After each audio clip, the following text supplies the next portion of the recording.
цуд. Было гэта якось улетку. Людзі збольшага пакасілі сена на берагах, а мурожныя сенажаці яшчэ не выраслі, да і жыта не паспела, няма чаго рабіць. А тут нахапіўся які святак.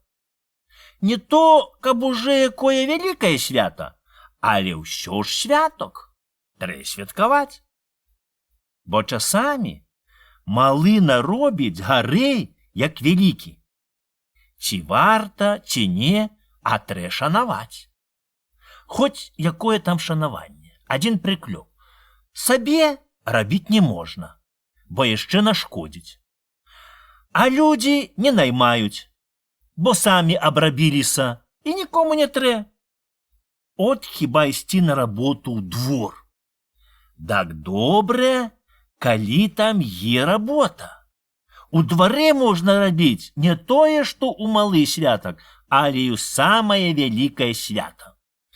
Бо тады грэх будзе пану. Бяда кашыцца на яго галаве. Так от, у такі малы святак павыходзілі людзі на вуліцу, паселі на бервяне каля плоцця, пакурваюць сабе люлькі ды гамоняць праміж сабою. Да распытоўваюць, што чуваць на свеце. Хто бае аб пагодзе, а хто аб прыгодзе. Адзін скажа, а другі прыскажа, сядзяць радком і гамоняць ладком. Пасмяюцца, пашуткуюць, ціха, та й забудуць ліха. Бо кажуць людзі, што часам трэ шо-небудзь плесці, каб душу адвесці. Адны гамоняць, выдумляюць, а другія слухаюць, да на вус матаюць. А потым скажуць бабе, да прыбавяць, тая дзеянне да суседцы. От так маленькая прачутка і ходзіць з хаты ў хату. Дай расце, всё харашэе. І дагэтуль яна гуляе, пакуль казкаю стане. А як устарэе, так і заўсім будзе праўда. Пачнуць старыя казаць, а бабы слухаць ды ўздыхаць. Бо часам стары кажа на глум, а малады бярэ на вум. Кажуць же, што добры багатаму красці, бо є к чаму прыкласці. Добры старому хлусіць да плёткі насіць, бо як тут дагадацца, калі нельга пераканацца. Эге ж, так от і тое даўней было, пачаў казаць стары дзед. Я чуў ад старых людзей. А хто старых не слухае, той Бога не баіцца. Яны казалі, што самі бачылі. Сядзяць людзі ў свята. От бы мы, раздабарваюць сабе, аж да змроку. Можа, і сонейка зайшло, на небе анёлы запалілі свечачкі. Толькі ось штось загуло да загрукацела. От бы перун. А на небе ні хмаркі. Хрысцяцца людзі, да азіраюцца. Аж з заходу ляціць змей. Ляціць над самым лесам, да проста і садзіць на сяло. Галава вялізная, быстох, блішчыць, бацот, сена гарыць, а іскры дакола сыплюцца. Ляціць, разявіўшы горла, а хвост цягнецца, мо на 3 ганоў. Прапалі мы, думаюць людзі, да толькі хрысцяцца. Не злюбіў ён, мабыць, таго. Праляцеў мімо села, да як трэсне, так аж зямля задрыжала. Рассыпаўся ён на дробныя кускі, дай упаў у балота. Сядзяць людзі, дай не варухнуцца, бы акамянелі. Так яны спалохаліся. Толькі ось узышоў месячык, павеяў ветрык. Ачухаліся людзі, дай кажуць, гэта Божы цуд. Прапалі б мы ўсе, пажраў бы нас агністы змей, каб не перахрысціліся. Хрэст — боская моц, усялякае ліха перамагае. От, на другі дзень пашлі людзі на балота шукаць кускоў таго змея. Колькі не хадзілі яны, Колькі не шукалі, дак от скажы, нема нічога. Нічога не знайшлі. Пагаманілі людзі, дай пачалі ўжо забываць. Толькі ось тых часоў быў хворы адзін пастух. Ён тады, як ляцеў той змей, шукаў у лесе згубленую карову. Толькі ён выйшаў на прагаліну, да як убачыў змея, да як учуў грымоты, дак так спалохаўся, што і захварэў. І чаго людзі не рабілі, якіх зяллёў не давалі, к якім шаптунам да шаптухам не ўдаваліся, нічога не памагае. Можа, і памер бы небарака, калі б не ўспомніў, што як ляцела святога Іллі страла, дак перад яго ачу паваліла таўшчэзны дуб, ды і сама ў ім засела. От і просіцца ён, каб яго павезлі на тое месца. Тому ён і выачунее. Кажуць людзі, як топішся, та й за салому хопішся. Так і ў бядзе трэба ўсяго папробаваць. От павезлі таго пастуха ў лес. Толькі яны прывезлі яго к таму дубу, дык ён усхапіўся з воза, бац і не хварэў. Дай пачаў аглядаць пень таго дуба. Аж бачыць, сядзіць там каменная страла. Уся чорная да гладкая аж палыскуецца. Убачылі людзі той цуд, памаліліся тут яны Богу, да і паставілі там крыж. І да тых час е там прошча. Усякую першую нядзельку збіраюцца туды людзі, да і моляцца Богу. Дак от які там быў цуд. Я сам яшчэ пад шпаркам хадзіў туды з маткаю, як у мяне балелі вочы. Дак от, дзякуй Богу, памагло. І па сёння бачу свет Божы. Тагды ўжо дуба не было. Толькі ў капліцы ляжыць. От бы цяпер бачу чорны вялікі камень, мо з локаць даўжынёй, а на ём гараць свечачкі. Казка запісана ў вёсцы Чудзін ад Лявона Лябедзіка. Кальвінскі пост. Пайшоў адзін пан у лес на паляванне. Доўга хадзіў ён, заблутаўся ў гушчэчы, дай заблудзіўся. Дзень быў хмурны да ціхі. Ні сонейка не блісне, ні расліна не калыхнецца, нема жоднае прыкметы, куды ісці. Уже такі добры прагаладаўся пан, таміўся, лазячы цераз выскаці да каладдзё, а тут і звярыны нема ніякае, дай супачыць недзе. Стаў ён і думае, што тут рабіць? Але ось у адном будцы запрахаў сабака. Абрадаваўся пан, дай пайшоў у той бок. Уже добра сцемнела, як ён прыцёгся ў хату к стражніку. Ведама, стражніка хата адна адзінёшанячка стаяла на палянцы сярод лесу, а кругом, мо на якіх 10 вярстоў, не было нідзе жывой душы. Застаўся пану стражніка начаваць. Просіць пан есці. А стражнік кажа, нема ў нас, паночак, нічога сягоннячы, а прэч бульбы, бо ў нас пост. О, які ж гэта пост, кажа пан, калі ў вас нема нічога скаромнага. Гэта і всякі дурень так папосціць, калі скаромнага нема. От ты тагды папасці, як усяго многа, а есці не можна. От то дак пост. Наеўся пан печанай бульбы, дай лёг спаць. На цвёрдую лаве, падклаўшы пад голаў шапку. Спіць ён бы после маку, бо, ведама, за дзень нахадзіўся, як пацук. Назаўтра запрог стражнік сваю кабылку, дай павёз пана ў яго маёнтак. Прыехалі яны туды, завёў пан стражніка к сабе ў пакоі. Бачыць стражнік, што там сабралася многа паноў да паней. У кожной станцаі панастаўлена сталоў, а на іх розных патравак, што аж не прыдумаць, чаго там не было. Ідзе пах ад тых патраў па ўсіх пакоях, што аж сліна цячэ з рота. чакае ён, калі ж гэта будзе абед. Тым часам уже даўно пора абедаць, а пані да паны ходзяць каля тых патравак, да толькі слінку каўтаюць, да аблізваецца, бы сабакі. От сустракае ён таго пана, да й кажа: «Пора мне, паночку, ехаць да гасподы, бо яшчэ хто лес пакрадзе». «Пачакай, каханы, я ж цябе пачастую за тое, што прыняў мяне на ноч», – кажа пан.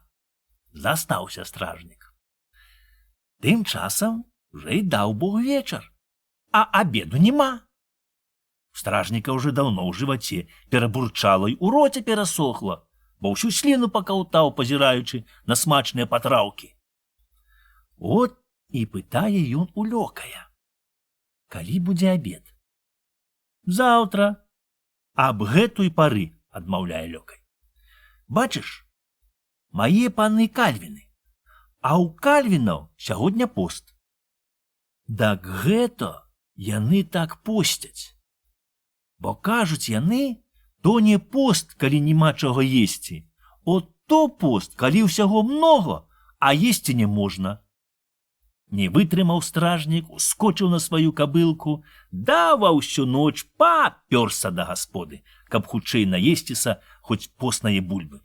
Прыехаў дамоў, да й думае: а мой праўда, не дзіва не зграшыць у манастыры, дзе нямашака граху, а от ты ў жыцці не саграшы, дзе грахі на кожным кроку, як ступіў, та й саграшыў.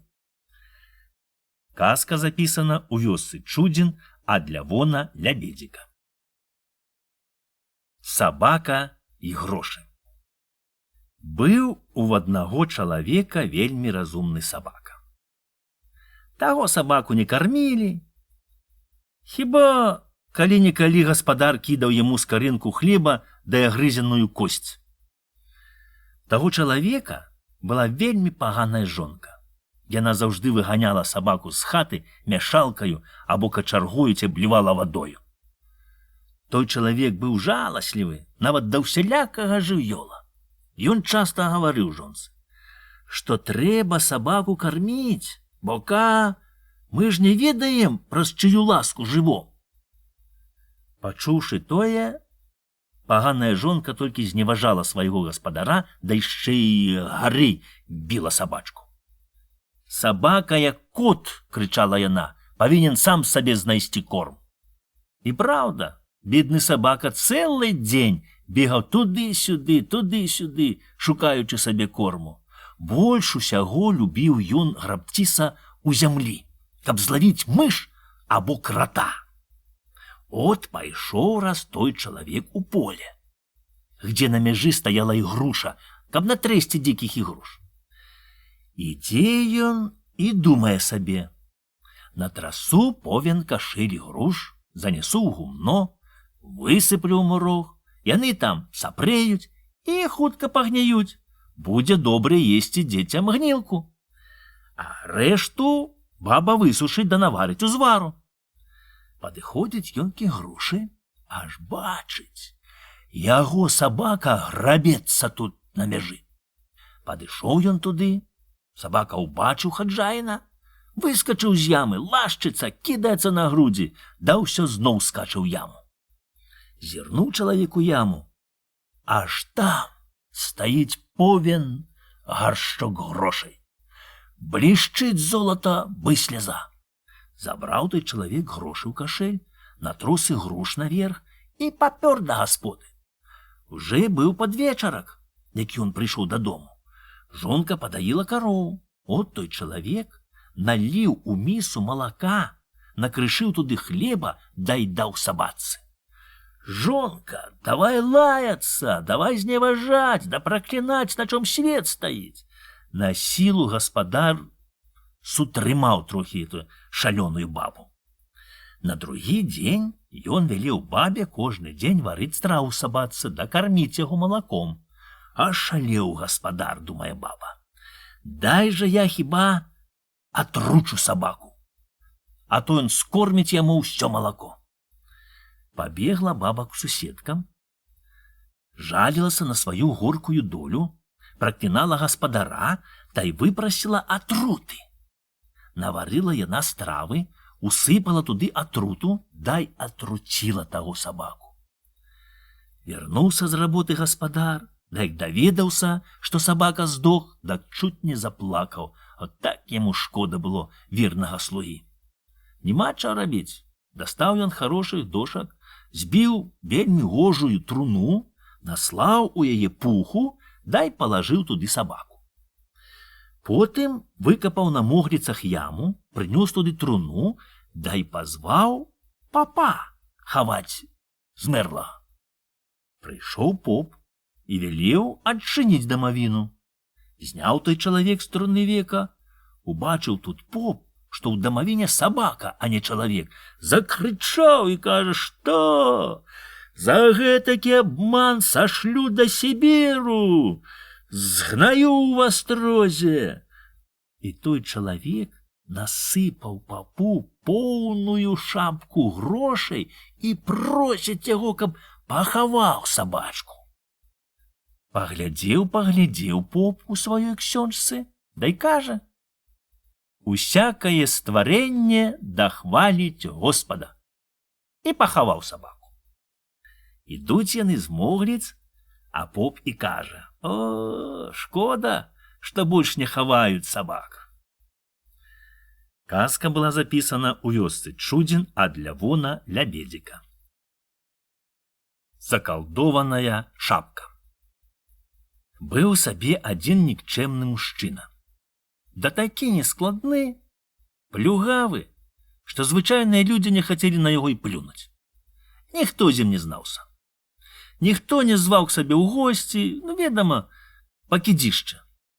Стоіла толькі зірнуць на яго, як уже чалавека браў смех. Такая то была пачвара, а не божае стварэнне. Але ён, як і другія мужыкі, меў сабе якуюсь слімазарную гаспадарку. І нават найшоў сабе жонку, такую ж раскіраку, як і сам. Бо кажуць, што жанчына мяркуе, няхай сабе мужык як лапаць, абы з ім не плакаць. Все яго лічылі дурнем, а ў яго, мабыць, чорт розуму не з'еў. Ён быў дагадлівы і вельмі хітры мужык. Дарам, што ўсе яго звалі раскіракаю. От раз гэстая раскірака павёў у места на кірмаш прадаваць ялавіцу. Прывёў ён сваю дыхляціну, прывязаў к слупу, дай чакае, пакуль хто купіць. Падышлі мужыкі, аглядзелі ялавіцу, дай пытаюць: «Колькі хочаш за гэстую казу?» «Якую казу? Гэта ж карова», адмаўляе той нікчэмны мужык. «Такая гэста карова, як і ты», кажуць мужыкі. «У цябе пытаюць, пачом прадаеш казу?» «Каза дак каза, няхай сабе і каза, толькі давайце хорошыя грошы. Нас грошы новенькія, хорошыя, толькі гавары сэс». Старгаваліся мужыкі, дай купілі тую карову. Заплацілі мужыкі грошы і хочуць весці карову. Толькі яны ўзяліся за повад, а гаспадар і кажа: «Я вам прадаў жывёлу без повода, бо на казу залыгача не трэ». Няма чаго рабіць, заплацілі мужыкі яшчэ за повод, павялі карову. От той раскірака накупіў сабе ў кромках, што яму было патрэбна, потым зайшоў у карчму і купіў 2 пляшкі гарэлкі, дай кажа ландару: «Няхай яны пабудуць у цябе, пакуль я зайду». Потым зайшоў у другую карчму, дай там таксама купіў 2 пляшкі гарэлкі, дай аставіў да тых час, покі зайдзе. Зрабіўшы тое, пайшоў шукаць тых мужыкоў, што купілі ў яго карову. Па немалым часе, нібыта ненарокам, сустракае ён тых мужыкоў і кажа: «Заплацілі вы мне добрыя грошы, дак хадзем хіба вып'ем барышу». «Добра», кажуць яны. От наш раскірака павёў мужыкоў у карчму і заказаў 2 бутэлькі гарэлкі. Выцяглі яны з кішэнь акрайцы хлеба і сала, выпілі гарэлку, дай закусілі. Узяўся наш раскірака за шапку, дай кажа ландару: «За гарэлку табе заплочана». «Заплочана», адмаўляе той. Падняліся мужыкі і пайшлі з карчмы. Да толькі пераглядаюцца паміж сабою, чаму гэта іх сябер не плаціў карчмару за гарэлку. А той кажа, што заплочана. Павёў ён мужикоў у другую карчму. Дай зноў велеў падаць 2 бутэлькі гарэлкі. Выпілі яны тую. Зноў сябер узяўся за сваю шапку, дай пытае ландара: «Ці заплачана за гарэлку?» Той адмаўляе: «Всё заплачана». Тут уже наши мужики дзіву даліся. Да адразу дагадаліся, што у гэтага нікчэмнага чалавека закалдованая шапка. От як толькі выйшлі з карчмы, так і прысталі яны да таго мужика, каб ён прадаў ім сваю закалдованую шапку. Але той не хоча. Кажа, як жа ён будзе жыць без гэтае шапкі. Яны прасіць, яны благаць. Упіраўся наш мужик, нарэшце паддаўся. Дай прадаў за 100 рублёў сваю старую шапку, што была бы вароны гняздо. «Ну, кажа, шкада мне гэтае шапкі, ні за якія грошы не аддаў бы я чужым людзям, а гэта толькі што сябром. Ну, насеце на здароўе, дапамінайце раскіраку. Прашчавайце, сябры. Трэ да гасподы цягнуцца, а то баба качаргую спярэсціць мазгаўню, ды скажа, што я п'яны згубіў шапку». Пайшоў наш раскірака сваёй дарогаю, а мужыкі зайшлі яшчэ ў адну знаёмую карчму і заказалі 2 пляшкі гарэлкі. П'юць яны, да радуюцца, што такі купілі такую дзіўную шапку.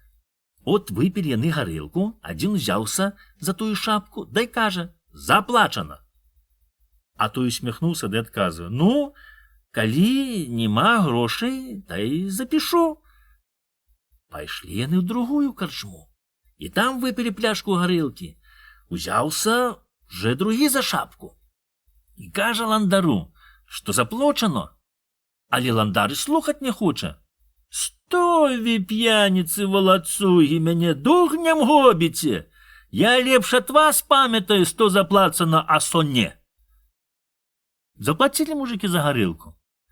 Кінулі на зямлю тую шапку, дай давай яе таптаць нагамі, дарваць на сабе гіры. А то ж абмануў хварэць яго матары. І пацягліся дамоў бы мокрыя куры. Казка запісана ў вёсцы Чудзін ад Лявона Лябедзіка. Ліха абходзь, а дабра не мінай. Ішоў па свеце Христос з Паўлам і Пятром. Доўга яны хадзілі, патаміліся і шукалі, дзе б ім супачыць. Абхадзілі яны амаль усю вёску. Ніхто не прымае на ноч. Все адмаўляюцца. Тэй тым, тэй сім. Пачула аб гэтым адна бедная ўдава, у которой ляжаў вельмі хворы апошні сын. Яна так сказала сабе, што калі к ёй зайдуць на ноч гэтыя падарожныя, то яе сын выздаравее. Прыбегла яна з самага канца вёскі, дай просіць іх к сабе.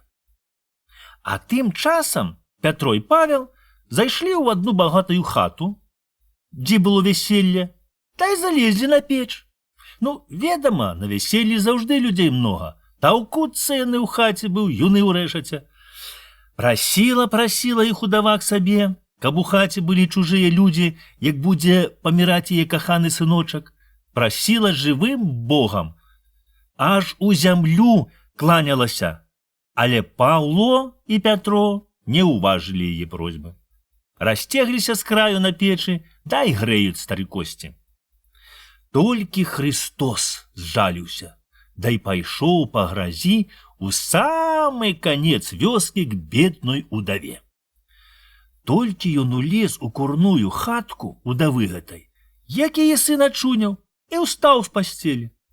Падзяквала ўдава Христу, пакланілася яму ў ногі, а той і знік.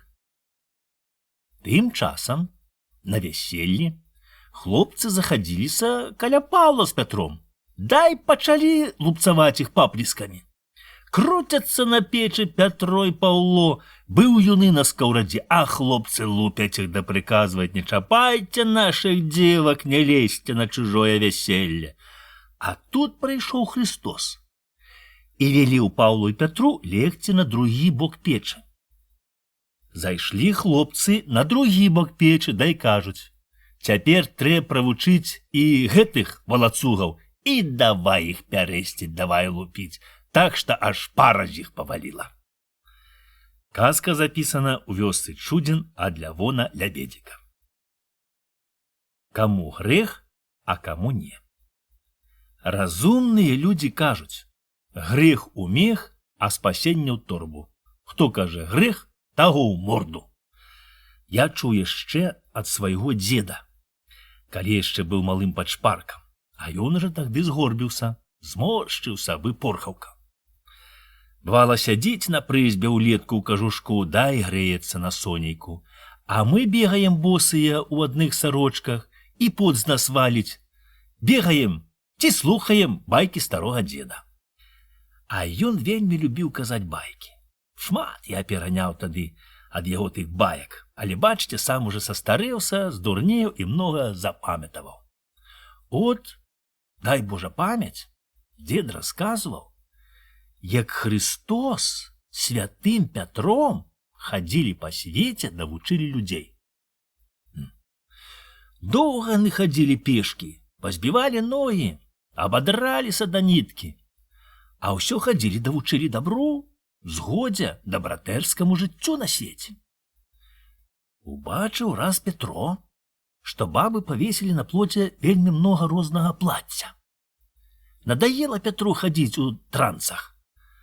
А можа, яго і вошы заелі, хто яго знае. От і пазарыўся ён на чыстае плацце, та і украў сабе адну сарочку, толькі абмыліўся, узяў не мужчынскую, а жаночую. Бачыце, даўней мужчын насілі сарочкі доўгія па самыя пяты. Надзеў ён тую сарочку, аж каўнер не сходзіцца, а рукавы толькі па локці. Апрануў ён наверх свае лапікло, але нельга закрыць сарочку. Абярнуўся Христос к Пятру ды пытае: скуль ты ўзяў жаночую сарочку? Украў, Господі, у багатых, даруй, Божа, цяжкі грэх.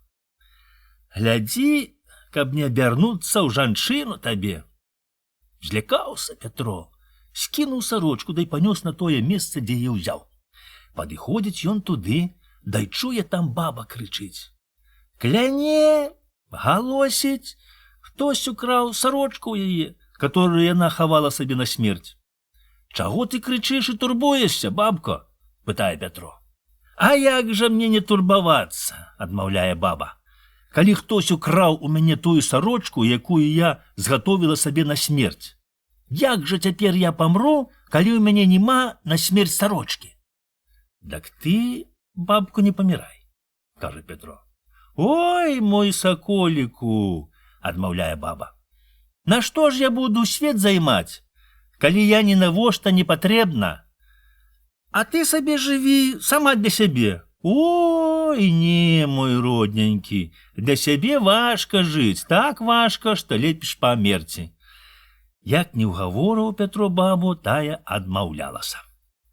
Аддаў ёй Пятро сарочку і пайшоў далей. Ідзе ён дайдзе, аж бачыць, вісіць на плоце, каля растанцоў, белая бы снег, мужчынская сарочка. Паглядзеў ён навокал. Няма нікога, і ўкраў тую сарочку, надзеў яе пад свае лапікло, дай хутчэй пайшоў далей. Прыходзіць ён да Хрыста і кажа, што аддаў бабе сарочку жаночую, а ўзяў сабе мужчынскую. А ведаеш, якую сарочку ты ўзяў? Пытае Христос.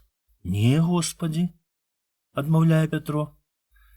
Гэта два багатыя браты дзяліліся, да ніяк не маглі падзяліць гэтую сарочку. Доўга яны сварыліся, калаціліся, біліся, а потым павесілі тую сарочку на растонцах. каб яна не ўводзіла іх у грэх. Што ж мне рабіць? Пытае Пятро. Насі гэтую сарочку, хоць ты яе і ўкраў, бо гэтым ты робіш людзям дабро, мірыш іх. А хто мірыць людзей, з тым і Бог памірыцца. Казка запісана ў вёсцы Чудзін ад Лявона Лябедзіка. Прамудры Салімон. Жыў колісь прамудры Салімон. Быў ён мудрэйшы ад усіх людзей. Цары з далёкіх царстваў прыязджалі к яму, каб паслухаць яго мудрасці та павучыцца ў яго розуму. І пачаў думаць Салімон, кепска Бог стварыў свет, бо разам з добрым пазволіў жыць ліхому. От Салімон выдаў такі закон, каб кожнага вешаць, каго зловяць на зладзействе. Убачыў Бог тыя думкі Салімона і зрабіў так, што той пазнаў сваю памылку. От як тое было. У Салімона была вельмі гожая дачка. Ён яе так моцна любіў, што чаго б яна не папрасіла, ні ў чом ёй не адказваў. От раз папрасіла яна, каб Салімон узяў яе з сабою на ахвоту. Салімон узяў. От паахвоціўся Салімон са сваімі прыбліжонымі, налавілі яны многа ўсялякае звярыны, нагатовілі там і пачалі баляваць. Толькі ось хапіла дачка Салімона кусок вельмі смачнага мяса.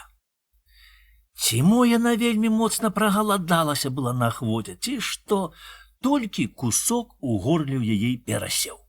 Што тут не рабілі, як не ратавалі, нічога не парадзяць. Падавілася Салімона дачка, дай толькі.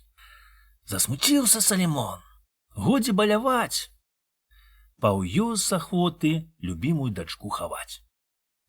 От убралі яе ў золата, дарагое адзенне, апроч таго Салімон павязаў ёй на шыю дыямантавыя пацеркі, якіх яшчэ ніхто тады не бачыў. От адзін чалавек пабачыў на той змёрлае золата і дыяменты і задумаў тое ўкрасці. От як пахавалі Салімона ў дачку, засыпалі зямлёю, да ўсе разышліся з могліц. От той злодзей хуценька раскапаў магілу, выцяг дамавіну наверх, дай хацеў адчыніць века, але яно было моцна прыбіта. Як ён не мучыўся, нічога не можа зрабіць, каб адкрыць века. От ён вывернуў з аднае магілы вялізны камень, прынёс яго, да як ударыць па труне, дак векай адчынілася. Зірнуў ён, аж дачка Салімона ажыла, дай падымаецца з труны. Бо мусіць, як ён ударыў тым каменнем, дак ад таго руху мяса ў горле і праскочыла, дзяўчына ажыла. Не ведаючы, што з ёй робіцца і чаго яна ляжыць у гэтай скрыні, пачала яна зваць к сабе таго злодзея. Але ён так спужаўся, што не можа не варухнуцца, стаіць бэ каменеў. От на крыкі гэтай збегліся людзі і ўбачылі тую дзяўчыну, забралі яе і таго злодзея, дай прывялі к Салімону. Абрадаваўся ён, што жыла дачка, а як даведаўся, што яе спас той злодзей, то вельмі засмуціўся. І зразумеў ён, што не яму вучыць Бога, бо Бог зрабіў так, што часам і ліхое робіць добрае. О, што без ліхога мой свет перавёўся б. Казка запісана ў вёсцы Чудзін ад Лявона Лябедзіка. Хлапец-удалец. Жылі сабе дзед да баба. Пражылі яны амаль усю жытку і не было ў іх дзяцей. Чаго яны не рабілі, якіх прымхаў не спраўлялі, якіх зяллю баба не піла, якіх варажбітоў не прасіла. Хадзіла яна па прошчам, давала на хвалу Божую, на цэркаў, на касцёл і нават на жыдоўскую школу. Нічога не памагае. Толькі ось ішоў які старц. Дай заначаваў тых людзей. Дала яму баба вечераць, а сама стаіць каля печы да ўздыхае. Зірнуў старац, да й пытае, чаго это яна ўздыхае. Як жа мне не ўздыхаць, калі Бог прагневаўся на нас за грахі, да і не дае нам дзяцей, кажа баба. А чым жа вы яго прагнявілі? А Бог яго святы ведае. Ці ж мы ведаем, што грэх, а што не грэх? Цёмныя мы людзі, мой саколіку. Мы не ведаем, мо грашыма кожную часіну. Уздыхае баба, дажаліцца, што няма каму заставіць свае добро, што не будзе каму памінаць іх душачкі, бо ўсе родныя паўміралі, толькі яны ліпяць. Не турбуйся, бабко, мо яшчэ Бог змілуецца над вамі, дай дасць вам дзетак, кажа старац.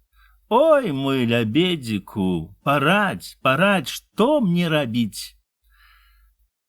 Папасці, бабка, шчырым постам 12 пятніц, парадзіў старац. Падзякувала баба таму старцу, дай пачала пасціць шчырым постам пятніцы. Яшчэ не адпасціла яна ўсіх пятніц, як чуецца, што ўжо тоўстая. Сказала яна гаспадару. Той здзівіўся, але радуецца разам з ёю.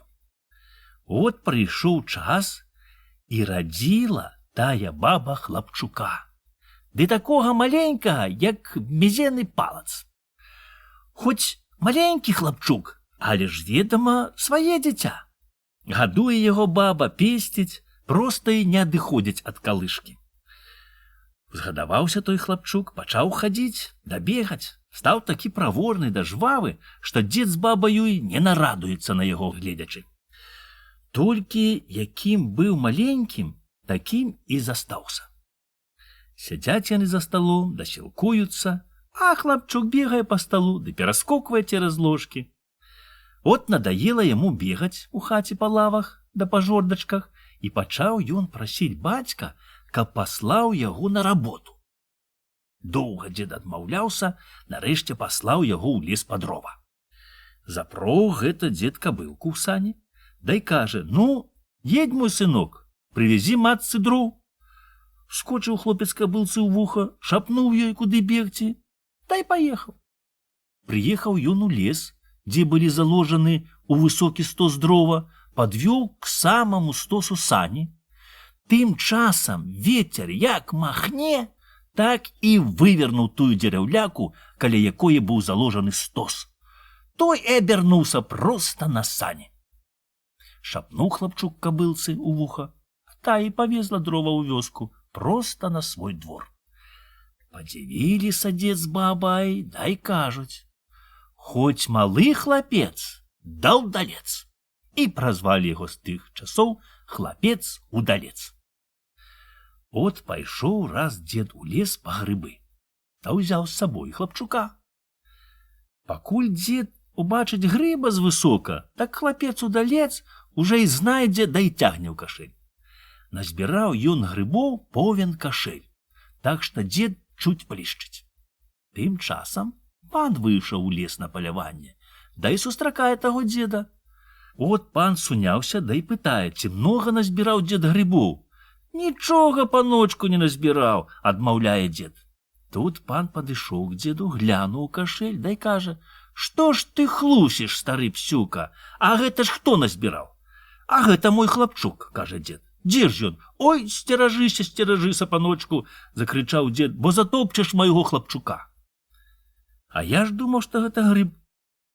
Узяў пан хлапчука сабе далонню, а той давай там скакаць, да вычвараць усялякія штукі.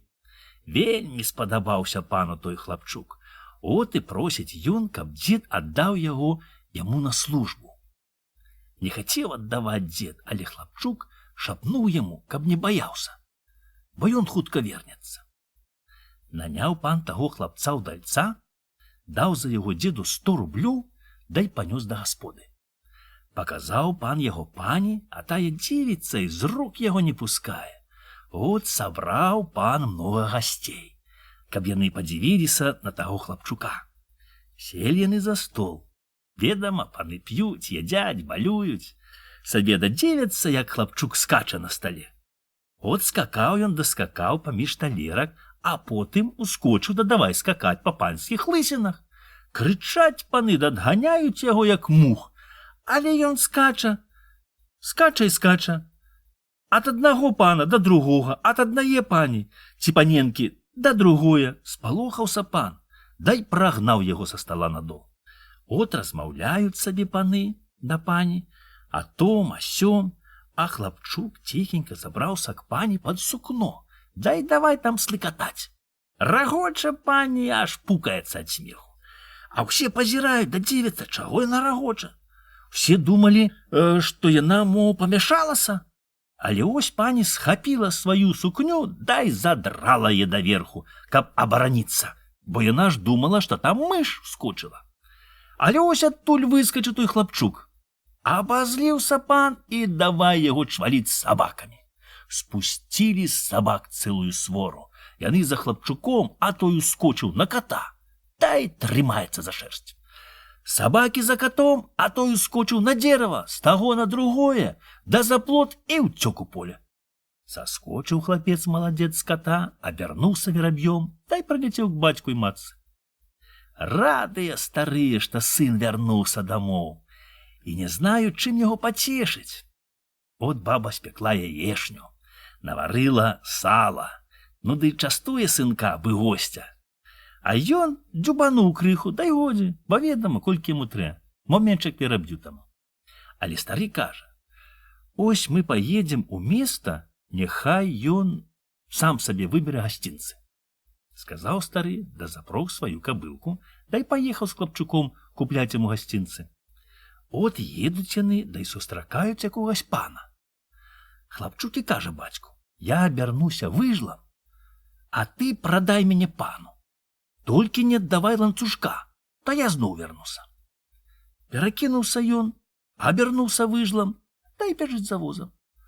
Убачыў пан, што гэта вельмі хорошы выжал. Дай прыстаў к старому, прадай да прадай.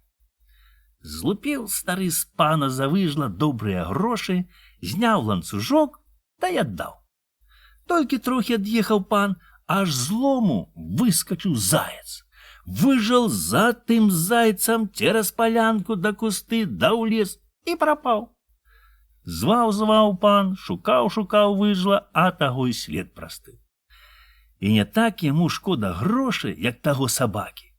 Але нічога не парадзіш, паехаў сваёй дарогай.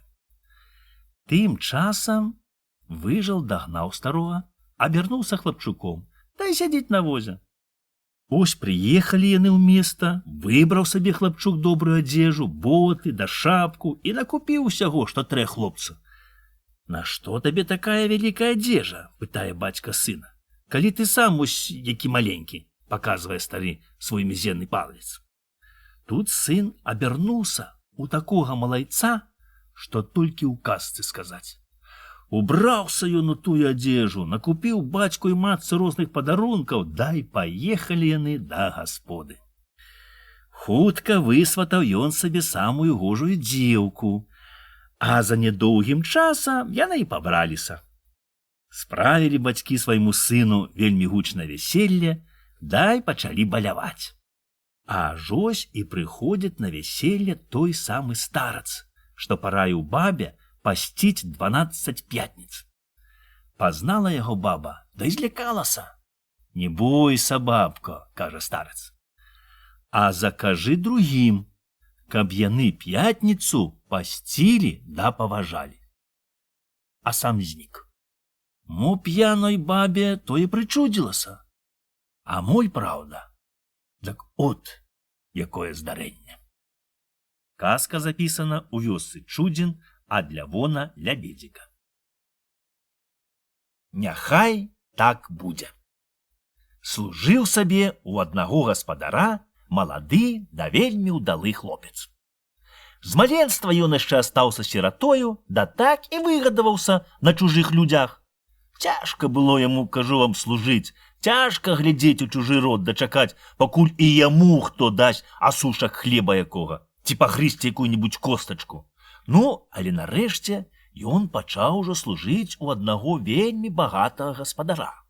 А ведама, калі мужик багаты, дык ён шчэ горыч паганы да скупы, а калі не сам, дык ягоная жонка.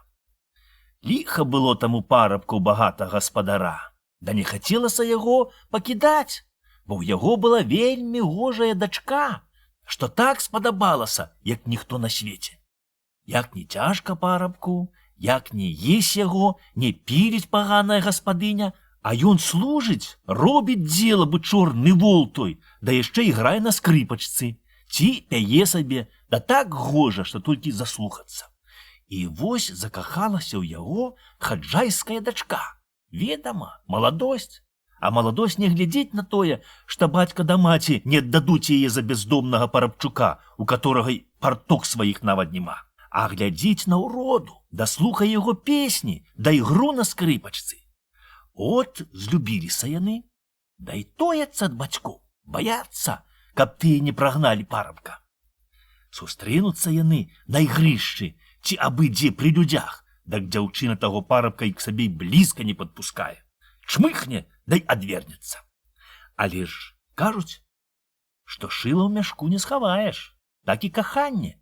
Людзі заўжды пранюхаюць. От пашлі бабы сакатаць, што багача дзеўка любіцца з тым парабкам. Дачулася маці, да і пачала у яе дапытоўвацца. Круціла дзеўка, круціла, а нарэшце ўзяла, да і прызналася матцы. Яна думала, што матка не вораг да свайго дзіцятка, дай ашукалася. Тая матка ўзяла ды расказала ўсё бацьку. А ён быў вельмі хітры мужик. Нічога ён не сказаў дзеўцы, а штось задумаў. Мо цераз які тыждзень ці цераз два пасылае ён парабка на плыты. Мо аж у самы кралявец. Цяжка парабку раставацца з дзяўчынаю, але няма чага рабіць, трэба слухаць. Бо як наняўся, дак бы запрадаўся. Пагнаў ён плыты, да і узяў з сабою сваю скрыпачку. Гоніць плыты, утоміцца. От ён тады сядзе на калодзе, пайграе трохі, да і сам аддахне, і ў другіх улье сілы. От і зноў яны хопяцца за работу, дак плыты бегуць уперад толькі бурчаць. Хутчэй усіх загналі яны свае плыты. А затое далі ім і больш грошай. І пачалі яны купаваць сабе гасцінцы. Хто шапку, хто чобаты, а хто пояс, а хто люльку ці што другое. Ну, а той хлопец пайшоў на кірмаш, сустрэў там вельмі беднага старца, дай аддаў яму ўсе свае грошы. Падзякуваў той, дай кажа: «Бачу, што ты сам бедны, а не пашкадаваў мне даць апошняе. Дак за тое, хлопча, я дам табе, што я маю. От мой саколя, што б ты не рабіў, ці не ўбачыў, так як скажаш, няхай так будзе, то яно гэта і зробіцца». Падзякаваў той парабак за добрае слова, та й пайшоў да гасподы. Тым часам, пакуль ён гнаў плыты, гаспадар хутчэй намовіўся з жонкаю, да й пачалі та просьбаю, та госьбаю прымушаць сваю дачку, каб яна ішла замуж за таго багача, што пачаў заляцацца да яе. Што яна не рабіла, як не ўбівалася, чуць на сябе рук не налажыла. Нарэшце мусіла, нібы згадзіцца. Толькі вяселле ўсё адкладвала, каб прыждаць свайго ненагляднага, да хоць яшчэ разік, які зірнуць яму ў вочы. Знаюць бацькі, што плыты хутка не пагоніш, што парабак яшчэ не хутка вернецца, дак яны не рабілі яшчэ ладу. Няхай, думаюць, дзяўчынка больш пазнаёміцца сваім жаніхом. Ходзіць той да дзяўчыны кожен дзень, носіць ёй сялякія падарункі, да ўсё наровіцца, каб з ёю, значыцца, пераначаваць. Але дзяўчына і слухаць не хоча. Няхай, кажа, тагды як косу расплетуць. А сама і зальецца слёзкамі. Ляжыць у клеці і плача, аж разліваецца. А жаніх стаіць пад клеццю каля дзвярэй, да просіцца, каб яна ўпусціла хаця ў клець. От раз ён стаяў каля клеці, аж той парабчук неспадзеўкі вярнуўся да гасподы, та хутчэй пабег у клець да свае дзяўчыны. Зірне ён, аж хтосьці стаіць, і падумаў той парабчук, што гэта злодзей, і кажа: «Ну, няхай будзе так». Як толькі ён гэта прамовіў, дык той багач і прыліп да клеці, быццам прырос. Нарабіў парабчук тады крыку, збегліся людзі, пачалі таго багача атрываць ад клеці, да нічога не парадзяць. Даў Бог дзень. Пашлі бацькі прасіць папа, каб прыйшоў святою вадою да пакрапіў тайго жаніха, таму яму адробіцца. Прыйшоў поп з дзякам туды, паблагатаў, поп, значыцца, пакрапіў святою вадою, да і ўзяўся за таго багача, каб аторваць яго ад клеці. А парабчук ціхенька і шэпча: «Няхай так будзе». От поп і прырос. Дачулася матулька. Бяжыць, значыцца, ратаваць папа, та і сама прыстала к яму, і прырасла. Сунуліся туды бацькі тае дзяўчыны да хросная матка багача, але ўсе там і засталіся. Дагадаліся людзі, што гэта ўроблена. Да і пабеглі па бабу шаптуху, што ўсялякія чары адрабляе. Усхапілася баба, злезла з печы, да і хутка пайшла туды. Кандыбала яна цераз грэбельку, на загумечы, да на кладцы паслізнулася і ўпала ў воду. От яна, каб не замачыцца, падняла андарак да сарочку аж да пояса, да і брыдзе сабе, значыцца. Зірнуў на яе парабчук, да і шапнуў: «Няхай так будзе». Дак баба і не можа апусціць свой падол, да так і кандыбае каля гумна. А ў гумне чалавек засыпаў шухляй збожжа. Зірнуў ён праз варота, да як убачыў тую бабу, што і сораму не мае, дак выскачыў з гумна, да і плясь шухляй бабе па азадку. «Няхай так будзе», – шапнуў парабак. От шухляй прыстаў да бабы. Рагочуць людзі з тае бабы, да кажуць: «Ось і нявеста прыйшла к таму багачу, жаніху, значыцца». Нацешыўся парабчук, дай адрабіў усё. От поп і кажа бацькам тае дзяўчыны, што гэта Бог пакараў за тое, што яны прымушалі сваю дачку ісці замуж за нялюбага. Бо, кажа, толькі там Бог ёсць, дзе любоў. Па немалым часе парабчук і тая дзяўчына пабраліся, дай зрабілі лад. Было гучнае вяселле, усе весяліліся, та радаваліся, на маладых гледзячы. Толькі адзін той багаты усё пукаўся ад злосці. Казка запісана ў вёсцы Чудзін, а для вона лябедзіка. Чорт перарабіў. Было гэта тагды, як яшчэ Бог толькі тварыў свет. Стварыў Бог неба і зямлю. Паставіў яснае сонейка, каб яно свяціла ўдзень, да грэла зямлю усялякае жывёла да расліну. Свеціць да грэе яно і радуе усялякае стварэнне. Схаваўся чорт ад сонейка пад зямлю ў пекла, да і ціхенька пазірае адтуль. Але ось утамілася сонейка за дзень, да і спусцілася за землю трохі аддыхаць. І стала цемна на зямле, хоць ты вока выкаль. Бачыць чорт, што на зямлі стала цемна, вылез ён з пекла, да і пайшоў перарабляць тое, што Бог зрабіў. Ідзе ён праз лес, выварочвае дзерэўлякі, да грабе ад злосці лапамі зямлю і павыграбаў такія ямы, да панасыпаў такія горкі вялізныя. Пабегла вада ў ямы. От і зрабіліся там выжары да пелі, да такая тхлання, што і не пралезці.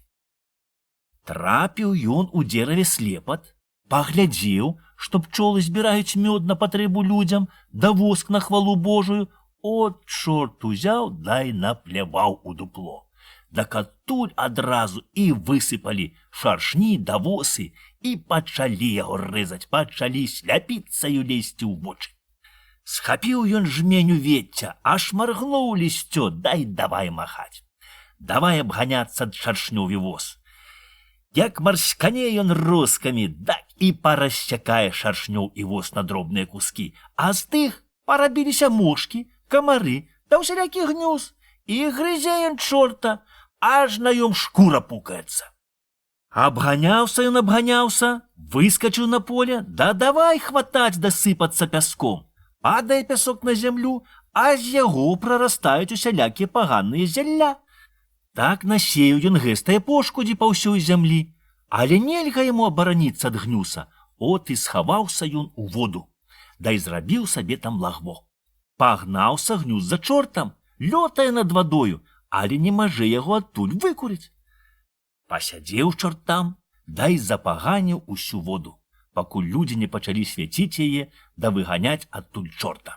Убачыў Бог, што зрабіла паганая сіла, і пашкадаваў, што стварыў толькі адно сонейка, которое не можа заўжды свяціць на небе, да і даў яму на помач месяц, каб ён свяціў уночы. Убачыў тое чорт, да й думае сабе: пачакай же, я яго згрызу, ці саўсім скіну з неба. Паляцеў чорт к месяцу, да й пачаў з ім барукацца, да грызці яго зубамі. Грызе, грызе, от уже, здаецца, астаўся толькі вузенькі агрызачак.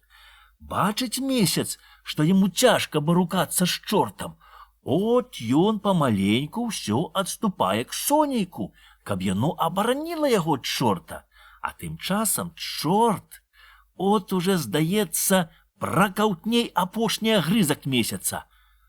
А месяц возьме ды падыдзе к самому сонейку. Не вытрымае чорт свету сонейка, да і пусціцца на ўцякача. Тым часам сонейка пахукае на месяц, нагрэе яго сваім бляскам, і той зноў памаленьку пачне ачуняць, да абрастаць сілам, да ісці на сваё месца, каб свяціць уночы. Так заўжды. Месяц 2 нядзелькі расце, да набіраецца сілы, а 2 нядзелькі барукаецца з чортам. Казка запісана ў вёсцы Чудзін ад Лявона Лябедзіка. Суседская справа. Была адзін рок вельмі цяжкая зіма. Першы снег выпаў скора пасля ўздвіжання, да так і астаўся ляжаць. А на пакровы дык ужо стала зусім зіма. Дахвацілі, чуеце, такія марозы, што хаць ты 12 лысых лічы. Не было ні аднае адлігі. Трымае траскун. Кожен дзень такая кудаса, што хоць з печы не лезь. На двор нельга паказаць нос.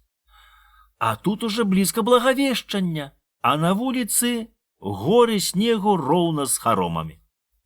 Не хапіла ў людзей гаўяду сена, бо лецечка было кароткае, да такое гарачае, што ўсё павыгарала.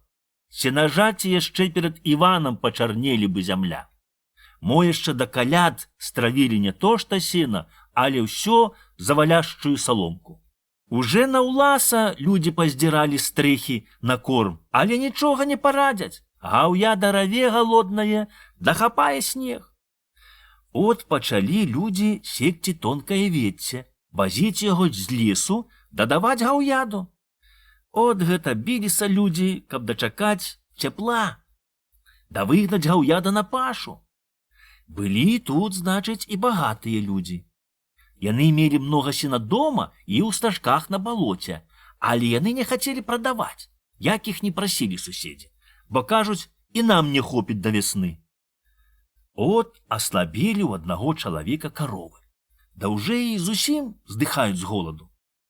Пайду, думаю, к багатаму суседу Нечыпару і папрашу хоць бярэмак сена. Ведама, суседская справа. Трэба памагаць у бядзе адзін другому. От прыйшоў ён, дай просіць. Нечипар, братка, адступні хаця хапак сена, а то гаўяда дохне. Трэ было ўлетку завіхацца, а не ў ценьку прахлаждацца, кажа той. У мяне і сабе не хопіць. Усяму свету не надаецца. Замармытаў той Нечипар, насунуў на вочы шапку, да й папёрся сабе ў гумно. Пастаяў той бедны чалавек, штось успамянуў, яшчэ раз сказаў: суседская справа. Да й пацёгся да гасподы. Даў Бог вечар, от ён ціхенька запрог валоў, паехаў на балота, дзе была Нечипарова сенажаць, наклаў воз сена, да й прыплішчыў дамоў. Суседская справа, кажа ён сам сабе. Няхай Бог прабачыць мяне. Мо прайшло дзе з тыдзень. Прыходзяць к Нечипару людзі прасіць сена. Бы згаварыўшыся. А то ж прыстаюць бы смала, кажа ён сам сабе. Адступі да адступі, суседская справа, а самі шо рабілі ўлетку, чаму не накасілі больш? Тут ён схамянуўся, што даўно не быў на балоце.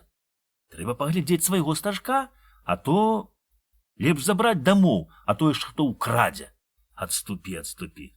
Трэба, каб да Юр'я было і ў дурня, але ў мяне, пэўна, хопіць да Міколы. А той стажок трэ забраць. І пайшоў ён запрагаць валоў. Сядзіць сабе Нечипар, разваліўшыся на санях, да й паганяе валоў. А тут бачыць на дарозе, як людзі зграбаюць повалач і складваюць у рэдзгіны, каб прынесці дамоў хаця хапачак. А Нечипар едзе, да толькі пасмейваецца сабе. А то ж пазайздросцяць суседзі. Думае ён, як убачаць, што я везу зелененькае сенцэ бэрута. От ён выехаў з лесу на чыстае поле. Адсюль павінна быць блізка да мае сенажаці, думае Нечипар. Але зімою мясцовасць так мяняецца, што не відаць. А мо заблудзіўся? Але, здаецца, не. Не. Ось і верба. А там кусты лазы, тут калодзесік радам. От бабравіна. Онь і чаёк, што за дзіва? Дзе ж мой стажок? Ой, кроўная гадзіна, куды ж ён дзеўся? От Нечипар супыніў валы, злез з саней і пашоў шукаць тое месца, дзе павінен быць стог сена. Недоўга ён шукаў, цераз 20 ці 30 крокаў убачыў ён толькі кол, а сцяжар занесла ўжо снегам. Ай, я ж горкі да няшчасны, закрычаў Нечипар, прапала ж мая галоўка. Яны ж укралі мае сена, да бадай жа цябе забралі немачы, а каб жа ты выхвараў да выстагнаў. Мо з паўгадзіны лаяўся, да праклінаў Нечипар таго, хто забраў ягонае сена. Нарэшце кажа: пана клянуць, а ён таўсцее. Плюнуў тут Нечипар сабе на бараду, дай падышоў к сцяжару. Зірне ён, аж у анучцы калу штось прывязана. Адвязаў ён, аж там паперак. Забраў ён той паперак за пазуху, дай папхаўся дамоў з пустымі санямі. Куды ты, Нечипар, ездзіў, што нічога не везеш? Пытаюць людзі. Да от хтось, хварэць яго матары, украў мае сена на балоце. Тут Нечипар дастаў з-за пазухі паперак, дай дае чытаць. Найшоўся тут і грамацей, той самы бедны чалавек, што прасіў Нечипара сена. Разгарнуў ён паперак, дай прачытаў. Мая жонка Варка, касіць сена было жарка, я наклаў на воз, дай павёз. Прывезці было забава, бо гэта суседская справа. Ж, суседская справа, сказалі мужыкі, дай пакаціліся ад смеху. Нечипар, гэта ж у цябе жонка Варка, так от табе і зімою жарка. Запісана гэтая казка ў вёсцы Чудзін ад Лявона Лябедзіка. Святы чалавек. Жыў даўней на зямлі святы чалавек. Жыў ён не то што багата і не зусім бедна, а так сабе, як Бог даў. Е хлеб, так есть, няма шака, так і так абойдзецца. Жыў ён у вёсцы на самым канцы. Хто не ідзе, так яму заходзіць на ноч. Усіх, хто ён прыймае. Добрым словам прывітае, накорміць, напоіць, чым мае, часам квасам, а часам вадою, да толькі не бядою. Паважаюць, да кахаюць яго старцы ўбогія, да людзі падарожныя, бо любіць увесь свет лагодны прывет. Прыйшоў к яму раз убогі старенькі та храменькі. Пасілкаваўся, пераначаваў, да і збіраецца ў дарогу. «Аддыхай, Боже чалавеча», кажа яму той святы чалавек. «Даў Бог нядзельку, пойдзем у царкву». Падзякуваў той старац, да і астаўся. Пайшлі яны разам у цэркву маліцца Богу, пакуль баба згатовіць абед. А цэркаў была за ракою. Ведама, якія на вёсках масты. Зімою Бог мосціць, а ўлетку вада высыхае, та й бродзькі можна перайсці. Падышлі яны к рацэ, да і спускаюцца з берага к вадзе. От бразнуў той старац кавянёю па вадзе, вада і расступілася да самага дна. Перайшлі яны па сухому дну на другі бераг. От і пазнаў той святы чалавек, што гэта не просты старац, а святы угоднік Божы. От ён пакланіўся яму да самае зямлі, да і кажа: «Я бачу, што ты святы угоднік Божы. Не стою я таго, каб разам з табою ісці ў Божую цэркву. Ідзі ты адзін, а я хаця пастаю ў дзвярах. За тое, што ты такі ціхі перад Богам і перад людзьмі, даў табе Бог моц», — сказаў той старац і знік. Улез той святы чалавек у цэркву адзін, памаліўся Богу, да і хацеў ісці да гасподы. Толькі зірнуў ён у адзін вугал, аж там стаіць два страшэнных чарты. І трымаюць яны валовую скуру, да запісваць на ёй тых людзей, што ў цэркве не моляцца з шчырым сэрцам, а думаюць пра сваю гаспадарку і тым грашаць Богу. Падышоў ён к чарцям, а тыя, як адскочаць ад яго, дак чуць не парвалі тую шкуру. Перахрысціўся ён, да і выйшаў з цэрквы. Ідзе ён каля людзей, здымае перад імі шапку, да ківае галавою, як заўжды вітаўся. Але тыя яго не бачаць і ідуць сабе, быццам тут нікого нямашака. Здзівіўся ён і пайшоў к рацэ. Падышоў ён к вадзе і хацеў брысці ў брод, але ногі ідуць па вадзе, бы па лёду. Прыйшоў ён дамоў зусім сухі. І здзівілася жонка, чаму ён сухі і дзе ён быў, чаму не хадзіў у цэркву. І сказала яна аб том суседцы, а тая другой, а другая трэцяй. Так зараз даведалася уся вёска, што святы чалавек перастаў хадзіць у нядзельку ў цэркву. Прайшло так колькі нядзель. І пачалі людзі казаць, што, мабыць, гэта грэшны чалавек, калі мы ніколі не бачым, каб ён хадзіў у цэркву маліцца Богу. А ён як хадзіў, так і ходзіць, толькі ног не мочыць, та і ніхто яго не бачыць. От прыходзіць гэтак ён у царкву, да і зноў бачыць, як чэрці запісваюць людскія грахі на валовай шкуры. Спісалі яны ўсю валовую шкуру, а ўсіх грахоў не могуць змясціць. От давай яны расцягваць тую шкуру. Учапіліся яны за шкуру рукамі і зубамі, та й цягнуць з усіх сіл, той к сабе, а той к сабе. Як нап'яўся адзін чорт, дак не вытрымаў і зрабіў пшык. Пачуў тое святы чалавек, да і зірнуў, як чэрці крыўляюцца, пнуцца ад натугі, да аж прысядаюць, да залупліваюць хвасты. Дак так яго апанаваў смех, што не вытрымаў, дай усміхнуўся сабе ў бараду. Мо гэта чарты зрабілі знарок, каб спакусіць святога чалавека. От толькі ён усміхнуўся, як адзін чорт. Шамлях, да і запісаў яго на валовай шкуры. Ну, думае святы чалавек, такі папаўся на зубы гэтай погані. От выйшаў ён з цэркві і пачаў сустракаць знаёмых людзей та вітацца з імі. Тыя здымаюць шапкі, да і пытаюць аб здароўю. А мы цябе, кажуць яны, даўно не бачым у цэркві. Мы думалі, што ты захварэў. От падышоў ён к рацэ, пачаў пераходзіць цераз яе ў бродзькі, дай замачыўся, амаль па самы пояс. Дагадаўся ён, што гэта саграшыў Богу тым смехам. Зірнула баба, што ён увесь забрындаўся, дай дагадалася, што, пэўне, хадзіў у цэркву. Шапнула яна аб том суседцы, тая другой, другая трэцяй, і хутка амаль уся вёска загаварыла, што святы чалавек дзействительна святы, бо зноў ходзіць у цэркву. Ведама, людзі заўжды толькі тагды лічаць чалавека святым, як ён саграшыць, бо сэрца чалавека пацёмкі. Яго совесці ніхто не бачыць, апроч Бога. Запісана ў вёсцы Чудзін ад Лявона Лябедзіка. Упартая жанчына.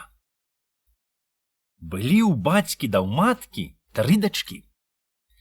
2 ўдалыя, дастаранныя, а 3 хаць гожая, як макаў цвет, але такая лянівая ды сварлівая, што мо такое і свет не бачыў. Набраліся з ёй бацькі клопату ні ў людзі не аддаць, ні ў сябе дзяржаць. Ведама, які гэта тавар, што як свежага не прадаў, та лепш бы не маў. Падраслі ўдалыя дзяўчата, дак іх наперабой пачалі сватаць, дай пабралі замуж, а тая ўпартая дачка асталася сядзець у бацькоў на карку. Але яшчэ гарэй усяго тое, што з ёю няма ніякага зладу. Што захоча, тое робіць, а не захоча, дык бы тая наравістая кабыла, што ні ўзад, ні ўперад. Нагараваліся з ёй бацька з маткаю, але нічога не парадзяць, бо, ведама, свае дзіця не кацяня, за плот не выкінеш. Сядзіць яна ў дзеўках, а ніхто і не думае пасылаць к ёй сватоў, бо ўсе добра даведаліся, якая гэта цаца. Толькі ось, быў там адзін багаты да вельмі харошы чалавек. Ён рана аўдавеў, але не жаніўся другі раз, бо вельмі моцна кахаў сваю жонку. Быў у яго адзінюшанькі сын. Гэтак дзяцюк гадоў 15 ему. От і думае бацька, няхай уже падрасце сын, да жэніцца, тай будзе ў нас хаджайка. А я так дабуду веку ўжо. Вырас сын, уже пора б яго жаніць, гожы хлопец, паслушны, старанны. Та не хоча маладым жаніцца. Яго равеснікі толькі тое і робляць, што дражняцца з дзяўчатамі, а ён туды не пазірае. А дзеўкі дужа любілі яго, хаць ён і не чапаў іх. Пачалі бабы сакатаць, што за таго хлопца пойдзе самая лепшая дзеўка, абы толькі ён яе браў. Кепска жыць без гаспадыні, бо праўду ж кажуць людзі, што гумно плача без гаспадара, а хата без гаспадыні. І пачаў той чалавек гаварыць сыну, каб ён наглядаў сабе дзеўку. Я уже даўно нагледзеў, адказвае сын. Толькі баюся, што ты, бацько, не схочаш. А той думаў, што сын выбраў сабе харошую дзеўку, дай кажа, чаму я не схачу? Табе, сынок, з жонкаю жыць і век векаваць, а не мне. Выбірай, якая люба, а я цябе змушаць не буду. Ну дак, от бацька, пасылай сватой к той дзеўцы, што ўсе людзі цураюцца. Здзівіўся той чалавек, але няма чаго рабіць. Згадзіўся на выбар сына. Але ўсё ж думае адгаварыць сына, каб ён не рабіў гэтага глупства. А ты ведаеш, якая яна наравістая? Ведаю. Затым і хочу яе ўзяць. Бо наравістыя светам уладаюць, а пакорныя ды ціхія, а ніколі шчасця не маюць. А ці ж ты з ёй саўладаеш? Людзей мядзведзя вучаць. Мядзведзя вучаць, але ж вельмі мучаць.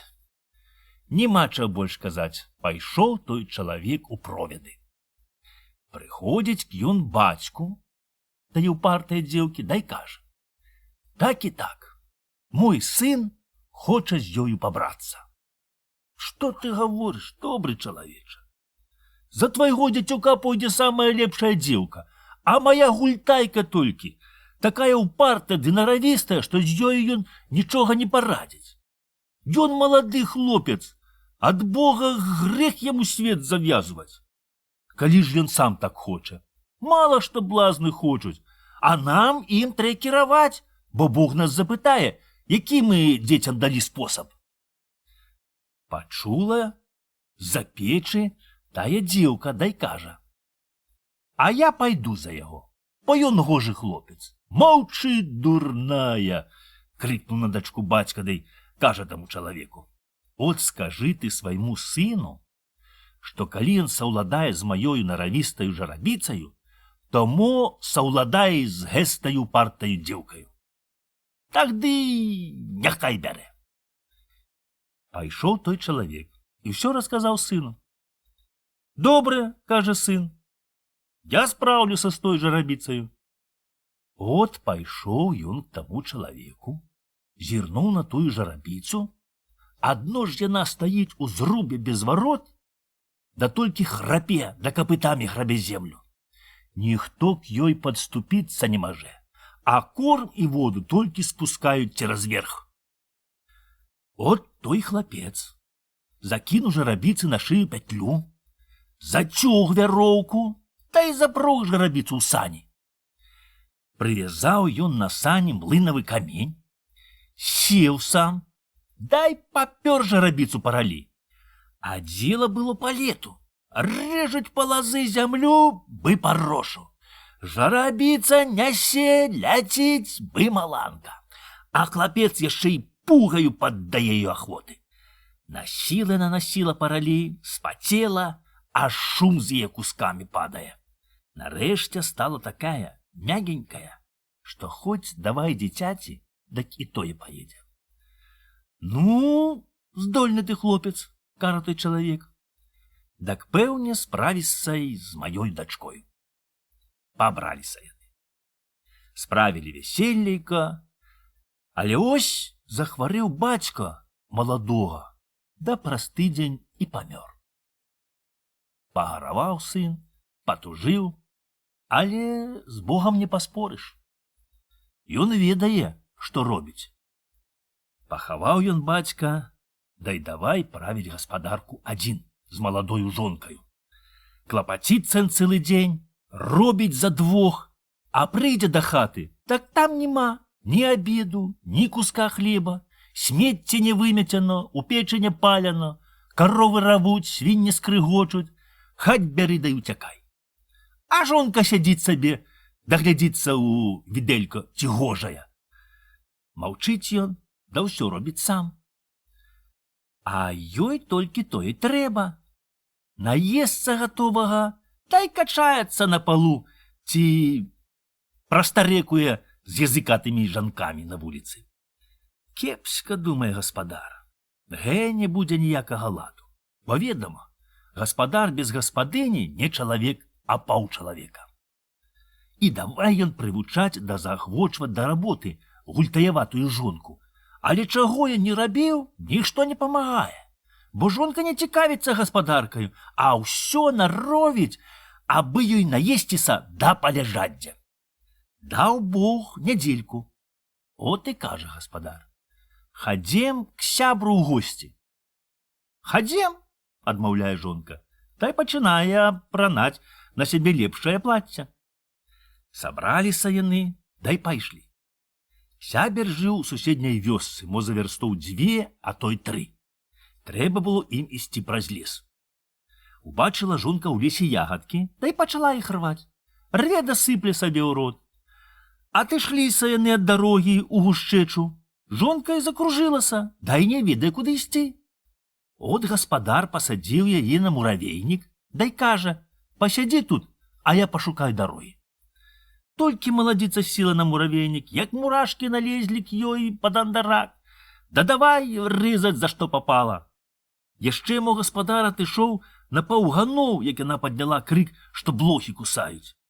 Вярнуўся ён, залупіў жонцы андарак на голаў, та і завязаў яго вяроўкаю, а канцы вяроўкі прывязаў к хвоі. Тупая жанчына па муравейніку, да яшчэ гарэй дражніць мурашак, а тыя сякуць упартую бабу да паліваюць сваім спірытусам. Раве яна нямым голасам: «Такі-сякі, адвяжы мяне, даратуй, а то я жыва не буду. А ці будзеш мяне слухаць, да гаспадарку даглядаць? Хачу буду, хачу не», — адказвае яна, да круціць задам. «Ну, так няхай цябе тут мурашкі вучаць, як трэба дзела рабіць, каб на свеце жыць.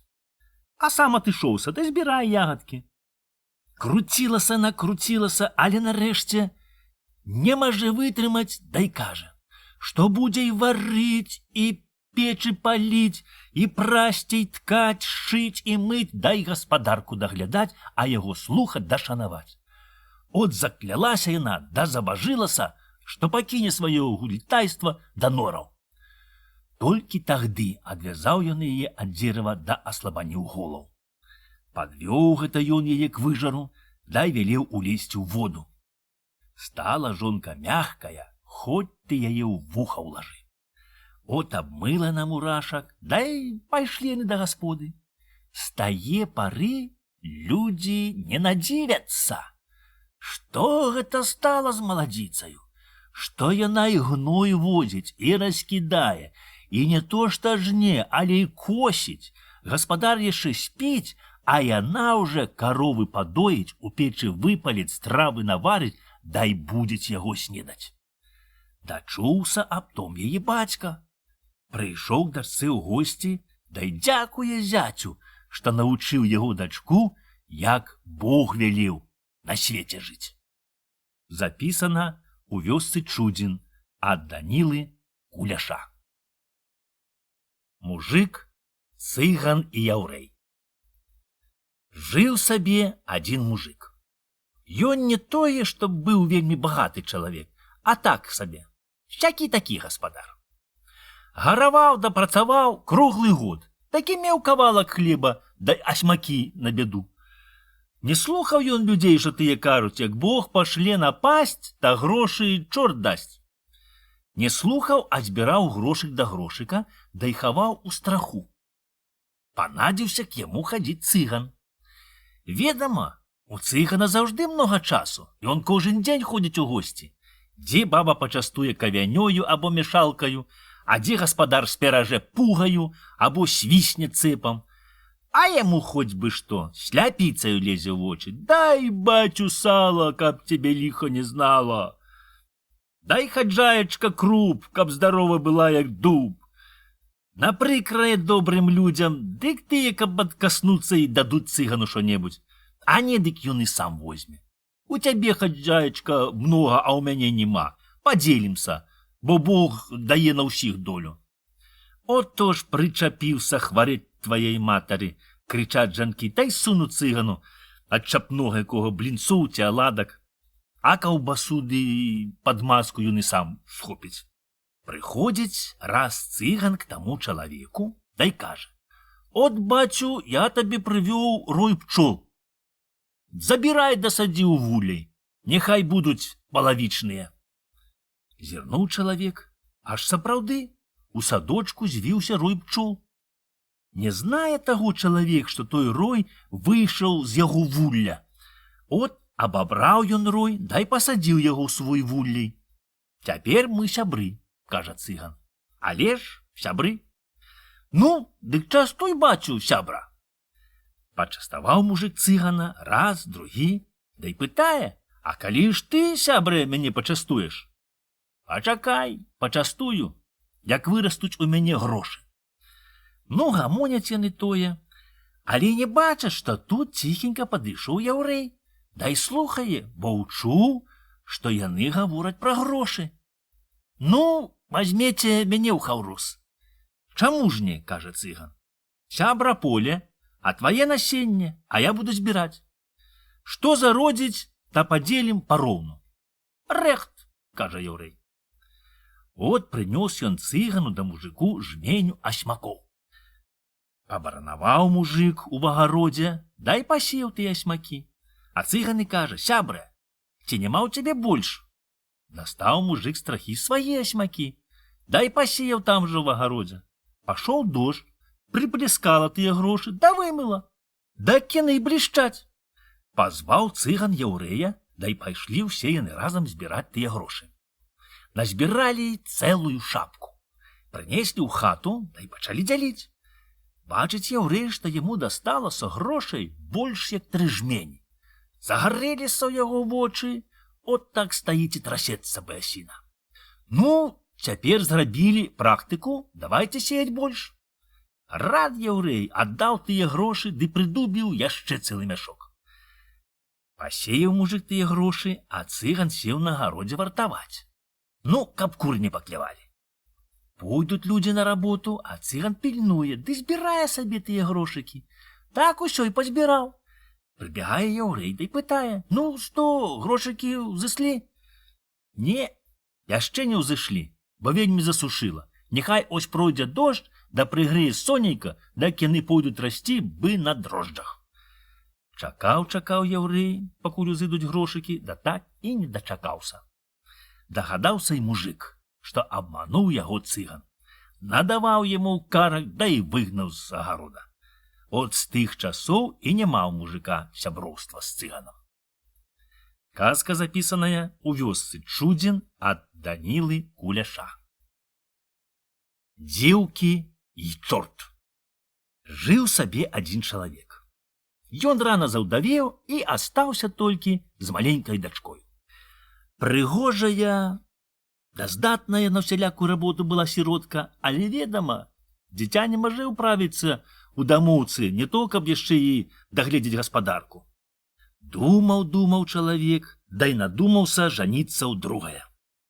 Запрабаваў ён пасватаць сабе дзеўку, але куды там? Ніводна не хоча ісці за ўдаўца.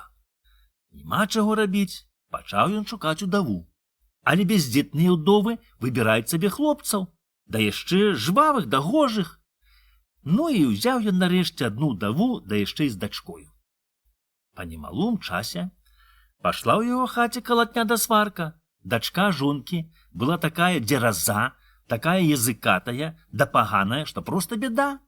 Нема таго дня, каб яна не ўскрыўдзіла яго дачухны.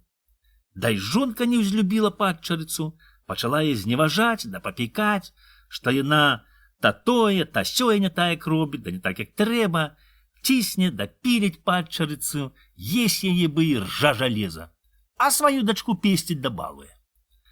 Пазірае той чалавек, шкода яму дачухны, аж сэрца кроўю абліваецца, але нічога не парадзіць з паганай бабаю. От адзін раз паехаў ён дзесь далека траляваць на рум дзерава. Та й замарудзіў там. Мо з тыдзень не было. Тым часам дома нямашака на хлеб мукі. От і пасылае тая жанчына падчарыцу на вадзяны млын змалоць збожжа. Узваліла тая мяшок на плечы, дай паперла ў млын. Толькі яна засыпала збожжа ў кош, як ось падбягае к ёй якісь панічок у капелюшыку. «Хадзі, красотка, к нам на ігрышча», просіць ён дзеўчыну. «Як жа я пайду?» адказвае яна, «калі я босая?» «Я дам чаравікі», сказаў чорт. А гэта, бачыце, быў чорт, і намерыўся ён загубіць дзеўку. Паляцеў чорт, да і прынёс дзеўцы гожыя чаравікі. Абула яна чаравікі, да і ўсё пазірае на свае ногі. «Ну, хадзем на ігрышча». «Ой, што ты таке кажаш? Як жа я пайду ў чаравіках без панчох? Гэта ж мяне дзеўкі засмяюць, скажуць, якась прасталытка. Я дам панчохі». І пабег чорт па панчохі. Пакуль ён бегаў, дзеўка змалола збожжа, да і засыпала муку ў мех. Прыносіць чорт панчохі, да і падганяе дзеўка, каб яна хутчэй перабувалася. А яна перабуваецца, бы мокрая гарыць, да ўсё пазірае, ці хутка дасць Бог дзень. Яна, бачыце, дагадалася, які гэта панічок, але бачыць, што папалася, так трэба хітраваць. «Ну, цяпер добра, хадзем». «Што, ты кпіш ці што? Як я пайду ў бяседу, калі ў мяне спадніца бы заткала? Ну, гэта не бяда. Духам прынесу табе спадніцу. І пабег чорт з млына. Тым часам заспявалі пеўні. Рада тая дзяўчына. От узваліла яна на спіну муку, да чуць не бягом паперла яе да гасподы. Здзівілася мачаха, што пачарыца не загінула на заклятым млыне, да яшчэ б такую пору вярнулася дамоў. Ну, што, гунваст, змалола збожжа? Пытае яна. От жа змалола, адказвае тая. Зірнула тут мачаха на пачарыцу, да як убачыла на ёй такое гожае адзенне, так аж рукамі сплеснула. Дзе ты ўзяла гэтакае? Крыкнула яна. Тая расказала, што на млыне яе пазваў паніч на ігрышча танцаваць, да затое падараваў ёй опратку. Сярдзітая мачуха быгадзюка, аж пражэцца, не можа дачакацца вечара. А то ж моя дачухна яшчэ не такія дастане шаты. Кажа яна, ды пасылае сваю дачку ў той млын малоць збожжа. Даў Бог вечар, і пашла дзеўчына ў вадзяны закляты млын малоць муку. Толькі яна прыпхалася туды, як ось і падбягае к ёй той самы панічок. І заве на ігрышча з сабою паскакаць, а яна кажа: дай мне самае гожае плацце, да чаравікі, дай пайду. Добра, дам, адказвае чорт. Дай пабегу карчму, дзе была багатая ландарка. От ён злупіў з яе опратку, дай прынёс той дзеўцы. Апранулася яна, да хутчэй пайшла на ігрышча. Вывеў гэта яе чорт пад кола, дзе мітусіцца вада, і здалося ёй, што гэта там скачуць паненкі. Сунулася яна туды, дай загібла. На сілу назаўтра тая баба пазбірала яе костачкі да шматце. А падчарыца выбрала сабе гожага хлопца, дай пабраліся яны. Мой да тых час яны яшчэ жывуць, як усе добрыя людзі, да хваляць Бога. Казка запісаная ў вёсцы Чудзін ад Данілы Уляша. Смачна. Жыў сабе адзін чалавек. Быў ён, не то каб сказаць, вельмі багаты, а так сабе, заможны гаспадар. Так, як усе, жыў ён сцісла, а як дасць Бог свята, та любіў з добрымі людзьмі смачна паесці, да выпіць так, каб ісці за плот дзяржаўшыся. Адзін раз паехаў ён у места з якімсь-то панам, каморнікам ці што. Заехалі яны ў карчму. Пан улез у алькерік, і велеў падаць сабе выпіць да закусіць. Ведама, пан грошай не шкадуе. Выпіў гарэлкі, закусіў, да і пачаў піць гарбату. А просты чалавек, ведама, шкадуе траціць грошы, да дастае сабе з торбачкі сухі хлеб да кіслыя агуркі, да і есць паціхеньку. Пабачыў пан, што той чалавек пазірае на яго, бы тая сабака з-пад стала, та й даў яму шклянку гарбаты. Узяў ён гарбату, да і хацеў яе выпіць обмягам, бы чарку гарэлкі. А тая гарбата да была яшчэ гарачая. Ён чуць не спёкся, да так пырхнуў, што аж пану забрызгаў вочы, а шклянку кінуў далоў. А няхай яна згарыць, гэстая гарбата, кажа ён, як трохі ачухаўся. Гэта добра паном, а нашаму брату гарапашніку гэта гарбата шкодзіць. Усміхнуўся пан, дай даў таму чалавеку даядаць аб'едкі якоїсь вельмі смачнай рыбкі. Тая рыбка яму вельмі спадабалася. Ён з'еў яе з костачкамі, а самую бляшаную коробачку гэтую, у якой ляжала рыбка, вымазаў хлебам, дай вылізаў яшчэ языком. Думае ён, пачакай жа, я зраблю дзіва. І пайшоў ён, да і купіў сабе коробачку тае смачнае рыбы. Цераз тыдзень у нас хвэст, дак трэба частаваць папа, таму ён не будзе лаяцца, як пайду ладзіць вяселле. А ўжо ж пара даць спосаб майму хлапчуку. Пачастую я папа. Пэўне, ён яшчэ ніколі не каштаваў такой смачнай рыбы, а то ж дзівяцца людзі. Прывёз ён коробачку тае рыбы, та й нікому не паказаў. Чакае свята. Ось падышло свято.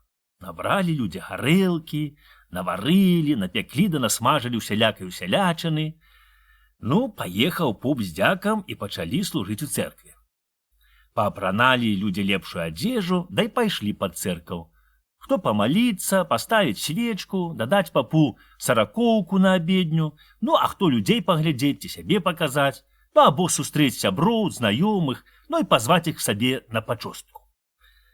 Пашоў у цэркву і той чалавек, але не маліцца, а толькі папрасіць папа, каб ён прыйшоў к яму на пачостку.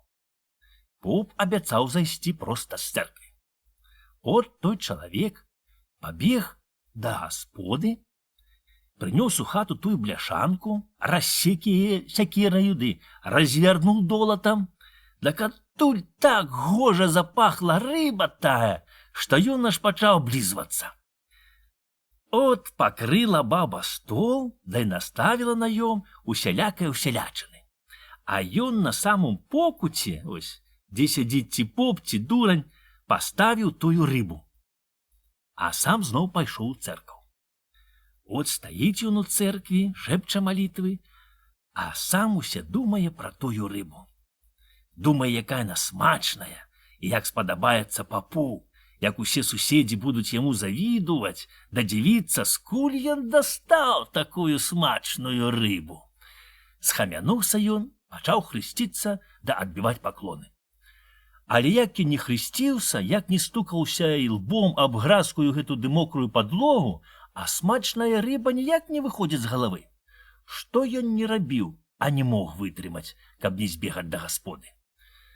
Тут ён нібыта ўспамянуў, што яшчэ не ўсё сказаў жонцы, што трэба прыгатаваць такому вялізнаму госцю. А тым часам не вытрымаў, каб не зірнуць, да і не панюхаць вельмі смачныя рыбкі.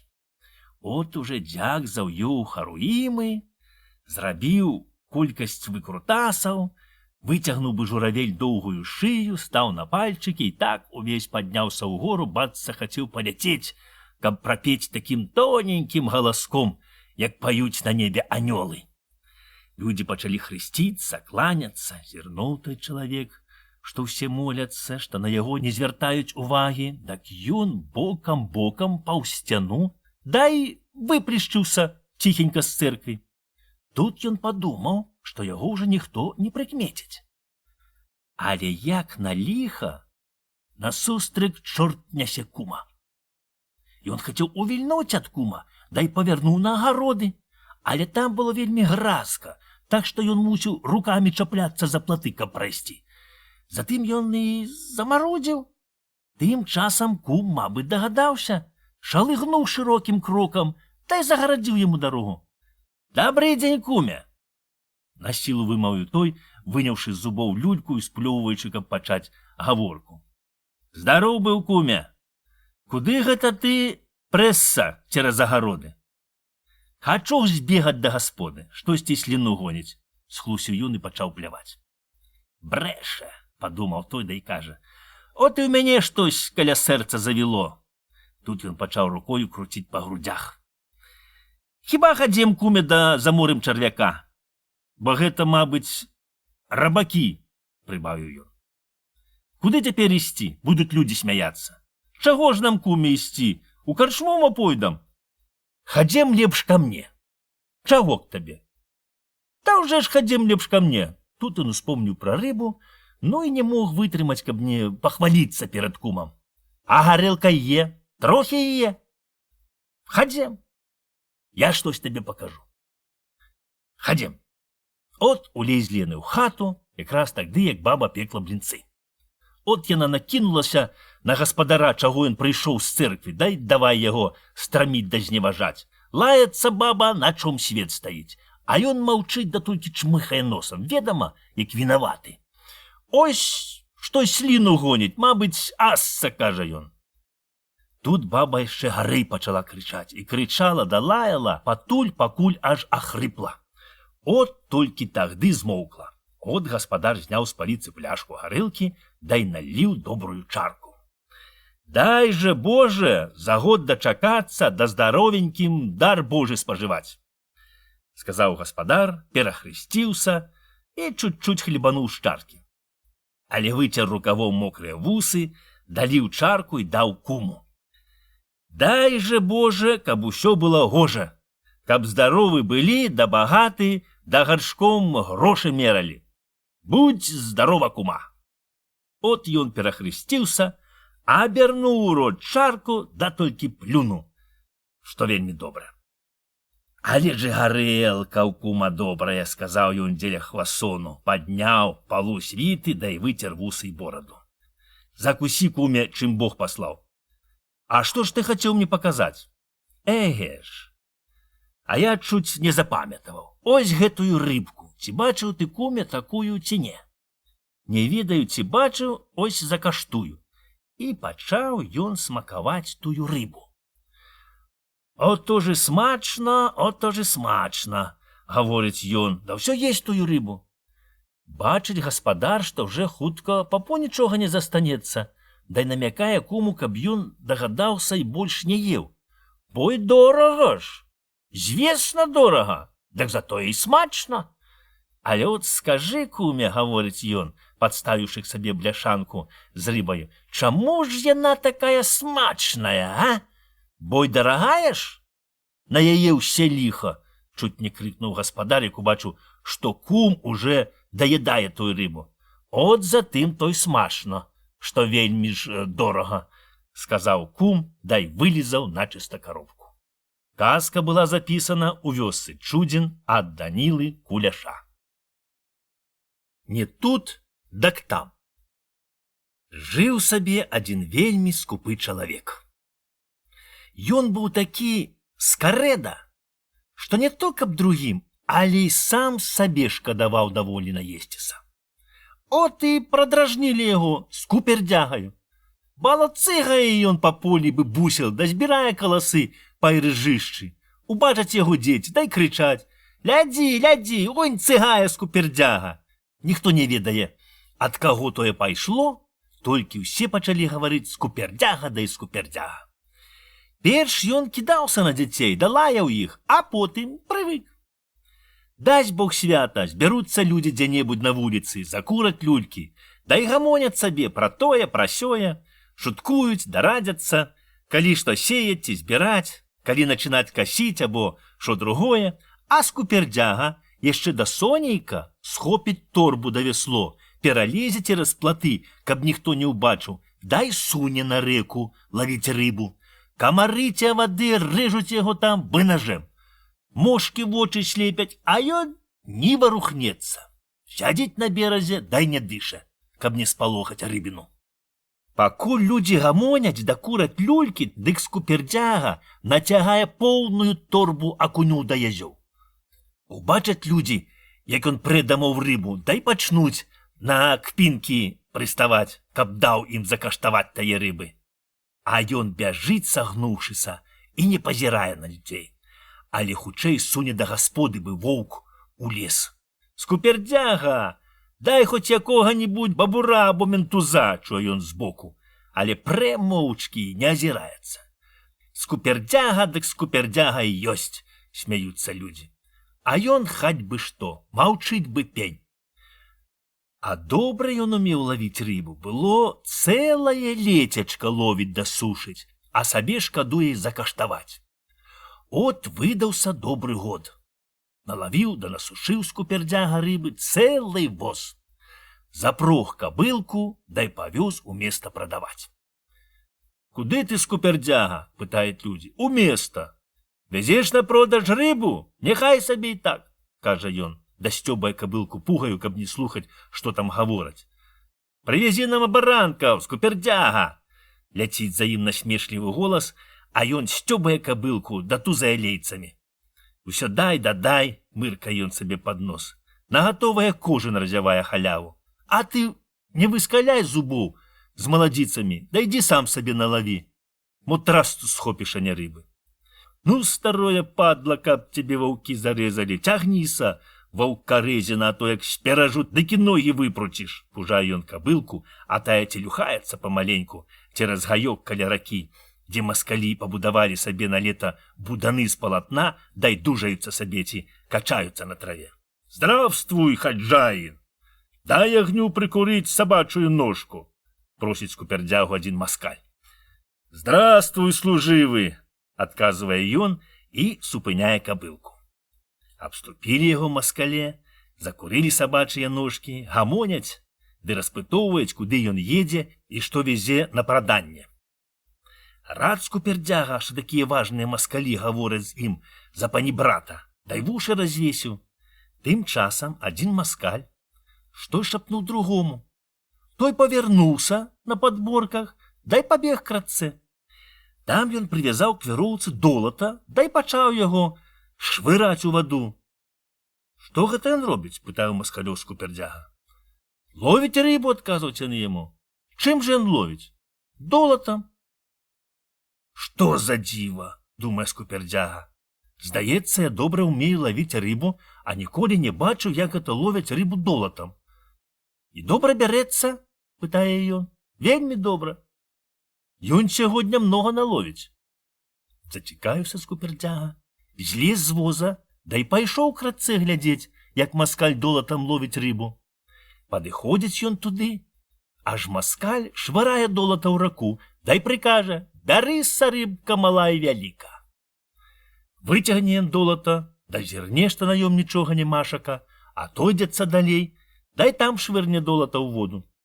Выцягне памаленьку вяроўку, пуста, от ён швырне ў другое месца, дай кажа: «Ну, не тут, дак там, не тут, дак там».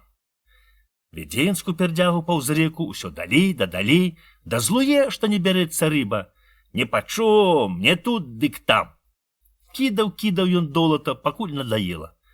«Не, мабыць, затым не бярэцца, што вельмі горача пячэць сонца», — кажа маскаль. «Хіба ж лепш пакупаюся». Раздзеўся маскаль, дай палез у ваду. Купаецца маскаль, да паказвае, як бабы плывуць.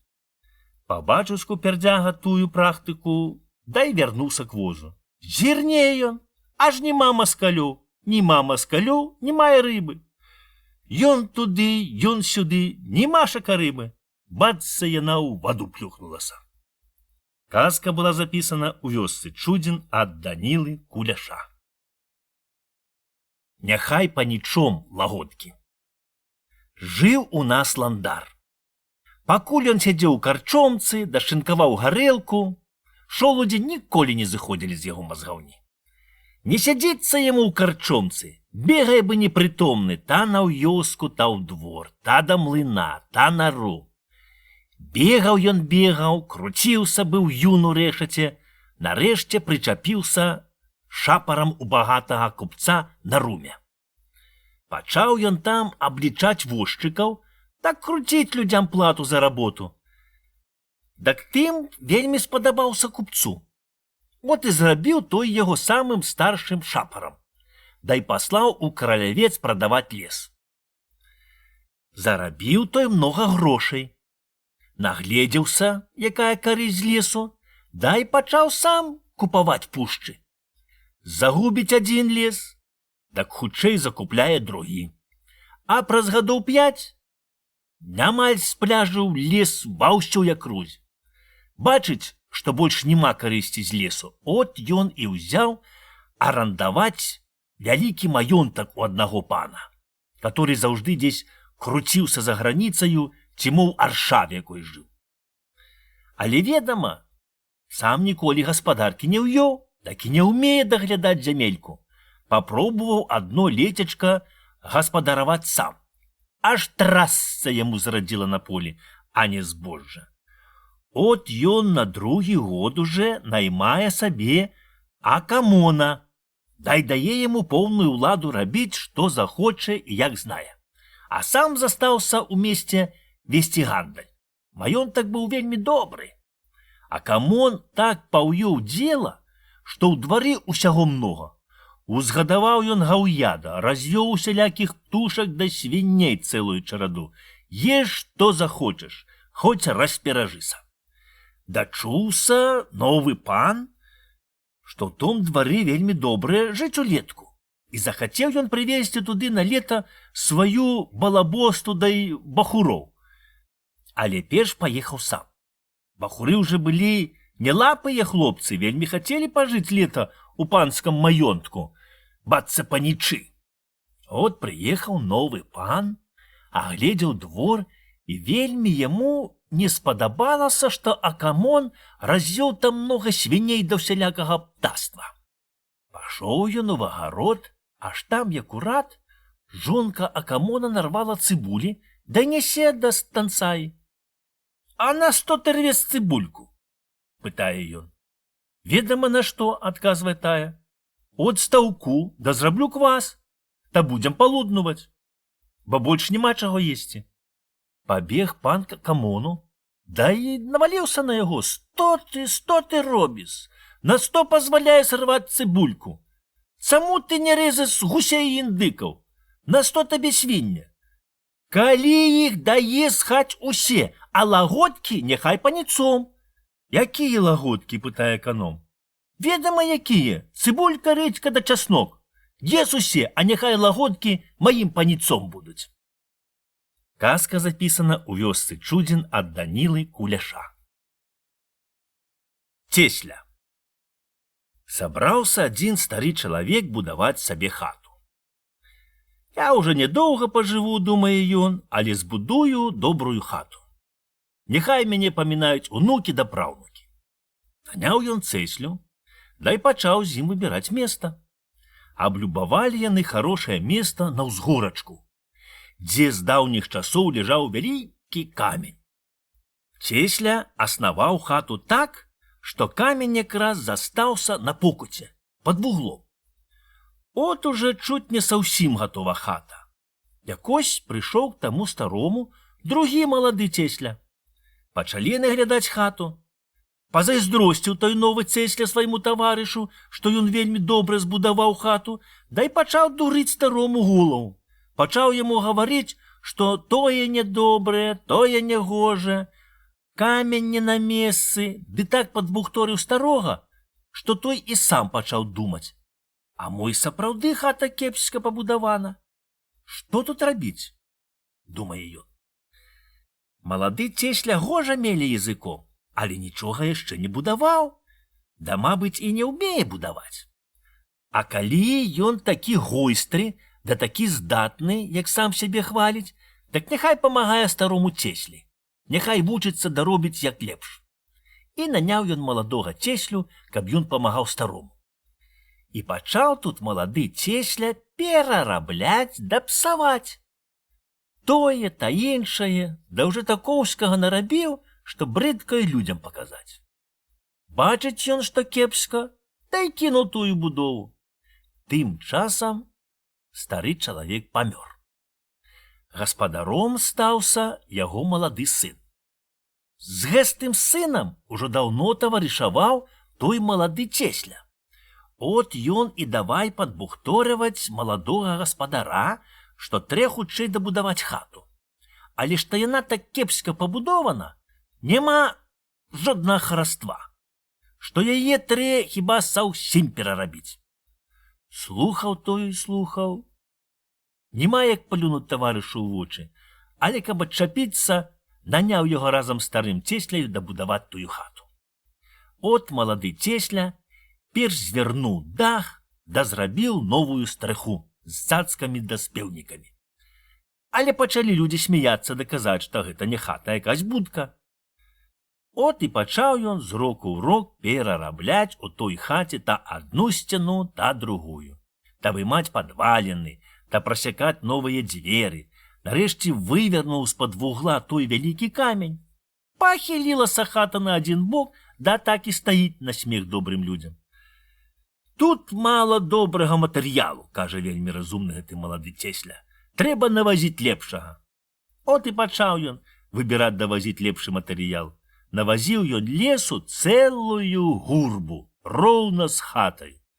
От выкіне з сцяны бервяно, паложыць туды новае, паглядзіць нягожа.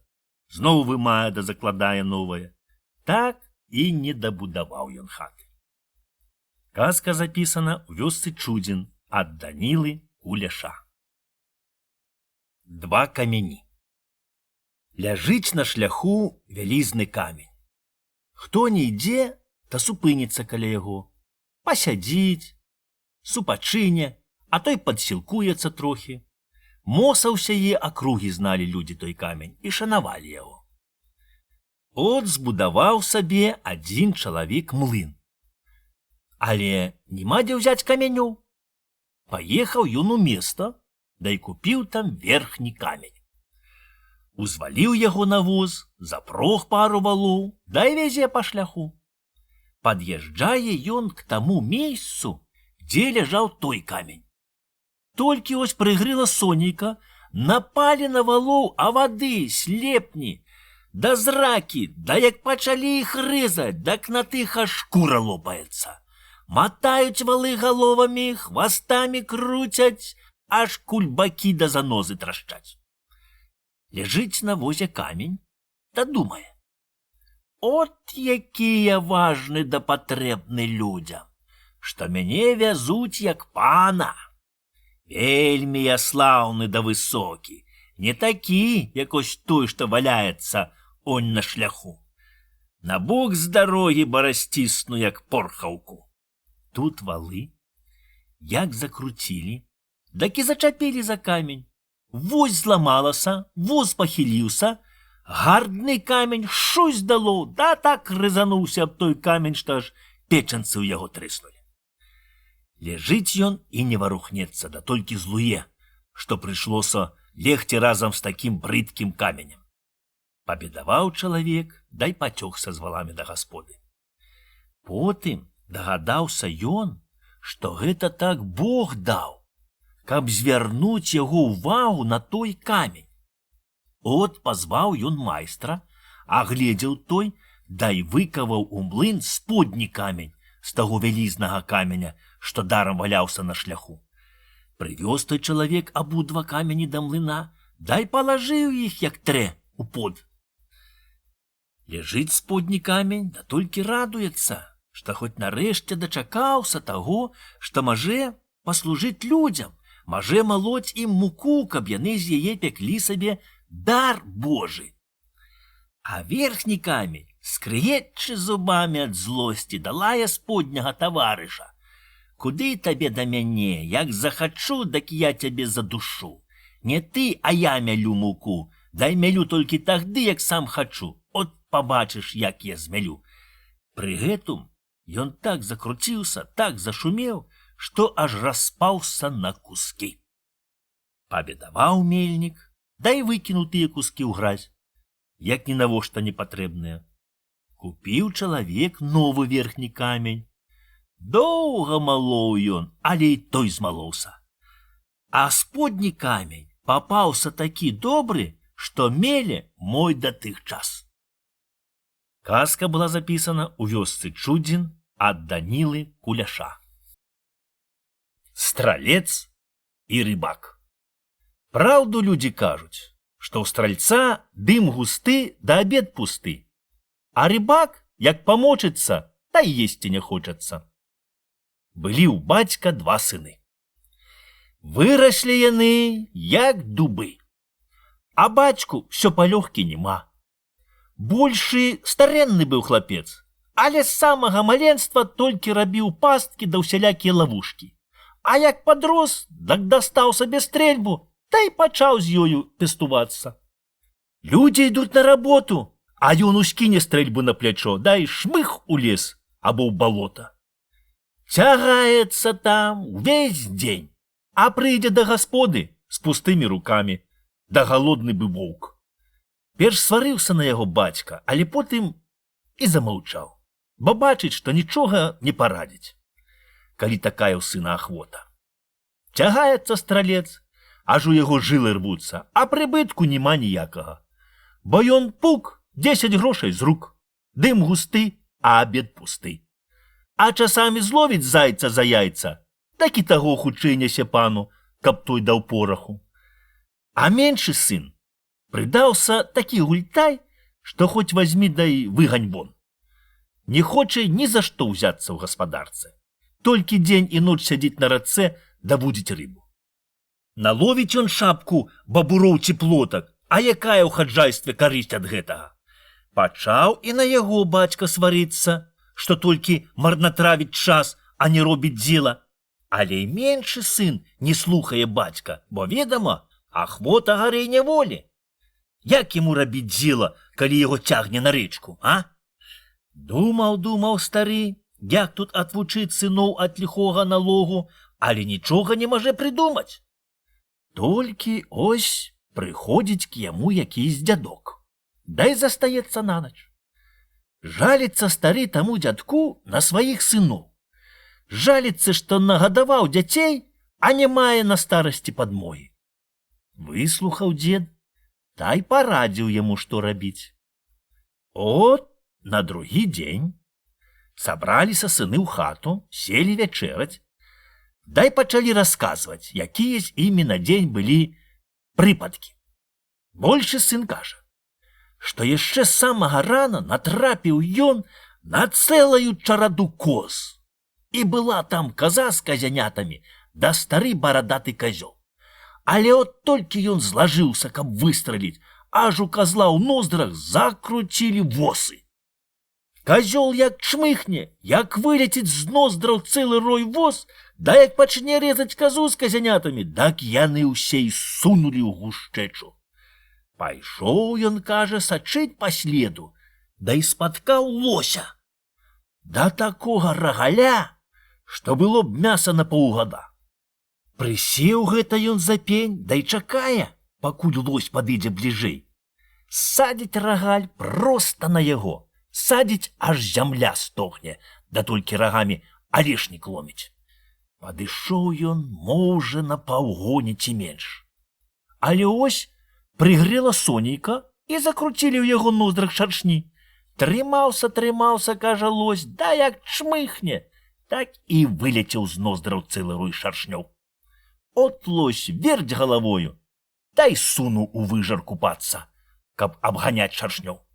Ён выскачыў з-пад куста, да за ім, але куды там дагнаць гэсткую цыглятую махіну? Няма чаго рабіць. Пайшоў ён далей, да і хацеў прайсці праз алёс. Толькі ён праплішчыўся праз гышчэчу, да вылез на прагаліну, зірне, аж там стаіць, кажа, на задніх лапах вялізны бывол мядзведзь. Чмыхае да абганяецца пярэднімі лапамі ад чмялёў.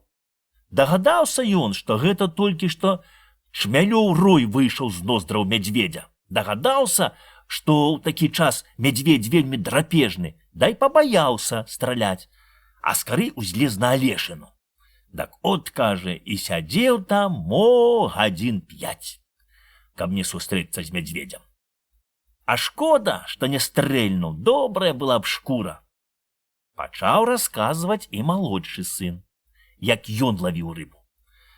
От, кажа, от хопіцца на кручок вялізная рыбіна, падцягну яе к берагу, а яна віль хвастом, да і адарвецца.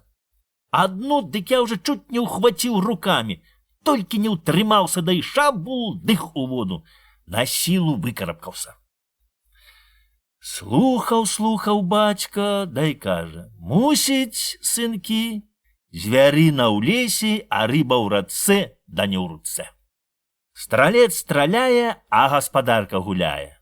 Рыбак рыбу вудзіць, да век нудзіць. А гаспадар на сваём гародзе, дык раўня ваяводзе. Я ўжо стары, мо скора і памру. Пора думаць пра сваю душу, бо смерць не за гарамі, да за плечамі. Жывеце, сынкі, як знаеце, а я пайду ў свет. Пакланюся святым угоднікам, да памалюся Богу за сваю грэшную душу. Сказаўшы тое, пачаў стары збірацца ў дарогу.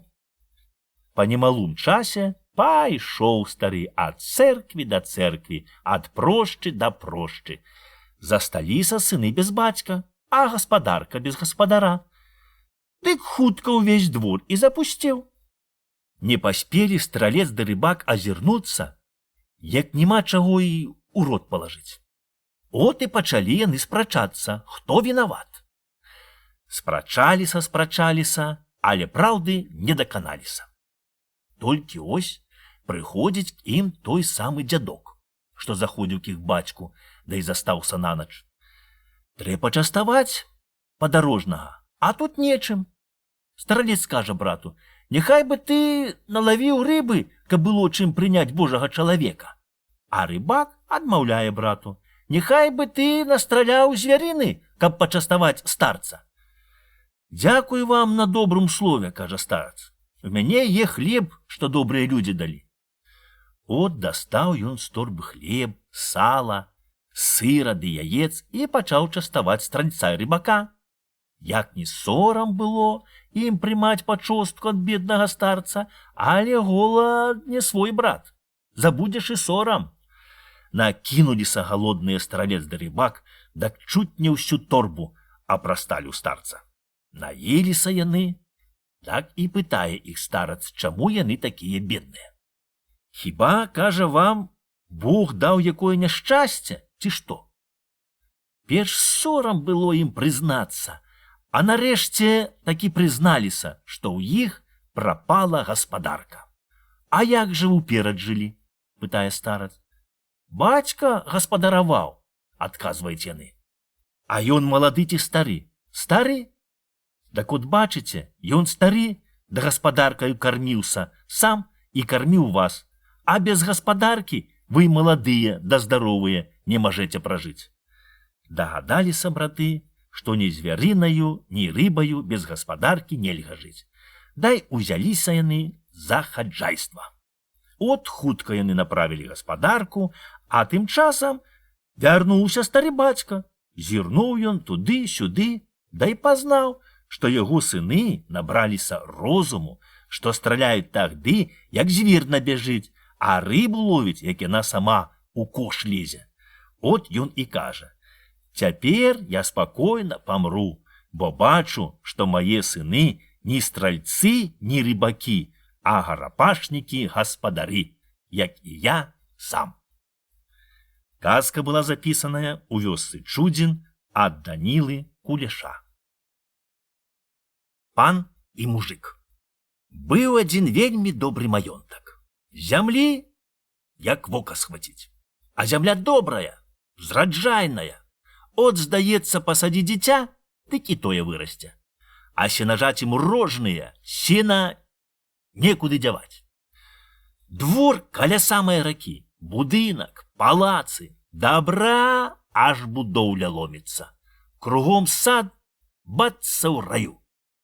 Такая пану жытка, што і паміраць не трэ. Але што паны? Яны заўжды ад добра круцяцца. Так і той пан.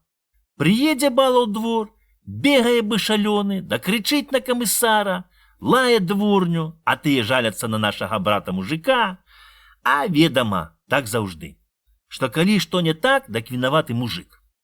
А даць яму 100 гарачых, крычыць пан. От табе і ўся справа. Толькі тагды трохі супакоіцца пан, як прыйдуць к яму ў двор тыя дзеўкі, которых хочуць людзі браць. Там, бачыце, была такая павядзенца, што пакуль дзеўка не сходзіць к пану, датуль не можа рабіць вяселля. От бало нагоняць к пану дзевак цэлую чараду, бы авечак. А ён бярэ ці к сабе, ці гасцям. От пакруціцца пан з тыдзень ці больш, дай зноў паедзе, чорт ведае куды.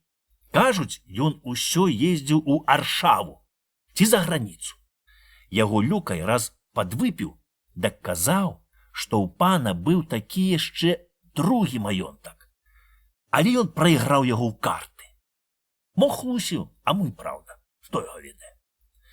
Толькі ось адзін раз вельмі доўга не было пана. Розна гадалі людзі. Другія пашлі гаманіць, што ўжо саўсім не будзе пана, што нас возьмуць у казну ці саўсім пусцяць на волю. Толькі быў у нас адзін такі п'янчушка, дак той праўду казаў, што балота без чорта не будзе, адзін загіне, 10 будзе. Дак тое направду і выйшла. От якось перад сёмухаю сагналі людзей у двор. Сышліся яны на дзядзінец, сядзяць, пакурваюць сабе люлькі, да гамоняць аб том аб сём.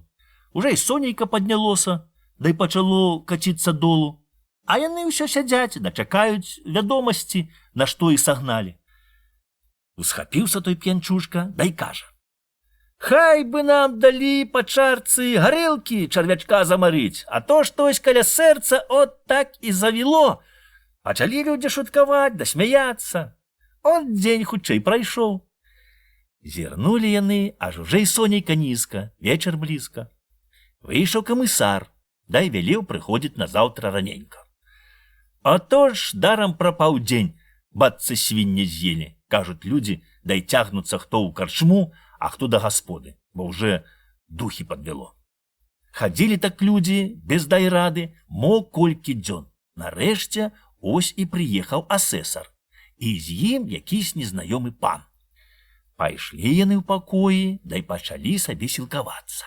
Ведама, паном часу многа, а што людзі дарма пятрэюць, такім клопату мала. Але ось уже перад самым вечарам выйшаў к людзям асэсар з камысарам і новы пан. Прачытаў якісь паперік, да й кажа: «От вам новы пан. Слухайце яго, да шануйце. Та й ён не пакіне вас, а будзе вам як бацько». Тут падалі коней. Асэсар сеў, да й паехаў. А новы пан забраў камысара, да й пайшоў з намі на поле. Толькі выйшлі мы з варот, от і пачаў пан аглядаць поле ды рахаваць, які гатунак грунту. А поле было ўзорана там яшчэ аб восень, на зяб, дак так і засталося не засеяна. Ведама, на зіму раля зраўнялася, бацца не горана. Ускочыў пан у сваіх ляскаватых ботах на кратавенне, да й праваліўся па самыя костачкі. «О, добрая зямля», кажа ён камысару. «Але добрая», адказаў той. Пачаў пан пытаць старых людзей, якое тут лепш сеяць збожжа.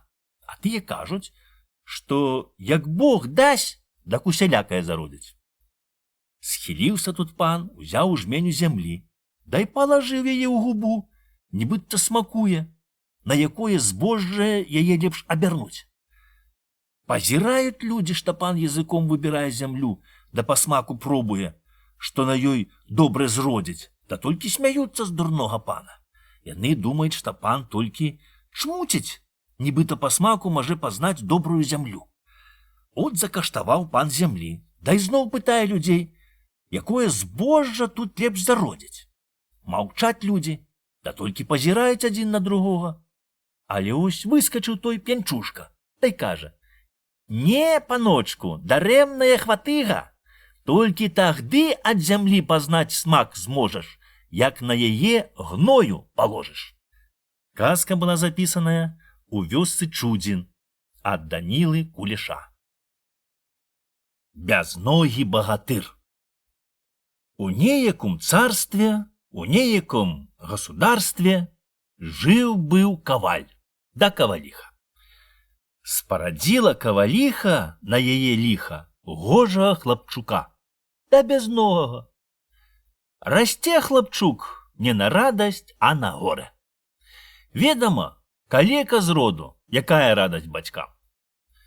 Гадуецца ён, як пакідзішча.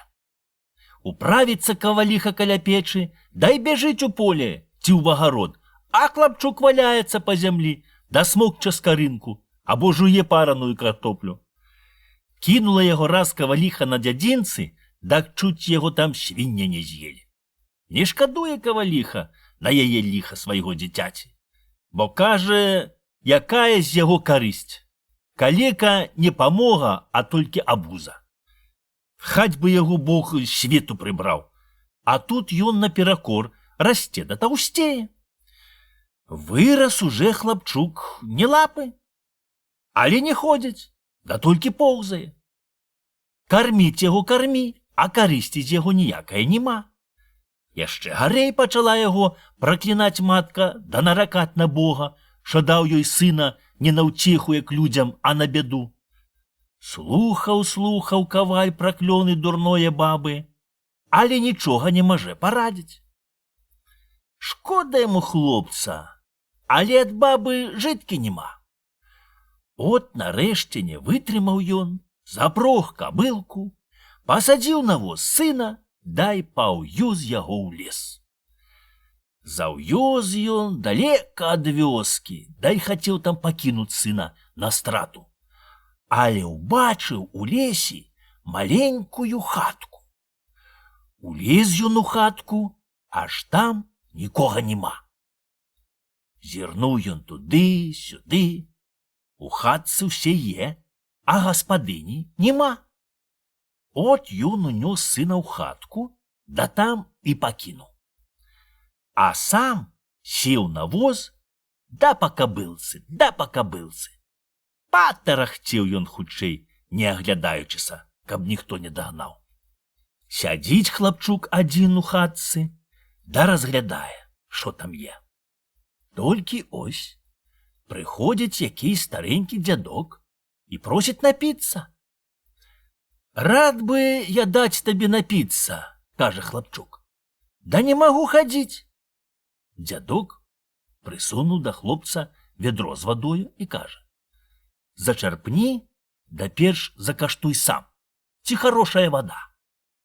А хлапчуку даўно піць хацелася. Хлебануў ён, дай выдундзіў немаль поўны корчык. Як выпіў, дык адразу пачуў сабе такую сілу, што, здаецца, усю зямлю перавернуў бы, каб толькі было б, што ўперціся нагамі. Напіўся дзядок, дай кажа: пі больш, бо табе трэ вялікая сіла.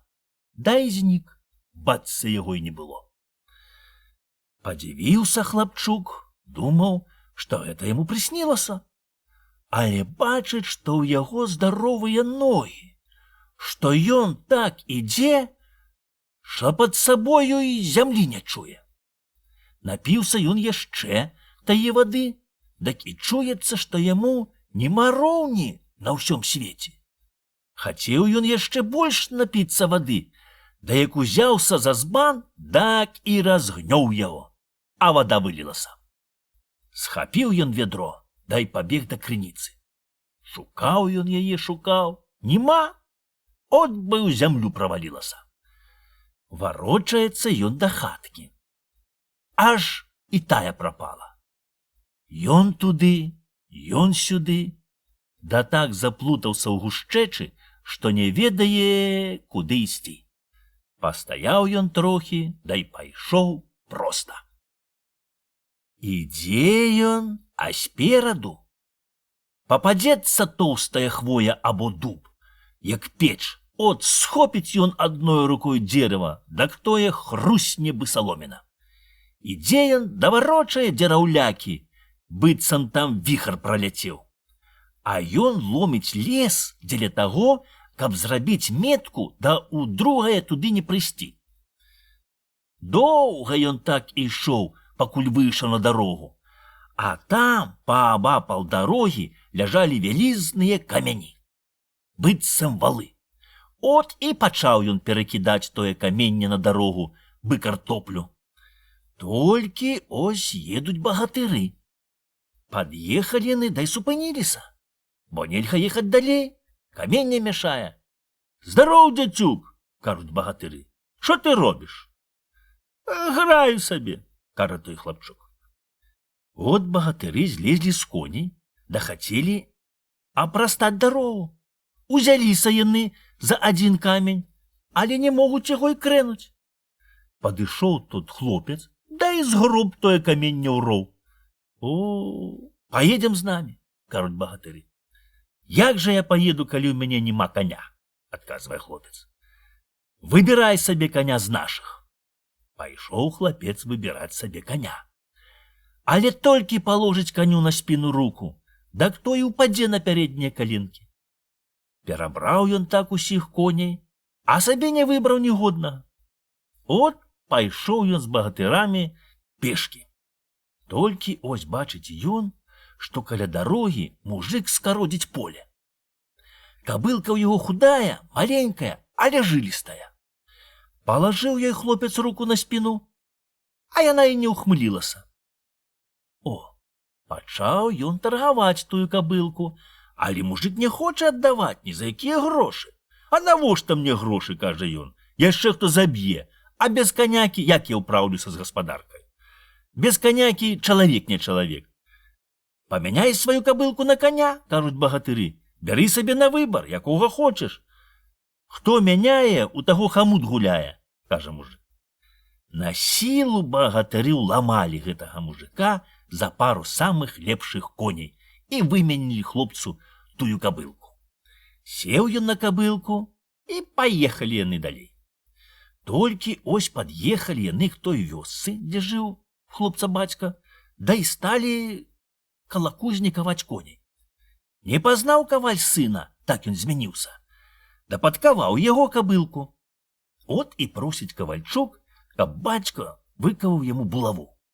Сабраў каваль усе залеза, та й выкаваў такую булаву, што ўтрох на сілу яе варочаюць. Узяў кавальчук тую булаву, пакруціў яе адной рукою, да як шыбануў гару. Так яна неведама дзе дзелася. Стаяць багатыры да дзівяцца. Але ось па немалым часе гудзе тая булава, бы гром грымець, ляціць уніз. Падставіў кавальчук калена, ударылася булава аб калена, да толькі скрывілася. Прыбавіў каваль яшчэ з пуд залеза, да і выкаваў мацнейшую булаву. Падзякуваў кавальчук, узяў тую булаву, да і паехаў з багатырамі ў свет. Прыехалі яны к аднаму цару і наняліся на службу. Па немалым часе аб'явіўся там вельмі дужы змей. І пачаў гэты змей прылятаць да цягаць к сабе людзей. Багацька пахватаў ён людзей, да й паеў іх. Нарэшце захацелася яму царскага м'яса. От і схапіў ён царэўну, да і запёр к сабе ў лёху. Але не есь, а трымае на закуску. Аб'явіў цар па ўсяму царству, што дасць таму паўцарства і дасць замуж царэўну, хто яе выбавіць ад змея, а таго заб'е. Многа прывалося сільных багатыроў біцца з тым змеем, але ўсе яны там загубілі свае костачкі. Нарэшце вызваліся і тыя багатыры, што прыехалі з кавальчуком. Паедзем з намі, кажуць яны кавальчуку. Ты яшчэ малады, пора і табе шукаць славы. Паедзем, там мы цябе навучым, як біцца. Згадзіўся кавальчук, і паехалі яны разам. От едуць яны даедуць і пад'язджаюць. Аж растанцы на дарозе і стаіць слуп. А на слупе штось напісана. Быў з іх адзін пісьменны, і от пачаў ён чытаць. І прачытаў ён, што хто паедзе направа, той дабудзе сабе славу. Хто налева, знойдзе багатство, а хто проста, таго спаткае смерць. І пачалі тут багатыры выбіраць, куды хто ахвочы ехаць. Выбралі яны все дарогу направа і паехалі шукаць славы. Толькі адзін кавальчук кажа, што ад смерці не адперці, так лепш ехаць проста. Як не адмаўлялі багатыры, а кавальчук упёрся, да такі адзін і паехаў проста. Праехаў ён трохі, да і трапіў на тую самую хатку, куды яго заўвёз бацька безногага. Прывязаў ён кабылку, да і улез у хатку. Зірнуў ён у кут, аж там у запечку сядзіць вельмі старэнькая баба. Здарова была, бабко! Дзякуй табе, дзецючок. Куды Бог нясе? Пытае яна. Поеду, бабко, просто. Не едь, детки, бо загинешь. Там змей з'есть. Не, бабко, поеду, хоть и загину. Шкода мне тебе, детки. Ты был у моей хатцы, так ты мне, бацца, родный внук. Так от же слухай мяне. Што ты не сустрэнеш на дарозе, так не забівай. Та яно табе ў дарозе, да ў бядзе паслужыць. Падзякуваў хлопец бабе, дай паехаў далей. Толькі ён ад'ехаў ад хаткі, аж выскачыў заяц. Хацеў ён швырнуць у яго булавою, але той кажа: «Не бі мяне, я табе ў бядзе паслужу». Паехаў ён далей, а заяц бяжыць за ім назіркам. Толькі ось выскачыў воўк. Ён за булаву, а воўк кажа: «Не бі мяне, буду табе патрэбен у бядзе». Адпусціў ён булаву, дай паехаў далей. Бяжыць воўк назіркам. От пад'ехаў ён каменную гары. Нема як ехаць далей. Злез ён з кабылкі і пусціў я на пашу, а сам пашоў шукаць дарою. Тым часам змей вылез з лёху жыраваць. Да якраз трапіў туды, дзе была кабылка. Бачыць воўк, што змей з'есть кабылку. От ён як напалохаў яе, дык яна і пусцілася на ўцекача з усіх ног, да тым часам і ўцякла ад змея. Пажыраваў змей, да і вярнуўся к сабе ў лёху. От прыбег к хлопцу заяц, дай паказаў яму тую шчыліну, дзе змей зачыніў царэўну. Пагрукаў хлопец булавою каменную сцену. От там і паказалася царэўна, дай кажа: «Уцякай, бо змей з'есть». А тут хлопец размахнуўся, да як трэсне булавой аб сцяну, так яе і высадзіў. Кінулася к яму царэўна на шыю, да давай прасіць, каб ён давёз яе к матцы да к бацьку. Тым часам змей высунуў голову праз шчыліну, да і хацеў з'есці таго хлопца. Тут хлопец схваціў булаву, да як рэзане па галаве змея, так з яе мазкі пацяклі. От адрэзаў ён у змея язык, да і палажыў яго сабе ў кайстру. Тым часам змей высунуў другую галаву. Хлопец і тую размажджыў, да выразаў язык. Такім парадкам расквасіў ён змею усе 12 галоў. Рада царэўна, што такі знайшоўся багатыр, да і страціў таго ліхога змея. Спадабаўся ёй той хлопец, і абяцала яна, што пойдзе за яго замуж, які ён завязе яе к бацьку да к матцы. А што гэта праўда, дык яна разарвала хустачку, да і дала хлопцу адну палавінку. Палажыў хлопец хустачку за пазуху, да і лёг спаць, бо вельмі ўтаміўся, пакуль ухадзіў змея. Спіць хлопец багатырскім сном і не чуе, што бяда блізка. Тым часам тыя багатыры пад'ехалі туды, убачылі царэўну. Да і пачалі яе пытаць, як тое ўсё было.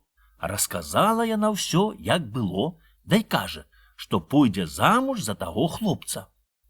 Пазавідвалі яны хлопцу, падбеглі к яму соннаму, да і забілі яго. Потым пачалі яны спрачацца, каму павінна дастацца царэўна. Доўга спрачаліся яны, нарэшце пачалі біцца, пакуль не пазабівалі адзін другога. Застаўся толькі адзін, самы дужы ды спрытны. От ён прымусіў царэўну, каб яна сказала бацьку да матцы, што гэта ён забіў змея і выбавіў яе з няволі.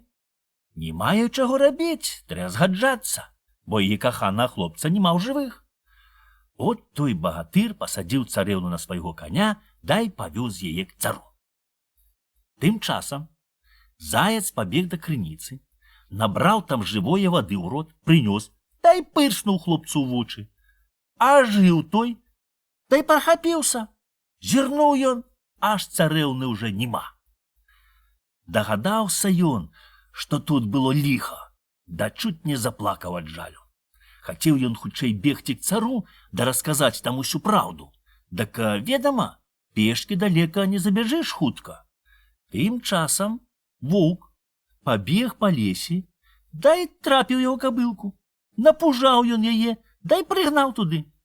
Сеў гэта хлопец на кабылку, да і паехаў хутчэй к таму цару. Прыязджае ён туды, аж там уже ўсе гатовяцца к вяселлю. пайшоў ён к цару, да і расказаў яму всю праўду. Не мае цар веры, да і пытае ў дачкі. Але ведама, тая кажа толькі тое, што ёй велеў казаць той багатыр. От цар вялеў за паклёп павесіць таго хлопца.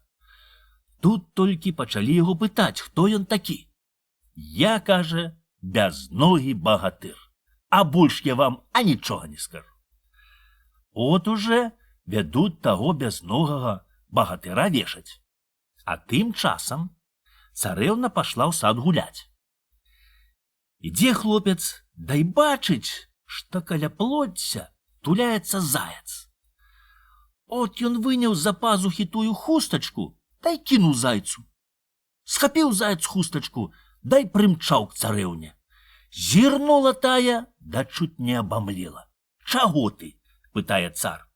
Тут яна кінулася цару бацьку ў ногі, расказала всю праўду, да і пачала прасіць, каб не вешалі таго хлопца, который збавіў яе ад змея.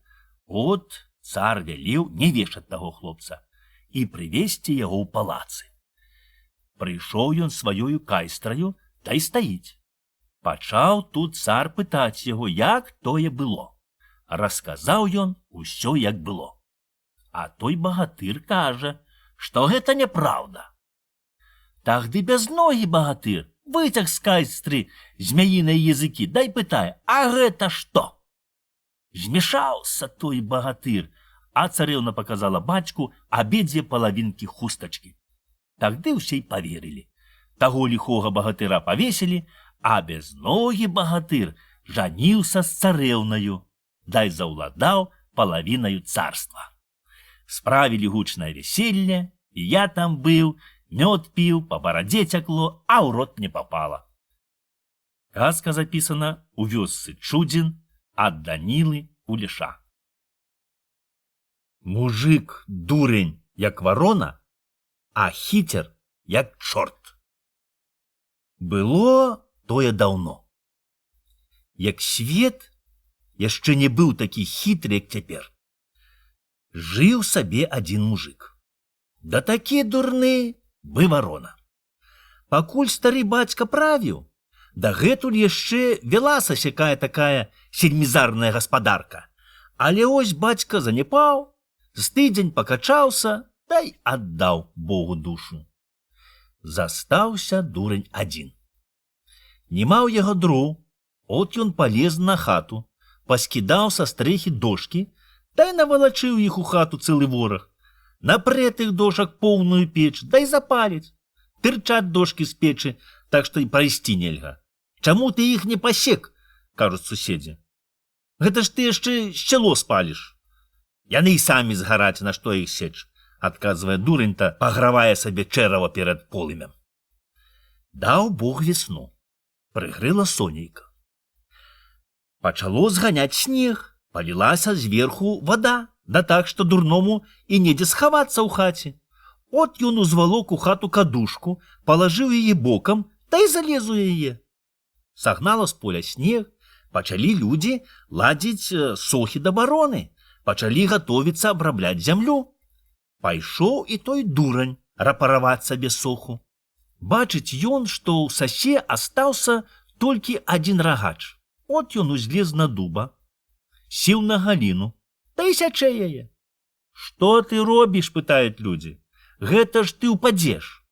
Адкуль вы знаеце, адказвае дурень. Да і не кідае секці. Сек ён, пакуль і грымнуў на зямлю разам з галінаю. Зямля была яшчэ мягкая, от ён толькі трохі адсадзіў азадак сабе.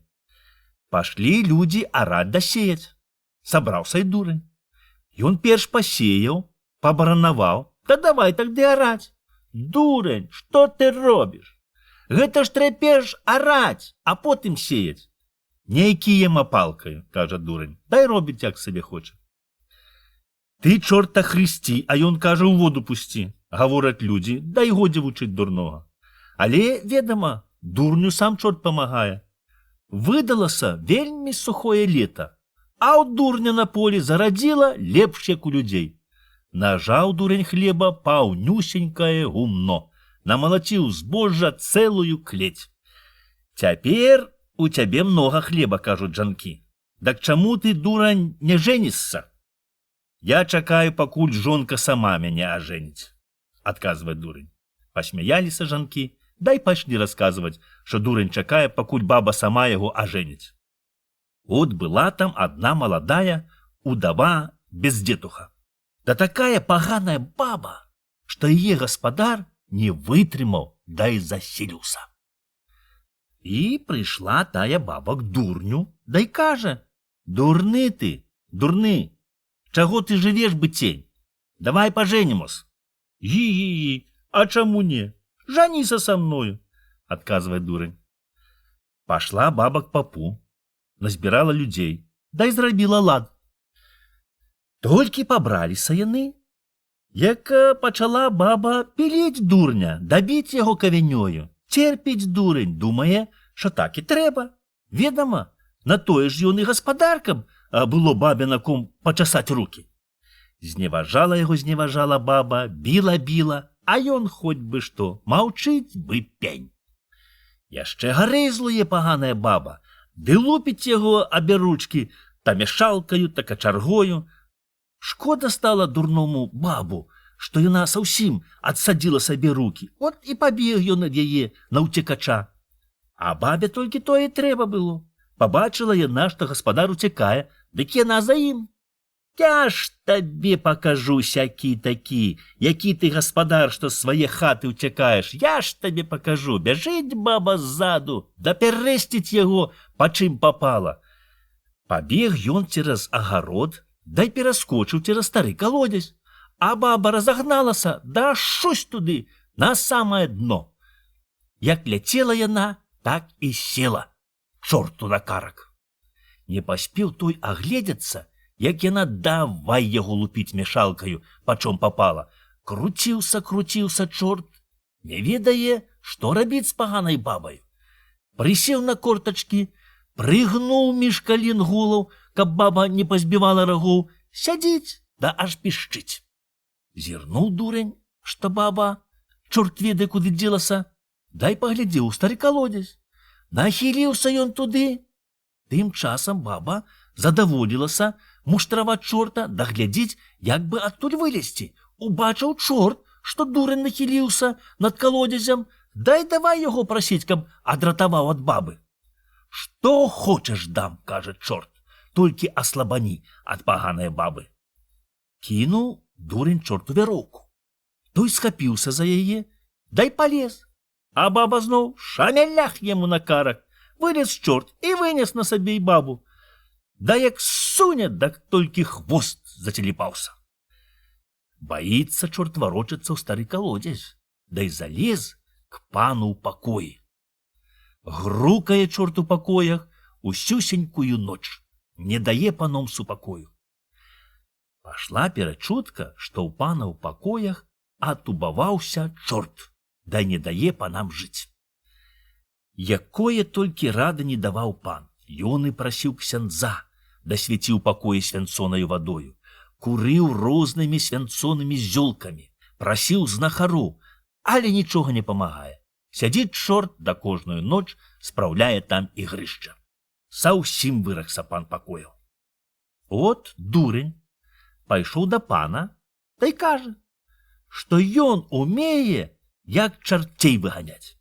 Рад пан, абяцаў ён заплаціць дурню многа грошай, каб толькі ён выгнаў чарцей з пакояў. Застаўся дурень адзін у пакоях на ноч, толькі ўзяў з сабою вожыка. От падышла глупасць. Пачалі збірацца чэрці.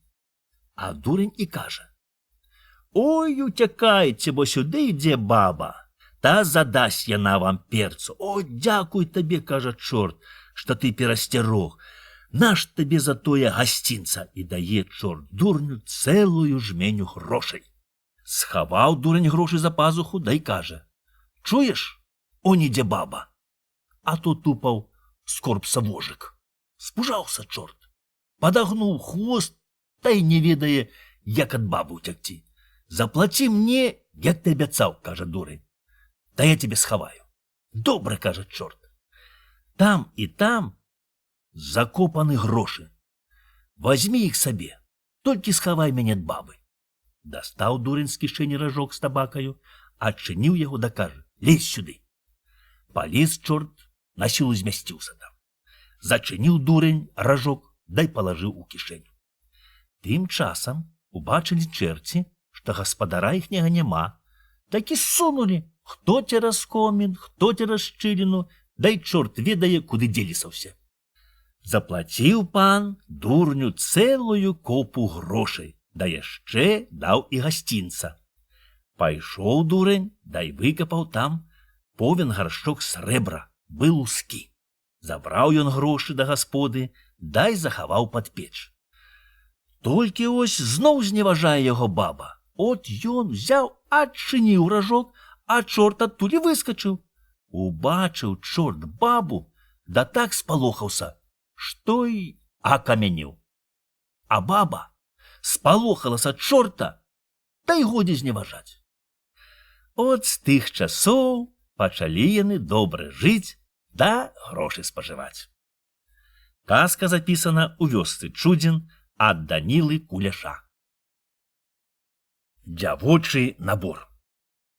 Вы хочаце, каб я вам сплюў казку? А я от, здаецца, ўсе казаў. А якія яшчэ знаю, дак вы гаворыце, што гэта так напісана ў ксёнжсках. Я чалавек цёмны, не ўмею ні чытаць, ні пісаць, а толькі змалку навучыўся хлусіць тое, што сам чуў ад людзей. Так от бачыце, як разважаць, та я і не хлушу, а толькі кажу тое, што сам чуў. Бо то не хлусня, што мне хлусілі. Але ось сягоднячы раскажу вам заўсім праўду. Бо гэта было ўжо за маёй памяццю, а мо вы самі гэта памятаеце. Гэта было акурат после таго, як змокла суседняе село, бо я тады жаніў сына. Ён, бачыце, узяў сабе жонку з суседняга села. Так от паслухайце толькі, як гэта было. От гэта якась на Велікдзень ці што, а мой не. От вечным правам забыў. Старасць. Вже пачаў забываць трохі. Бачыце, не памятаю, што я сягоння абедаў, а мой заўсім нічога не абедаў. Бо які цяпер ліха абед. От калі падсуне нявех на якой-небудзь бульбы, та і за тое дзякуй, а калі не, та і так добра.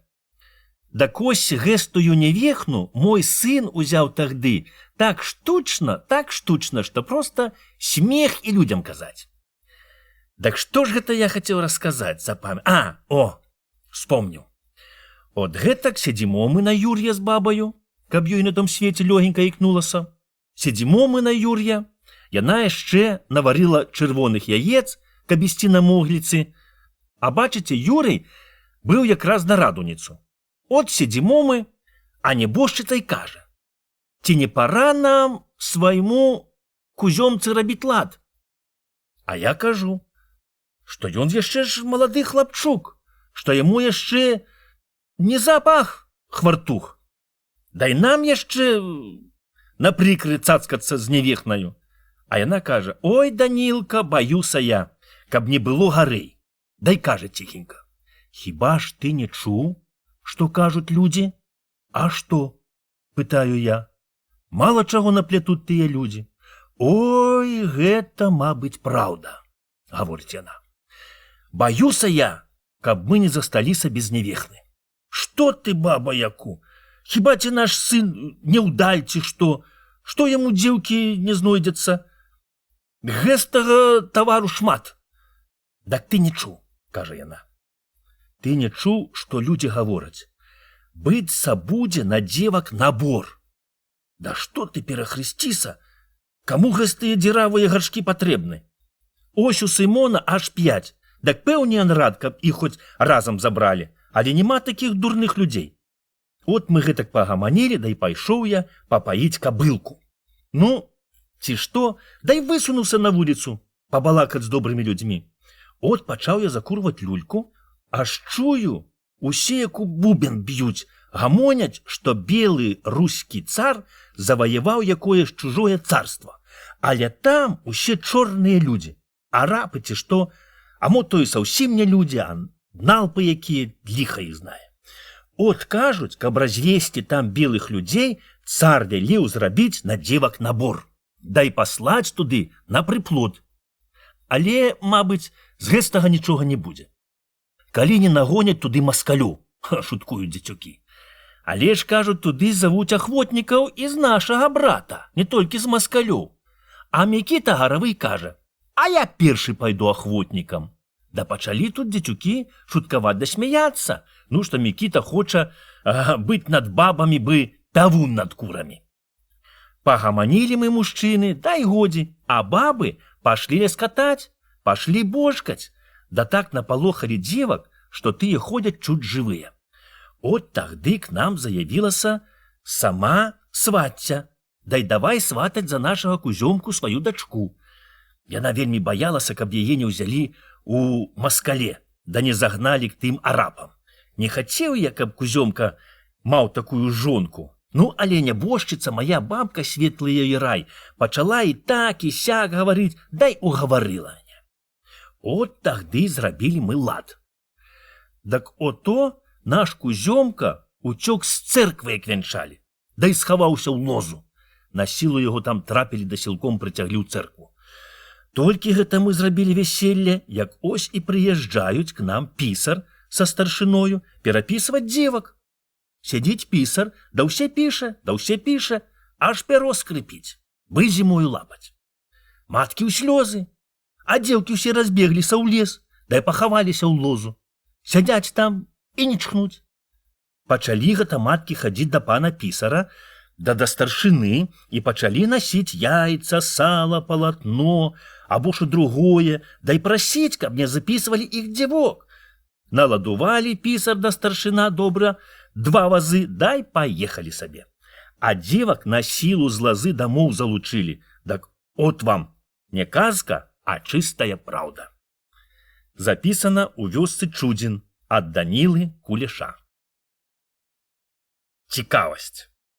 Жыў сабе адзін чалавек, і была ў яго вельмі гожая жонка. Але такая паганая, такая языкатая, што бяда. Ты скажаш одно слово, а яна табе 10. Да як пачне сыпаць, пачне верашчаць, так і свет не міл. Хоць бяры, дай тапіса. Было маўчыць гаспадар, бы вады ў рот набраўшы. Маўчыць, сцеражэцца паганыя бабы. Але не ўмоўчыць, бо, ведама, у гаспадарцы ўсе трапляецца. Трапляюцца розныя прыгоды. Дай баба не ўцерпіць, слепіцаю ў вочы лезе, прыстае. Чаму гаспадар маўчыць? Кажуць же, што ліхому не угодзіш. Маўчыш – кепска. Загаворыш – яшчэ горай. Намучыўся той чалавек з паганаю бабаю, да нічога не парадзіш. Трэ жыць. Трэ жыць, як набяжыць. Трэ цярпець, калі хочаш гаспадараваць. Бо, ведама, гаспадар без бабы не гаспадар, а пустога двара затычка. А тут якое не е, а ўсё-такі слізмарнае хаджайства. Свая хата, свой куток, асушак хлеба на стале, страва ў печы. Зірнеш на двор там, свінка скрыгеча, курыца кудахча, кот мяўкае. Дамоўка быў людзей. А што баба лапоча, дык што яе слухаць, думае той чалавек. Абы быў абед, каб лантух наледаваць. А тут яшчэ баба гожая, румяная, бы кроў з малаком, а вочы чорныя, празрыстыя, як гляне, так аж у сэрцы закалоце і зробіцца цёмна ўваччу. Што не вымышляе такая ліхая баба, а мужык пагнецца трохі, да такі і слухае, робіць тое, што яна захоча. Але ось пачалі другія зарыцца на тую бабу, пачалі к ей прыставаць та аканом, та правантовы пісар, та дзяк. Ведама, баба гожая, у саку. Заўжды коля вочы тым людзям, у которых ад гультайства шкура пукаецца. Але куды там? Баба бы крэмень, ні з якага боку яе не ўкусіш. Дала яна адпор не аднаму малайцу. Аканома выхрысціла качаргою. Пісара абдзяла памыямі, а дзяку вырвала косу, а яму хоць бы што. От прыстаў той дзяк бы смала. Цягаецца, носіць гасцінцы, ды гаворыць, так гожа, от быў ксёндзчцы, чытае. Больш усяго спадабалася бабе, як дзяк пачне благатаць да спяваць быў цэркві. Спяваў дзяк, дай знюхаўца з тою жанчынаю. Толькі гаспадар мешае, усё аціраецца каля дому. От і надумала баба, каб ад гаспадара аслабаніцца. Дай пасылай яго ў свет, прынясі ёй цікавасць.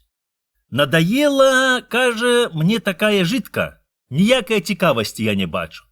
Сягодня тое, што ўчора, заўтра тое, што сягодня. Дай мне такую цікавасць, якой я ніколі не бачыла, а то я пайду прочкі. Нема чаго рабіць. Пайшоў той чалавек у свет шукаць цікавасць. Доўга ці мала ён хадзіў, толькі ўтаміўся. Наклаў каля лесу агню, сеў і паграваецца сабе, да падкладвае дровы. Толькі ось чуе, хтось крычыць у лесе. Ускочыў ён і пабег на той гук.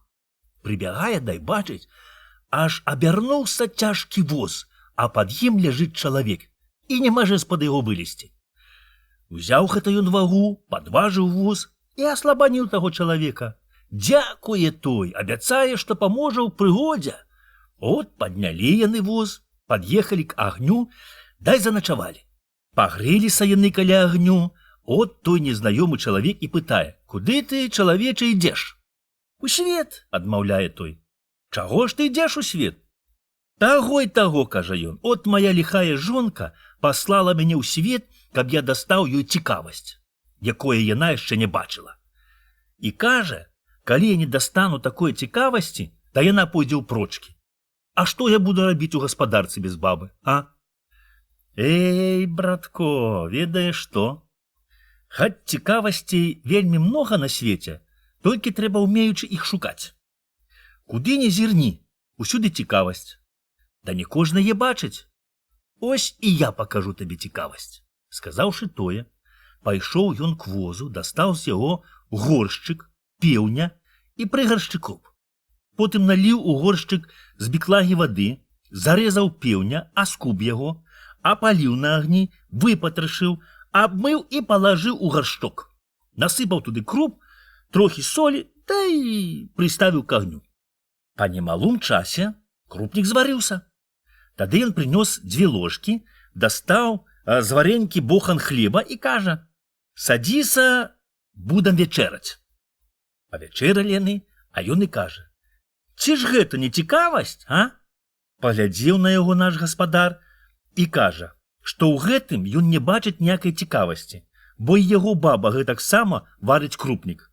Тады той падарожны сабраў косці пеўня, палажыў іх назад у горшчык і адтуль выскачыў жывы певень. «От, гэта цікавасць!» – закрычаў наш мужик. «Хіба ж то меншая цікавасць, адмаўляем падарожны, што з яйца выходзіць кураня? Адже меншая, бо і моя жонка садзіць курыцу на яйца, так і з іх выводзяцца куранята». «Ну, добра», – кажа той падарожны, «ты мяне адратаваў ад смерці, так затое я дам табе гэсты горшчык, і твая жонка сама зробіць тое, што я рабіў.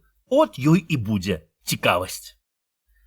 Падзякуваў той чалавек, палажыў горшчык у кайстрачку, да ва ўсю ноч пусціўся хутчэй да гасподы. Дарам, што ногі балелі. Бег ён дабег, нахапіўся вечар, стала цёмна, хоць вока выкаль. Ідзе ён цераз поле, нагамі дарогу мацае, а кругом ціха бацца ў вуся. Сумна яму аднаму сярод поля, от і пачаў ён свістаць. Да толькі свіснуў, як чорт ведае адкуль узялося ўсялякай нечысці. Та яна скавыча бы совы, та перагукваецца, от не раўнуючы рыхтык, як поп з дзякам у цэркві. Та верашчыць ці скігеча ў расліне каля самай дарогі, та здалёк рагоча бы кабыла, як убачыць сваё жарабя, та плача, сеўшы на ігрушы, аж заліваецца. Годзе ён свістаць, страх яго апанаваў. Хацеў бегці, да ногі падкасіліся. А тут і валасы на галаве сталі торч, аж шапку падымаюць. Хацеў ён паправіць шапку, Падняў руку ўгору, дала б рукою у паветры за шось мягкае, бы пух. Яшчэ гарэй спужаўся ён і сунуў са ўсіх ног, сам не ведаючы куды. Бег ён бег, і толькі тады утаймаваўся, як убачыў, што ўперадзе бліснуў агеньчык. От ён трохі аддыхаўся, дай пачасаў проста на той агеньчык. А тут куп'ё, да карчы. Блутаўся ён, блутаўся, нарэшце прыцёгся к хлопцам на начлег, дзе яны пасцілі коней. Разгледзеўся ён каля агню, ажно гэта хлопцы з яго вёскі. От ён і пытае ў хлопцаў: ці не ведаюць яны, што ў яго робіцца дома? Як там адна жонка спраўляецца з гаспадаркаю? А якое ёй ліха, кажуць хлопцы. Як цябе не было, так дзяк, зрабіў там печкі і лаўкі. Кепска справа, думае сабе ён. Пачакай жа, правучу я гэстага даўгагрывага. От леглі яны ўсе спаць, кругом агню, дай разам захраплі. А яму не спіцца. Усхапіўся ён чуць свет, узяў сваю кайстрачку, дай сунуў да гасподы. Прыбягае ў вёску, аж яшчэ ўсе спяць. Падышоў да свае хаткі, агонь свеціцца, а нічога не чуваць. Дай, думае, папільную, ці не выйдзе хто з хаты. От зняў ён сябе кайстрачку, выняў з яе той горшчык, павесіў яго каля дзвярэй на плот, а сам пайшоў у гумно, лёг на салому, дай цікуе, ці не выйдзе хто з хаты. Праз нядоўгі час выскачыла да ветру ягоная жонка, зірнула на плот, дай убачыла незнаёмы горшчык. І падумалася ёй, што гэта хлопцы прыгатавалі горшчык, каб ім грукнуць у сцяну і спужаць, як яна ляжа спаць з дзякам. Схапіла яна той горшчык і хацела закінуць яго ў агарод.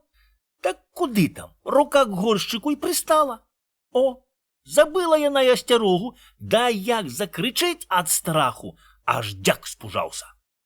Выскачыў ён і хацеў адарваць ад яе той горшчык, да толькі ўзяўся, як і яго рукі прыраслі.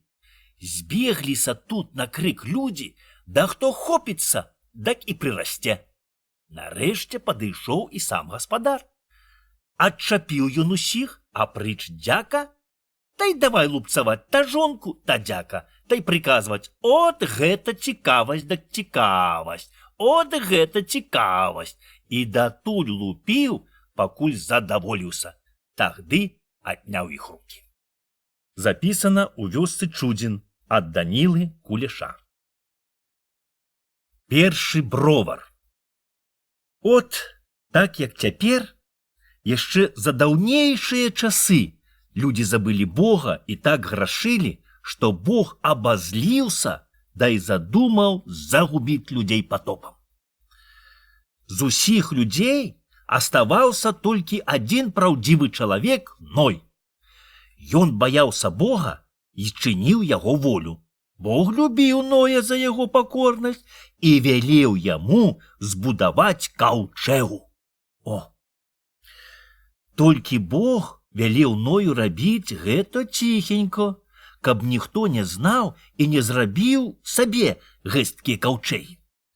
От Ной, як настане дзень, возьме сабе за пояс сакерку, та й пойдзе ў лес будаваць каўчэгу. Зацікавілася жонка Ноя, да й пытае яго: а куды гэта ты ходзіш? Але Ной чыніць Божую волю і нічога не гаворыць жонцы, а кожны дзень ходзіць сабе з сакеркаю ў лес. Не ўкрылася гэта ад чорта. Дагадаўся ён, што праўдзівы Ной штось замышляе. Але чаго ён не рабіў, ніяк не можа даведацца.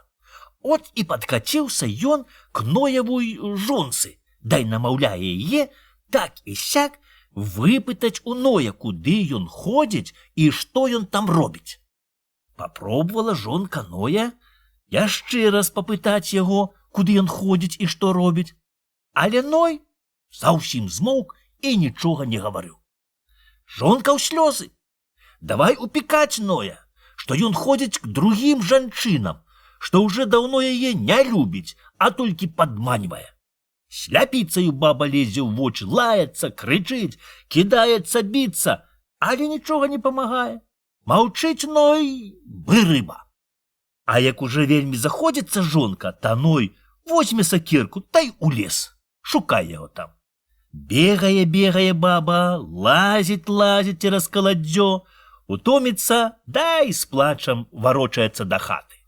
Думаў чорт, што тут зрабіць. Выпятраў як сухар, нічога не можа парадзіць з зацятым чалавекам. Уже не так ён думае аб том, каб распазнаць, што робіць Ной, як аб том, каб заставіць яго гаварыць. Ведама, калі чалавек многа гаворыць, тай прагаворыцца.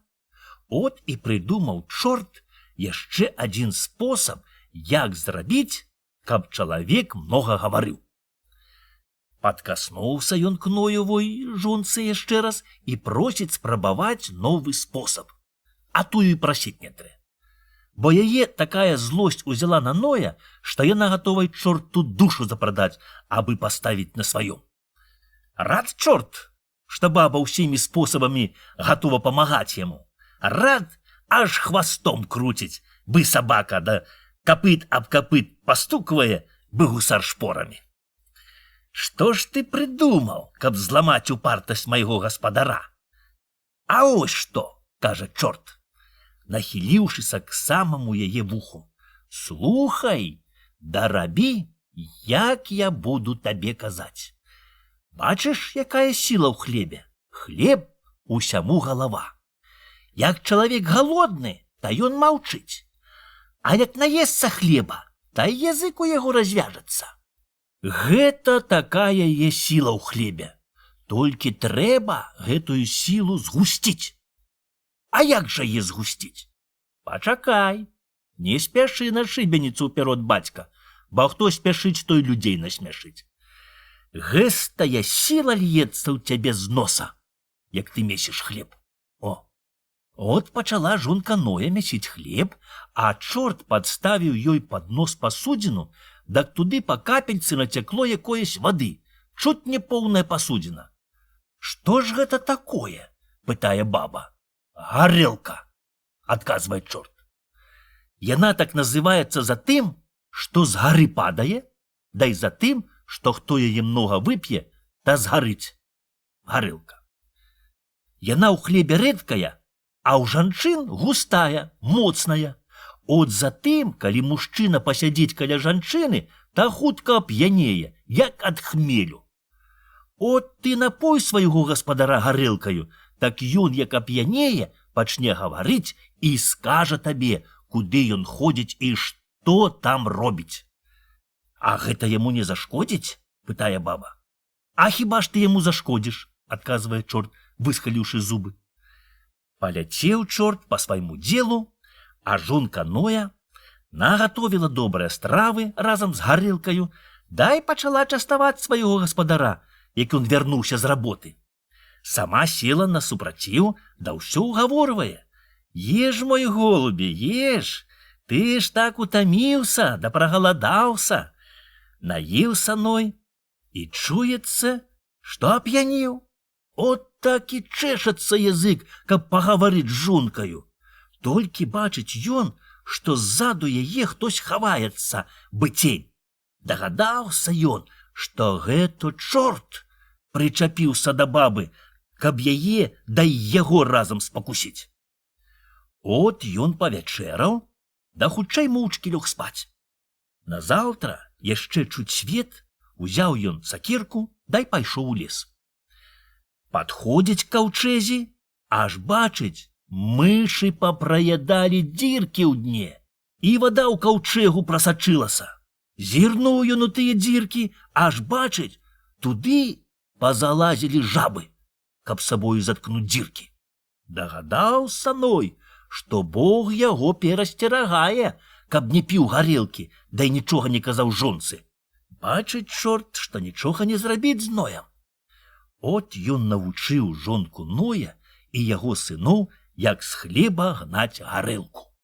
Доўга Ной не піў гарэлкі, баяўся Бога, але ўсё-такі раз не ўтрымаўся. Было гэта тагды, як кончыўся патоп. Ной выйшаў з каўчэгі.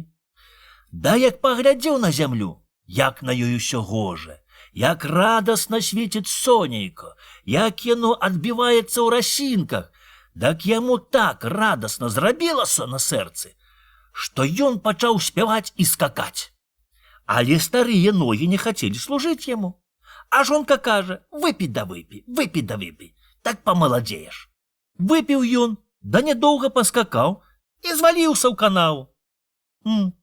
А сын Ноя, хаць і больш напіўся за бацьку, але яшчэ дзяржаўся на нагах. Убачыў ён п'янага бацька і давай смяяцца з яго, да паказваць братом, які бацька п'яніца. А чорту гэта й трэба. Рад ён, што такі спакусіў праўдзівага Ноя. І пачаў чорт з тае пары памагаць людзям гнаць гарэлку. Навучыў іх, як будаваць бровар і як гнаць гарэлку, каб яна была моцная. Дак от хто выдумаў першы бровар. Казка запісана ў вёсцы Чудзін ад Данілы Кулеша. Дурная жонка. У аднаго беднага гаспадара была вельмі дурная жонка. Як ён не стараўся, як не гараваў, нічога не можа зрабіць, каб завесці якое ни наезд слімазарнае хаджайства. Та гледзець гаспадарку, та ў хаце нічога няма, бо ведама, што гаспадарка плача без гаспадара, а хата без гаспадыні. А тут яго дурная жонка такая гаспадыня, што лепш, каб яе саўсім не было. Бо яна не то, што зробіць якое-небудзь дзела, а і то, што псуе. Не разарвецца гаспадар. Та на гумне, та ў хаце, та ў хляве, усюды трэ самому даглядаць. От прыйшло жніво. Пашлі ўсе людзі жаць. Пашла ў поле тая дурная жонка жаць жыта, да забыла ўзяць серп з сабою. Смяюцца з яе людзі, шуткуюць, а яна хоць бы што, сама смяецца. Поле далека ад вёскі, не варта ісці па той серп. Злітавалася тут адна маладзіца, да і дала дурной жонцы свой запасны серп. Нажала тая 3 снапкі, паставіла іх, да і легла ў цяньку. Жнуць людзі, бы мятуць свае постаці, аж пот градам льецца, да паюць песні, каб весялей было рабіць, а дурная жонка храпе на ўсе застаўкі. Уже сонейка нізка, пора канчаць работу, а яна спіць сабе, бы мядзведзь у котля. Убачылі яе хлопцы-пастушкі пад снапамі, да і захацелі пасмяяцца. От яны ўкралі на смалярні рэдкай смалы, спусцілі з тае дурной жонкі сарочку, та й вымазалі ўсё цела смалою, а зверху абсыпалі мелкім вуглем. Спіць баба, бы зарэзаная. Але ось падходзіць к ёй тая маладзіца па свой серп. Зірнула, дай а чом не верыць. На сілу яе пазнала. Раскатурхала яна тую бабу, на сілу наачухалася. Зірнула на сябе, дай не ведае, ці гэта яна, ці не. От усхапілася яна, дай бежыць па поле. Убачылі людзі, спужаліся і думалі, што гэта ці чорт, ці ведзьма якая. А баба бежыць да ўсё пытае, ці гэта я, ці не. Доўга яна бегала па полі, уже сцямнела. Нарэшце пашла да гасподы. Прыходзіць яна ў вёску, дай лічыць хаты па пальцах на руках. А яе хата была 10-я з аднаго канца. От налічыла яна 10, падышла к вакну, дай пытае, ці жонка дома? А гаспадар, каб правучыць дурную жонку, адмаўляе, што дома. Памацала на сябе, дай пытае, ці гэта я, ці не. Дай пабегла у канец другі лічыць хаты. Пералічыла на 10 і зноў пытае ў свайго гаспадара, ці дома жонка? А той зноў адказвае, дома. Мабыць, я не з таго канца прыйшла, думае яна, дай пабегла ў другі канец шукаць свае хаты. Бегала яна бегала, та ў адзін канец даў другі, та ў адзін канец даў другі. Нарэшце гаспадар сказаў, што жонкі няма дома. От яна ўбегла ў хату, дай пытае гаспадара, ці гэта я, ці не. А той Як убачыў, так і пакаціўся са смеху, дай пытае: «Та дзе ж гэта цябе чэрці так аздобілі? Хіба ж ты на смалярні ў чон смалою увалілася?» «Не ведаю, мой увалілася, але ці гэта я ці не?» пытае яна, пазіраючы на сваю аздобу. Запаліў гэта гаспадар у печы, нагрэў вады, да на сілу адмыў збольшага хоць сваю дурную жонку. Скора падышоў 40-wy дзень, як памёр бацька гаспадара. І трэба было спраўляць памінкі. От закупіў гаспадар, што трэба, дай веліў жонцы прыгатовіць усё, як робляць людзі на памінках. А сам заказаў абедню і запрасіў на памінкі папа, дзяка, родных і знаёмых. Пашоў гэта гаспадар у цэркаў, а яго дурная жонка змешала разам усе прыпасы, дай зварыла ўсе ў адном сагане. Прыйшоў наперад гаспадар з цэрквы, да як зірнуў, чаго жонка навычварала, так аж рукамі спляснуў. «Ой, моя ж горкая часіна!» – заскавытаў ён. «Што ж я буду цяпер рабіць, як я буду вачамі свяціць перад гасцямі?» Пабег ён хутчэй назад.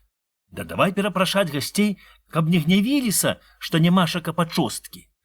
Нахлусіў ім, што зрабілася сякое-такое няшчасце. Ці паверылі тыя, ці, мой, не далі веры, але няма чаго рабіць, аблізаліся, як сабака перад яешняю, дай пасунуліся да гасподы. Прыкра гаспадару сядзець дома да пазіраць на тое дабро, што жонка папсавала, змарнатравіла. От і пашоў ён капаць на абмежку хрэн, каб нашмараваць ім скарынку хлеба да з'есці, бо быў яшчэ нашча. Толькі ён убіў заступ, як штось зазвінела. Раскапаў ён, аж там поўен горшчычак грошай. От так бы лускай сыплюцца. Абярнуў ён палою той горшчычак, прынёс у хату, дай закапаў пад печ. «Што ты там захаваў?» – пытае жонка. «Не чапай», – адказвае ён жонцы. «Гэта злыдні. Я закапаў іх, каб у нашай гаспадарцы ніякага ліха не было». От жывуць яны сабе далей. Але ось пашоў гаспадар араць, а дурная жонка засталася дома адна. Аж прыходзіць у хату цыган. На галаве саган, у руках пушка-жывучка. Дай дакола пазірае, чтоб украсці выбірае. «Дай мне, гаспадынька, кусок сала, каб свінка не прапала, лычка каўбас, і я пайду ад вас», – прыгаворуе цыган, да тохціць крупы ў саган. «Нема ў нас ні сала, ні каўбас, толькі пад печку злыдні сядзяць ужо 3 дні», – кажа дурная жонка. Дагадаўся цыган, да палез пад печ і дастаў адтуль грошы. «Гэта ж злыдні», – кажа баба. «Добре, добре», – кажа цыган, «я возьму гэтыя злыдні, даю таплю ў ваду, та вам ліха не будзе». Забраў цыган пад палу грошы, да на ўцекача, каб часам гаспадар не нахапіўся. Тым часам ось на вуліцы сабакі апанавалі таго цыгана. От і пачаў ён махаць кругом сябе пушкаю-жывучкаю. Махае, а грошы памаленьку сыплюцца, дасыплюцца з гаршка, да так усе і высыпаліся. На сілу ўцёк цыган ад сабак, да хутчэй пабег у лес. Але ось якраз па том следу цыгана ідзе той гаспадар. Прыглядаецца ён, аж гусценька раскіданы грошы. От сабраў ён тыя ўсе грошы за пазуху, дай прыходзіць да гасподы. А тут яго старакая жонка, дай кажа: «Быў цыган, на галаве саган, у руках пушка-жывучка, прасіў сала, каўбас, а я кажу, нема ў нас». І забраў ён злыдні, што пад печкаю сядзелі 3 дні. Але гаспадар прамаўчаў і больш жонцы нічога не казаў. З тае пары стала поўна на двары, сталі яны ўжо добра жыць. Казка запісана у вёсцы Чудзін ад Данілы Куляша. Праўда і крыўда. Жылі 2 браты. Адзін быў вельмі праўдзівы чалавек, і яго называлі Праўдаю, а другі завісны да ліхі, дак яго празвалі Крыўдаю. Праўда, як не стараўся, як не гараваў, а ўсё жыў у вялікой нэндзы, беднаце. Покажуць людзі, што праўдаю жыць, добра не нажыць. А крыўда нічога сам не рабіў, а толькі галавою круціў, да каго мог крыўдзіў. Так ён сабраў багатства і жыў сабе як пан. Нема шакаў праўды хлеба, нема за што рук зацяць. І пайшоў ён к брату прасіць, каб пазычыў мерку хлеба. А той, ведама, крыўда, дай кажа: «Дай я выкалю табе едне вока, каб ты не ўсю праўду бачыў, тагды пазычу». Нема чаго рабіць, голад не свой брат, а тут плаче жонка, да папікае праўдаю. І згадзіўся ён астацца без вока, абы лепш не галадаць. Ненадоўга хапіла тае меркі хлеба, і зноў ідзе той бедны к багатаму брату прасіць яшчэ хлеба. Толькі той згаджаецца на тых варунках, каб праўда выкалаў сабе апошняе вока. Прасіў праўда, каб брат забраў што-небудзь другое, а заставіў яму вока, бо без яго ён не ўбачыць праўды. Але той зацяўся, бы крамень, і слухаць не хоча. Шкода вока, а тут жывот падвяло, хоць сам сябе грызі. Навошта мне вока, калі я, жонка і дзеткі паміраюць з голаду? Згадзіўся бедны брат і з прэсу астаўся сляпым. Затое жонка і дзеткі выжылі, дачакаўшы новага зраджаю. Прыйшла рабочая пара, усе людзі ідуць на сенажаць касіць сена ці ў поле жаць хлеб, толькі бедны праўда сядзіць дома без дзела. Пачала яго жонка ўпікаць, да называць дармаедам. Дык яму так горна зрабілася, што ён не мог больш выцерпець, дай пайшоў жабраваць. Узяў ён сабе кіёчак, мацае ім дарогу, да ідзе паціхеньку ўперад. Ішоў ён, падышоў к дубу, дай сеў супачыць.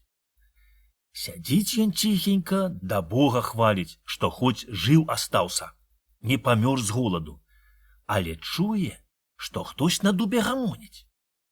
Пачаў ён прыслухоўвацца, а ведама ў сляпога заўжды добрае чуцце.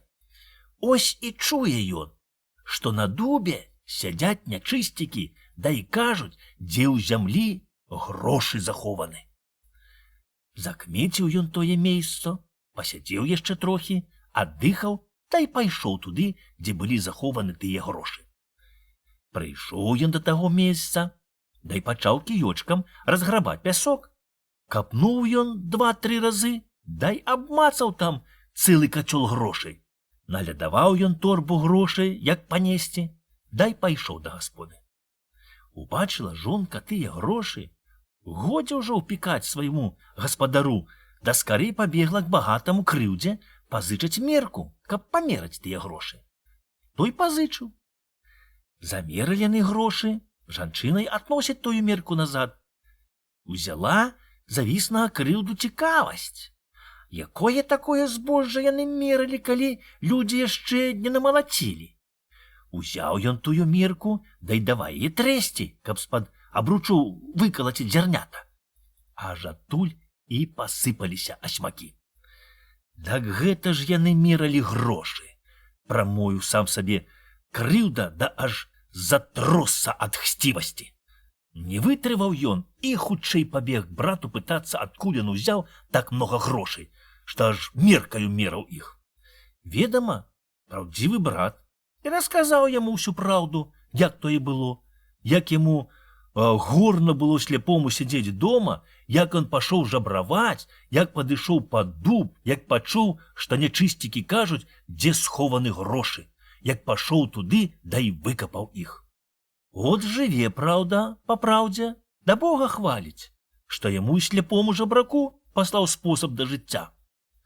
А багаты крыўда і месца сабе не находзіць, так яго распаляе зайздрасць. Цярпеў ён, дай не ўцерпеў. Хочацца яму найсці грошай яшчэ больш, як у брата. От ён выкалаў сабе вочы, да й пайшоў жабраваць. Але ніхто нічога не дае, бо ўсе яго пазналі, да й ведаюць, што ён і так вельмі багаты. На сілу ён дацёгся галодны да таго дуба. Сеў пад ім, дай прыслухоўваецца, што гавораць на дубе нячысцікі.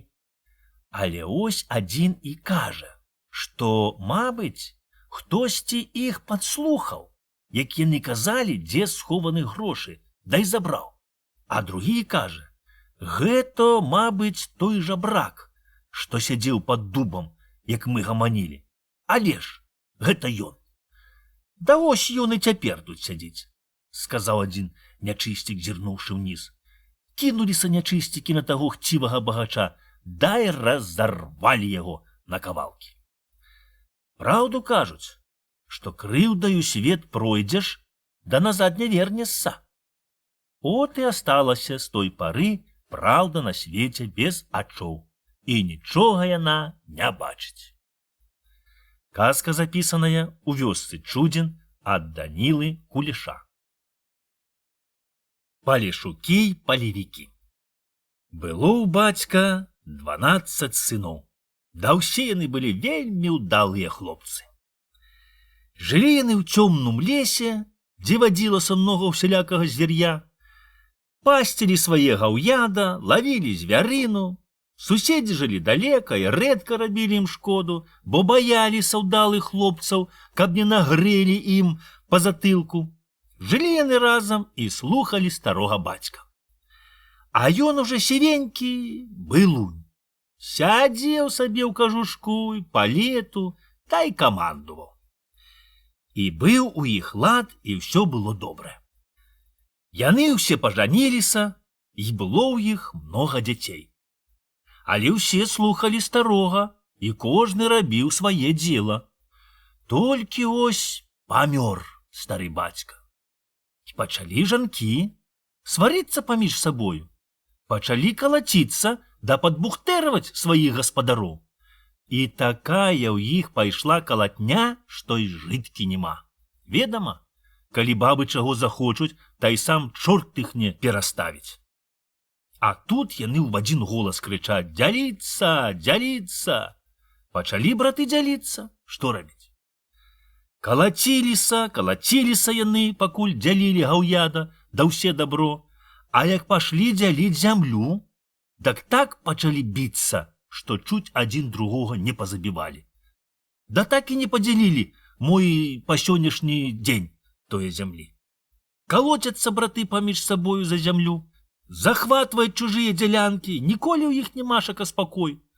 Толькі два малодшыя браты жылі паміж сабою вельмі згодна. Куды адзін, туды і другі. Не захацелі яны калаціцца з братамі, кінулі сваю бацькаўшчыну, дай пайшлі ў свет шукаць сабе зямлі. От занялі, дай пагналі яны свой статак. Зрабілі з 2 дубоў з карэннямі вялізныя сані, запраглі 12 пар валоў, наклалі ўсялякага дабра, да яшчэ пасадзілі жонак з дзецьмі, дай паехалі па пяску. Працяглі трохі валы, дай сталі, не могуць цягці сані па пяску.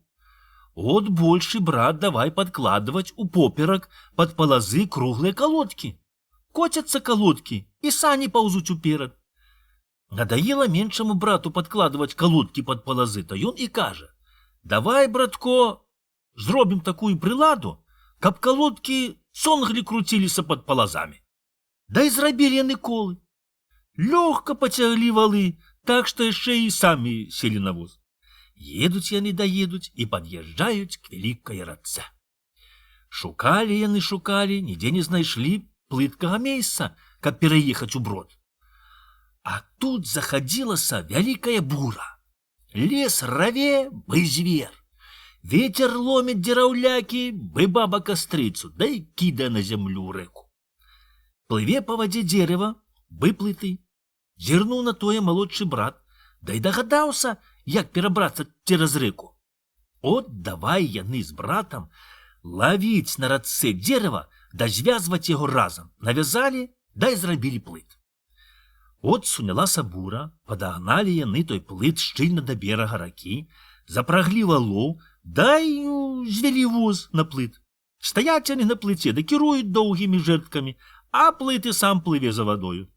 Аднесла плыт далека з вадою, Але ось ён і прыстаў к другому берагу. Пабачыла гаўяда, што валы паплылі па рацэ, дай выйшла на другі бок. Кінулася яно ў воду, дай пераплыло цераз рэку. Паехалі яны далей і забраліся ў такі лес, што і канца яму нямашака. Не могуць далей ехаць, лес мяшае. Пачалі яны ці рабіць дарогу, дамасціць грэблі. Але дзе там? Чым далей, тым лес усё гусцее, а ў ём стаіць такая тхлань да нетра, што і выбрацца нельга. От і кажа большы брат: астануся я тут, бо не магу выбрацца з лесу. І астаўся ён сярод таго лесу, і назвалі яго і дзяцей яго Палешукамі. Малодшы ж брат працярэбліваў дарогу, масціў грэблі, даклаў кладкі, ехаў усё далей. Мой да тых час на палесе яшчэ е тыя просекі ды грэблі, што нарабіў той чалавек. Нядоўга яны ехалі на сваіх колах, як убачылі, што лес пачаў радзець, пачалі трапляцца прагаліны, палянкі да паля. Дак яны аўтаўбаваліся там і пачалі разрабляць поле. Затым той назваліся яны палевікамі. Потым размножыліся як палешукі, так і палевікі і занялі пусты лес, дай пачалі жыць адны каля другога радам.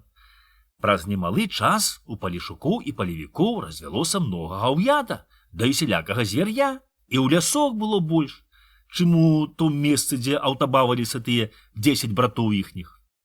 От яны пашкадавалі, што пусцілі сюды меншых братоў і што далі ім многа гаўяда, пашкадавалі, да і уздумалі атабраць назад. Даведаліся палешукі і палевікі, што тыя падходзяць к ім з разбоем, нарабілі ў лесе завалаў, да накапалі глыбокіх ямаў, да і заценілі іх мохам тыя ямкі, а самі пахаваліся ў гушчэчы, да і цікуюць, што будзе далей. Але ось падышлі тыя разбойнікі, да і пачалі падаць у ямы. А ў іх была вада. Адны патапіліся, а другія запуталіся ў засеках, да і загінулі ў нетры без еды. От атагналі апошніх разбойнікаў палешукі і палевікі, дай давай выхваляцца адны перед другімі. Палешукі кажуць, што гэта яны сваімі засекамі ў лесе загубілі разбойнікаў, а палевікі кажуць, што разбойнікі загінулі ў тых ямах, што палевікі выкапалі. Пашлі яны выхваляцца, да спрачацца, спрачаліся, да за чубы, да за калы, і пайшла тут такая перапалка, што гарэй як ад разбойнікаў. Б'юцца палешукі з палевікамі, паляць вёскі, нішчаць дабро, да парываюцца спрэсу згубіць адны другіх, гары як самыя лютыя варагі. Доўга біліся яны, але не могуць адалець адны другіх. Толькі што далей, то ўсё больш і больш слабеюць, як тыя, так і другія. Дачуліся варагі, што палешукі і палевікі калоцяцца між сабою, што яны не бароняць свае рубежы. От яны зноў сабралі вялікае войска, дай пайшлі паліць вёскі, да забіваць як палешукоў, так і палевікоў. Ачухаліся палешукі і палевікі, годзе калаціцца самі з сабою, давай біцца з ворагам. Біліся яны біліся, мо ўжо і палавіна іх палягло, а нічога не могуць зрабіць, бо варагі лезуць усё новыя і новыя. Многа палягло і варагоў у чыстым полі, многа заблудзілася ў лесе да ў балотах і там загінула ад голаду, ад холаду, ці патапілася ў гразі, але яшчэ многа й асталося. Лезуць яны, як свіння в агарод. Лезуць да забіраюць палешукоў і палевікоў у палон, забіраюць іх зямлю, гаўяда і ўсё дабро, а старых і малых забіваюць ці травяць сабакамі. Забілі яны ў калодкі ўсіх палешукоў і палевікоў, дай велелі сабе служыць. Нічога не парадзіш. Служаць палешукі і палевікі тым ворагам, бо не свая воля. Служаць год, служаць 2, а можа і больш. Працуюць яны на ворагаў, бы чорны вол, і ніякае палёгкі не маюць. Працуюць, гаруюць, да праклінаюць сваю жытку. А варагі пануюць, да здзекуюцца з простых людзей. А тыя рады, што хоць засталіся жывымі.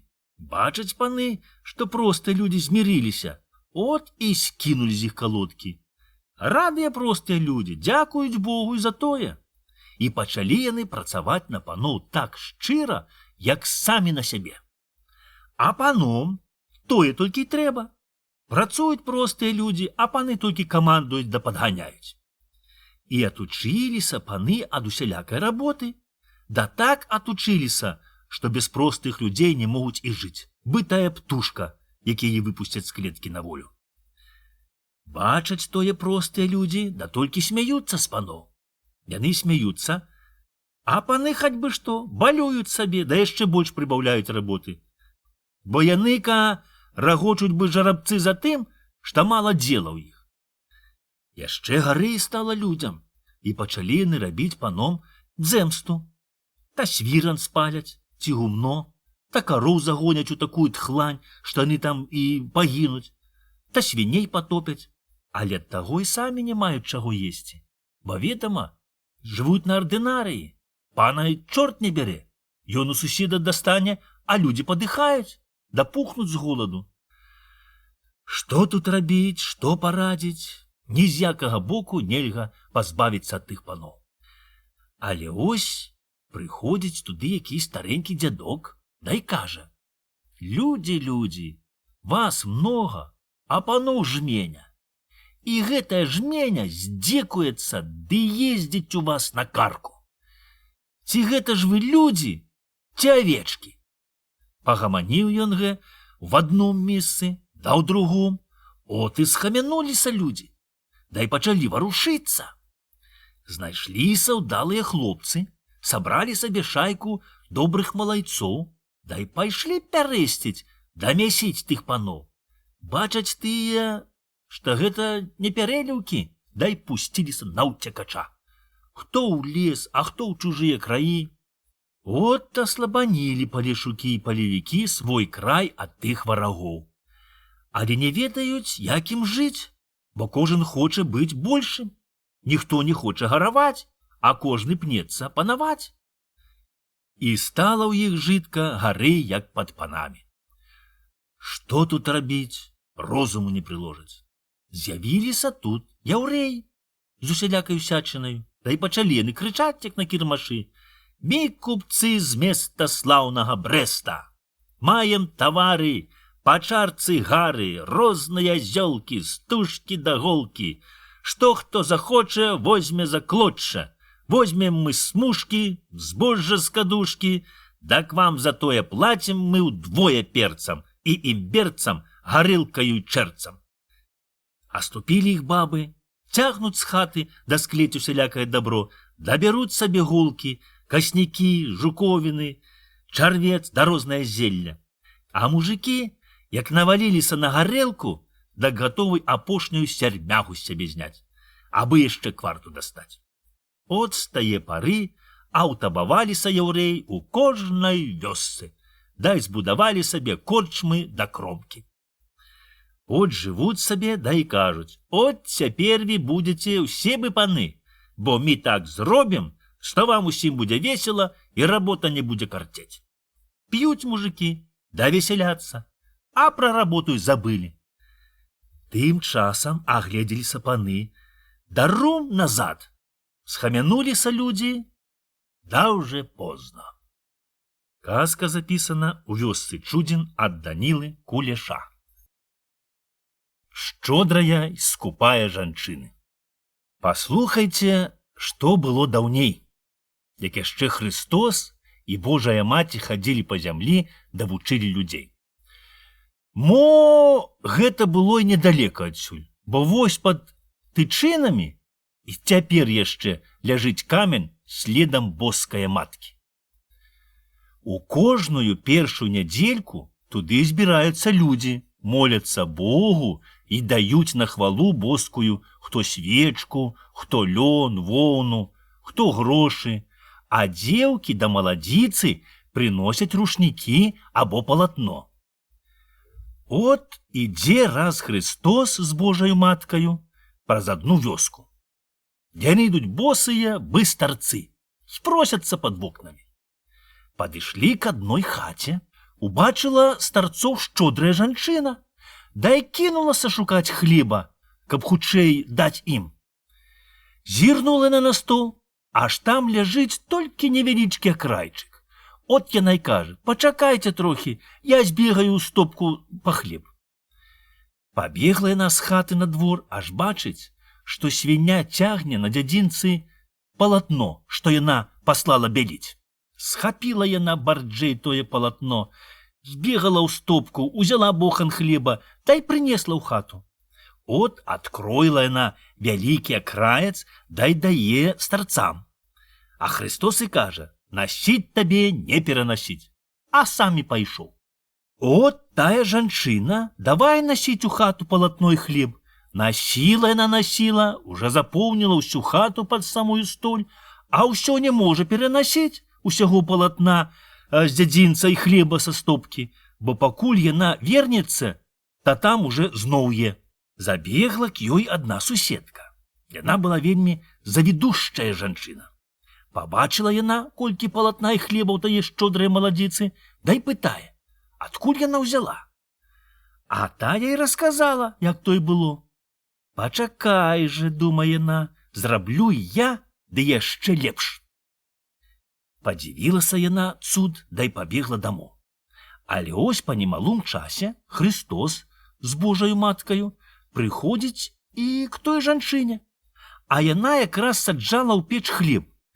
Зірнула яна на старцоў, дай кажа: «Пачакайце, ось я спеку вам свежага хлеба, бо той уже чорствы». А на стале ляжыць вялізны бохан хлеба, але жанчына пашкадавала добрага хлеба, а паскрэбла ў дзежцы, дай пасадзіла ў печ поскрабак, каб яго аддаць старцом. От адсланіла тая жанчына печ, аж подскрабак вырас больш усіх боханаў. Пашкадавала яна даваць той подскрабак, адрэзала ад яго акраец невялічкі, да бачыць, што ён вельмі гарачы, ведама, толькі з печы. От і ўздумала яна перш абліць яго халоднаю вадою. Зірнула, аж у вядрэ нема ж вады. От яна і пабегла ў калодзеж па воду. Прынесла яна вады, абліла акраец і падае, а Христос і кажа: «Насіць табе і не перанасіць». Дай пайшоў далей. От і пачала тая скупая жанчына насіць у хату воду. Нанасіла ўжо па самыя вокна, а ўсё перастаць не маже, пакуль не прыйшоў гаспадар, да не атабраў ад яе вядро. Так от, як пакараў Христос тую скупую жанчыну. Запісана ў вёсцы Чудзін ад Данілы Кулеша. Як Христос вучыў людзей. Перш людзі былі вельмі дурныя, нічога не ўмелі рабіць. От Христос хадзіў з боскаю маткаю па зямлі, дай навучаў іх, як на свеце жыць, як абрабляць зямлю, каб кожная рэч ішла на патрэбу чалавеку. Ось як тое было. Ідзе гэта Христос цераз поле, дай бачыць, што чалавек сукамі калупае зямлю. От Христос прывёў таго чалавека сувараты, паказаў яму рагач, дай зрабіў з яго саху. Цяпер, кажа, залыгай пару валоў, прывяжы да рагача, дай ары. Пашоў Христос далей, а чалавек злавіў пару валоў, звязаў ім хвасты, дай зачапіў за рагач, а сам залыгаў валоў за рогі, дай вядзе па полі. А дзень быў ясны, сонейка грэе аж пячэ, напалі на валоў а вады, да здракі. От ты, як закруцяць хвастамі, да чмыхнуць, дык чалавек толькі скача бы скочка, а саха да зямлі не дакранаецца. Вырваліся валы, дай пабеглі сабе ў кусты абціраць вадоў, а чалавек стаіць каля сахі, да чуць не плача. Але ось жонка ягоная прынесла яму абед, дай пытае, чаму ён нічога не ўзараў? А ён і кажа, што так і так. Уздрачыліся валы, дай пабеглі ў авёс. Гэй, дурны ты, кажа яна, я сама пацягну гэстую соху. Схапіла за рагач, дай цягне. От чалавек запроў яе ў саху, дай папірае, дай аре. Але ось надыходзіць туды зноў Христос, дай бачыць, што чалавек аре жанчынаю. От ён і пытае, Што ты робіш, чалавеча? Нашто ты мучыш жанчыну? Мне не важка, адмаўляе яна, бо куды вам, мужчынам, да нас жанок? Гэта сказала, каб пахваліцца, што вельмі дужая. От Христос і кажа: з гэтых час будзеш ты рабіць, як чорны вол, і твая праца не будзе прыкметна. Ты будзеш хватацца не за сваё дзела, але наробіш як сягоння наарала. От і цяпер жанчына працуе ад ранку аж да поўначы, але яе работы ніхто не бачыць. Заўжды яна бярэцца не за сваё дзела, а наробіць бы кот наплача. От паказаў Христос чалавеку, як зрабіць моцнае ярмо, каб валы не зламалі яго, да як іх прызвычаіць да работы. Падзякуваў той чалавек, да і пачаў добра араць і абрабляць поле. Зарадзіў у яго хлеб на поле, як ні ў кога. Сабраў ён хлеб, да і давай яго мяць нагамі, каб выцерці зярнята. Толькі ось ідзе Христос, да і пытае: нашто ён топча Божы дар? Малачу, адказвае той. Ці ж гэта малаціць? І Христос звязаў дзве палкі, зрабіў цэп, да і навучыў чалавека, як малаціць. Падзякуваў чалавек, а Христос пайшоў далей. Але ось ішоў ён цераз лес, і вельмі далека не было ніякае вёскі. Ведама, на палесі рэдка пападаюцца вёскі. Прагаладаў Христос і вялеў, каб сухі бор і нізкае ўзмошча і усялякая мясцовасць у лесе радзіла ягады на патрэбу чалавеку. Зарадзіла ягада, шта хоць грабі. Назбіраў Христос ягад, але не так сам пасілкаваўся, як даў воскуй матцы, каб яна прагнала смагу. Пашлі яны далей. Але ось прыходзяць у вёску, да й просяць хлеба. Але тут жылі такія скупыя людзі, такія бязбожныя, што і Бога не баяліся, да і людзей не саромеліся. Не пазналі яны, што гэта не простыя старцы, да і пачалі упікаць, што дарам цягаюцца па свету, а не хочуць рабіць дзела. Ось, кажуць, хлеб на полі перастаяўся, а рабіць некаму. От наняліся б жаць, так і елі б хлеб, і нічога не далі тыя паганыя людзі. Пайшоў Христос далей. Ідуць яны цераз поле, а тут такое зарадзіла збожжа, што каласы начинаюцца ад самае зямлі. Пачаў тут Христос зрываць каласы. Хацеў ён, каб спрэсу згубіць збожжа тых паганых людзей. Але боская матка заступілася за іх, да і пачала прасіць Христа, каб ён змілуваўся. От Христос і кажа: з тых час не будзе такога зраджаю, тагды пазнаюць людзі, што Бог на небе. От з тае пары збожжа кепска родзіць і дае толькі каротенькія каласкі, да і то часам зусім пустыя. Потым дагадаліся людзі, якія гэта былі старцы, дагадаліся, да нічога не парадзіш. Саграшылі Богу, дак трэ цярпець, бо на тое боская воля. Яго й воля, яго й моц. Толькі ўжэ з тае пары заўжды даюць старцам па кавалку хлеба, нікому не адкажуць і нікога не ўпікнуць, а як прыйдзе спас, да зеленая, так і нясуць у цэркву свяціць збожжа, да маліцца Богу, каб паслаў лепшы зраджай. Запісана ў вёсцы Чудзін ад Данілы Кулеша. Валачашчыся парабак ці служачы хлеб сабачы. Быў сабе адзін валачашчыся парабак. Ён не маў свае дамоўкі, а ўсё парабкаваў. Але дзе ён не застанецца, та ўсюды яму нядобра. Не можа ён ужыцца, дай валачэцца далей, шукаць лепшага прытулку. Наняўся ён у двары служыць пану. Думае сабе, што дзе ж лепш служыць, як не ў пана. Пан багаты, усяго ў яго многа, будзе і на яго долю.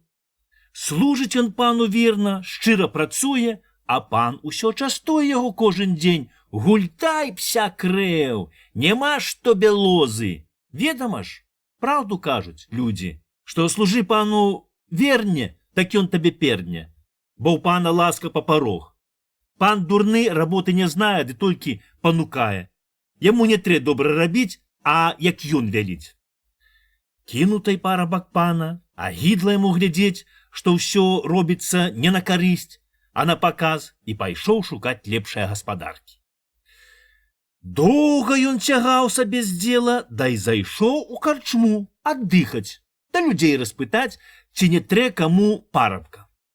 А тыя кажуць, што у кожнага работы многа, але якая з валачашчага сапарабка карысць, ведама, чужы, і ніхто не хоча яго браць. От ідзі хіба ж к папу, кажуць нарэшце. Бо ў папа якое дзела? Паблагатаў, та й спажывай, што люд даў. Пайшоў той парабак, да й наняўся к папу. Але, ведама, поп быў ён вельмі скупы да завідны. Бачыць ён, што людзі завіхаюцца, стараюцца сабе больш зарабіць і што ў іх усяго многа, от хочацца яму, каб парабак згуртаваў людзей і нарабіў больш, як свой семянін. Стараўся парабак, а папу ўсё мала. От і застаўляе той яго, каб уставаў да света, як запае певень, да забрэша сабака, дайшоў у гумно малаціць. Людзі, кажа, усе памалацілі, а ў нас стаіць у торпе. Гультай ты, а не парабак. Гор на парубку. Ён стараецца лепш, як сабе, пнецца з усіх сіл, а папу не ўгодзіш. Да яшчэ не так папу, як пападдзі. Бо апрэч свае парабкоўскай работы трэ зрабіць усё за наймітку, бо ведама, што ў папа заўжды дурная да гультаватая наймічка, якое-небудзь пакідзішча, што нічога не робіць. Людзі памалацілі, гаворыць ён сам сабе. Памалацілі, бо не было чаго малаціць. Якая там лава, як градка, а ў папа напаўлетка. Налядаваў поўнае гумно, што і да каляд не змалаціць. Але ўстае парабак досведкі, пне жылы да малоціць. Нарэшце надаела яму, чуць не дарам рабіць папу, да яшчэ уставаць так рана. І давай ён прыслухоўвацца, які гэта певень так рана пяе, і чаму за ім не абзываюцца другія пеўні. Пацікаваў ён, аж гэта пае сам поп. Запае ён пеўнем, да раскатурхае сабаку, пачне яго біць, дацкаваць ім нібыта воўка. Сабака і забрэша. На другі дзень парабак укінуў сабаку у пусты калодзесь, да спіць сабе. Пакуль сонейка ўзышло. А пеўня не слухае. Пеў поп, аж яму горла апухла. Не ўстае парабак. Шукаў сабаку, нема сабакі. От поп плюнуў, да й пайшоў спаць. Назаўтра давай лаяць да сварыцца на парабка, а той кажа, што ніхто яго не пабудзіў, затым ён і заспаўся. Бачыць поп, што з такім парабкам піва не зварыш. І хоча ён, каб не плаціць, а каб парабак ці загіб, ці сам пакінуў службу. А ў папа было вельмі вялізных да трапежных 5 вепрукоў. От і вяліць ён парабку закалоць аднаго вапрука на каўбасы. Думае поп, што як парабак пачне калоць аднаго вапрука, так другія кінуцца бараніць яго, дай разарвуць парабка. Што тут рабіць, думае парабак. Нельга калоць аднаго вапрука. От ён папрасіў дзяцюкоў, да разам і закалолі яны ўсіх вапрукоў. Пасварыўся поп, але нічога не парадзіць. Трэ рабіць каўбасы да ўжываць, бо сала і мяса сапсуецца. От е каўбасы, а нема хлеба, кажа поп, да пасылае парабка ў пусты млын, дзе аблюбавалі сабе прытулак чэрці да ўсялякая нечысць, каб ён там намалоў мукі, змякіны і рознае бузы. Паўёз парабак тую лабазу к чартом у млын малоць. Толькі ён пад'ехаў, як тут насустрэк выскачылі чэрці і памаглі яму знесці мяшкі, змалолі сваю муку, самую лепшую пшаніцу, да і насыпалі ў мяшкі таму парабку за тое, што ён першы прыехаў к ім у млын малоць. Прывозіць парабак муку, а поп як убачыў, дак аж сплеснуў рукамі, бо ён дзіву даўся, што парабак не толькі не загіб у том млыне, але яшчэ намалоў мукі. Спужаўся поп, заплаціў парабку всю ардынарыю, нават уперад, да яшчэ аддаў і тую муку, абы ён ішоў сабе куды захоча. Забраў парабак тое дабро, да й пачаў сабе гаспадараваць, бо, кажа, служачы хлеб сабачы. Запісана ў вёсцы Чудзін ад Данілы Куляша. Як браты дзяліліся. Было ў бацька два сыны. Адзін вельмі ўпраўны да скупы, а другі такі ціхі, што й вады не замуціць. Памёр стары бацька, от і пачалі браты дзяліцца. Але ж кажуць, хто дужшы, той і прудшы. Забраў сабе той упраўны брат не амаль як усё бацькава дабро, а брату пакінуў толькі голыя сцены, дадаў адну карову. От упраўны брат стаў багачом, а ціхі хутка саўсім абяднеў, так што няма чаго і ў рот палажыць ні сабе, ні жонцы з дробнымі дзеткамі. Няма чаго рабіць. Парадзіўся з жонкаю, да і паўёў на продаж апошнюю карову. Прыйшлося яму весці карову цераз лес. Бачыць ён, што людзі злавілі якогось злодзея, да й цягнуць яго вешаць.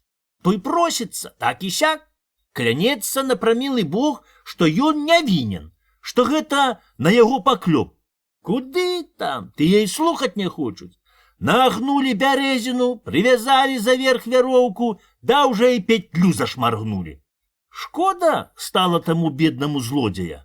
От і аддаў ён тым людзям сваю карову, абы яны яго не вешалі. Тыя згадзіліся, дай перарэзалі вяроўку. Усхапіўся злодзей, да так з пятлёю на шыі бы заяц і сунуў лес. Вярнуўся той бедны да гасподы без грошай і без каровы, дай расказвае жонцы, як то і было. Горна мацеры, што дзеці плачуць, есці хочуць. Але як пачула яна, што гаспадар выбавіў ад смерці чалавека, дык яна абняла да пацалавала перш гаспадара, а потым дзяцей, да хаця і галодная, але радасна легла спаць.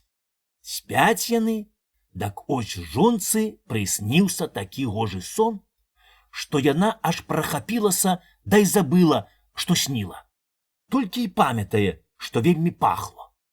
Павяла яна носам, аж сапраўды, у хаце щось добре пахне. Засвяціла яна агонь, аж той разбойнік ім добра прыўёз повен воз, дай залажыў у сенечках. Адтуль пах пайшоў аж у хату. От пачалі яны спажываць тое добро. Накармілі дзяцей, дай далі ім яшчэ салодзенькіх пернікаў. Ведама, дзеці. Пабеглі яны на двор гуляць з дзецьмі багатага дзядзькі. Убачылі багатыя ў дзяцей пернікі, пазавідувалі бедным, да і хочацца ім даведацца, скуль узялося у таго беднага ўсялякае дабро, што ён дзяцей корміць пернікамі. Пачалі яны распытоўваць у дзяцей, але тыя малыя нічога не знаюць. Што тут рабіць? Як разведаць, адкуль у беднага брата ўзялося дабро? От чэша й кажа. От як сцямнее, я пайду к ім у сенячкі, да адтуль і падслухаю, што яны будуць гаманіць, тамо што і разузнаю. Як сказала баба, так зрабіла. Забралася ў сенячкі, да там і прытаілася. Толькі, ведама, старая. Пачала яна кашляць. Пачуў той разбойнік, да й падумаў, што гэта тыя людзі зноў прыйшлі яго вешаць. Выскачыў ён у сенячкі, да якраз і асядлаў бабу, да давай яе пярэсціць. А ў таей духі выперло, бо колькі старой трэба. Агледзеўся ён, узяў тую бабу, да й завалок багатаму пад дзверы. Пабожкалі багатыя, да й пахавалі тую бабу. От злодзей ноччу пайшоў на могліцы, выкапаў тую бабу, прынёс к багатаму пад вакно, пабраскаў у абалонку, да й кажа, змяніўшы голас: «Аддай беднаму брату каровы і валы, бо я на том свеце не маю супакою». Спужаліся багачы, усюсеньку ночку перакалаціліся бы асіна. Назаўтра, яшчэ раненька, Высунуўся багаты брат з хаты, зірнуў, аж цешча ляжыць пад вакном. Пабег ён к папу, дай кажа: «Так і так, бацюшко, ноччу прыйшла з могілі цешча, дай казала, каб я аддаў брату кароў і валоў, а то яе на том свеце не прыймаюць. Да от і ляжыць пад вакном. Няхай бацюшко, калі ласка, яшчэ раз яе схавае». Пачуў тое поп, дай велеў яму аддаць брату кароў і валоў, а чэшчу абяцаў пахаваць. Аддаў багаты брат беднаму кароў і валоў і пахаваў бабу. Але на другую ноч зноў браскае баба у абалонку да кажа, што яшчэ ж не аддаў коней, свіней да авец і рознага добра. Назаўтра багаты аддаў брату ўсе, як мае быць. Пахаваў зноў цешчу, дай прыбіў яе асінавым калом, каб больш не хадзіла. З тае пары супакоілася баба. А бедны чалавек стаў жыць да пажываць, да добра нажываць. А злодзей пайшоў сабе сваёй дарогаю. Так от, як браты дзяліліся. Казка запісана ў вёсцы Чудзін ад Данілы Куляша. Хітры мужик. Даўней, яшчэ за паншчынаю, жыў адзін мужик. Быў ён хіцер, але прыкідваўся дурням. Рабіць ён нічога не рабіў, бо быў гультай да дзела, а толькі каго ашукае, так з таго й жывіўся. Абарве дзе грошай, так зараз да карчмы, та й крычыць: «Эй, шлёмка, гарэлкі да асялянец!» От ён раз дзесь апарваў шмат асьмакоў. Усіх не прапіў, а ходзіць па вёсцы, соўгаецца п'яны ад плота да плота, да выхваляецца: «Маю шмат асьмакоў, да няма чаго купіць, бо ўсе галышы». Ведама, мужыкі бедныя. Усе хаджайства, адна бясхвостая кароўка, да паршывая свінка. Добра ў каго 2-3 авечкі або каза, шо тут прадасі? Але ось вядзе чалавек старога коня прадаваць на шкуру. Сустракае яго Сымон, так дражнілі таго дуракаватага мужика. «Куды вядзеш коня?» – пытае Сымон. «Куды? Лупіць скуру. Прадай коня мне». «А хіба ў цябе є грошы?» «Гэ, у мяне столькі грошай, що не то, каб што, але куплю пару коней і цябе». «А адкуль ты ўзяў грошы?» «Адкуль узяў, та ўзяў, а цябе не пытаў». «А колькі ты дасі? А колькі ты хочаш за коня?» «20 рублёў. Хіба ж з тваімі патрахамі? Гавары сэнс». «Ну, давай 15». «Што 15 за дыхліну? От 6 рублёў дам, калі хочаш, больш не». «Ну, давай 10, дай спажывай на здароўе». Доўга яны цанаваліся. Нарэшце Сымон купіў коня за 7 рублёў. От прывёў ён коня ў сваю стаю. А стайня яго ўжо даўно абярнулася, толькі яшчэ тырчыць адно шула. Прывязаў Сымон коня да таго шула, падставіў пад хвост цэбрык, а як конь туды нарабіў, дак Сымон накідаў у цэбрык грошай і пазірае. Ідуць незнаёмыя, дай бачаць, што Сымон нешта робіць пад хвастом у коня. А ведама, што людзі вельмі цікавыя. Падходзяць яны бліжэй і пытаюць: «Што ты робіш, Сымонка?»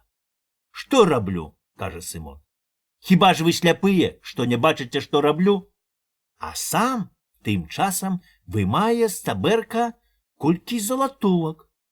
Убачылі тое незнаёмцы, так аж затрэсліся, бы іх трасца калоціць. Паднялі тут яны такі гармідар, што Сымон аж спужаўся. Ён думаў, што тут некага чорт ухапіў. От пакрычалі незнаёмцы, пагергаталі самі паміж сабою, дай кажуць Сымону: «Слухай, Шымонка, на што табе такі конь? Ты нікуды не ездзіш, а коня яшчэ трэба карміць да даглядаць. Ну от лепш прадай нам. А шо вы дасце?» «100. Ну, хочаш 20 рублі». «От чаго захацеў? Да мне конь за один дзень вырабіць 20 рублёў, толькі я яго добра пакармлю. Ну, а колькі ты хочаш? Прыстаюць тыя бы смала. Сымон запрасіў чуць не 1000. Спужаліся купцы, але ўчапіліся бы клешч і ўсё таргуюцца.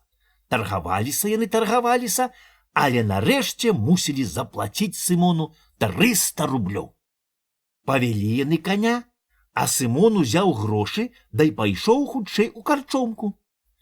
Датуль Сымон не вылазіў з карчмы, пакуль усіх грошай не прапіў. Прайшло, 2 нядзелі. Ачухаўся Сымон і пацёгся ў мястэчка. А купцы тым часам кормяць коня сенам да аўсом і ўсё калупаюцца пад хвастом, але грошай нема ж. От прыйшоў Сымон у мястэчка раненька, яшчэ да ўсхода сонца. Местачковыя людзі яшчэ спалі. Ведама, у мястэчку рана няма чаго рабіць, дак позна спяць. От Сымон прыйшоў на рынак, выкапаў там ямку, насыпаў туды жару, прысыпаў зверху трохі попелам да зямлёю, паставіў туды горшчык з варывам, сеў каля яго, дай чакае. Горшчык кіпіць, аж з яго пара клубам валіць. А Сымон сядзіць сабе каля горшчыка, да люлечку пакурвае. От учухалі саландары, бягуць на рынак, хто крамкі адмыкае, хто людзей пераймае, каб уперш што выдурыць, хто на рынку раскладвае розныя тавары. Бачаць тут, што ў Сымона горшчык без агню кіпіць і варыцца страва. Ніколі яны такога дзіва не бачылі.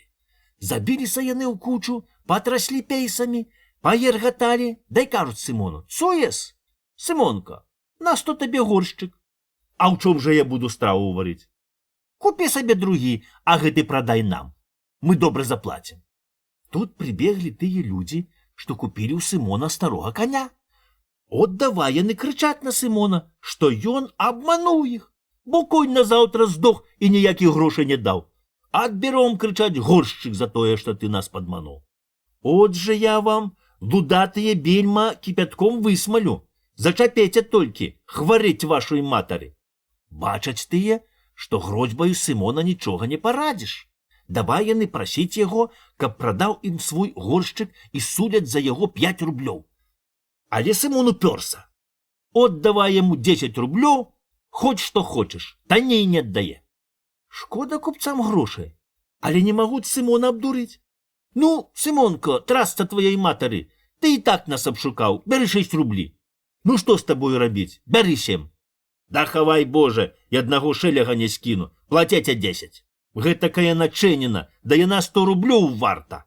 Не трэба табе ні дроў, ні печы, вары сабе гугель хаце ў сутачках. Ну, бяры 8 рублі.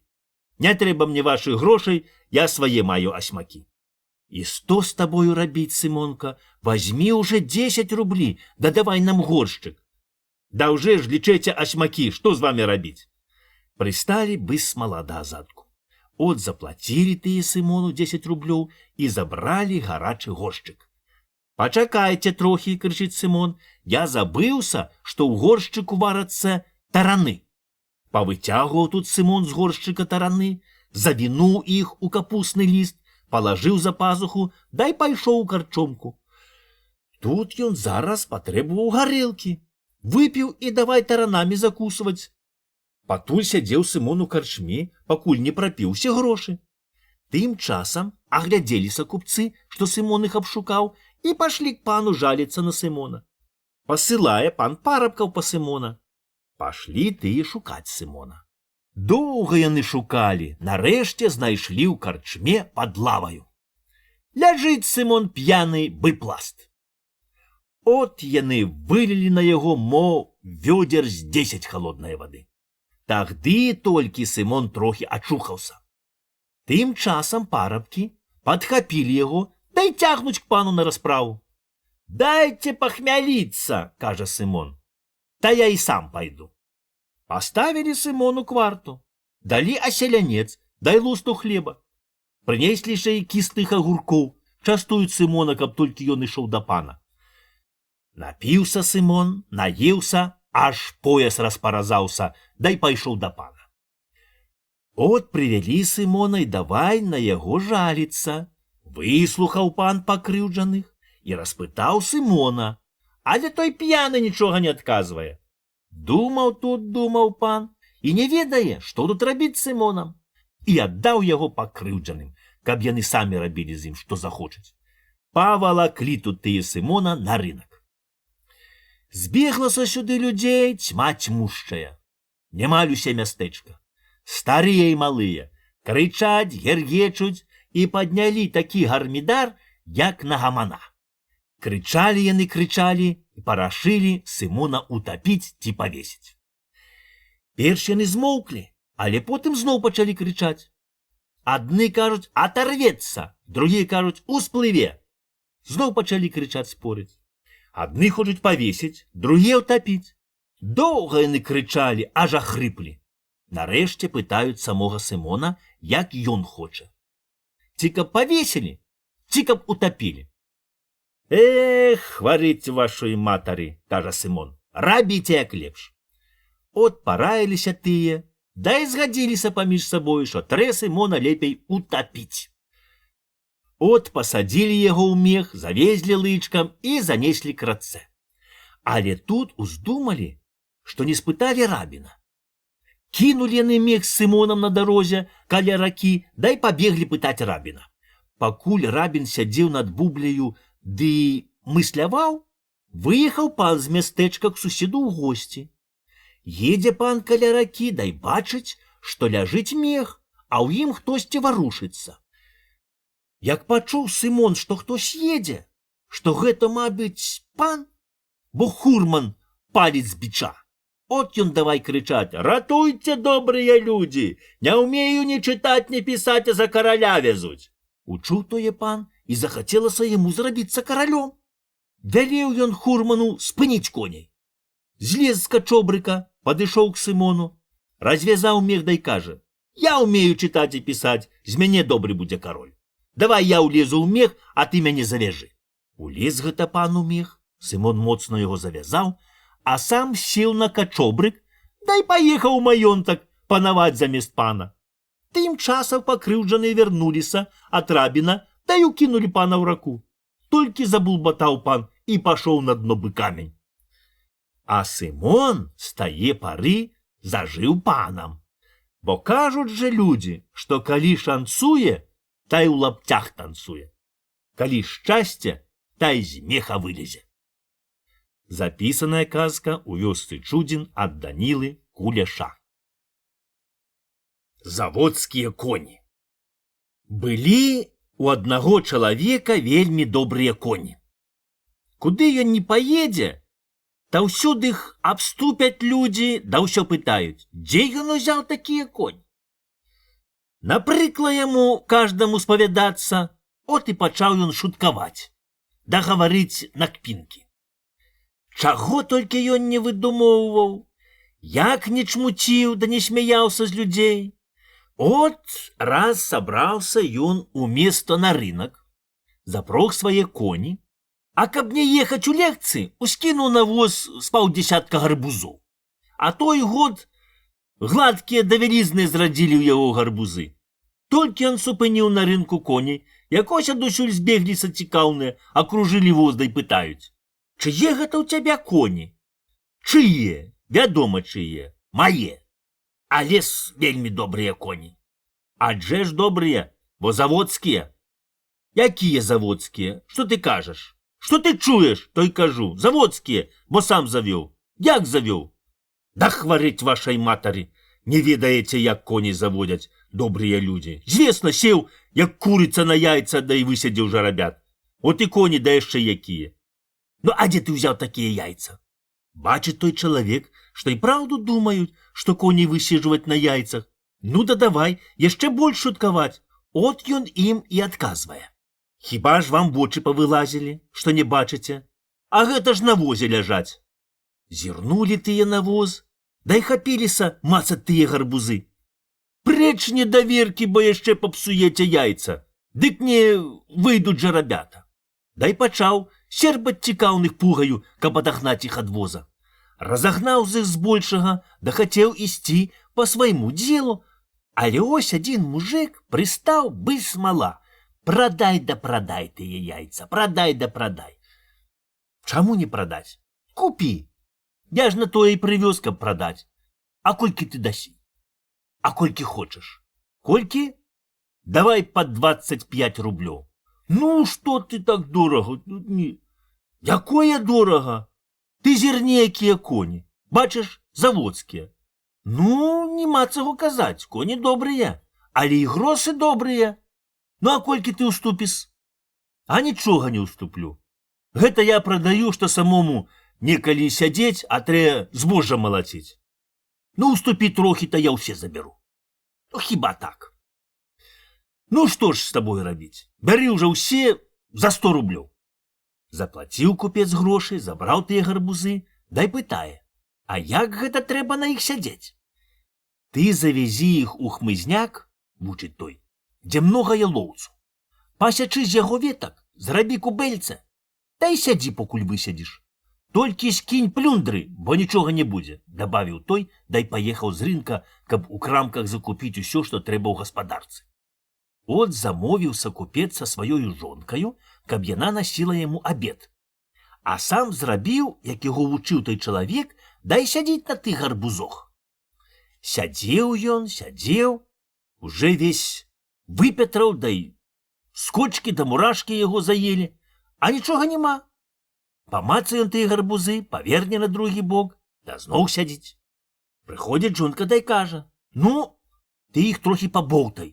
Мар'яна казала, што трэба боўтаць, толькі немнога, бо будуць баўтуны. Пакалаціў муж гарбузы, сеў, дай мыслюе сабе, як ён будзе ездзіць на заводскіх конях, як ён з іх зробіць добры гешэфт. Прасядзеў ён мо нядзель са 3. Але ось і бачыць, што з-пад куста каля самога яго выскачылі 2 зайчыкі, дай паскакалі. Думае чалавек, што гэта вылупіліся жарабятка. Павярнуўся ён, каб бегці за імі, дай раздушыў гнілыя гарбузы. Схапіўся тут, да так без плюндраў, і пусціўся даганяць тых зайцоў. Бяжыць да крычыць: «Кося, Кося, мае конікі, дам аброку!» Сустракае ён людзей, дай просіць: «Ой, галубчыкі, галубчыкі родненькія, лавіце маіх жарабят, бо ўцякуць. Гэта ж заводскія коні!» А шаліў, кажуць людзі. Без парток бегае за зайцамі. Казка запісана ў вёсцы Чудзін ад Данілы Куляша. У бабы чортава галава. Стварыў Бог свет, дай пайшоў з Міколай да Пятром аглядаць, ці ўсе добра зроблена. Ідуць яны, дарадзяцца, што трэба знішчыць, што перарабіць, каб усё было добрае. Ваходзяць яны ў адну вёску, дай чуюць якісь крык да парклён. «Схадзі, — кажа Бог Міколе, — пабач, што там робіцца, да папраў, калі кепска». Падходзіць Мікола, дай бачыць, аж над карытам сядзіць жанчына, шаруе пяском да хвашчанкаю сваю морду, да крычыць, кляне сваю долю, што колькі яна не мые, а морда ўсё чырвоная. І пытае яе Мікола: «А чаго яна хоча?» «Я горкая да няшчасная», — з плачам жаліцца яна. «Нашто мне Бог на свет пусціў, калі не даў мне долі, не даў мне хараства?» «А якое ж ты хочаш хараство?» «Ай, сама не ведаю. Ой, моя бедная галоўка, лепш бы мяне матачка не радзіла, ці малую задушыла, як мне жыць, як усе жывуць». Паслухаў Мікола і зрабіў так, што жанчына мяняецца кожную часіну, як на сонейку палыскуецца і мяняецца гадзюка. Схілілася жанчына над карытам з вадою, зірнула на сябе, дай рада. От пачала яна чапляць на сябе ўсялякую сялячыну, каб стаць, інакшаю, як людзі. Пайшлі яны далей. А па немалым часе чуюць, што зноў крычыць баба. На гэты раз Бог пасылае Пятра, каб ён пабачыў, што там робіцца. Падходзіць ён, аж баба б'ецца з чортам. Баба схапіла вілы, а чорт ожах. Лупіць баба чорта віламі, пачом папала. Чорт круціўся, дай кажа: «От вялікая рэч, што ты б'ешся, бо ў цябе нельга пацэліць ожагам». Пры гэтым ён пераскочыў за плот. «Мяняймася», — кажа баба.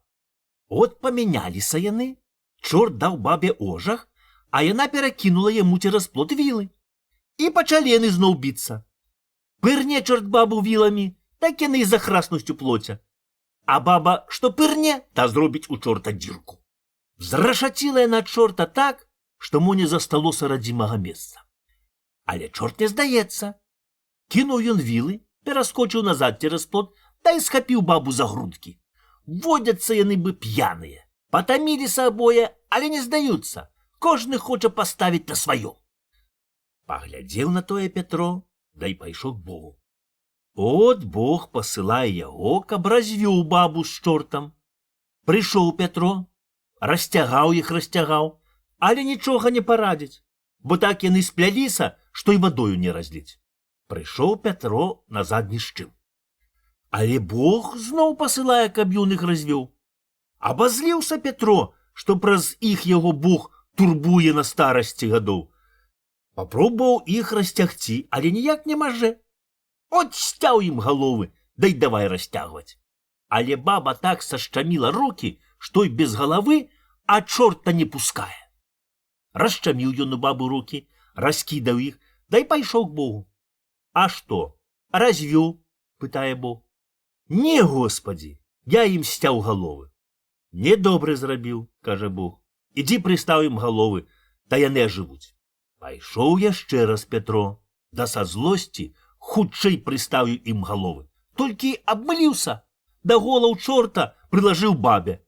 От з тых часоў і засталася баба з хітраю чортавою галавою, мо затым яна і голаў закрывае, каб не відны былі рогі. А чорт так і застаўся з галавою бабы, бо так яму лаўчэй зводзіць добрых людзей. Казка запісана ў вёсцы Чудзін ад Данілы Кулеша. П'яніца. Недарам людзі кажуць, саступі п'янаму з дарогі, та Бог веку прыбавіць. Мо затым добрыя людзі заўжды п'янага абходзяць, не чапаюць, а няхай праспіцца. Бо п'яны гарэй чорта. Жыў тут колісь вельмі вялікі п'яніца. Што з ім не рабіў пан? Мо не раз спушчаў яму ўсю шкуру, ды бліваў пісухі гарэлкаю, а ён хоць бы што. Яго лупяць на стайні, а ён кажа, не бузуйце дарам Божага дару, не разлівайце гарэлкі, а лепш дайце мне, та я вып'ю. Пасыпце яму на хвост солі, крычыць пан, а ён кажа, а дзякуй, паночку, і за тое. Нема чаго рабіць, кінуць яго, паласуваць, а ён, калі не нап'ецца, дак ці што ўпячэ, ці панскім коням хвасты паабразае, ці воду става выпусціць, або ўдзярэ яшчэ якую-небудзь штуку, што і смех людзям расказваць. Злаваў пан, а нарэшце адкаснуўся ад ліхога. От напіўся той п'яніца, да і пачаў іграць з чарцямі. Выдумоўваў ён усялякія штукі, да так хвацка забаўляў іх, што яны жыўцом забралі яго к сабе ў пекла. Але, мабыць, і ў пекле нельга пражыць без працы адной гульнёю. Прачухаўся трохі п'яніца, дай крычыць на ўсе пекла. Давайце гарэлкі, а то ўсе пекла развярну. Няма чаго рабіць. Далі чэрці яму гарэлкі, мо 2 ці 3 разы. Дай шкода ім стала дарам бузаваць гарэлку, калі яна на зямлі так добра зводзіць людзей, давядзе іх у пекла. Толькі перасталі чэрці даваць яму гарэлку, дак ён так разбушаваўся, што аж пекла трашчыць. Разбегліся чэрці чорт ведае куды, а ён пачаў зрываць з катлоў замкі да выпушчаць смалы грэшныя душ. Выскачылі яны, дай просяць, каб ён аслабаніў іх, а гарэлкі дасце. Ой, чаму не, толькі ты зрабі міласць, аслабані нашых балабостаў. Ведама, праныры, яны ў пекле зараз дасталі пляшку гарэлкі. Глынуў ён трохі дзеля разону, да і сарваў века яшчэ з аднаго катла. Павылазілі адтуль грэшнікі, да і паднялі такі гармідар, што аж пекла правалілася. Выпіў п'яніца апошнюю гарэлку і трохі супакоіўся. Пачалі тут збірацца чэрці, да як убачылі, чаго ён тут навычвараў, дак давай рахавацца, што тут рабіць. Гэта ж ён, кажуць, усе душы павыпускае. Намовіліся яны, та і выкінулі п'яніцу з пекла. Праспаўся ён у раўчаку пад плотам, прадзёр вочы, але бачыць штось незнаёмы край. Усцёгся ён, але каля сэрца так пячэ, што не можна і вытрымаць, трэба хмеліцца. От і пашоў ён шукаць карчмы. Хадзіў, нідзе няма. Дзе ж гэта я, думае ён, ні на зямлі, ні ў пекле, бо і там мусіць быць гарэлка. Ведама, без гарэлкі на свеце не пражыць, да і ў пекла не папасці. Падыходзіць ён к браме і начинае стукаць у дзверы. «Хто там?» – пытаюць адтуль. «Я». «А хто ты такі?» «А звесно хто, п'яніца, а ты хто?» «Я святы Пятро. Ідзі сабе, галубе, бо ў рай п'яніц не прыймаюць». «А, гэта той самы Пятро, што ад Хрыста атрокся. Дак бачыш яго, як угібаў, ад рая ключы, дак нікога не пускае. Пачакай же, я і на цябе справу знайду». Нема чаго Петру казаць. Заве ён Паўла, каб той пагаманіў з п'яніцаю. «Хто там?» – пытае Паўло. «Я». «Хто ты такі?» «П'яніца. А ты хто?» «А я Паўло». «А, гэта той самы Паўло, што ганяўся да лавіў Хрыста. Дак чаго табе трэ? Адчыні дзверы. Тут няма месца п'яніцам. Ідзі сабе далей». «Так от, які ты. Хрыста ганяеш, а мяне не пушчаеш. Я як вып'ю чарачку, дак заўжды скажу: «Дзякуй табе, Господі». Нема чаго казаць.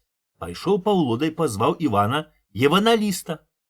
Прыходзіць той, а п'яніца грукае ў дзверы, аж рай дрыжыць. «Хто там?» – пытае Еваналіст Іван. «Я». «Хто ты такі?» «П'яніца». «Чаго табе трэ?» «От пусці, калі стукаюць. Тут п'яніц не пушчаюць». «А ты хто?» «Я Еваналіст Іван». «От і бачна, якая ў цябе праўда. Ты ж сам напісаў, што калі будзеш стукаць, та адчыняць, а калі станеш шукаць, та знайдзеш. Я от уже паўгадзіны грукаюся, а ты ўсё не адчыняеш. Сягоння ўвесь дзень шукаю гарэлкі, а яе не маш і капелькі. Дак от як ты нашага брата ашукоўваеш. Нема чаго рабіць». Пусціў той п'яніцу ў рай, да яшчэ і напаіў гарэлкаю, каб толькі маўчаў. Казка запісана ў вёсцы Чудзін ад Данілы Кулеша. Хітрэй свету не будзеш. Праўду кажуць старыя людзі. Хітры не хітры, а хітрэй свету не будзеш. А як пачнеш вельмі хітраваць, та й перахітрыцца.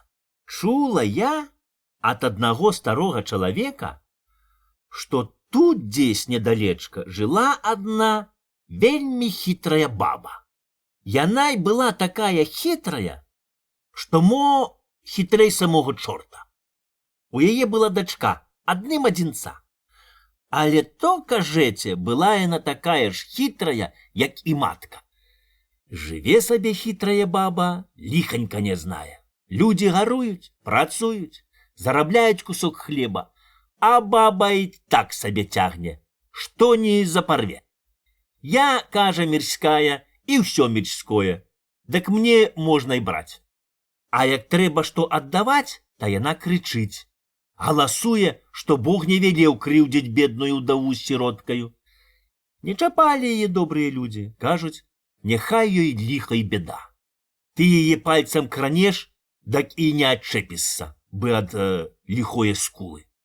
Уже рыхтаваліся нашы дзецюкі правучыць старую ведзьму, каб яна не хітрыла, да людзей не звадзіла, да толькі баяліся Бога. От падрасла дачка тае бабы, да і стала уже не лапая дзеўка.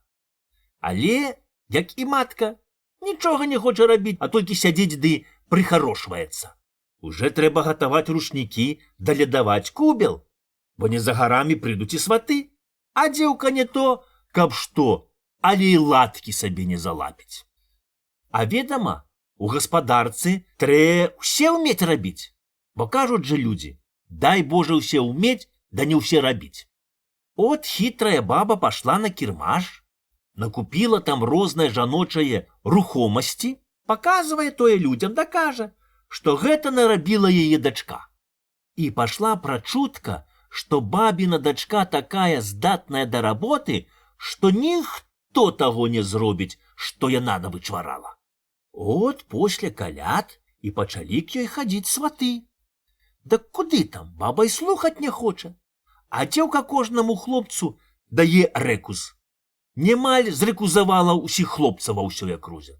Сорам людзям, але няма чаго рабіць. Перабірала яна перабірала, але за перабірачку дае бугарачку. Так трапілася і з той дзеўкаю. Пахадзілі сваты, пахадзілі, да і кінулі. От прайшоў год, другі, а к ёй ніхто і носа не пакажа. Бачыць баба, што перахітрыла, што дачка можа са ўсім застацца ў дзеўках, і от пачала яна круціць да падбіваць жанок, каб тыя падмаўлялі людзей браць яе дачку. Дачуліся аб том дзеўкі, да і пачалі абходзіць бабіну дачку, быліхую, а хлопцы давай к ёй прыставаць, нібыта кахаюць, але прыстаюць толькі, каб пакпіць. Рада хітрая дзеўка, што яе хлопцы кахаюць, і кожнаму яна хіліцца. Нібыта й сама кахае, а тым часам выбірае сабе хлопца самага багатага да ўдалага. Смяюцца хлопцы, а сватоў не засылаюць. Нарэшце дагадалася хітрая дзеўка, што гэта кпінкі. Та й годзе карагодзіцца з хлопцамі, не хоча з імі гаварыць і не то каб што. От быў там адзін плюгавы хлопец.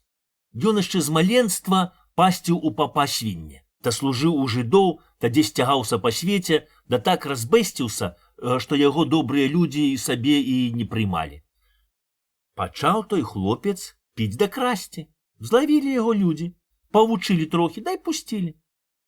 От і пачаў ён вельмі смольна прыставаць к той хітрой дзеўцы.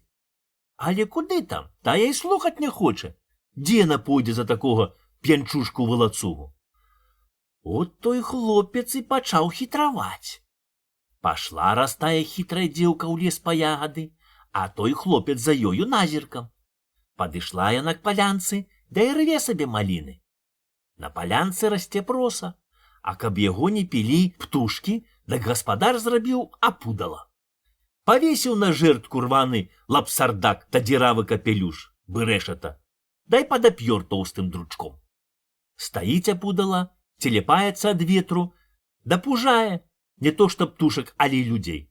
Бачыць хлопец, што дзеўка заахвоціла сарваць маліны.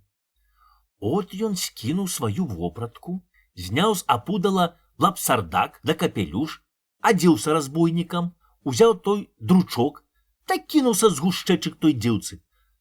Спужалася яна, да кажа, рабі, што хочаш, толькі не губі душы. А тым часам уже быў змрок. Пастушкі гналі гавяда, да пачалі галёкаць. Кінуўся разбойнік на ўцекача ў гушчэчу, скінуў там хуценька лахман да капелюш, апрануўся ў сваю вопратку, да бегом той дзеўцы, нібыта ратаваць яе ад разбойніка. Рада дзеўка, што засталася жывою, дзякуе таму хлопцу, да й згаджаецца з ім пабрацца. Пакруціла трохі баба, пакруціла, але нарэшце дагадалася, што хітрэй свету не будзеш. Дай аддала дачку за таго п'янчушку-валацугу. Казка запісаная ў вёсцы Чудзін ад Матруны Бохмачыхі. Першае яечка. Хадзіў дзед на ахвоту, меў ён многа клапоту. Сам утоміцца, аж слова не прамовіць, а зверыны не наловіць. Баба дзеда лае, што ён дарам гуляе. Пайшоў дзед у алёс, да бабе курку прынёс. Рада баба, скача, а курка кудахча. Села курка на вечка, та й знесла яечка. Бегла мышка пад скрынку, цягла сабе скарынку, хвастом вільнула, яечка сапхнула. Вінавата вечка, што разбілася яечка. Заплакала баба, аж завыла, да з жалюся гаршкі пабіла. Дзедак абазліўся, так і заселіўся. Баба рукі паламала, та пад плотам і сканала. Пашлі бабы па ваду, пабачылі тую прыгаду. Пачалі сакатаць, да людзей зазываць. Збегліся людзі са ўсяе вёскі, не пагасілі цёскі. Пакуль разважалі тое дзела, дык сяло згарэла. Людзі пад небам начуюць, да хаты будуюць, робляць ад птушкі гнездзечка, каб курка знесла ім яечка. Курка знесла ім яечка другое, яно ж не такое, бо першае дарагое, а другое ліхое. Казка запісана ў вёсцы Чудзін ад Матруны Бохмачыхі. Агонь у сэрцу, а розум у галаве. Даўно тое было. Бо я яшчэ была блазніцаю, як нам гаварыла старенькая баба усялякія казкі да байкі. А яна кажа, чула тыя байкі ад свайго нябожчыка дзеда, які яшчэ была дзеўкаю. Многа яна казала казак, да такіх хорошых, што толькі заслухацца. Але я пазабывала, бо дзеткі доўга жыву, мо хутка будзе 9-10 гадкоў. Бачыце, як мяне сагнула ў сучок, а даўней была маладзіцая, кроў з малаком, а як гуляла дзеўкаю, дак каса аблыткі білася. От сядзімо мы, бывала, чуць не ўсю ноч пры лучыне, да пра дом, у двор, талькі да такія тоненькія, каб сарачная пасам пролезла праз пярсцёнак. Сядзімо мы, а баба сусліць зрэбе, да кажа казкі, каб мы не заснулі. От, дай Боже памяць, і ўспамянула адну казку. Так слухайце, як то і было. Жыў сабе адзін чалавек. Быў ён вельмі цікавы і хацеў усе знаць. Куды ні гляне, што не ўбачыць, та ўсё пытае, што гэта такое, зачым яно да навошта. Казалі людзі, нарэшце ўбачылі, што і самі не знаюць, да й кажуць яму: дзівачны ты чалавек. Колькі не пытай, та дурням памрэш, бо ўсяго не пазнаеш. Не слухае ён людзей, кінуў гаспадарку, да й пайшоў у свет. Пайду, кажа, к яснаму сонейку. Яно ўсюды свеціць, усё бачыць, дак усё знае. Запытаю ў яго, чаму так робіцца на свеце. От, ідзе ён дайдзе, бачыць, сядзіць каля дарогі на камені чалавек, да ўсё крычыць, пытае: дакуль я буду сядзець? Дакуль я буду сядзець? І просіць ён, каб запытаў у сонейка, калі ён устане. Пашоў далей, дай бачыць, што якісь чалавек падпірае тын. Зірнуў ён, але не ведае, што гэта ён робіць. Ідзе ён далей. Аж дзве жанчыны пераліваюць у рацэ воду. Зацікавіўся ён, але не ведае, што яны гэта робяць. Да і пайшоў далей.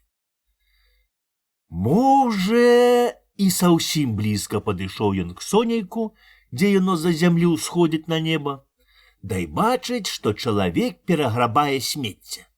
Пайшоў ён далей. Да як зірнуў праз лес, так аж вочы зажмурыў, такі там бляск.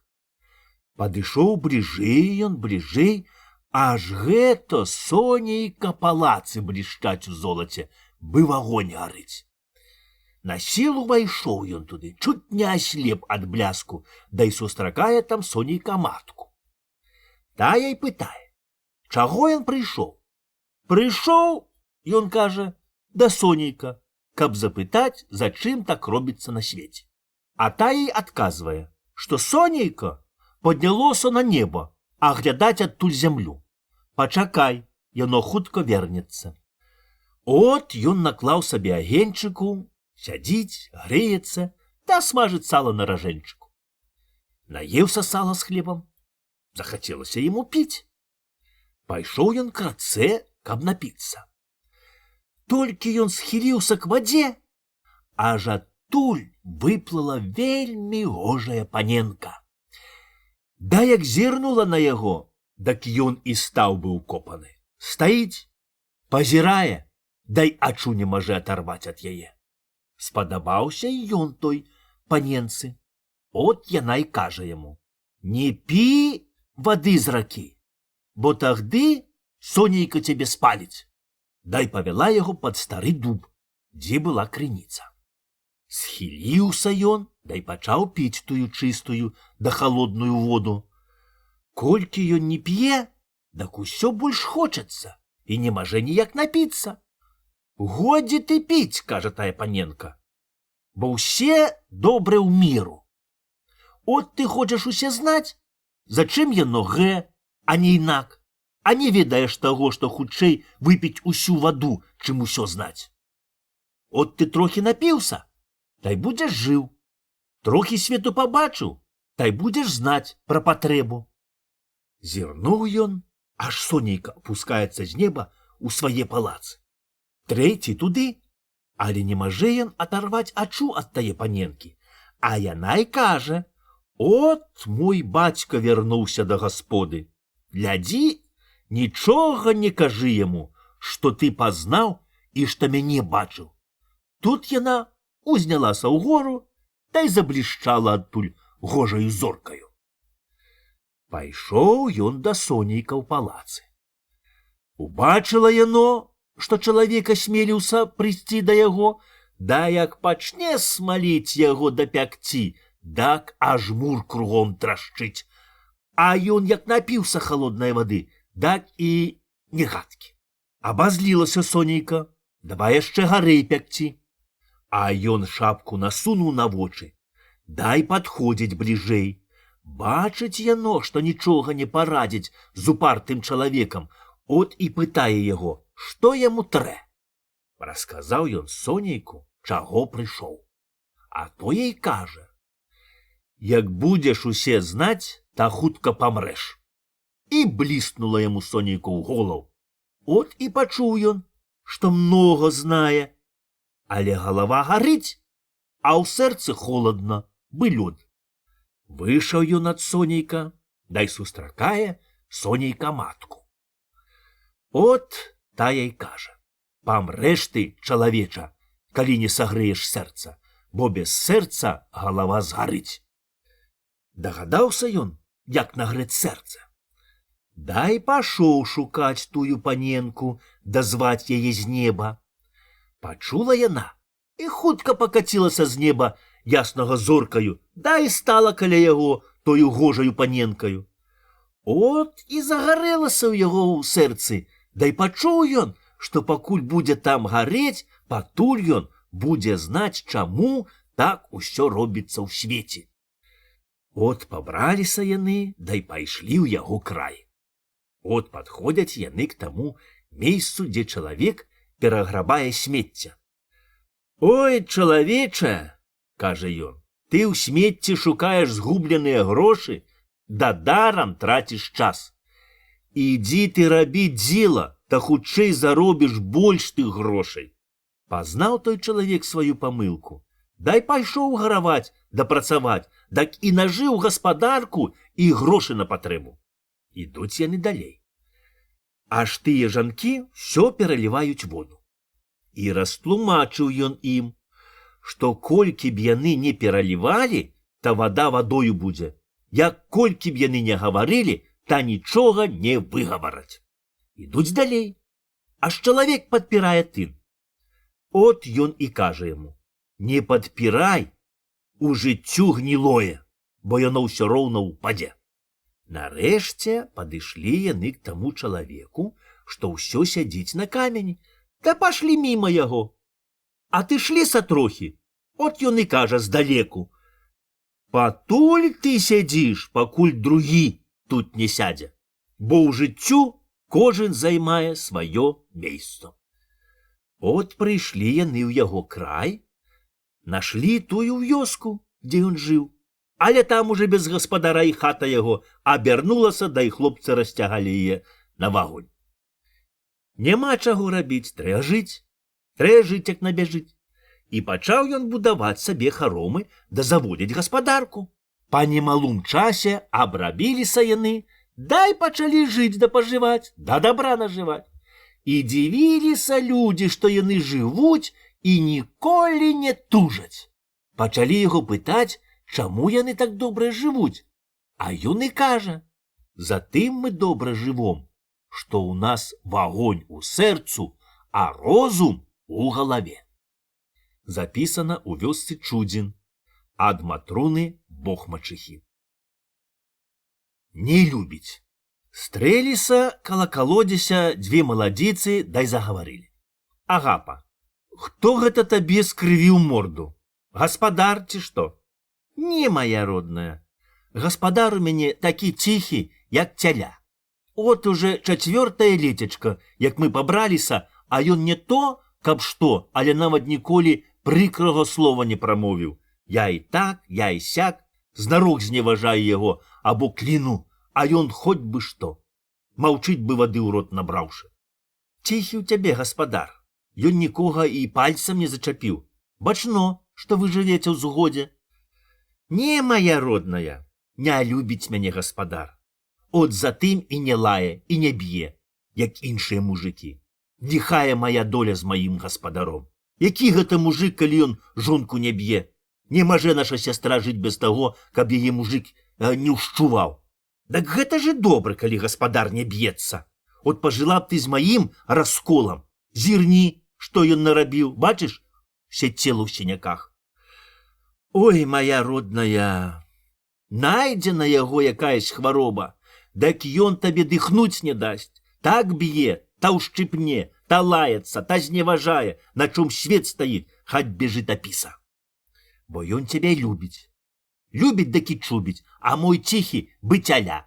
Мяне не любіць от затым і не чапае. Ой, каб ты ведала, моя родная, колькі я выплакала, колькі слёзак выдліла, чаго толькі я не рабіла, каб ён, як другія гаспадары, хоць разок мяне добра пабіў або палаяў. Дак куды там маўчыць зубы сцяўшы, а не то, што біць, дак ніколі нават палцам не зачапіў. Пачну я лаяць, да зневажаць, а ён моўчкі насуне шапку, дай папрэцца з хаты. Потым прыйдзе і не гневаецца, бацце я і не лаяла. Ён хораша загаворыць да мяне, а мне яшчэ гарэй горна, от так каля сэрца і заўе. Ой, няшчасная моя жытка, лепей бы мяне матачка пахавала, чым за такую куццю замуж аддавала. Ну, не плач, родная, не ўбівайся. Вы яшчэ маладыя, пажывеце, пасварыцеся, а мой ён яшчэ і паб'е цябе. Да і не раз. Толькі ты рабі яму ўсё наперакор. Дзякуй табе, моя родная, маё сонейка, дзякуй табе за добрую раду. Буду рабіць так, як ты кажаш. Да сляпіцаю лезці яму ў вочы, мо дасць Бог і паб'е. А хто ж гэта цябе цяпер пабіў? Наш пісар, хварыць яго матары. Ён даўно ўжо ка мне чапляецца. А за што ж ён цябе біў? Да з добрага раю. Мабыць, ты яму спадабалася, а ліхі яго ведаюць. А чаму ж ты не жаліцца? А каму ж мне жаліцца на пісара? А земскаму? Хіба ж земскаму? Да калі ж яго тут убачыш? А от толькі што прыехаў, я сама бачыла, хадзім у воласць. Хадзім, але я баюся. А чаго ты пужаешся? Хіба ты баішся, каб і земскі не біўся? Не, баюся, што пан за пана цягне. Хадзім, а там пабачым, хто за каго цягне. Хадзім. Прыходзяць маладзіцы ў воласць к земскаму жаліцца на пісара. А ў пісара ўжо і хмель з галавы выскачыў, як убачыў, што прыехаў земскі. Дарма што быў п'яны, хаць выкруць. Вам што, маладзіцы? Падыдзеце бліжэй, дакажэце, што вам трэба. Паночак, дарагенькі, мяне пісар пабіў. За што ж ён цябе біў? Ні за што, паночак, проста з добрага раю. Хіба ж ён быў п'яны, што біў маладзіцу? Маладзіц трэ не біць, а любіць. Што ён п'яны, паночку, дак тое ён і пісар. Але за што ж ён б'ецца? Ось я яго пазаву, няхай пакажа, як ён цябе біў. Маладзіцы, маладзіцы, куды ж вы, пачакайце. А ты як сунуць у зборню, да вон з воласці. Дзяржы іх, дзяржы, крычыць смеючыся земскі. А тыя шамялях цераз паркан даў каноплі, толькі кумпякі замітусіліся. Запісана ў вёсцы Чудзін ад Кулагі. Упарты хахол. Жыў адзін чалавек. Ён быў хахол. І як усе хахлы быў такі ўпарты, што з ім ніхто не мог зрабіць ніякага ладу. Вазіў ён на продаж гаршкі. Зіма, лета, на кладзе гаршку і розныя пальвы повен вялізны воз, запражэ пару сівых валоў, дай плішчыць ад вёскі ў вёску. Лета яшчэ туды-сюды. Зрана да падвечар валы ціхенька плішчаць воз, да толькі абмахваецца хвастамі.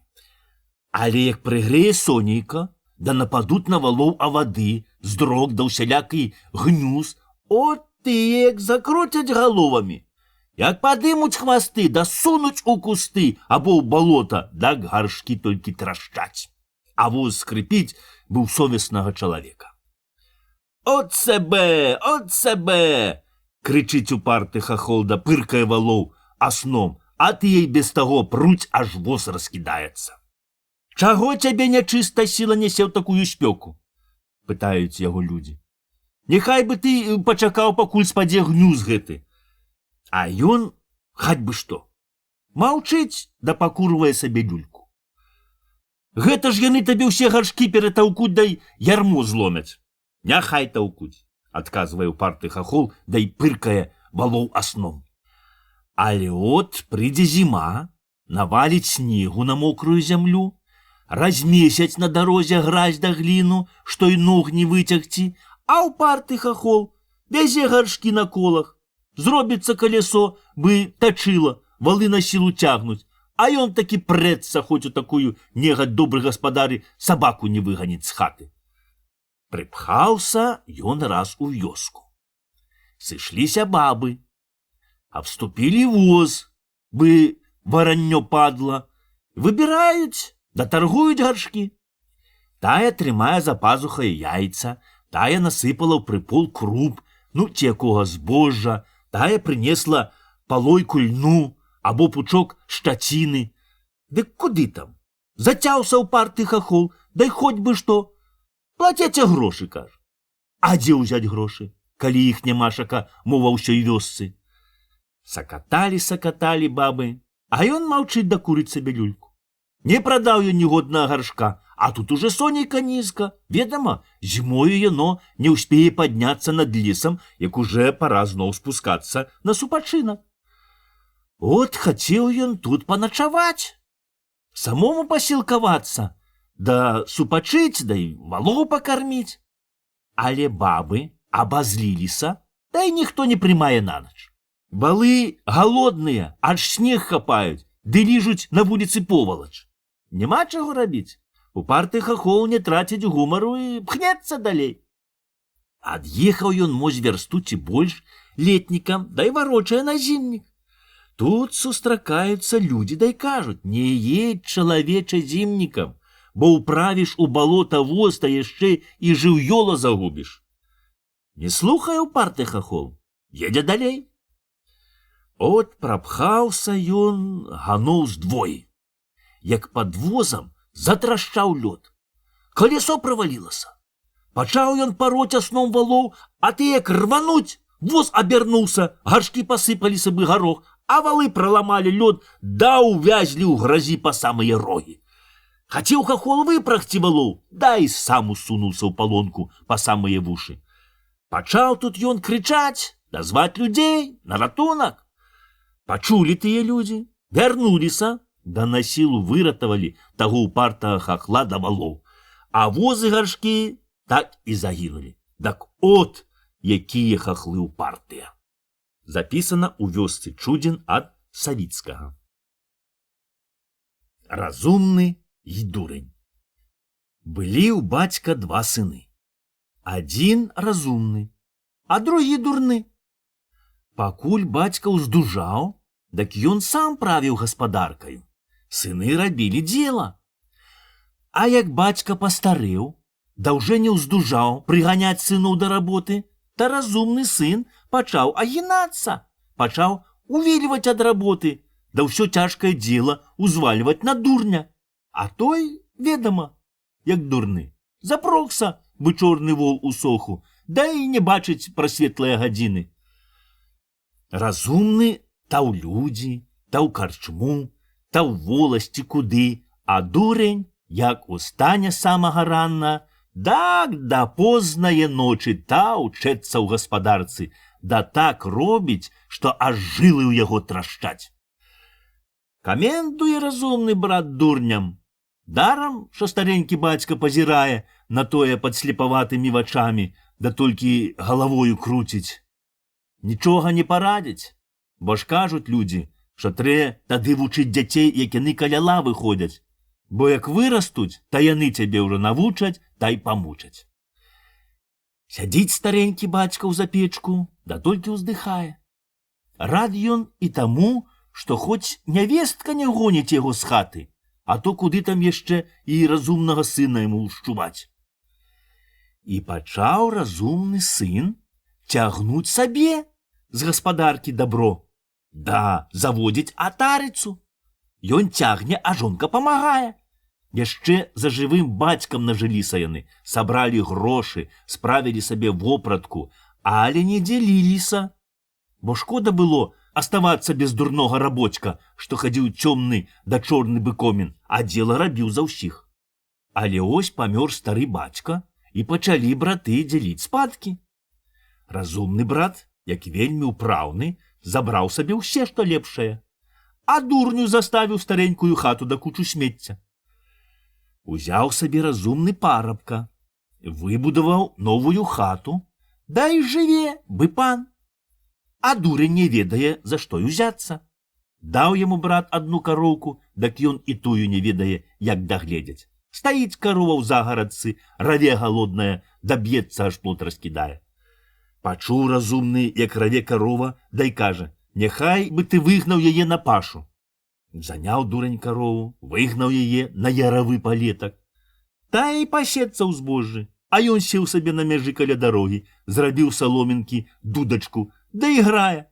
Да так гожа, што ж жаваранкі заціхлі ў небе, да слухаюць. Але ось пабачылі людзі, што дурань нарабіў шкоды, да й давай яго лупцаваць да вучыць розуму. Так што ты з дурня зробіш? Яны яго лупяць, а ён смяецца да кажа: «Отож, дзякуй вам, браткі, што вы трохі пабілі вошы, да пачасалі мне плечы». Плюнулі тыя людзі, выгналі збожжа кароў, да і пайшлі кожны са сваім дзелам. Прыгнаў ён дамоў карову, да і пайшоў к брату пытацца, што яму рабіць. От разумны і дае яму злы гач прывязаць карову, каб яна не ламала плот да не лезла ў агарод. А дурень думаў, што брат даў яму злы гач весці карову на продаж. От ён залыгаў і павёў. Вядзе ён да вядзе праз лес, аж чуе рыпае дзерава, наваліўшыся на другое. І здалося яму, што яно кажа: «Прадай карову, прадай карову».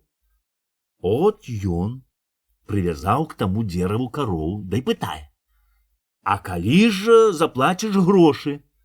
Дзерава: «Рып-рып, рып-рып, прыходзь заўтра, прыходзь заўтра». Пашоў дурень да гасподы, дай хваліцца брату, што прадаў карову. «А дзе ж грошы?» — пытае той. «Велена прыйти заўтра», — кажа дурень. Назаўтра, яшчэ чуць свет, пайшоў дурень у лес па грошы. Прыходзіць туды, аж ад каровы асталіся толькі рожкі да ножкі. А за ноч яе ваўкі ўсю раз трыбушылі, да толькі шкуру вылушчылі. «О, давай грошы!» — крычыць дурень на ўвесь лес. А дзерава маўчыць бы пень, бо на той час ціх вецер не рыпіць. Заплакаў дурень ад жалю, так яму шкода, што дарам аддаў карову, да і пайшоў жаліцца брату. А той і кажа: «Прывядзі таго сюды, каму ты аддаў карову». Пабег дурень зноў у лес. Аж бачыць, што каля дзерава стаіць мужык, да абрэзвае шкуру. «Аддай за карову грошы!» — крычыць дурень. «Якія грошы?» — адказвае той. «Гэта ж падла!» Схапіў гэта дурень чалавека за грудкі, грымнуў яго на зямлю, да завязаў повадам за шыі, да так моцна, што аж у таго вочы з лба выперла. Пацёг дурень чалавека ў вёску к разумнаму брату. Бачыць мужык, што ад дурня не выкруцішся. Ідзе толькі бокі пачухвае. Убачыў той разумны брат, да і наваліўся на мужыка, каб заплаціў грошы за карову. Круціўся той, але мусіў аддаць грошы, бо яго кабылка там асталася у лесе, да і шкуру ён уже падлажыў к сабе на воз. От дурень узяў грошы, разгроб кучу сметніку, дай пасеяў іх, каб больш вырасла. Ходзіць дурень, кожен дзень палівае сметнік, а грошы не растуць. Пачалі з яго смяяцца людзі. Горна яму стала, што б ён не зрабіў, дак усё кепска. За ўсе яго людзі лаюць, бэсцяць да завуць дурням. Моташна на сэрцы, хоць ты рукі налажы. От узяў ён злы гач, дай пайшоў у лес, каб там засіліцца. Ідзе ён цераз поле, а там дзеці пасуць авечкі да паюць песні. Падышоў ён бліжэй, каб паслухаць, як яны паюць да граюць. А тыя, як убачылі яго, так і пачалі крычаць: «О, не, дзед дурень, няхай ён нам пайграе». Абступілі яго дзеці, да і пачалі тузаць адусюль, каб ён пайграў. Дастаў дурень за пазухі дудачку, да і пачаў іграць. Заслухаліся дзеці, прыціхлі, бы кветкі, а вочкі ў іх свецяцца, бацца зоркі. І забыў ён, куды ішоў. Да давай іграць з дзецьмі, да рабіць ім цацкі розныя. Пачапляліся на яго дзеці, да наперабой крычаць: «Дядзька, дядзька, павазі мяне». Яны і забылі, што гэта дурень, а ён забыўся на свеце, всю сваю гэту блягу. От уже сонейка заходзіць, а дурень усё грае з дзецьмі. Толькі як сцемнела, прыцёгся ён дамоў. Толькі ён улез у хату, да пачаў шукаць, каб што-небудзь з'есці, бо вельмі агалодаў. Аж прыходзіць к яму старенькі дзядок, да і кажа: «От за тое, што ты забаўляў маіх дзетак, я прынёс табе есці». Да і пачаў ён выкладваць з торбы усялякую ўсячыну. Наеўся дурень, да і забыў падзякуваць. А той дзядок і кажа: «Пашукай ты на сметніку, там твой бацько схаваў табе грошы». А сам знік. Пашоў дурень на сметнік, да як карпануў, так і вывернуў гаршок грошай. І пачаў ён з тае пары добра жыць. І то сказаць, адкуль у яго і розум узяўся. Але ведама, як багаты, дык і разумней ад усіх. А дзетак ён не забываў і заўжды з імі іграў. Запісана у вёсцы Чудзін ад Івана Куцько. Медведь. Даўно тое было, але, мабыць, і тагды людзі гаравалі, працавалі, каб зарабіць крыху хлеба да ўзгадаваць дзетак. Ведама, маркотна кожен дзень ад самых піўняў да аж да змроку цягнуць ярмобы воў, што табе ж вочы выпірае. Зірнеш на Божы свет, так вакола так гожа, птушачкі весела паюць, да радасна шчабечуць на зялёных ветках, не трэ ім клапаціцца, каб у добрую пору паараць ці пасеяць. Не трэ ім паспяшаць, каб за пагоду пажаць да звесці з поля збожжа, а нічога не трэба, бо Бог ім дае гатовы корм. А зірнеш, якая ў іх опратка, што колькі ты не гаруй, такое ты праз сон не ўбачыш. Зірнеш на большых птахаў, як яны смела ўздымаюцца ўгору пад самае неба к яснаму сонейку, да як яны кружацца да купаюцца ў паветры, так зробіцца зайздросна. От так кала сэрца заўе, што от, здаецца, пакінуў бы сваю слімазарную гэтую гаспадарку да чорную хатку і падняўся б угору, да і паляцеў бы над лесам зялёным, над жоўтымі горкамі, над цёмнымі уёскамі туды далёка, к яснаму сонейку, к дробненькім зорачкам паляцеў бы к Богу на скаргу, каб там горкімі слёзкамі выплакаць сваю ліхую долю, выплакаць тое гора, што гняце наточыць табе сэрца на зямлі ўсю жытку. Але Бог крылаў не даў, а велеў усю жытку лазіць у гразі чорным да цёмным, і няма табе ніколі супачынку, нема радасці. От як полезе ў голаў думка, што мо шчаслівейшы ад цябе той камень, которого толкуть да перекидают на дорозе, да кинешь дело, кинешь думки, да и напьешься, так як мои у небе не трапять.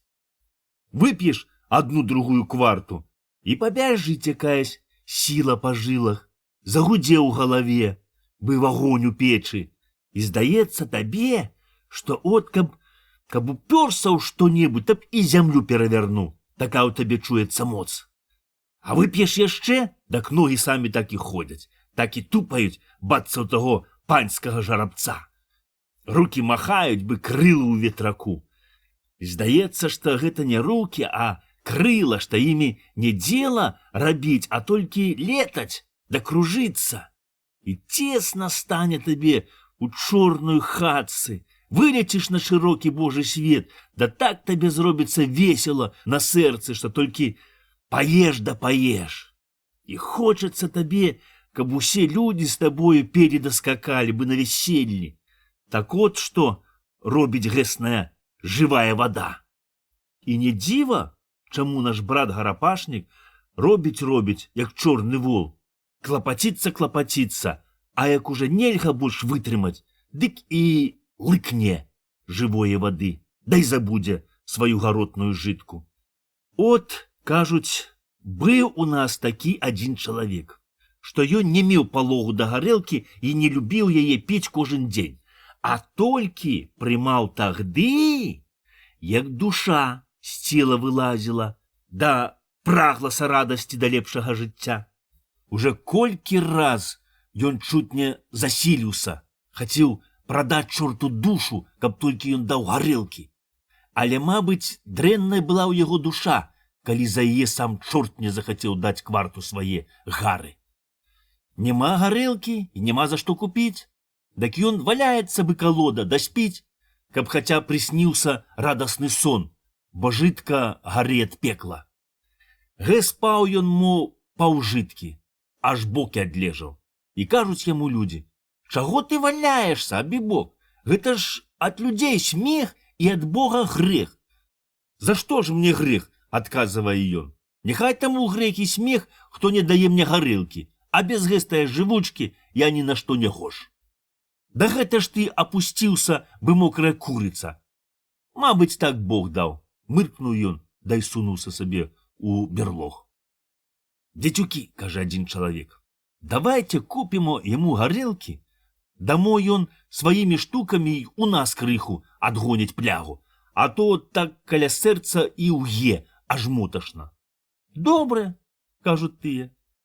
От яны злажыліся, прынеслі 2 пляшкі гарэлкі, далі таму чалавеку такі добры выпіць, а самі толькі душу падражнілі. Выпіў той моз пляшку, да й пачаў вычвараць розныя штукі. Але ось ідуць якраз старцэ.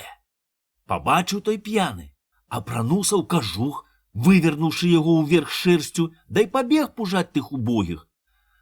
Але то былі не простыя старцэ, а сам Бог з анёламі.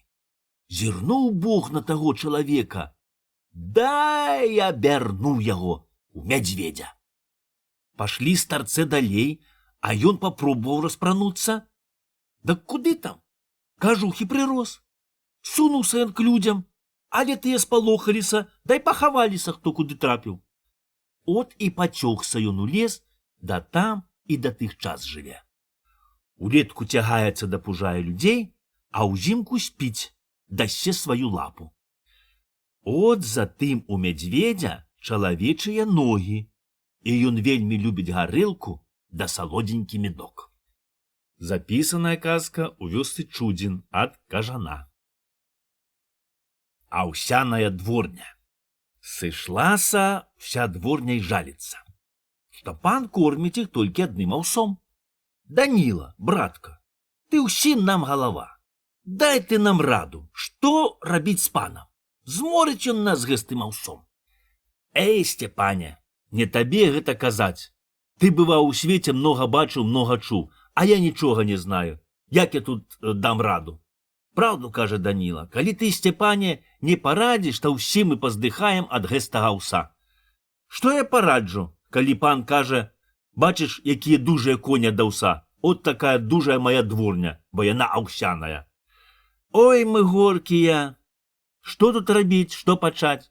Гэсты аўёс уже нам кішкі пераеў. Да што кішкі, он у мяне кірдзюк на языку. Добра табе казаць, калі ў цябе кішкі бы халява. Я бачу, як ты еў ершы у кума на радзінах. От мае браткі кідае ў горла адзін за другім сухі ерш. Быў прорву, мо ад таго ў цябе і кірдзюк на языце. Талкуй ад таго. Яршы я кідаю перад галавою. Не, гэта ад аўса. Ад гэстага аўса мы скора са ўсім абернемся ў коні. Ой, ратуй, Сцяпанка, калі ў Бога верыш, не хачу я быць кабылаю. Ну, чаго заскуліла? Хіба ж спалохалася, што кабыла толькі адзін раз у гаду гуляе? А табе бы зубы вышчараць. Вышчарыш і ты, як абернешся ў кабылу. Ну, Сцяпане, чаго к маладзіцы прычапіўся? Бачыш, што ёй ад аўса жыцця няма. От лепей пакруці галавою да парадзь, што тут рабіць. Што я параджу? От хіба нам Хурман Нечыпар парадзіць, што рабіць з паганым панам. Нечыпар мае дачыненне да коней. А хіба ж мы ўжо коні? Да чаго ты прыплёў тут коні? Онь нашы коні ніколі аўса і не бачаць. Аўёс. Людзі заўжды з аўса гатовяць блінцы, робляць талакно. Ось салдатка Рыпіна з аўса варыць крупнік і не нахваліцца, як смачна. Яку, што Нечыпар ездзіць з панамі на конях, дак ён лепш знае коней, лепш знае, што паны гавораць і што думаюць. Да не пляці ты лапці, не чмуці. Мы і самі з вусамі. Я не плету, а праўду кажу. Не моя праўда. Нечыпар, уже ж праўда. Я чую, што паны гавораць, знаю, што яны думаюць, я бачу іх на вылет. Ой, Нечыпарка, саколік, памажы ты нам у бядзе. А што вы мне дасце? Калі паставіце гарнец з гарылкі, дык не ўбачыце аўса, як сваіх вушэй. Не толькі гарнец, а нават два. Толькі памажы нам, Нечыпарка, адверні гэсту і плягу. Ну, так хадзем-то на дзядзінец. Да рабеце тое, што я скажу. Камендуй, Нечыпарка, будам рабіць, што ты завеліш. Так от, пакуль я схаджу па гарапнік, вы завеце сюды ўсю дворню. Дай чакайце мяне. Як я прыйду да пачну смаліць гарапнікам, дак вы бегайце да ржэце, бы коні. К пану наз'язджалася многа гасцей, я ўсе расталкую пану пры гасцях. Пану будзе сорам ад гасцей. Рабі, Нечыпарка, як добра, ты лепей нас знаеш. Нечыпар, чаго там те галганы пазбіраліся на дзядзінец? Разбэндзь іх бічам. Да я ўжо разагнаў, паночку, толькі яны яшчэ гары ржуць, от быццам коні. А ты задай ім пад фэ. Гэй, каб вас так і сяк, чаго пазбіраліся? Іга-га. Але co-то jest. Госці бардзо зацікаўлены. Што, бачыце, што людзі у коні абярнуліся? З чаго што? З чаго, ведама, з аўса. З якога аўса? А пан жа велеў усю дворню карміць аўсом. От кармілі, да і выкармілі на адзін бок. Што ж тэрас робіць? Што, ведама, што робіць? Трэй дваровых карміць усялякаю страваю, а не аўсом, як коней. От няхай пан спытае ў панскіх гасцей, што яны скажуць, праўду яку ці не. З тых час кажа карміць вшысткім, co jest і co готує до мого стола. Записано ў вёсцы Чудзін ад Корчыка. Здатны паляшук. Жыў сабе адзін вельмі здатны паляшук. Многа ён хадзіў па свету. Мо на 7 міль у акрузе. Многа ўсялякага дзіва бачыў. Дзівіліся людзі, як яго галава зносіць, як яно там усе месціцца. Разумны быў ён і да ўсяго здатны. Было, калі ўжо ніхто не зробіць, то бегуць к яму. Ён пакруціць галавою, да калі нічога не зробіць, так уже ніхто не парадзіць. А ведама, у гаспадарцы заўжды мае быць прыгода. Дак нічога і не парадзіш, калі нямашака здатнага чалавека. Хаць сядай да і плач, ці бежы к таму Палешуку, шапкуй да прасі, каб памог. Але няма чаго казаць, ён быў добры чалавек. Было, папросіш, дак ніколі не адкажа. Паможа ў бядзе. От раз адзін чалавек пашоў араць на грэчку. Гэта было якраз после сёмухі. І напалі на валову вады да здракі. Круціўся ён, круціўся. Нічога не можа парадзіць. Валы круцяць. Та на занозу, та на кульбаку. Ну, думае, беда. Яшчэ задратую валоў. А тут трэба араць. Задаў ён валом дыхту, да яре. Але ось адзін вол, як закруціць на кульбаку, так тая трысь і зламалася. Што тут рабіць? Была ў яго сякірка. А ў суваратах якраз стаяў крыжакаваты дуб. Да бачыце, а вады да здракі так рыжуць вала, што ён круціцца, быў юн у рэшыце, нельга ўзяць меркі. Стаіць той чалавек, рукі сашчапіўшы, чуць не плача. Не ведае, што рабіць. Але ось, на шчасце, Бог паслаў таго здатнага Палешука. Чаго ты-ка, сябра, бядуеш? Гэта ж можна зрабіць кульбаку. Да зрабіць можна, адказвае той. Але як памераць, га? Які ты дзіўны, кажа Палешук. От пабачыш, як я хутка памераю. От завязаў ён валу на карак залыгач, закінуў яго другі канец на тоўстае рало дуба. Схапіліся яны, абудва, аберучкі за тую вяроўку, да і цягнуць вала на дуб, каб там памераць крывую галіну на кульбаку. Чуць не задушылі вала, але такі зрабілі кульбаку. От жа дзякуй табе, сябра, што навучыў мяне да памог, як ратавацца ў бядзе. А то б я і глузду не прылажыў. Другі раз здатны Палешук вельмі цікава паказаў сваёй бабе, як мыць дзераўляныя місы да каўшы. Бо ведама, што ад туку на іх гразі на палац. Баба скрабе ножом, да шаруе хвашчанкаю, але нічога нельга зрабіць, бо сало уедаецца ў дзерава наскрозь. Ты дурная баба, кажа ён, ты ўсе кіпці папрыдзірала. Ось я табе хіба пакажу, як чысціць усялякую пасудзіну. От узяў ён усе свае дзераўляныя місы, каўшы, таўкачэйкі, дай пакідаў у печ на жар, да яшчэ і печ засланіў засланкаю. Ось яны там агнём выгараць, да не то, што будуць чыстыя бы шклянка, але нават кашэрныя, хоць ты жыдом давай на свята. Па немалым часе адчыніла баба печ, аж там толькі вугалькі асталіся.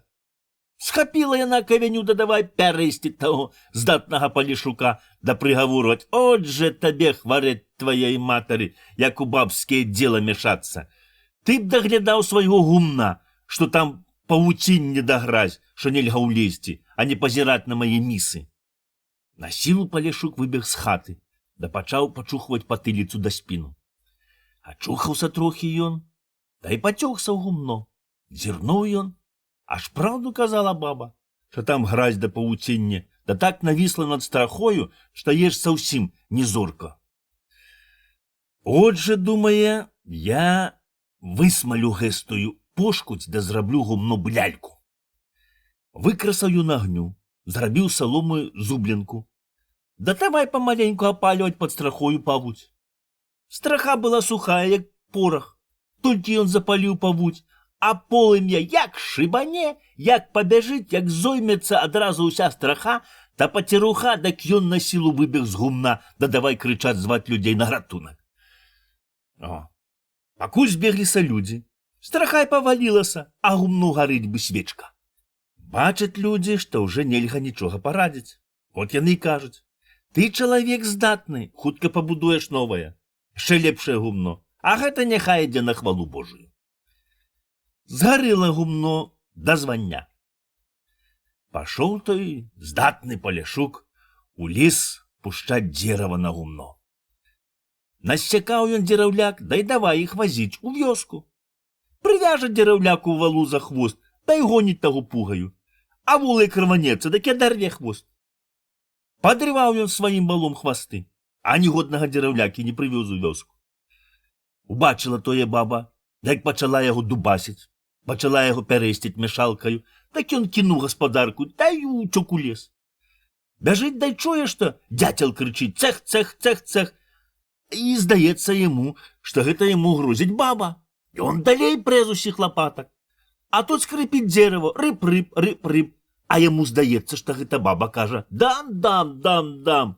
Забіўся ён у балота, да так і сидіць там да тых час. Казка запісана ў вёсцы Чудзін ад Сямёна Корчыка. Адкуль узяліся грыбы? Гэта было яшчэ тагды, як сам Бог хадзіў па зямлі.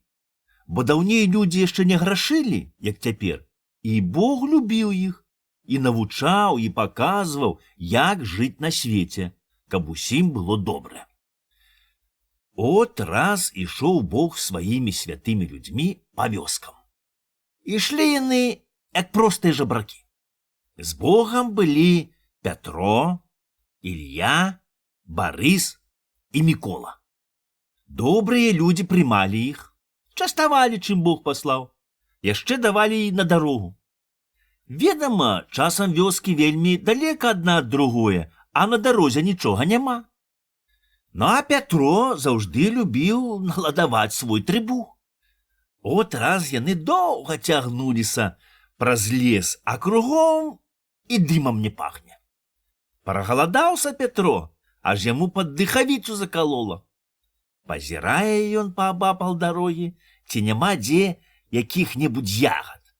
Але няма, бо справа была каля Міколы Вешняга. Толькі ось схамянуўся ён, як убачыў, што Барыс прэ за плячамі торбу кускоў хлеба. А Барыс ішоў ззаду, ведама, з клункамі, важка ісці. От Пятро супыніўся, нібыта дзеля таго, каб завязаць аборкі на нагах. Барыс пашоў уперад. Тагды Пятро хуценька дагнаў яго, дай падкраўшыся на пальчыках, украў з торбы кусок хлеба. Барыс і не пачуў, так той здольна залез у торбу.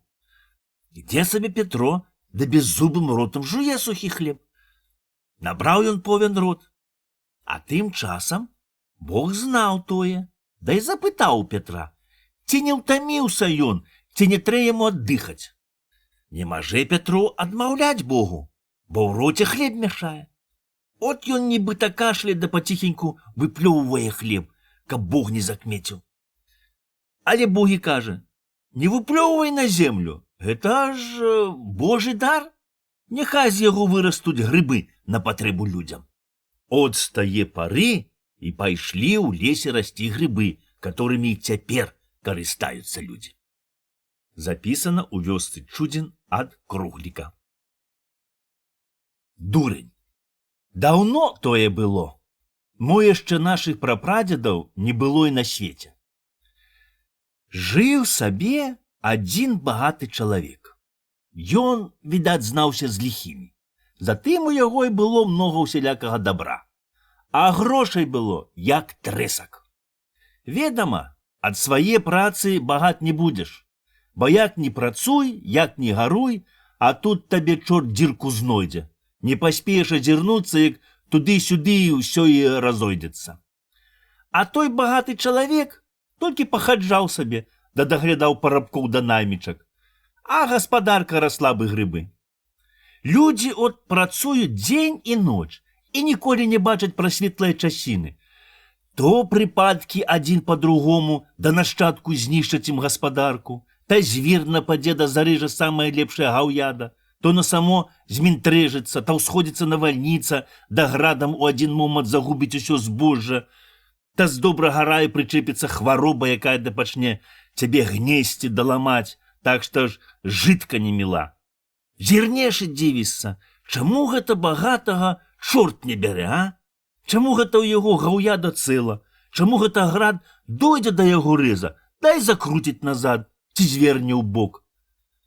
Але звесна, чаму так. Бо багатаму чэрці дзяцей калышуць. Чэрці памагаюць яму на гэтым свеце. Дак затое на том свеце возьмуць сабе яго душу на расплату. От так і той багач ніякага ліха не знаў. Жыў сабе ў дастатку да раскошы, пакуль такі падышоў тэрмін і трэба было аддаць чарцям душу. Не хацелася яму пакідаць багатства. Доўга ён круціўся, та так, та сяк, але ж кажуць, круці не круці, а трэ ўмерці. Наскочылі на яго чэрці знянацку, як ён таго зусім не чакаў, та раптам і задушылі. Не паспеў ён нават сказаць, дзе ў яго схаваны грошы. Па смерці багатага засталіся ў яго 3 сыны, 2 разумныя, а 3 дурень. Пахавалі яны бацька, да й кажуць: у бацька было много грошай, але ён не сказаў нам, дзе яны захованы. Пэўне, ён цяпер нам скажа, як мы справім памінкі. От справілі яны памінкі, да й згаварыліся 3 ночы па чарзе начаваць на могілцах каля магілы бацька і слухаць, што ён скажа. Падышоў вечар, прыйшлося ісці на могліцы большаму брату. Пабаяўся ён ісці на могліцы, да й просіць дурня, каб ён за яго там паначаваў. Згадзіўся дурень. Ведама, дурному ўсё роўно, дзе начаваць. От лёг ён каля свежае магілы, да й захроп. Толькі ось праз сон чуе, што яго хтось будзіць. Прахапіўся ён, да й пытае: «Хто тут?» «Я, твой бацька», — адмаўляе з магілы. Ноч была цёмна, не вазнаў мярцвец, каторы гэта сын, да й пытае: «Ты большы?» «Эге ж», — адказвае дурень. «Пакапай пад свіронкам, там я закапаў табе многа грошай», — сказаў тое, да й змоўк. Назаўтра яшчэ досведа прыходзіць дурень у вёску, аж тут каля самай аколіцы сустракае яго чорт, да й кажа: «Тыя грошы заклятыя не дам табе, калі ты не абяцаеш, што будзеш спажываць толькі ў сваёй вёсцы». Дурень на ўсё згаджаецца і выдае чорту роспіску, але падпісвае на ёй імя большага брата. Улез дурень у хату, от брате, і пытаюць, што яму казаў бацька. А дурень адказвае, што бацька яго аблаяў, а аб грашах нічога не сказаў. На другі дзень трэ ісці селядоршаму брату. Баяўся ён ісці на могілцы, да й пасылае дурня. Пайшоў дурень і на другу ноч. Самую глупасць зноў пытае бацька, ці гэта селядоршы сын. А дурень адказвае, што але ж селядоршы. Табе я закапаў пад ігрушаю такі пярсцёнак, што як будзеш яго насіць на руцэ, кажа мярцвец, та цябе пакахае першая красотка на свеце, хаць бы то была царэўна. Сказаў тое і змоўк. Толькі хацеў дурень ісці да гасподы, як зноў прычапіўся да яго чорт. «Закляты, — кажа той пярсцёнак, — і я табе яго не дам». Мусіў дурень і гэстаму чорту даць распіску, што апрыч свае ў вёскі нікуды не панясе таго пярсцёнка і сам не пойдзе. Зноў дурень падпісаўся, нібыта селядоршы брат. Зноў пытаюць яго брате, што казаў бацька. На гэты раз дурень кажа, што бацька агрыў яго папліскай.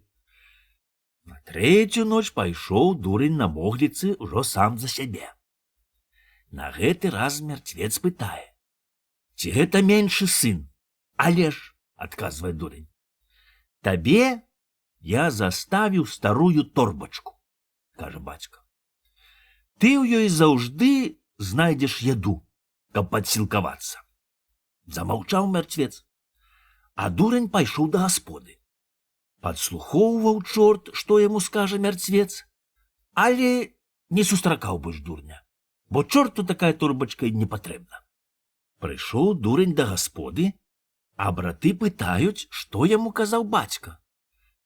Бацька казаў, адмаўляе той, што мне дасць ось гэстую старую торбачку. Пасмяяліся браты з дурня, дай кажуць у адзін голас: «Бяры, бяры, як пойдзеш жабраваць, то прыгадзіцца». Узяў сабе дурень тую торбачку, выкапаў грошы да пярсцёнак і пайшоў у свет.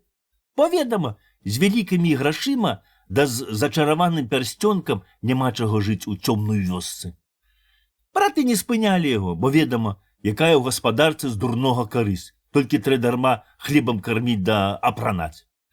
Пайшоў сабе дурень у места, да й зажыў там панам. Ведама, цяжка прывыкнуць гараваць да працаваць, а панаваць кожен можа. Хутка пашла прачутка па ўсёй акрузе, што з'явіўся такі багач, што мо такога і на свеце другога няма. Пачалі тут князі, грапы да розныя паны сватаць яму сваіх дачок, да не бог. Кожнаму хочацца мець багатага зяця. А тут ён, як ускладзе на палец той пярсцёнак, дак усе паненткі аж прагуцца. Але куды там? Ён не хоча на іх пазіраць. І чым больш к яму прыстаюць паненткі, тым больш яму хочацца ўзяць самую харашэйшую красавіцу на свеце. Дачуліся і браты, што ў месцы жыве такі вялікі багач, што нікому не адказвае, а без ліку дае грошы. От і пашлі яны туды, каб і ім пажывіцца ад дурнога пана. Толькі яны выйшлі з вёскі, як адкуль не ўзяўся чорт, да і схапіў іх жыўцом дай павалоку пекла. Яны бажыцца, яны хрысціцца, што жодных распісак не давалі. Чорт не слухае валачэ. Прыцёг ён іх старшому. Давай яны жаліцца старшому на чорта. Разгледзеў той роспіскі, да і я слабаніў іх, а чорту вяліў за тое служыць ім 3 гады. Няма чаго рабіць. Падгіндзіў чорт хвост і паўёў іх да гасподы. Мабыць, мужик хітрэй чорта, кажа ён, калі мяне перахітрыў. Служыць чорт, працуе, аж на ём шкура лопаецца. Давольны браты, панукаюць чортам, а самі нічога не робляць, бо ён і без іх адзін управіцца. Абгультаіліся браты за 3 гады так, што нават і самі сябе не могуць ахаяць. Напруцца да і валяюцца ў берлагу высвіннятыя. Тым часам дурень ад дабра не ведае, куды дзецца. Спрыкрала яму такая жытка ў месцы гарэй, як у вёсцы, бо не чуе ў сабе таго слодычу, які чуў там, у вёсцы.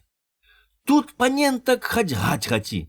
Самі к яму чапляюцца, на карак лезуць, але ў яго з душы верня. А там было на вёсцы, як ушчыпне якую-небудзь дзяўчыну, так ад слодычу аж уваччу зробіцца цёмна. Пакінуў ён места і паехаў у вёску. Так і там няма яму жоднага слодычу. Ходзіць дурань без дзела, сланяецца быў у воду апушчаны, сам не ведае, што з сабою рабіць. Хоць бяры да і засілься. Нарэшце дачуўся ён, што є такая знахорка, которая можа ў бядзе парадзіць. Пайшоў ён да тае знахоркі. Бабка лябёдка, ты добра знаеш, добра памагаеш людзям, просіць ён знахорку. Памажы мне. А чаго ты хочаш? Нічога, бабка, я не хочу, бо ўсе маю. Так а чаго ж ты, мой саколя, прыйшоў? Да мяне прыходзяць людзі ў бядзе або хворыя, дак я ім памагаю. А ты здароў і ўсё маеш, ніякай бяды ў цябе нямашака. А зрабіць табе ліха я не ўмею, бо нікому не раблю ліха. Мяне матачка як канала навучыла толькі лячыць людзей, дапамагаць ім у бядзе. А ў цябе якая бяда? У мяне, бабка, такое ліха, што бяды няма. Мой голубе, бяда не за гарамі, а за плечамі. Ратуй, бабка, а то я заселюся. Што ты гаворыш такое? Перахрысціся. Гэта, мабуть, ліхі падкаснуўся. Ось пачакай, я дам зелля, та можа й паможа. Наварыла знахорка якогось зелля, та дала дурню піць. Выпіў ён раз, другі, та й зноў прыходзіць да бабы. Ну што, голубе, ці памагло? Памагло, бабка, ой, як памагло. Было ліха, да й пагоршала. То нічога не хацелася, а цяпер я жыць Не буду, калі не дастану сабе самая лепшая красавіца на свеце. Ой, мой саколе ясны, не турбуйся, бо гэта вельмі цяжка зрабіць. Самая лепшая на свеце красотка жыве за гарамі, за марамі у 30-тум царстве, да там яе пільнуе змей. Ты яго не адалееш. Нічога, бабка, пайду шукаць, хаць загіну. От баба наўчыла яго, як найти тую самую гожую дзяўчыну. Як будзеш ісці, вучыць яна, та ніколі не рабі таго, што людзі лічаць ліхім, та ўсе табе будуць тады памагаць. Падзякуваў дурень і пашоў шукаць та яго жа дзяўчыны. Ідзе ён дайдзе, аж бачыць, каля дарогі стаіць карчомка. Зайшоў ён туды аддыхаць да падсілкавацца. Ведама, у карчме заўжды людзей шмат. Сеў сабе ён на куточку, та й прыслухоўваецца, што людзі гавораць. Толькі ось чуе ён, што ўсе ў адзін голас жаляцца да бядуюць, але ніяк не расшалопае чаго. Пачаў ён распытоўваць, от яму і кажуць, што з'явіўся паганы гад. Схапіў ён у цара дачку, а яна была самая харашэйшая на свеце. А цяпер летае ўсюды, да хапае ў людзей гожых дзевак. Схопіць, кажа, завалачэ к сабе, да там і заставіць. Вяліць услугоўваць царэўне, ці цешыць яе, каб яна не журбавалася без айца да без маткі. Пахватаў уже збольш самых гожых дзевак. Дачуўся аб том дурень, да й пайшоў к цару. Прыйшоў пад царскія палаты, але ніяк не мажэ даступіцца да цара, бо паны не пушчаюць. Ведама, каля цара заўжды стаіць варта. От дурень насунуў сабе на палац пярсцёнак, да й пахаджае каля варты. Выйшла тут дачка самага старшога пагуляць, да й убачыла дурня. А як убачыла, дак ён так спадабаўся ёй, што яна і вытрымаць не мажэ, каб яго не бачыць. От яна падышла да варты, да й правяла дурня ў палацы к цару. Пачаў тут цар пытаць дурня, чаго ён прыйшоў. А той адмаўляе, што бярэцца вызваліць ад гада царэўну, калі цар дасць людзям слабоду, каб паны з іх не здзекуваліся. Згаджаецца цар даць людзям не толькі слабоду, але і зямлю, каб толькі ён аслабаніў яго дачку. Але дурень упіраецца, да й кажа, што пакуль людзі не маюць слабоды, дагэтуль ён не мажэ аслабаніць царэўны. Няма чаго рабіць. Выдаў цар маніхвест, што дае людзям слабоду і зямлю. Падзякуваў дурень цару, пакланіўся аж да зямлі, узяў маніхвест за пазуху, да й пайшоў. Але, ведама, не спадабалася паном, што цар даў людзям слабоду. От яны і схавалі царскі маніхвест, да яшчэ гарэй пачалі ціснуць хрысціян. Ідзе дурень, да й бачыць, аж ведуць мужика да стайні лупцаваць. Заступіўся дурень за мужика, падышоў к людзям, да й паказаў царскі маніхвест. Загаманіў народ, кінуўся на панскіх слуг, да й атабраў таго мужика. Падзякуваў той дурню, да й пайшоў з ім разам. Убачылі тое дзецюкі, дакі яны абраліся памагаць дурню. От гэ набралося ў дурня малойцаў шмат. Ідуць яны, паказваць маніхвест, да падбухторваць людзей, а тыя ўсе прыстаюць да дурня, ідуць разам. Набралася ў яго малайцоў 1010, ці болей. Падходзяць яны туды, дзе змей запёр царскую дачку. Напалі тут малайцы, да давай ламаць да паліць гада палацы. Але больш усіх завіхаецца сам дурень. Перабілі яны ўсе войска змея, да ўжо і падбіраюцца да яго самога. От ён, змей, і залез у такую землянку, каб ніхто не трапіў. Аслабаніў дурень царэўну да ўсіх дзівак, але не мажэ супакоіцца, бо не ведае, куды схаваўся паганы гад. От давай ён трэсці ды шукаць змея па ўсіх кутах. Ператрэслі яны ўсе, аблазілі ўсюды, а змея няма. От бы ў зямлю праваліўся. От сабраў дурень усіх дзевак, дай давай баляваць, да гасцяваць. І была тут адна дзеўка з чужога царства. І гэта была дачка вельмі вялікае ведзьмы. Яна абваражыла змея, да і рабіла ў яго, што сама хацела. Усе яе слухалі, апрыч аднае царэўны. От тая дзеўка вельмі не злюбіла царэўны, да хацела яе загубіць, толькі не магла, бо змей аберагаў царэўну як самую гожую на ўсім свеце. Тая дзеўка знала, дзе змей, але маўчала. Яна хацела, як усе будуць п'яныя, загубіць дурня з яго малайцамі разам і царэўну. От п'юць, да весяляцца малайцы, а дзеўкі скачуць, да паюць песні. Пачала скакаць і тая дзеўка, да так спадабалася яна дурню, што ён і ачу не можа з яе звесці.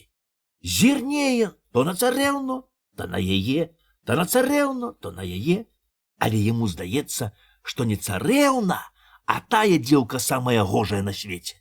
Бо, ведама, як спадабаецца, то здаецца, што такое другое нямашака на свеце. А тут царэўна так закахалася, так і спадабаўся дурень. Менш яна рада слабодзе, менш рада пабачыць айца да матку, чымось пазіраць на дурня. От убачыла царэўна, што дурень усё пазірае на тую ліхую дзеўку. Да так засмуцілася, што і вытрымаць не можа. Зірнуў на яе дурень, да й дагадаўся, што гэта яна ад любошчаў так змянілася. Годзе ён піць, годзе забаўляцца, давай у дарогу збірацца. А тым часам тая паганая дзеўка сказала змею, што пара з малайцамі расправіцца, а сама падбегла к дурню, дай кажа: хутчэй уцякайма, бо змей блізко. Дурень надзеў на палац пярсцёнак, дай пытае: а дзе той паганы гад? Улюбілася тая паганая дзеўка так у дурня, што не можа утаіцца, дай кажа: а онь там ён, у пограбе. Кінуўся дурень хутчэй да пограба, да і наклаў у дзверах агню. Разгарэўся агонь, от і вялеў ён больш класці вецця да мокрую салому, а зверху памахваць, каб дым ішоў у пограб уніз. Круціўся там паганы гад, да і задохся ад дыму. Бегае тая дзеўка каля агню, да толькі рукі ломіць. Дагадаўся дурень, якая гэта прыяцелька. Забраў хутчэй царэўну, папрашчаўся з малайцамі, дай паехаў к цару. Рады цар з царыцаю, што вярнулася царэўна, і абяцаюць яе аддаць замуж за дурня. Тым часам абазлілася тая паганая дзеўка, дай кінулася за дурням следам. Бяжыць яна, да па дарозе падмаўляе паноў, каб яны не здаваліся, да ўмалялі цара, бо дурень загубіць усе царства, як мужыкі будуць мець вольнасць. А паном толькі тое й трэ. Пайшлі яны к цару, да давай яго дурыць.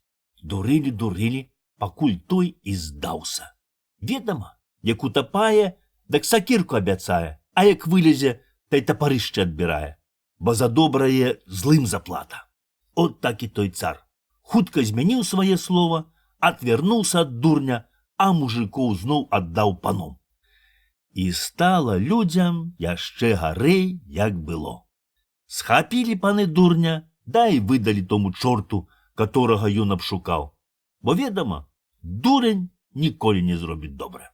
Казка запісаная ў вёсцы Чудзін ад Крухліка. Баласны суд. Да ўсяго быў Янка вельмі здатны. Бало на што не зірне, та й зробіць, да яшчэ і штучней, як у людзей. Затое яго паважалі. Не то што нават наш брат-мужык, але і дваровыя. Уже што вам казаць, які быў горды панскі хурман, міна, да і той, як што-небудзь парвецца, дак бяжыць да Янка. Дабы сабака віляе хвастом: Яначка, родненькі, выратуй з бяды, парапаруй на бедрыкі, бо як убачыць пан, то з'есць мяне. Але што хурман, калі раз сам пан паслаў па Янка, каб яму прыладзіў стрэльбу. А той толькі дзьмухнуў рулю, дак стрэльба і стала, як мае быць. І велеў, пан даць Янку шклянку гарбаты. Схапіў Янка шклянку, да і хацеў бы гарэлку выпіць. Обмегам, за панскае здароўе. От ён абярнуў шклянку ў сваю халяву, да як пырхне, дык чуць пана не спёк тою гарбатаю. А няхай яна, паночку, спрахне гыстая гарбата, все печанцы гараць. Лепш няхай пан дасць мне мужыцкага трунку, бо куды мне, лапцюжніку, панская гарбата? Засмяяўся пан, велеў даць Янку добрую чарку гарэлкі. От з тых часоў і пачаў пан пасылаць Янка то туды, то сюды на работу. Та ў двор, та ў хвальварак, та на бровар. А ведама, у вялікай гаспадарцы заўжды зробіцца якая-небудзь прыгода. Заўсім зняхаяў Янка сваю гаспадарку. Нямаль кожен дзень сядзіць у дваре. Калі на рабоце, а калі так проста. А з гаспадаркай управляецца Янкава маладая жонка. Яна абробіцца ў хаце, да дагледзіць гаўяда, яшчэ няма куды час дзяваць нават. От яна выскачыць на вуліцу, да і вышчарае зубы з дзецюкамі або сакоче з маладзіцамі. А тым часам Янка ўсё часцей і часцей пачалі зваць у двор. На тое, на сёе, рапараваць ці перарабляць. І так уславіўся ён, што пан кажа: Яначка, што захоча, усе зробіць. От дачулася аб том пані, да і пазвала яго к сабе, каб ён зрабіў ёй якуюсь рапарацыю. Зрабіў Янка, што трэба. Злажыў свае нажэнды, да і хацеў уже ісці да гасподы. Але пані, мабыць, вельмі спадабалася яго работа. От яна велела яму яшчэ застацца. Доўга Янка там рапараваў, аж увесь спацеў. Выйшаў ён ад пані, нямаль з брокам, да і прыходзіць да гасподы. От жонка і пытае яго, дзе ён так доўга забаўляўся. Ведама дзе, у двары. Адказвае ён, да і маўчыць. Чуе жонка, што ад яго штось тронець бы ад пані. Хочацца ёй даведацца, што там такое ён рабіў, да не ведае, з якога боку падысці. От і пачала яна лашчыцца, а ён і ў той бок не пазірае. От яна і кажа: ой, Яначка, я ж і забылася, што каняка ў хлеве галодная зубамі звоніць. Няхай бы ты звадзіў яе на начлег. Я щось занепаў, кажа ён. Ну дык хіба ж я сама павяду.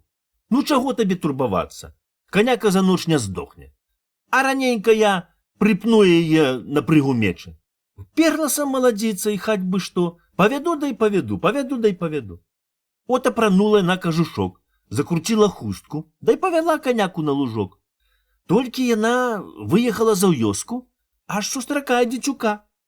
Той радзіць весці коней на панскую канюшыну, што расце каля вясковага аўса. От папуталі яны коней, а самі ціхенька леглі на мяжы, да і грэюцца адне каля другога. Качаюцца, да цешацца на мяжы, а тым часам коні паскакалі ў канюшыну, да ў Янка ў авёс. А ўвёз быў толькі ў пучкох, не так коні з'елі, як напсавалі. Тым часам прыбягаюць з двара па Янку, каб ён ішоў на прамілы бог туды, бо там у калодзеч ускочыў панскі выжыл, і ніхто не ведае, як яго туль дастаць. На сілу скатрухалі гэтага Янку, так ён напрацаваўся ў пані, що спаў бы зарызаны. Пралупіў ён вочы, взяў паплеску, да і пайшоў.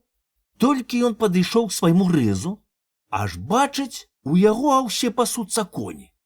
Ён туды, та й насунуўся на жонку з тым дзецюком. От ён ціхенька падышоў бліжэй, да як закмеў, што яны робяць, так давай іх пярэсціць паплескаю. Было яшчэ цёмна. Не пазнаў дзецюк Янка, усхапіўся, да і схапіў яго за грудкі. Па немалым часе дзецюк падгібаў Янка пад сябе, да і давай яго месіць каленкамі. Схапілася і жонка, да давай памагаць дзецюку гэтаму. Схапіла гэта яна за бораду, да і цягне, каб перавярнуць да гары. Да тут і пазнала, што гэта гаспадар. Нарабіла яна крыку, збегліся людзі, да адбаранілі Янку. На сілу жонка прывяла яго да гасподы. Так ён пабіў той дзецюк яго. Прайшло мо нядзель з пяток, пакуль ён вычухаўся. От сабраў ён сведак, да і пажаліўся на таго дзяцюка ў валасны суд, што ён стравіў яго аўёс. От прыйшлі на суд. Выслухалі суддзі скаргу, дапрасілі таго дзяцюка, сведак, да панятых, сказалі памірыцца, та і выйшлі ў другую станцаю нараду. Адзін кажа, што Янка вінаваты, на што пускаў жонку на начлег. Другі кажа, што яе дзяцюк падмовіў пусціць коней у канюшыну. Трэці кажа, што Янка першы пачаў іх біць. Першы кажа, ён біў, бо яны грэліся пад адным кажушком, дак ён іх і абагрэў паплескаю. Другі кажа, што іх двое, а ён адзін. Трэці кажа, што яго моцна пабілі. Першы кажа, што ён не жаліцца на пабоі, а жаліцца, што дзяцюк стравіў аўёс. А што аўёс патаптала яго каняка таксама. Другі кажа, што дзяцюк вінаваты, бо не то, што грыўся з маладзіцай, да яшчэ і коней пасваўся. А трэці кажа, што і сам рабін не разбярэцца гэтага дзела. Хіба трэба пазваць старшыну і пісара. От пазвалі яны старшыной пісара. Доўга яшчэ радзіліся. Нарэшце стары суддзя і пытае: «Ты як, Нечыпар, туды? А ты, Гаўрыла, туды? Ну, так і я разам туды. А вы, пане старшыно, як? Ну, калі вы туды, так і я туды. Мы ўсе туды. А як вы, пане пісар? Там вас даволі без мяне, адказвае той. Запісана ў вёсцы Чудзін ад Болбата. Хармазонскія грошы. Гэта было каля Зажэвіч. Ці што? Яшчэ майго сябра туды ганялі з хурманкамі к пану ў двор па трубы на бровар. Дак ён мне сам расказваў, што чуў там ад аднаго старога чалавека, который сам тое бачыў. Жыў, кажа, у нас у Пагібельцы, ці мо у Бібіцьках, от добра не памятаю, не хачу хлусіць. Дык жыў, кажа, адзін вельмі бедны чалавек. Працаваў ён, як чорны вол. Ні ў будзе, ні ў свята не меў ён супачынку. Але от так яму не шанцавала, так нішчылася яго гаспадарка, што нічога не парадзіць. Перш прапалі ўсе свінні. Потым кабыла, качаючыся, перавярнулася ў яму. Да скажы ты, пакуль ён агледзеўся, дык яна і ногі выпруть. Нарэшце пастушкі пасцілі ў лесе гаўяда, та трапілі на мядзведзіцу. Мусіць, быкі зачапілі мядзведзянятак, ці што? Дай пачалі раўці.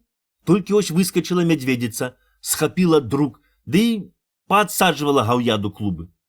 Пастушкі, ведама, блазнота, кінуліся ўцякаць. Дай паўлазілі на дзерава. Разбеглася гаўяда па лесе, а пару валоў і 3 каровы таго чалавека засталіся, хто без клуба, а хто з перабітаю спіной. Памучылася тое гаўяда, даўся і прапала.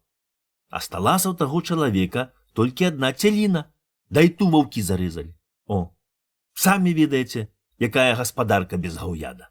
Памучыўся, пабіўся трохі той чалавек, але нічога не парадзіць, бо соху жонку ж не запражэш. От і кажа ён сваёй маладзіцы: «Чуеш, моя галубка, мабыць, за грахі нас Бог пакараў.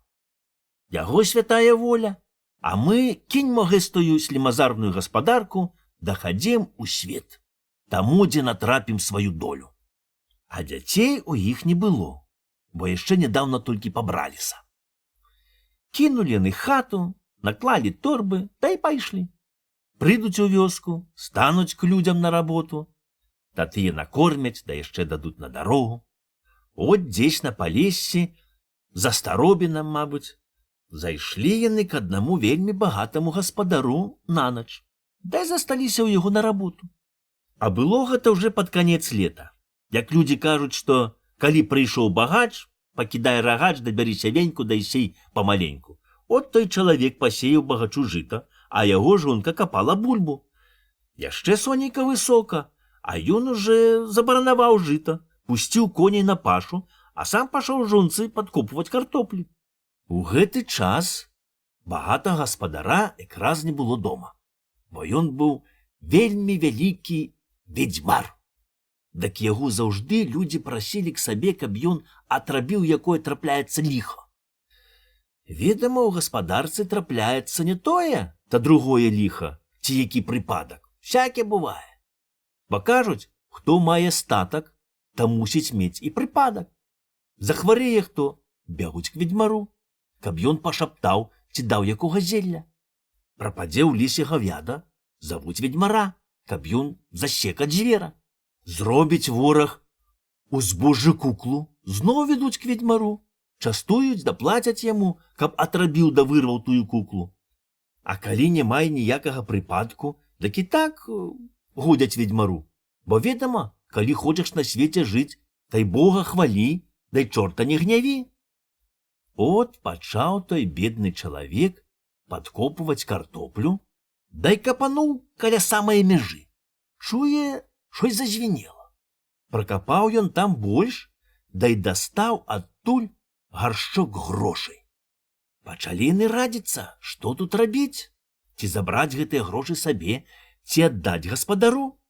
Жонка кажа, што гэта нашы грошы, бо мы іх знайшлі.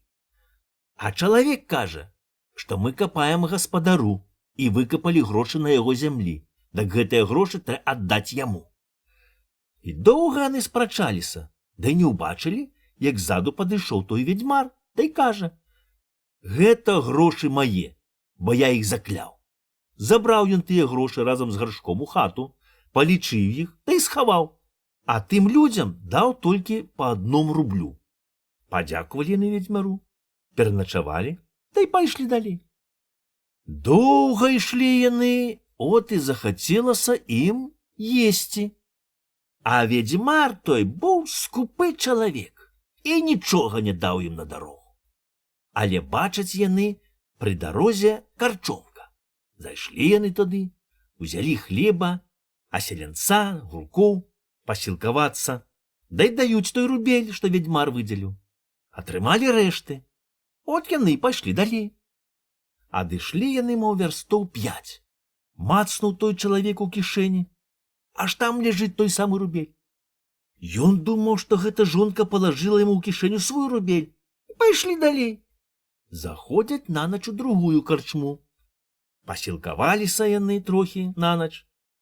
Пашлі ў бакоўку, да і пакладзіся спаць. Тым часам хапіўся той ландар, каторму далі яны хармазонскі рубель гэты. Аж няма грошай. Ён туды, ён сюды, ён пытаць сваю балабосту, ці не брала яна. Няма таго рубля, от бы скрозь зямлю праваліўся. Дагадаўся, што гэта, мабыць, хармазонскія грошы. Дай узяла яго хцівасць, як бы выдурыць той рубель сабе. Запрог гэта ён кабылку, сеў, дай пусціўся даганяць тых людзей. Гоніць ён канячку чвал, аж з яе пена валіць, дапытае ўсіх стрэчных, ці не ішлі тут тыя людзі. От уже пачало і світаць, як ён дабег да тае карчмы. Да і чакае, пакуль устануць тыя бедныя людзі. Уже сонейка паднялося высока, як яны прачухаліся, усталі, памыліся, да памаліліся Богу, а потым селі снедаць. Уецца кала іх той ландар, бацца, муха каля меду. Та распытоўвае, адкуль, куды яны ідуць, та што яны робляць, да і завек сабе, нібыта на работу. От паснедалі яны, да і даюць таму ландару рубель за начлег і за снядання. Не вытрымаў той, схапіў рубель, да і кажа: прадай яго мне, я табе заплачу 5 рублёў. Здзівіўся той чалавек, на што яму гэсты рубель, а жонка й шэпча: прадавай, у мяне ёсць цека свой. І яна развязала хустачку, да й дастала адтуль свае грошы.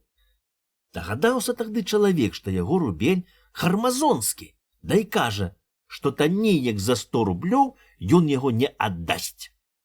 Круціўся ландар, нарэшце заплаціў грошы, да і паехаў дамоў. Едзе і, як мае сілы, тузае лейчынамі да п'е кабылку. Гоняць баржджэй, каб паказаць грошыкі сваёй балабосе. Ё-ё, каб цябе ваўкі зарэзалі, што ты круціш з хвастом? Крычыць, а той рубель сашчаміў і трымае ў жмені. От прыйшлося яму ехаць па грэбельцы да цераз брод. Пагнаў ён кабылку, а та як тузане, дак яздок чуць з драбінак не выскачыў, та й упусціў рубель у брод. А брод, ведама, глыбокі, да такі гразкі, што і ног не выцягці. Скінуў ландар боты да плюндры, падняў свой лапсардак, да й палез у воду шукаць грошы. Мясіў там гразь, аж уже цыцалі зрабіліся чорныя ад руды, а грошай няма. Лазіць ён па гразі, дарве на сабе пейсы да бораду. Але ось ідуць па кладках каля броду людзі, смяюцца з ландара, да й пытаюцца, што ён робіць у гразі. «Ой, мае каханенькія», — адмаўляе ён, — «я згубіў тут гросікі. Не простыя гросікі, а хармазонскія». «Які ж ты дурны», — кажуць тыя, — «калі гэта хармазонскія грошы, то яны пашлі к таму, ад каго ты іх дастаў. Дак табе і няма чаго шмараваць тут». Чуе той, што людзі кажуць сэнс. Няма чаго рабіць. Узлез на драбінкі, да й паехаў дамоў, вымазаўшыся бы чорт той. Тым часам тыя людзі купілі сабе добрага коня да колы, селі сабе бы паны на воз, та й ездзяць ад вёскі да вёскі. Ці доўга, ці мала яны ездзілі, а грошы ў іх усе растуць і растуць. Нарэшце прыехалі яны ў тую вёску, дзе жыў той ведзьмар. Да й заехалі к яму нанач. Пазнаў іх ведьмар, да й пытае, а скуль яны так разбагацелі? А той чалавек і расказае яму ўсе, як было. Ты-ка даў нам тагды хрымазонскія грошы. А мне тыя грошы, кажа, не пашлю карысць. З тых часоў звялося ў мяне гаўяда, захварэла жонка, да і сам я хажу быцень. Вазьміце сабе тыя заклятыя грошы, бо яны належаць вам. Узяў ён і аддаў гаршок з тыма грашыма. От яны і паехалі к сабе дамоў, да і пачалі тады добра жыць. Толькі тыя грошы уже больш кім не варочаліся. Так от, якая была гэта справа.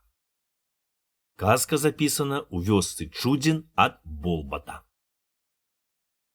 Багаты і бедны. Жылі ў адной вёсцы помеж два мужыкі. Адзін вельмі багаты, а другі такі бедны, што няма за што і рук зацяць. Багаты жыве, як пан, усяго ў яго многа, а грашом і ліку няма. А ў беднага все яго багацце гэта тое лапікло, што наём, да ў кішэні 3 грошы валяюцца, каб іх можна было патрэсці, як пачуе першы раз зязюлю. Кожны год, як зязюля закуе, трасе бедны свае грошыкі, але яны не прыбаўляюцца. Надаела яму насіць тыя слімазарныя грошы, але не ведае, каму іх аддаць, а кінуць на зямлю без дай рады, баіцца граху. От раз пайшоў багаты ў царкву, а тут ось каля крыжа сядзіць сляпы і просіць міластыньку. Не пазірае багаты, да ідзе міма, задраўшы ўверх голаў. Ззаду, апусціўшы голаў дадолу, ішоў бедны. Убачыў ён слепога, да й даў яму грошык. І пачаў той маліцца да дзякуваць. Пачуў багаты, і сорам яму стаў, што бедны яго згураваў. Палез ён у каліту, але там няма дробных грошай. «Пазыч мне дробных», кажа он беднаму. Той пазычыў яму апошнія 2 грошыкі. «Я табе заўтра аддам», буркнуў багаты, да і пайшоў у царкву на самы перод, да і стаў там на першым месцы. Стаіць ён там, да і хрысціцца, бацца, адганяе мухі. А бедны, ведама, у сваём дзіравам лапіклу саромецца людзей у цэркві, дык стаіць у куточку бабінца, да шчыра моліцца Богу. На другі дзень пашоў бедны к багатаму па свае грошы, а той кажа: «Няма дробных, прыдзі заўтра». Пачасаў бедны патыліцу, да і пайшоў да гасподы. Ідзе ён каля старое дуплатае ліпы, аж акурат закукавала першы раз зязюля. Што тут рабіць? Грошай няма. Схапіў ён ліпу, да давай яе калаціць. Калоціць ён, да й чуе, штось там усярэдзіне забрашчала. Мабыць, парахня ўпала, думае ён. На другі дзень Зноў пайшоў ён к багатаму па грошы. Раскрычаўся той: «Чаго ты лазіш, якія гэта грошы? Ты ўжо напрыкраў мне гары горкае рэдзькі. Кажу табе, што няма дробных. Давай рэшты з 10 рублёў, ці прыходзь праз тыдзень». Куды там беднаму даць гэтулькі рэшты? У яго мо зроду не было такіх грошай. От цераз тыдзень зноў ідзе ён багатаму. Уже не так яму трэ тыя грошыкі, як хочацца напрыкраць уже багатаму, да ўпікнуць яму, што не аддае доўгу. Зірнуў багаты, што бедны падыходзіць к хаце, да й лёг на лаву, нібыта памёр. А яго жонка грэе ў печы чугун вады, да галосіць. Улез бедны ў хату. «Чаго ты прыйшоў?» – пытае яго жонка багача. «Па свае грошы», – кажа бедны. «Ой, голубе, прапалі твае грошы, бачыш, гаспадар памёр». «Боская воля», – кажа бедны, – «все под Богом ходзім. Так от я хоць яго памыю». Схапіў гэта ён з печы чугун гарачай вады, наліў у ночмы, да давай кіпятком мыць багатага. Няма чага рабіць, маўчыць той, зубы счапіўшы, хаць бедны яму кіпятком чуць шкуру не зняў. От сышліся людзі, палажылі багатага ў труну, да і вынеслі ў цэркаў. «Ну, — кажа бедны, — скруціў ты мае грошы, дак я з таго не прападу. Але ось яшчэ пастаўлю табе свечку, да пачытай псалтыр». І застаўся бедны ў цэркве чытаць псалтыр. Нахапілася ноч. Пашлі людзі да гасподы, толькі адзін бедны папраўляе свечкі да чытае. Толькі ось прыйшлі ў цэркву зладзеі, да і пазіраюць, ці няма чаго ўкрасці. Але цэрква бедная, нічога няма. От стаяць яны та слухаюць, як бедны чытае. Тым часам усхадзілася такая бура, што царква аж трашчыць. Стаялі зладзеі, да і пачалі спрачацца, хто з іх смялейшы. Адзін кажа, што ён нікога і нічога не баіцца, а другі кажа, што неправда. Мерцвеца ён баіцца. «Я баюся мерцвеца, — кажа той злодзей, — ні чутачкі не баюся. От хочаш я сакіраю адразу адсяку голову гэстаму мерцвецу». Спалохаўся бедны, не маже чытаць, так яму горла сцісла. А багаты як учуў тое, дак годзе прыкідвацца мерцвяком, да як ускочыць струны, да як пусціцца на ўцякача, дак злодзеі так спужаліся, што не могуць і дзвярэй знайсці. Кінулі яны і сякеры, кінулі свае клункі, да і сунулі вон з царквы. Узваліў на сябе бедны зладзейскія клункі, узяў сякеру, да і пайшоў да гасподы. Ідзе ён каля тае дуплянатае ліпы, аж бачыць, яе зламала бура. І ўспамянуў ён, што ў той ліпе штось брашчала. От секануў ён раз другі, гнілы пень, так адтуль грошай пасыпаліся, бы-боб. Забраў ён тыя грошы, да і пачаў з тае пары добра жыць. А багаты так спалохаўся злодзеяў, што хварэў мо цэлы год. На сілу яго бабы адхадзілі. А пакуль ён хварэў, гаспадарка заняпала, і стаў ён саўсім бедны. Але ніхто таму не даваў веры і не памагалі яму. Запісана ў вёсцы Чудзін ад Болбата. Сляпы, глухі і бязногі. У вёсцы былі сляпы, глухі і бязногі. Нахапілася там вайна. Варагі падышлі к вёсцы. Зачулі людзі, што непрыяцель блізка, схапілі свае дабро, да і пахаваліся. Хто ў лес уцёк, а хто забіўся ў балота ці ў берагі ў лозу. Толькі засталіся ў вёсцы сляпы, глухі да бязной. Сляпы чуе, што статак стукаціць на вуліцы, калёсы грукаюць на мастох, людзі крычаць да кудысьці бегуць, але нічога не бачыць і не ведае, куды ісці. Так і застаўся ён на вёсцы. Глухі сядзіць сабе на загумечы у халадку пад ліпаю, да пляце лапці. Ён бачыць, што ў полі падняўся пыл, да й думае, што гэта, мабыць, круціць віхор. І не чуў ён, што людзі пакінулі ў вёску. Бязногі чуе, што непрыяцель блізка, бачыць, што людзі ўцякаюць хто куды, але, ведама, без ног. Сядзіць бы пень дадганяе, ад сябе мух. Тым часам нахапіўся вораг, ператрос усю вёску, забраў хлеб, забраў усе, што было, а ў вёску падпаліў з усіх канцоў. Гарыць у вёска бы сухое сена, і няма каму ратаваць. Куды не сунецца сляпы, то ўсе наткнецца на вагонь. Пачаў ён крычаць, зваць людзей на ратунак, але ніхто не памагае, бо людзі кінулі ў вёску, а непрыяцель, зрабіўшы сваё ліхое дзела, не мае ўвагі на сляпога, а хутчэй ідзе далей. Глухі мог бы памагчы сляпому, да не чуе, што той просіць ратунку, а бязногі чуе і бачыць, што робіцца, да не можа хадзіць. От так і гінуць яны кожны сам па сабе і няма ім жоднага ратунку. Уже атусюль пячэ агонь сляпога і бязногага быў печы, а ніхто іх не чуе. Але ось пачаў бязногі паўсці з агню на загуметча. Падпоўз ён глухому, да й давай яго шчыпаць.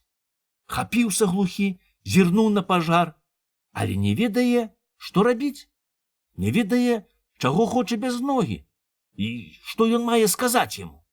Лупае вачыма глухі бысава, а на пажары нямым голасам просіць сляпы: «Ратуйце, хто ў Бога веруе, гару!» Пачаў тут бязногі паказваць глухому на мігі, што гіне чалавек.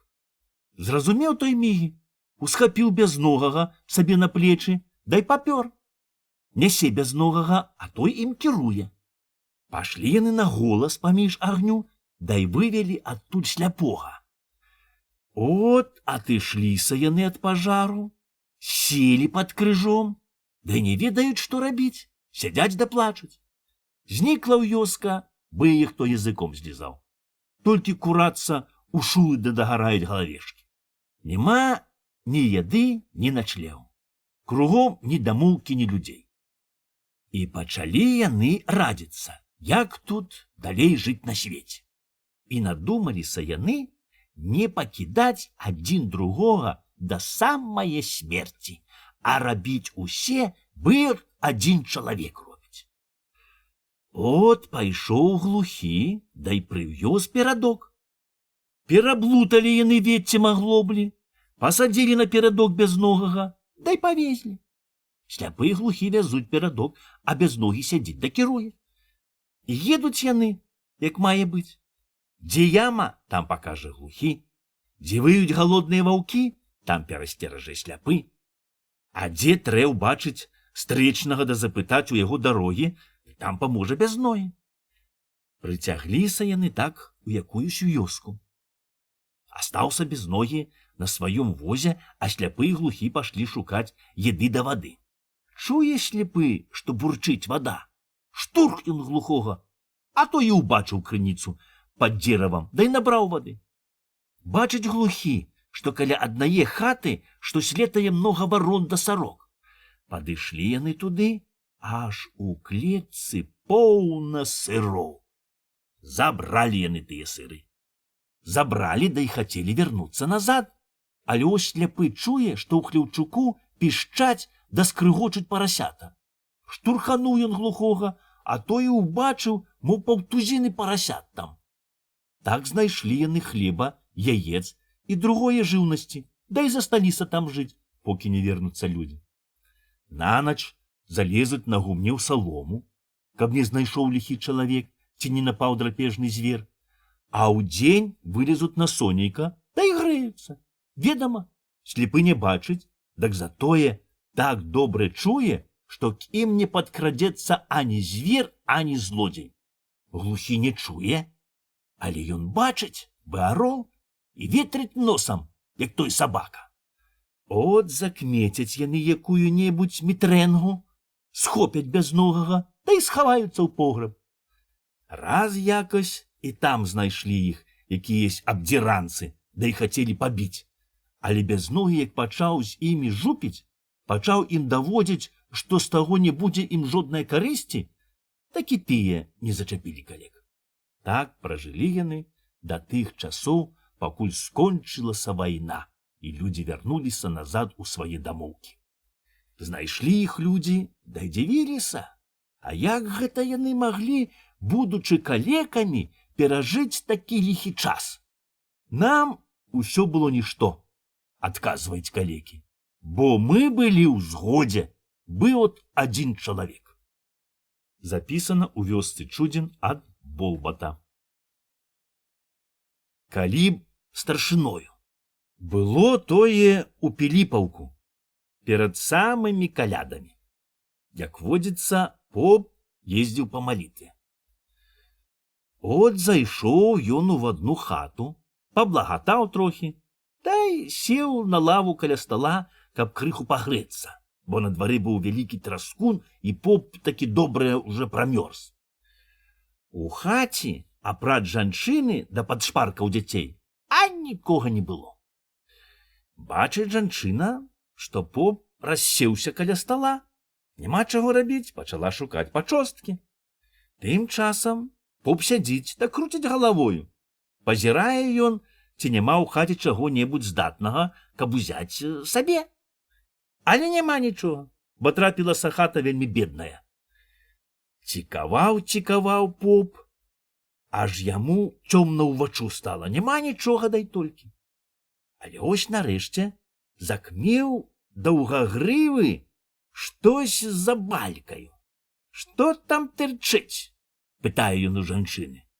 А нічога, бацюшка, мо хлапчук які шматы. Заскочыў поп з лавы, да бегом туды, і выхваціў з-за балькі жмак чорнага паперу, што яго прусакі ўчарнілі. Дай давай разглядаць. Кусочкі паперу былі спісаны ў мітуські і так замазаны, што поп на сілу трохі разабраў тое пісанне, што там было. Хто гэта ў вас так піша? Пытае ён у жанчыны. Гэта, мабыць, хлапчук, што ходзіць у школу, адказвае тая. Тым часам бачаць мужчыны, што поп штось замарудзіўся ў хаце. От пачалі яны туды збірацца. Першу лез у хату стараста. За старастаю пасунулі братчыкі. Нарэшце папхаўся і гаспадар. А поп тым часам усе пазірае на тыя паперы, да ўсе мыркае сабе пад нос. Ці бачыш яго? Эгэ ж, отож, нарэшце закмеў ён гаспадара, дай кажа: добре, піша твой хлапчук, учы яго далей. Адукуй, та ён папом будзе. Пачулі тое гаспадар і гаспадыня, дабы змовіўшыся ў адзін голас, і адказваюць: эй, бацюшка поп, от калі б старшыною. Прыкусіў поп язык, да і сунуў з хаты, бы яго сабакамі чваляць. А мужчыны крычаць наўздагон: правда, бацюшка, што поп, от каб старшыною стаў. Запісана ў вёсцы Чудзін ад Болбата. Шчаслівы пастух. Быў адзін вельмі разумны пан. Маў ён вялікі маёнтак, хорошую паню. Да свет усялякага добра.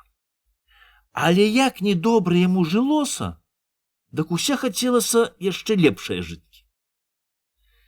Кінуў ён маёнтак і пайшоў у свет пытаць людзей, ці не пакажуць яму шчаслівага чалавека.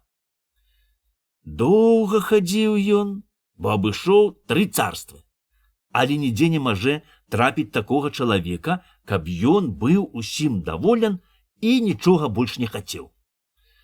Сустракаў ён багатых людзей, але яны хацелі яшчэ больш збагацець, да так клапаціліся, што былі гарэй няшчасныя, чым апошнія беднякі. Той багат, да хворы. Той здароў і багат, але няшчасны за тым, што на яго ніхто не зварочвае ўвагі. Той славен, да людзі яго не кахаюць. Таго кахаюць, дак не баяцца. Дак от так, куды ён не прыйдзе, на каго не зірне, кожен мае сваю плягу, што яго грызе. От ішоў ён праз лес, да й натрапіў там старога пастуха. Ходзіць гаўяда, да шчыпле траву, а пастух сядзіць сабе на пеньку, да грае на дудачцы. Да так гожа, што аж лес разлягаецца. Падышоў к яму той пан, да й пытае яго: ці даволен ён сваёю жыткаю? А то ж, А якога ражна мне яшчэ трэ? Але ж даволан, адказвае шчаслівы пастух. Вазьмі мяне к сабе, просіць пан. Заставайся, калі хочаш, мне ўсё роўна, ці ты будзеш тут, ці не. Здзівіўся пан і падумаў, што першага сустракае такога чалавека, которому ўсё роўна. От застаўся пан у таго шчаслівага пастуха пад пасычам. Пасуць яны гаўяда, да размаўляюць праміж сабою. Пан распытоўвае, а пастух вучыць яго в уму-разуму. Расказаў тут і пан пастуху, чаго ён пайшоў у свет, як ён доўга хадзіў і што трапляў. Выслухаў стары, та й кажа: не ўмеюць людзі жыць на свеце. От затым яны і няшчасныя. Што людзі лічаць шчасцем? Здароўе, багацце, славу, почасці, уласць. А ці ж гэта шчасце? От зірні, я ўвесь дзень гуляю у Божым раю. Хто ж можа быць здаравей ад мяне? На мне все мае багацце, і нічога больш мне не трэ, і ніхто ў мяне гэтага не адбярэ. Я самы багаты чалавек на свеце. Бачыш, якая мне мае быць слава ад майго гаўяда, бо ні адно яно са мной не зраўняецца. А хто мае такую славу? О, паглядзі, як мяне шануе мой лыска, і якую ўладу я тут маю над усімі. А ці ж не ўсё роўна, хто цябе слухае? Ці гаўяда, ці людзі? Пры гэтым лёг сабе шчаслівы пастух на мураву, да і заіграў на сваёй дудацы. Доўга іграў ён, а пан усё слухае, да ўсё думае.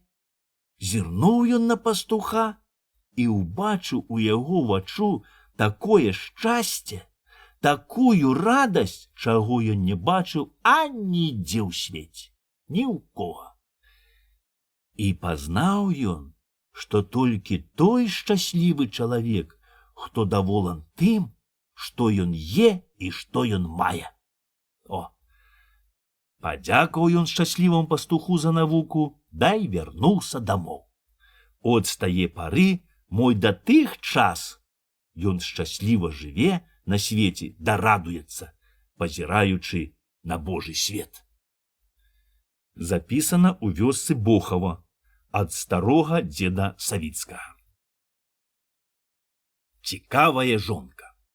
Всё роўна, дзе б тое не было. Толькі ось была у аднаго чалавека вельмі цікавая жонка.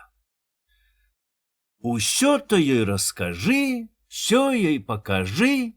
От такая цікавая, такая цікавая. Ну, бы ўсе жанкі. А ведама, усе казаць, та варагоў нажываць. Але нічога не парадзіш. Трэ ўсе расказаць жонцы, бо калі яна чаго не ведае, та аж шкура на ёй лопаецца. Ходзіць бы непрытомная ці хварэе, што не набярэцца ні варажбітоў, ні дахтароў. А ведама, скажы жонцы, та яна куме, кума суседцы, суседка дзеянне, а там усе ўжо як у бубен б'юць. От раз штось зрабілася таму чалавеку. Быў быцца саўсім здароў, а назаўтра й дух вон. Памёр чалавек з добрага раю, дай толькі. Плача жонка, аж разліваецца ад слёз, не ведае, што рабіць. Збегліся бабы, сышліся людзі, пагаманілі, да нічога не парадзіш. Трэ пакойніка хаваць. От памылі яго, адзелі ў чыстае плацце, палажылі на лаву, да і пачалі рабіць ужо дамавіну. Ляжыць той чалавек дзень, два, тры і ляжыць бы жывы. Пеш баяліся людзі яго хаваць, думалі, што ён толькі адмёр. Але як тут дзяржаць мертвяка ў хаце? На чацвёрты дзень пазвалі папа, каб ён пахаваў. Пачаў поп спяваць, пачалі бабы плакаць. Ну, зрабілі ўсе як трэ, да і налажылі на дамавіну века.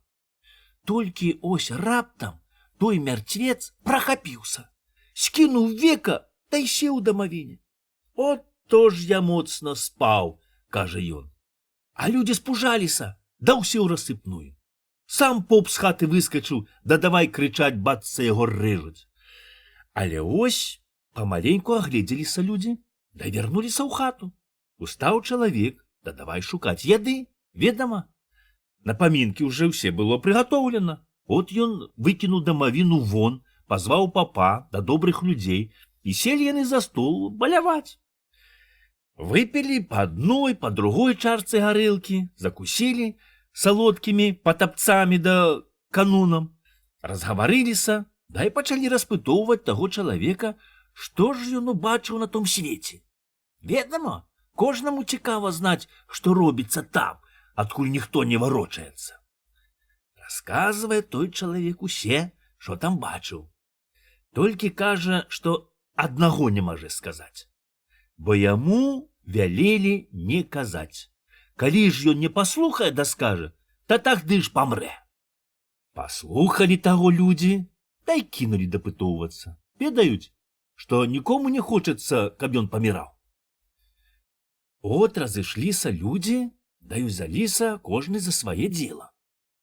Але от прыстала к таму чалавеку жонка, от бы смала. Скажы да скажыўся, скажы да скажыўся, што ты там бачыў і чуў на том свеце. Адмаўляецца чалавек, кажа, што памрэ, як скажа. Куды там? Цікавая жонка і слухаць не хоча, сляпіцаю лезе ў вочы да кажа, што ён яе не любіць, што кахае другую, якую-небудзь там патаскушку, калі не хоча ёй сказаць нават аднаго слаўца. Ты многа, кажа, не гавары, а толькі намекні, а там я сама дагадаюся. Круціўся той чалавек, але ніяк не можа адмаўчацца, бо ведама, як баба прыстане, та ўжо ты ніяк ад яе не адкаснешся. Ні крыжом, ні кадзілам, гары як ад чорта. Што рабіць? Не сказаць бабе, та не будзе жыткі, бо яна пачне піліць да есці, бо і ржа жалеза. Сказаць, та трэба прашчацца з жыткаю. А тут такі свет гожы. Так радасна свеціць сонейка, што хочацца хоць крыху яшчэ пажыць, пакрасавацца. І давай ён прасіць жонку, каб яна не прыставала, каб дала яму яшчэ хоць трохі пажыць на свеце. Змоўкла яна, але мо на дзень ці два. Ходзіць бы цёмна хмара. А там узяла ды зноў пачала прыставаць, да так, што хоць жывы лезь у ямку. Не выцерпеў ён нарэшце, дай кажа, ну, давай мне на смерць чыстае плацце, та ўжо скажу.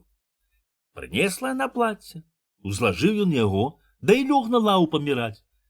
А жонка стаіць над ім крукам, вочы блішчаць, бы спонкі стаіць і аж дрыжыць, так яе бярэ цікавасць. Толькі ён хацеў раскрыць рот і сказаць ёй, што яго навучылі на том свеце разумець мову жывёла. Як тут якраз певень і кажа: я 7 жонак маю, да ўсіх сунімаю, а ты ёй патвараеш адной, да паміраеш. Пачуў ён тое, усхапіўся з лавы, да як пачаў е цягаць за косы, да пачаў лупіць, па чым папала, да годзе яна з тых часоў ужо лезці гаспадару ў вочы. Заклялася яна, да забажылася, што да смерці не будзе таго пытаць. Але от не ведае, ці выцерпела яна, ці не. Запісана ў вёсцы Бохава ад старога дзеда Савіцкага. Пятніца. Гэта цяпер сталі людзі хітрыя да вельмі разумныя. Усе яны знаюць, навошта яно, за чым і інак. А даўней людзі былі простыя.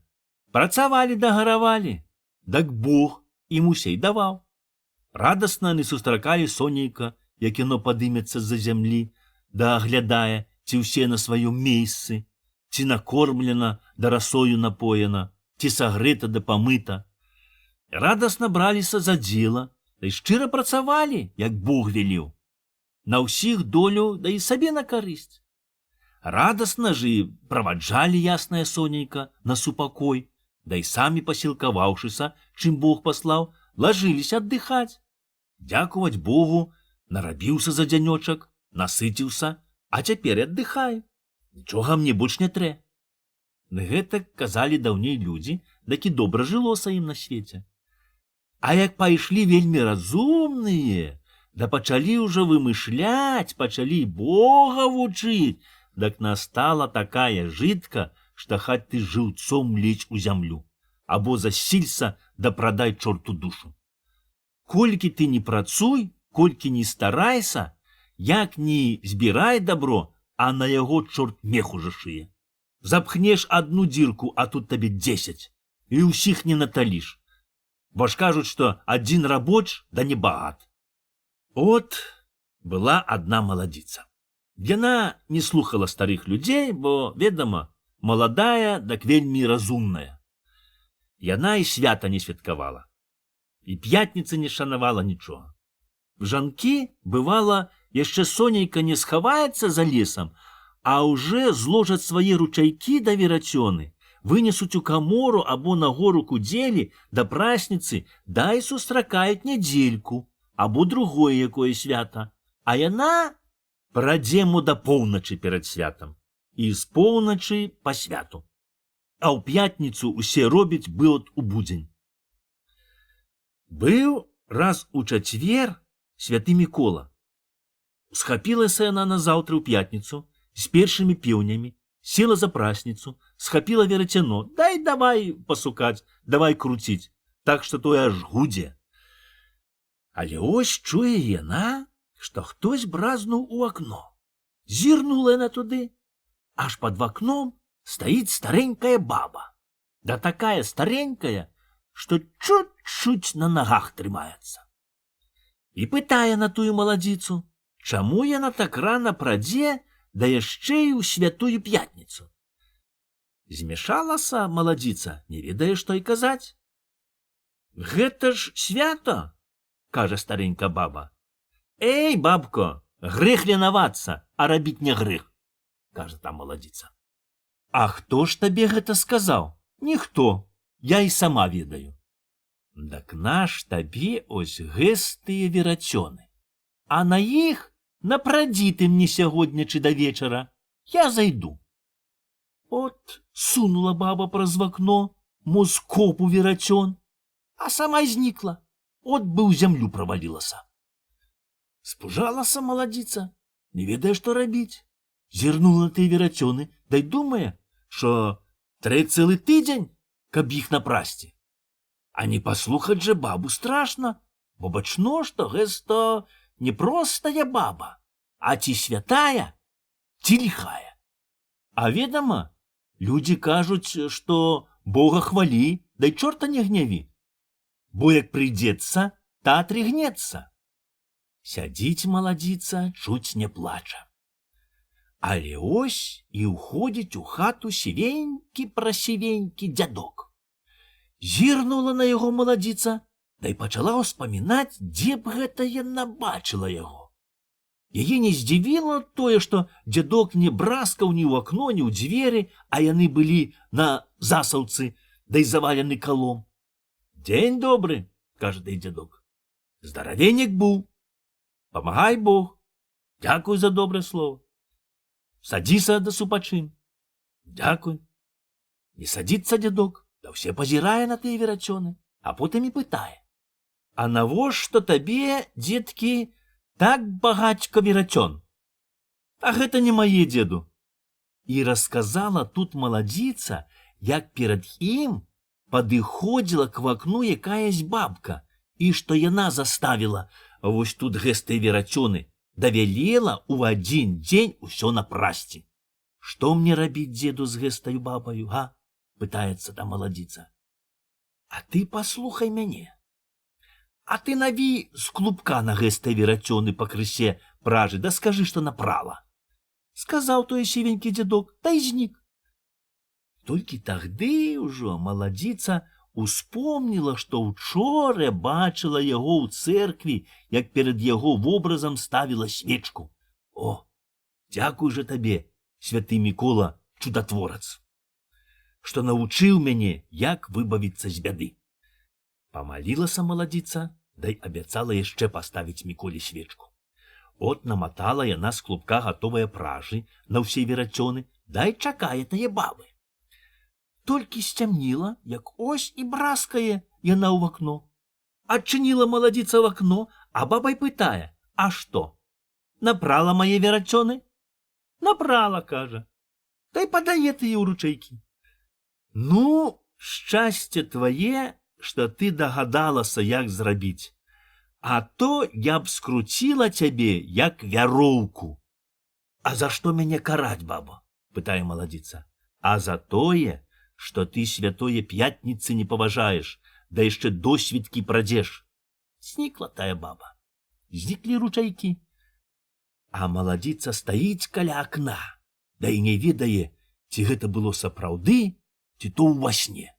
Дачакала яна святое нядзелькі, выпаліла раненька ў печы, да згатовіла абед, а потым хутчэй пабегла ў цэркву, да і паставіла Міколе тоўстую свечку. Выходзіць яна з цэрквы, абярнулася, перахрысцілася, да і зірнула яшчэ разок на святога Мікалая. А ён, як убачыў яе, такі ківае галавою, да трасе сівай барадою. Ну, думае, ублагатварыла святога Мікалая, такі пятніцы не баюся. Расказала яна аб том жанкам, от з тых часоў людзі ў пятніцу не прадуць і не ўюць, каб не прагневіць святой пятніцы. Запісана ў вёсцы Бохава ад старога дзеда Савіцкага. Недапад. Што ж мне вам расказаць? От, здаецца, я ўжо ўсе і расказаў, што знаю. А мо шо і забыў? Ведама, жыву на свеце, мо ўжо 8 дзесятак. Дак от, хіба ж раскажу вам здарэнне з адным кухарам. Як ён не мог прыдумаць аднае патравы. Толькі гэта не казка, але саўсім праўда. А як у старыя, таму будзе і казка. Бо тое, што я колісь бачыў і чуў, дак вам здаецца байкаю. А яно ж было праўдаю. Бо даўней былі не такія людзі, як цяпер. Да і свет быў іншы. Бывалішнія паны не нашым роўня. Такія пушныя ды грозныя, што ты не падступішся, бацца наравістая кабыла. Каб іх часам не палічылі людзьмі, дак яны не гаварылі, як Бог даў, як гавораць усе людзі, а то гугнявілі, шапялявілі, балбаталі ці заікаліся, дацягнулі ад кожнае слова ці выпушчалі праз зубы, да лічылі, што яно даражэй золата. Ну кажуць же, што панскае слова грэе, а яно так нагрэе, та і голы ў мароз пабяжыш на ўцекача. А прыйдзе бала пану ў голаў якое-небудзь ліха, дак давай яму, хаць радзі, даставай, і тагды нават хоць бы і на дварэ каменне з неба сыпалася. Эге, жупартыя да пушныя былі даўней паны. Так от, яшчэ пры паншчыне жыў такі пан. Ён не знаходзіў сабе роўні, а хацеў, каб у яго ўсё было не па-людску. Значыцца, апавясціў ён па ўсёй акрузе, што дасць многа грошай такому кухару, который цэлы год кожны дзень будзе гатовіць яму новую страву. Але хто возьмецца, да не дацягне да тэрміну, ці не прыдумае новыя стравы, таму пан нічога не заплаціць, а толькі дасць 100 бізуноў. Ніхто не бярэцца, не хоча і грошай, абы не закаштаваць бізуноў. А ў таго пана быў такі хурман, што бала як смаляне, дык аж пара пойдзе. І жыў там адзін пянчушка. Ён хаць піў, як у халяву ліў, але да ўсяго быў вельмі здатны такі штукар. Так ён вычвараў, што ніхто такога не зробіць. Бала няма за што выпіць, бо ўжо апошняе лайно прапіў, а на павер жыды ўжо не даюць. Дак ён і пачне рабіць усялякія штукі, пачне такое вычвараць, што смех і добрым людзям казаць. Дак падзівяцца людзі, ды й дадуць яму кварту або 2. а натрапіць на якога дурнога пана, дак той сыпане яму і жменю грошай. От і дачуўся той п'янчушка, да й пайшоў наймацца к таму пану за кухара. Наняўся ён, да й пачаў кожен дзень прыдумоўваць усё новую да новую страву. Прыдумае, да загатовіць якую-небудзь новую патраўку, дай закарабуе сабе на кіёчку. І чаго толькі ён не гатовіў, якім толькі брудам не карміў паноў. Але ведама, паны не сабакі, все з'ядяць, да яшчэ і абліжуцца. Рабіў ён, значыць, каўбасы з давальдэрку, вужовую яешню, верашчаку з мышыных хвастоў, сама з кашачых вантроб да жабячых клюшаняк, п'ёк пячэнню з пацукоў да чарапах. Гатовіў галярету з жабурэння або з шаршнёвае чарвы. Рабіў чарвяковае масла да вашыную затаўку. І кожен дзень усё новае да новае гатовіць он пану. А то есть да толькі хваліць. Як уже вельмі зхітруе, прыдумае кухар, дак пан атусюль назбірае гасцей, частуе ён іх да хваліцца, що такіх патравак анідзе няма, апрыч у яго.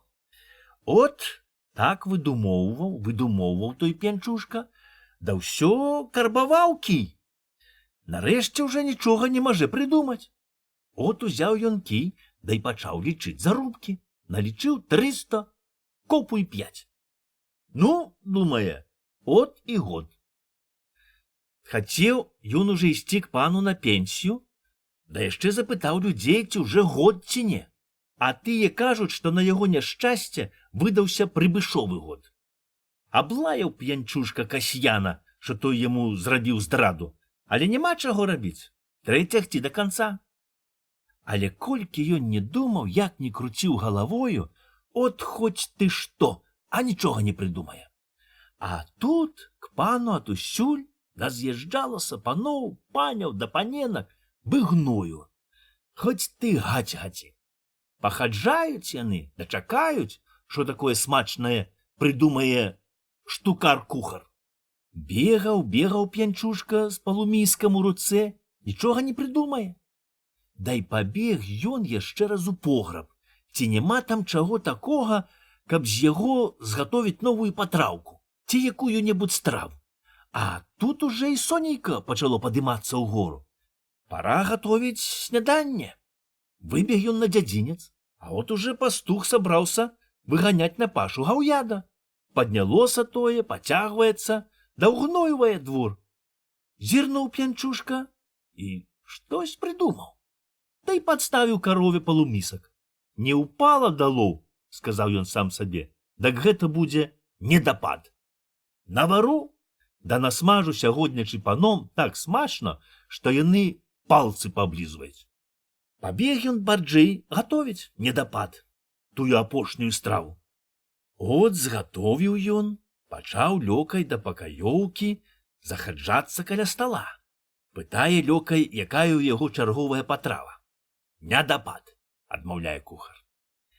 Гэта такі смак, што мо ты яшчэ ніколі такога не каштаваў. Скажы паном, каб яны, як будуць есці, трымалі моцна языкі, а то праглынуць. Прыйшла пара. Пачалі паны абедаць. Але не едзяць, да ўсё чакаюць, пакуль прынесуць тую смачную чарговую патраву. Нарэшце лёкай прынёс недапад. Накінуліся на яго паны, бы сабакі на косць або свінні на макіну. Лопаюць яны, дамнуць, аж за вушамі трашчыць. Ну, кажуць, яшчэ такога смачнога, а ніколі не было. Чмыхае пан ад гонару, да толькі носам водзіць бы крутагалоў той. А пазваць сюды, кажа, кухара. Сунуўся п'янчушка, да і стаў пры парозе бы слуп. Чакае, што скажа пан. З чаго згатовіў гэты недапад? Пытае пан. Скажы, та дам гасцінца 3 дукаты.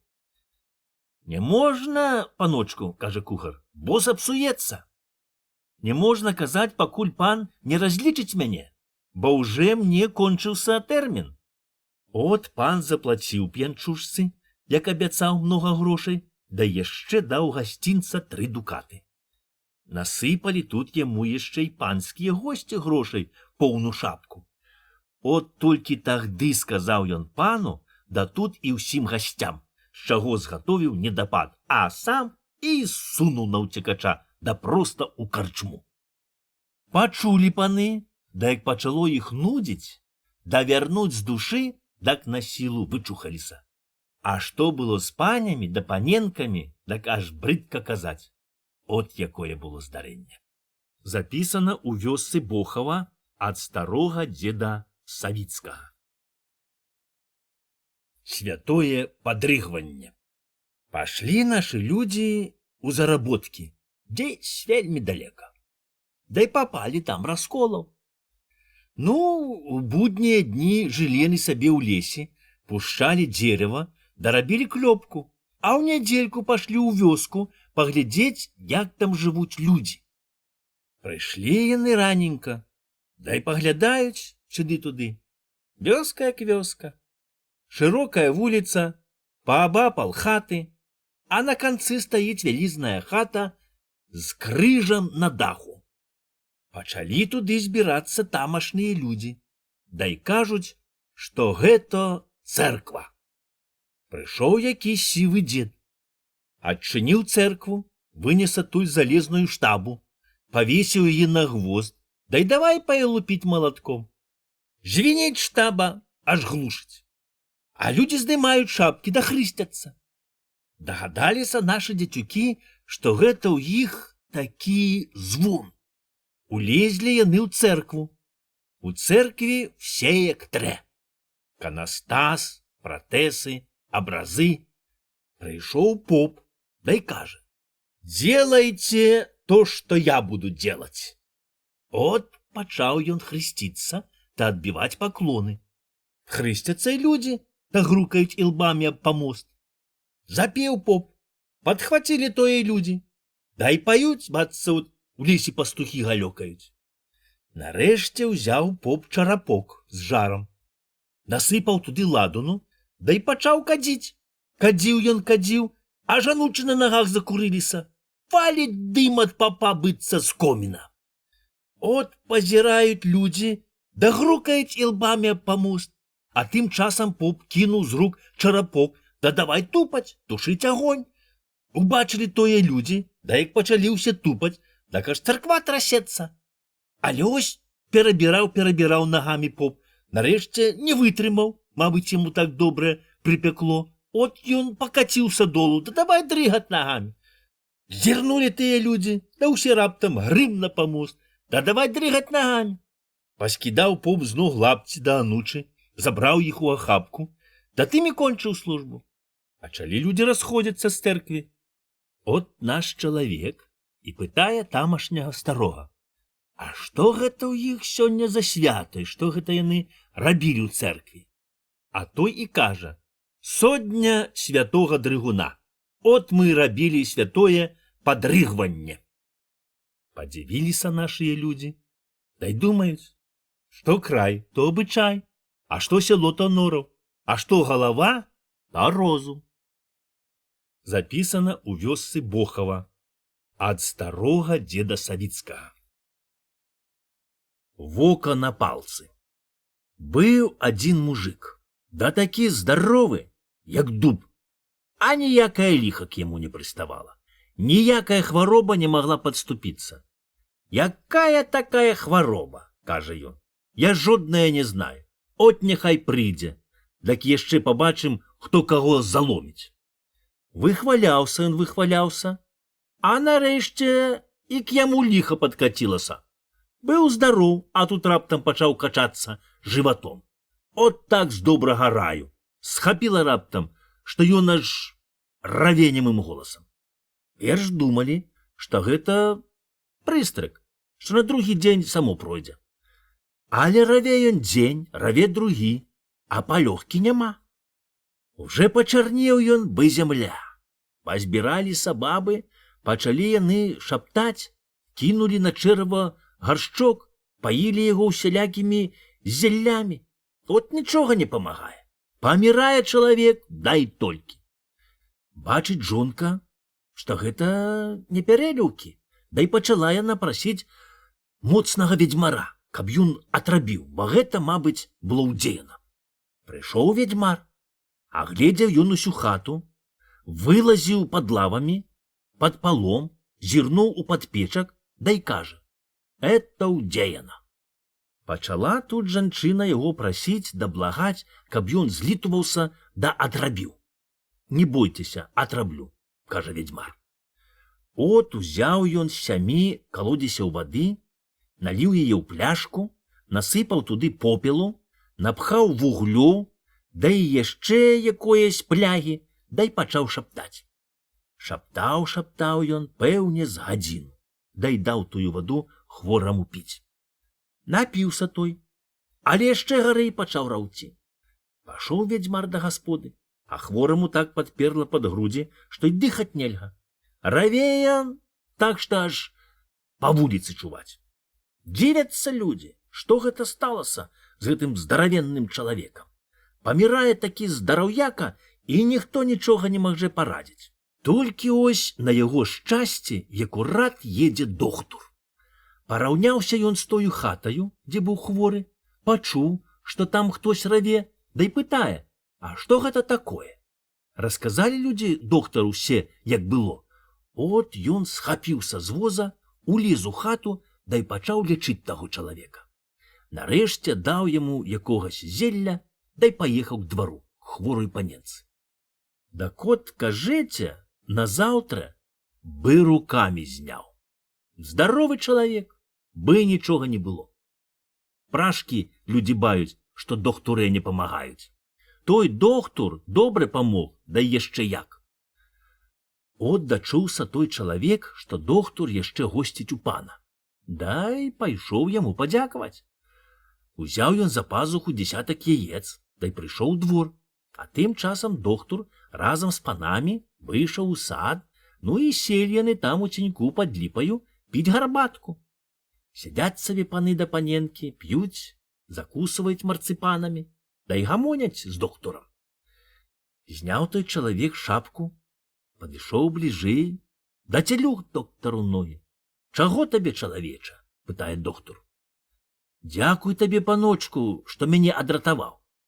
Тут доктор пазнаў таго чалавека, да і кажа: «А, гэта ты так учора крычаў. Ну, добра, цяпер сцеражыся, та будзеш здароў».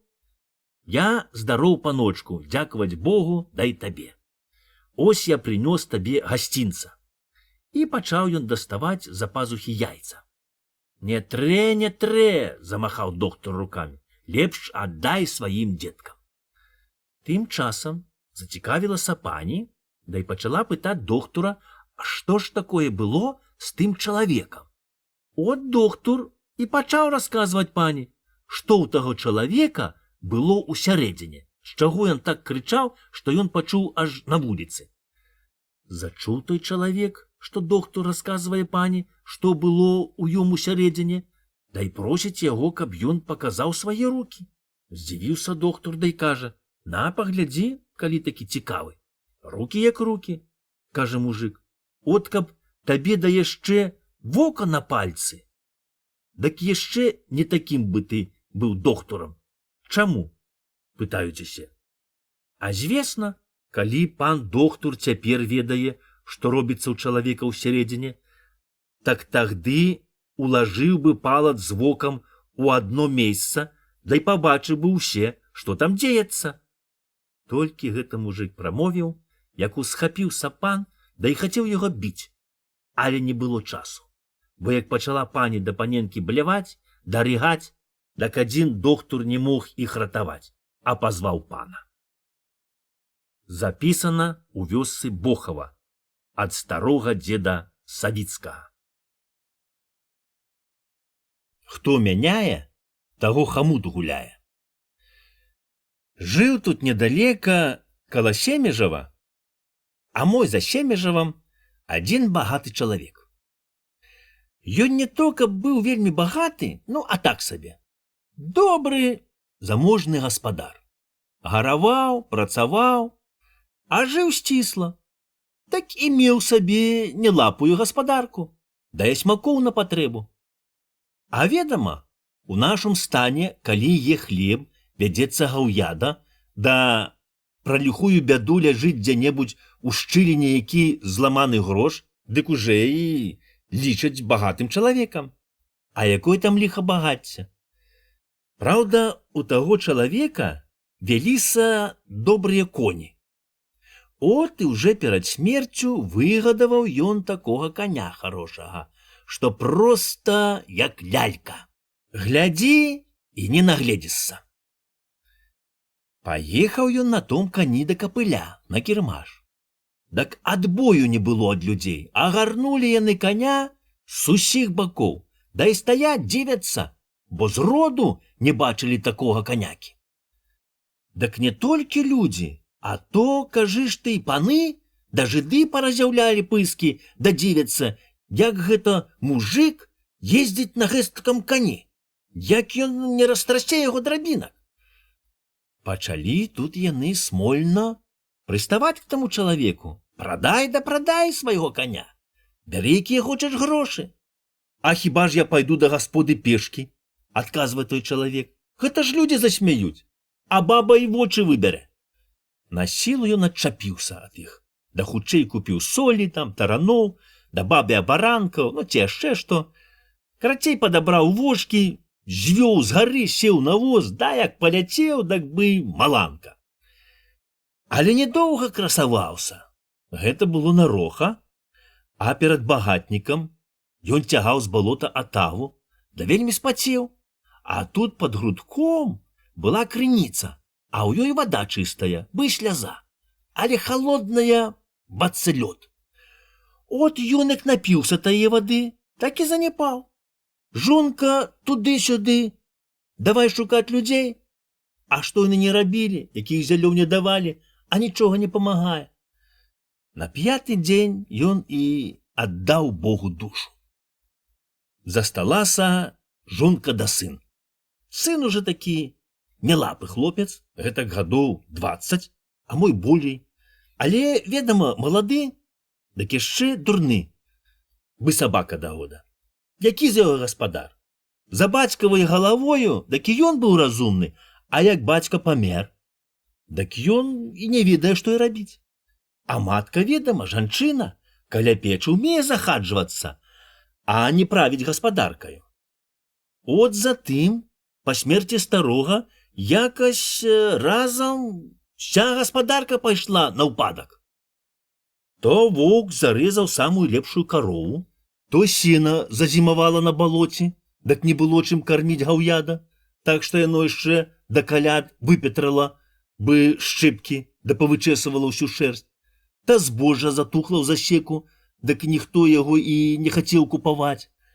А малады гаспадар усе думаў, што ён вельмі багаты, дак і не рупіўся даглядаць гаспадарку да зарабляць грошы. Толькі вясною, як прыйшлося плаціць падаткі, агледзеўся ён, што грошай няма, да і прадаць нечага. Астаўся адзін той вельмі гожы конь, да і той уже не такі гладкі, як быў за жыцця бацька. Няма чаго рабіць, трэба прадаваць коня. Але як у гаспадарцы жыць без конякі? От і надумаўся хлопец памяняць коня, да ўзяць сабе вялікі прыдатак, та будзе і конь, і грошы. Парадзіўся ён з суседам, а той і кажа: «Не, голубе, не мяняй, бо хто мяняе, таго хамут гуляе. Лепш прадай коня. Вазьмі добрыя грошы, а на грошы купіш сабе коняку, любую, якая спадабаецца». Не паслухаў малады гаспадар, паўёў коня на кірмаш і выменяў сабе вялізнага коня, да і ўзяў яшчэ 100 рублёў прыдатку. Рад хлопец, паказвай людям коня.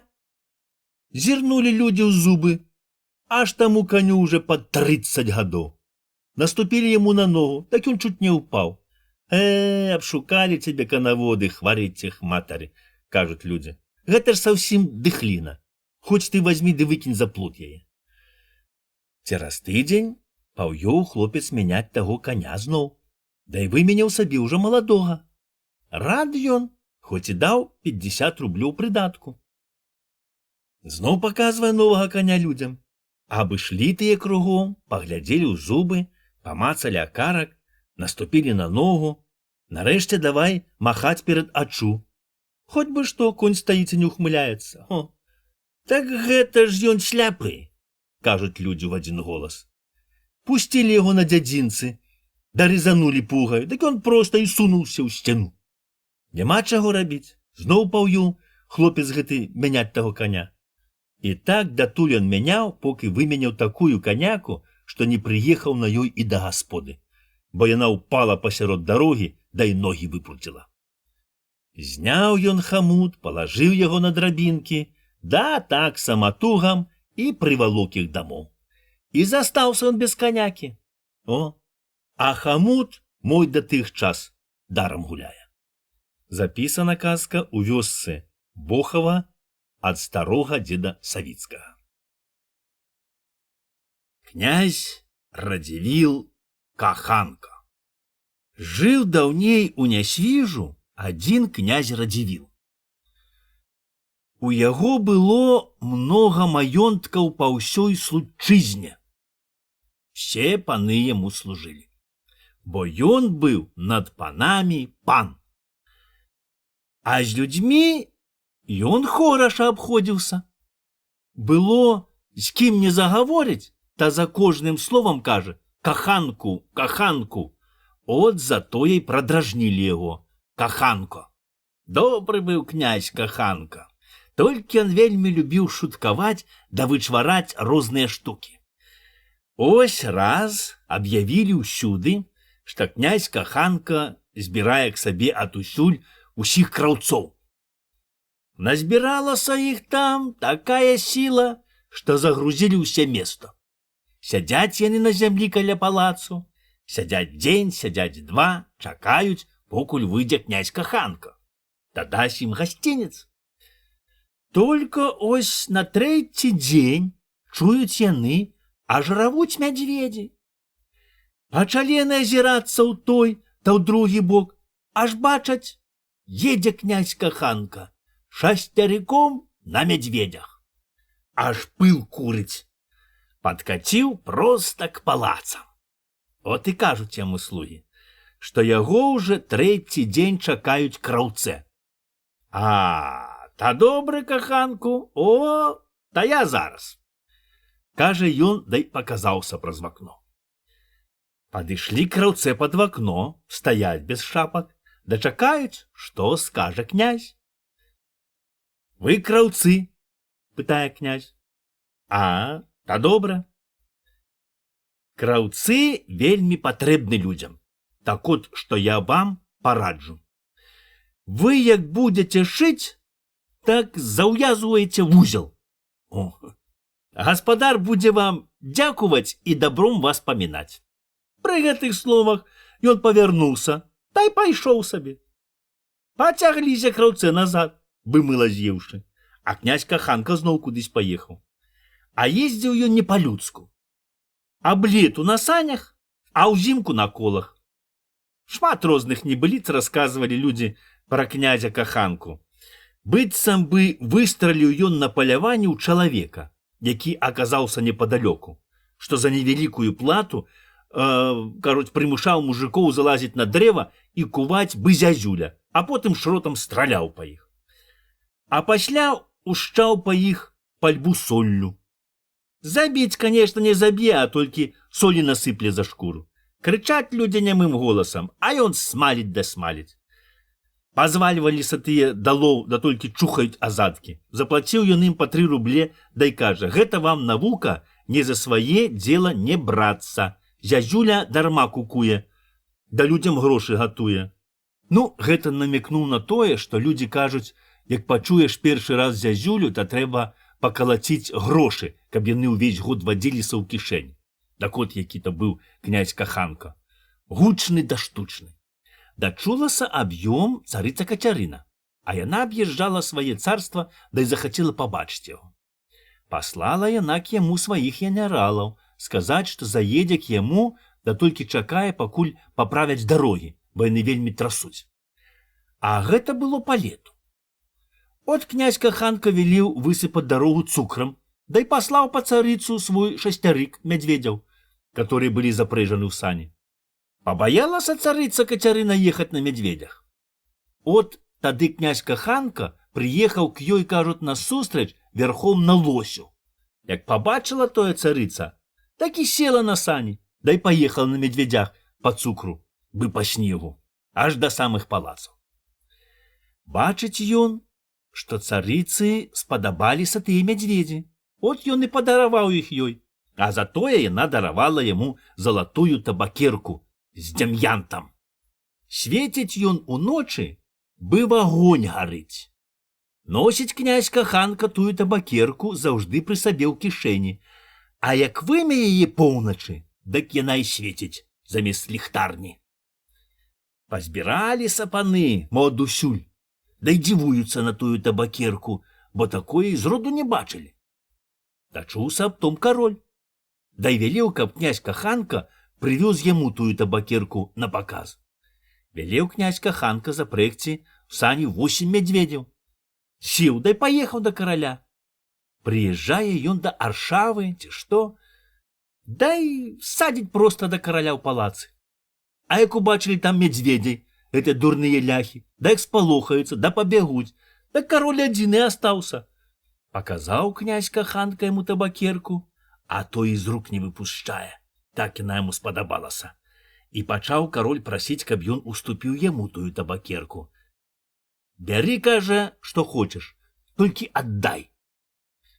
Добра, кажа, ваша каралеўскае велічества, аддам я гэтую табакерку, толькі вы мне дайце столькі зямлі, колькі я аб'еду за тыдзень.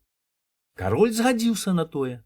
От князь Каханка сеў на сваіх мядзведзей, та й памчаў, аб'ехаў ён за тыдзень нямаль усе каралеўства, да й заўладаў усею там зямлёю, і людзьмі, да й усімі маёнткамі. От чаму ў князя Радзівіла так многа зямлі. Запісана ў вёсцы Бохава ад старога дзеда Савіцкага. Дзеўчына.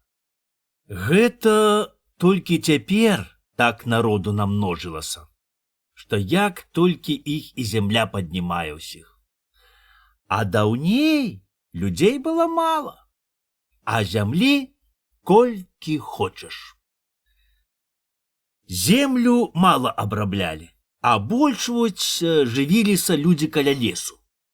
Лясы былі такія, што і канца ім не было. Людзі сяліліся дзе-нігдзе каля рэк, да на ўзгорачках, расчышчалі каля хатак трохі зямельку, та й карпалі як-небудзь. А кругом шумеў Божы хай, дастаяў з веку такі густы да цёмны, што і носа не ўваб'еш. Людзі хадзілі ў лес шукаць слепата да збіраць салодзенькі мядок. Ідзе чалавек у лес, да ўсё залысвае дзераўлякі, ці заўязвае куклы, каб зрабіць прыкмету, кудой вярнуцца назад. Бо без прыкметы ў такой нетры адразу заблудзіш і прападзеш у лісіні за панюх табакі.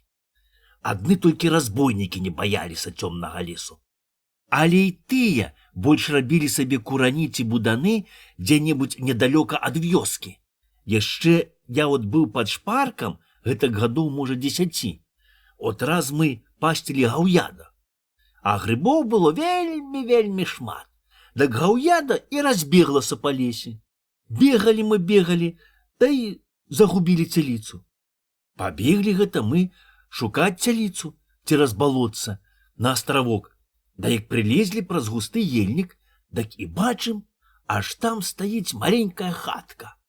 А больш нічога няма. Улезлі мы ў хатку, аж там нікога няма. Толькі бачна, што там хтось жыў. Спалохаліся мы да наўцекача. Расказалі мы большым, от тыя агледзелі да і кажуць, што там жылі разбойнікі. Але, мабыць, іх палавілі. Ці дзе загіблі ўжо даўно.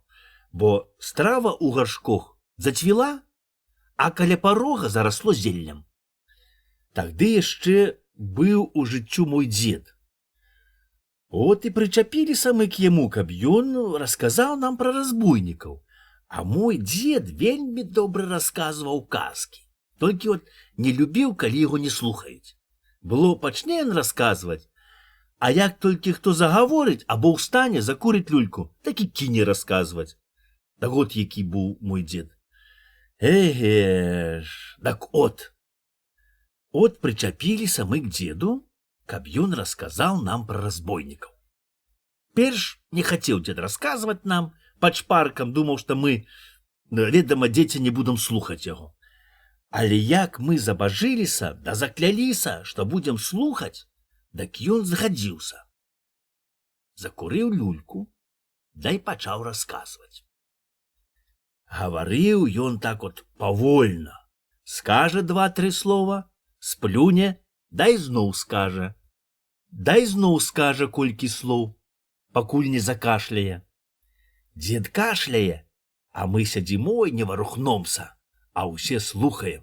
Так ён цікава расказваў. Я так не ўмею, та і забыўся, бо тое было вельмі даўно. Бачыце, я ўжо зрабіўся сівы, а тагды от быў які, лазіў на дзераўлякі да спорваў кубельцы. Тушачкі пішчаць, б'юцца пад ногі, а мы паганыя хлопцы от ловім да мучым бедных птушанятак. Так от, слухайце, да не мешайце. Та я му успамяну, да і раскажу вам адно здарэнне, якое было тут недалека. Дзед мой нават казаў, дзе тое было, але я забыўся. От з галавы выскачыла, да і толькі. Но, але ўсё роўна. Тут недалека, пасярод пушчы, была маленькая вёска. Гэтак модымоў 5 ці 6. Жылі сабе там людзі, на лес гледзячы. Ніхто іх не чапаў, ніхто ім ніякай бяды не рабіў, бо кругом на сарачню або копу вярстоў не было ні вёскі, ні жоднае сялібы. Жылі там людзі вольна, як птушкі жывуць. Толькі ось раз пабеглі хлапчукі ў гушчэчу, дай падгледзелі, што там хаваюцца разбойнікі. Сказалі яны том бацьком: ты давай сачыць, і дазналіся, што гэта там жывуць ліхія людзі. Падгледзелі яны, што тыя ліхія людзі нічога не робяць, не гадуюць і гаўяда, а ўсё маюць, бо ці крадуць, значыцца, у людзей, ці грабяць у дварах, да на дарогах. От і думаюць сабе тыя людзі: трэ даць гасла паном да начальству. Тым часам разбойнікі закмецілі, што людзі з вёскі высачылі іх, але смела жывуць там на месцы, бо думаюць, што людзі не зробляць ім шкоды, бо няма за што рабіць ліха, калі яны ніколі ў вёсцы не рабілі нічога кепскага. Але зрабілі яны памылку, бо людзі, яны заўжды робляць ліха другому ні за што, а так сабе. От жывуць разбойнікі ціха і не чакаюць ліха. А тут паны да начальства сагналі людзей са ўсей акругі, прыгналі маскалёў да казакаў, акружылі тыя ўвесь оступ, да і давай калаціць. Бачаць разбойнікі, што хочуць іх палавіць, от яны схаваліся ў зямлянку, да там і сядзяць ціхенька, бацца іх і няма. Бегаюць маскале да казакі па ўсяму лесу, поруцца ў кустох, а ў лом да каладзё, дзе была зямлянка, і не паглядзелі. Перапаролі яны амаль увесь лес. Няма разбойнікаў, бацца яны ў зямлю праваліліся ці схаваліся ў ваду. А яны вылезлі сабе з зямлянкі, да пазіраюць праз лом, пазіраюць да матаюць на вус, што маскалёў да казакаў водзяць па лесу тыя людзі, што жывуць у маленькай вёсцы. Пагадзіце ж, хварэць вашай матары, думаюць разбойнікі, мы ж вам адрыгномся. Няхай толькі пойдуць адсюль маскале да казакі. Так і было. Пахадзілі маскале да казакі, дармо па лесе, палазілі па гушчэчы, да і пайшлі сабе далей, куды ім трэ. Абслухаліся разбойнікі, вылезлі з зямлянкі, да і кінуліся ў вёску. Яшчэ мо маскале да казакі адышліся вёрстаў 5 або 6, як разбойнікі спалілі тую вёску, а людзей усіх перабілі, апрыч малое дзевачкі, што тагды якраз у лесе пасціла гаўяда. Варочаюцца разбойнікі к сабе ў лес, да і сустракаюць тую дзевачку. А яна была хоць і малая, але такая гожая, што от глядзеў бы заўжды і не наглядзіцца. О, ідуць разбойнікі к ёй, а яна сядзіць сабе на пеньку, пляце вянок з кветак, да пае песні. Яна пае, а гаўяда вушы развесіла, слухае, стаіць бы ўкопаная. Нават птушкі пазлеталіся, сядзяць кругом на дзераве да слухаюць, як пае дзеўчына. Паслухалі разбойнікі, да і не могуць варухнуцца. Бац, яна закалдавала іх сваёю песняю. Замоўкла дзеўчына, да і пайшла гнаць гаўяда дамоў. Пагнала на гаўяда, а разбойнікі ідуць за ею, бо не могуць ад яе адарваць ачоў. Прыгнала яна гаўяда на тое месца, дзе была вёска, да толькі сплеснула рукамі. Няма вёскі, толькі яшчэ дагараюць галавешкі. Падышла яна туды, дзе была хатка, аж там валяюцца забітыя бацька з маткай. Пачала яна плакаць да ўбівацца. Плача яна да прычытае: «Ой, матачка, матачка ж моя зязюлечка, на каго ж ты мяне пакінула? Ці ж цябе звер задраў, ці цябе ліхі чалавек забіў? Ой, бацюхна родненькі, саколе мой ясны, чаму ж ты маўчыш, нічога не адмаўляеш мяне, сірату не прыгалубіш? На каго ж ты мяне пакінуў без ладу, без спосабу? Ой, матачка родненькая, хто ж мне галоўку памые, хто ж мне кудзеркі расчэша, хто ж мне коску запляце?» Так плакала да прычытала тая дзевачка, а разбойнікі стаялі да слухалі. І мо першы раз закалола ім у сэрцы. Мо першы раз пакаяліся яны, што пабілі тых людзей. Выплакалася дзяўчына, да бацца акамянела.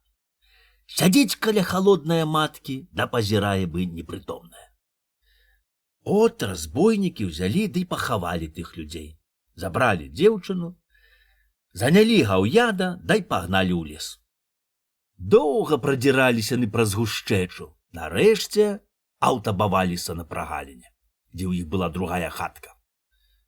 Тут яны паслалі пасцель, дай палажылі тую дзевачку спаць, а самі селі ціхенька каля хаткі, да так моўчкі прасядзелі цалюсеньку ноч. Прахапілася дзевачка, азірнулася, дай успамянула пра матку да бацька, так і зноў давай плакаць да прычытаць. Але як яна не плакала, як не ўбівалася, мусіла прывыкаць к жыццю разбойнікаў. А разбойнікі з тых часаў зусім перамяніліся. Годзе яны красці да разбіваць, давай яны лавіць звярыну да рыбу, давай пасці да даглядаць тое гаўяда. Нарэшце пачалі яны рабіць будоўлю, да як умелі карпаць зямлю, каб зарабіць сабе хлеб. Расце тая дзяўчына, да ўсё харашэе, і стала яна такая гожая, што мо такой няма на ўсім свеце. Слухаюць яе ўсе разбойнікі, робляць усе, што яна скажа. Робяць за тым, што не могуць не рабіць, не могуць не слухаць яе. От, здаецца, каб яна сказала лезці ў вагонь, там і ў вагні было ім не горача, а так добра, от як у раю на небе. Толькі недоўга мелі разбойнікі такое шчасце, каб пазіраць на тую дзяўчыну. Раз пашла яна ў лес, да і не вярнулася. Як не шукалі разбойнікі, не маглі яе знайсці. Бацца, зайшло ім сонейка, і сталі яны хадзіць не ў дзень, а ўночы. Так ім маркотна было без дзеўчыны. А яна тым часам выйшла к рацэ. А там людзі лавілі рыбу. Да як убачылі такую гожую дзеўчыну, дак забылі ўсе на свеце, толькі пазіраюць на яе. І здаецца ім, што варта мучыцца ўвесь век, каб толькі хоць раз зірнуць у тыя вочкі, што сонейка паляць сэрца, паляць, шчыпаюць, але такі даюць слодыч, якога больш няма на свеце.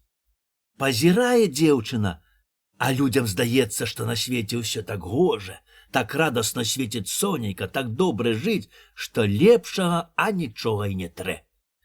От пакінулі рыбакі свае нэнджанне, пасадзілі дзеўчыну ў човен, дай павезлі яе ў вёску. Зірнулі людзі на дзеўчыну, дай дзякуюць Богу, што прывёў іх хоць раз у жыццю пазнаць слодыч шчасця, пазнаць, што на свеце ўсяго мілей нябескі погляд гожае дзеўчыны.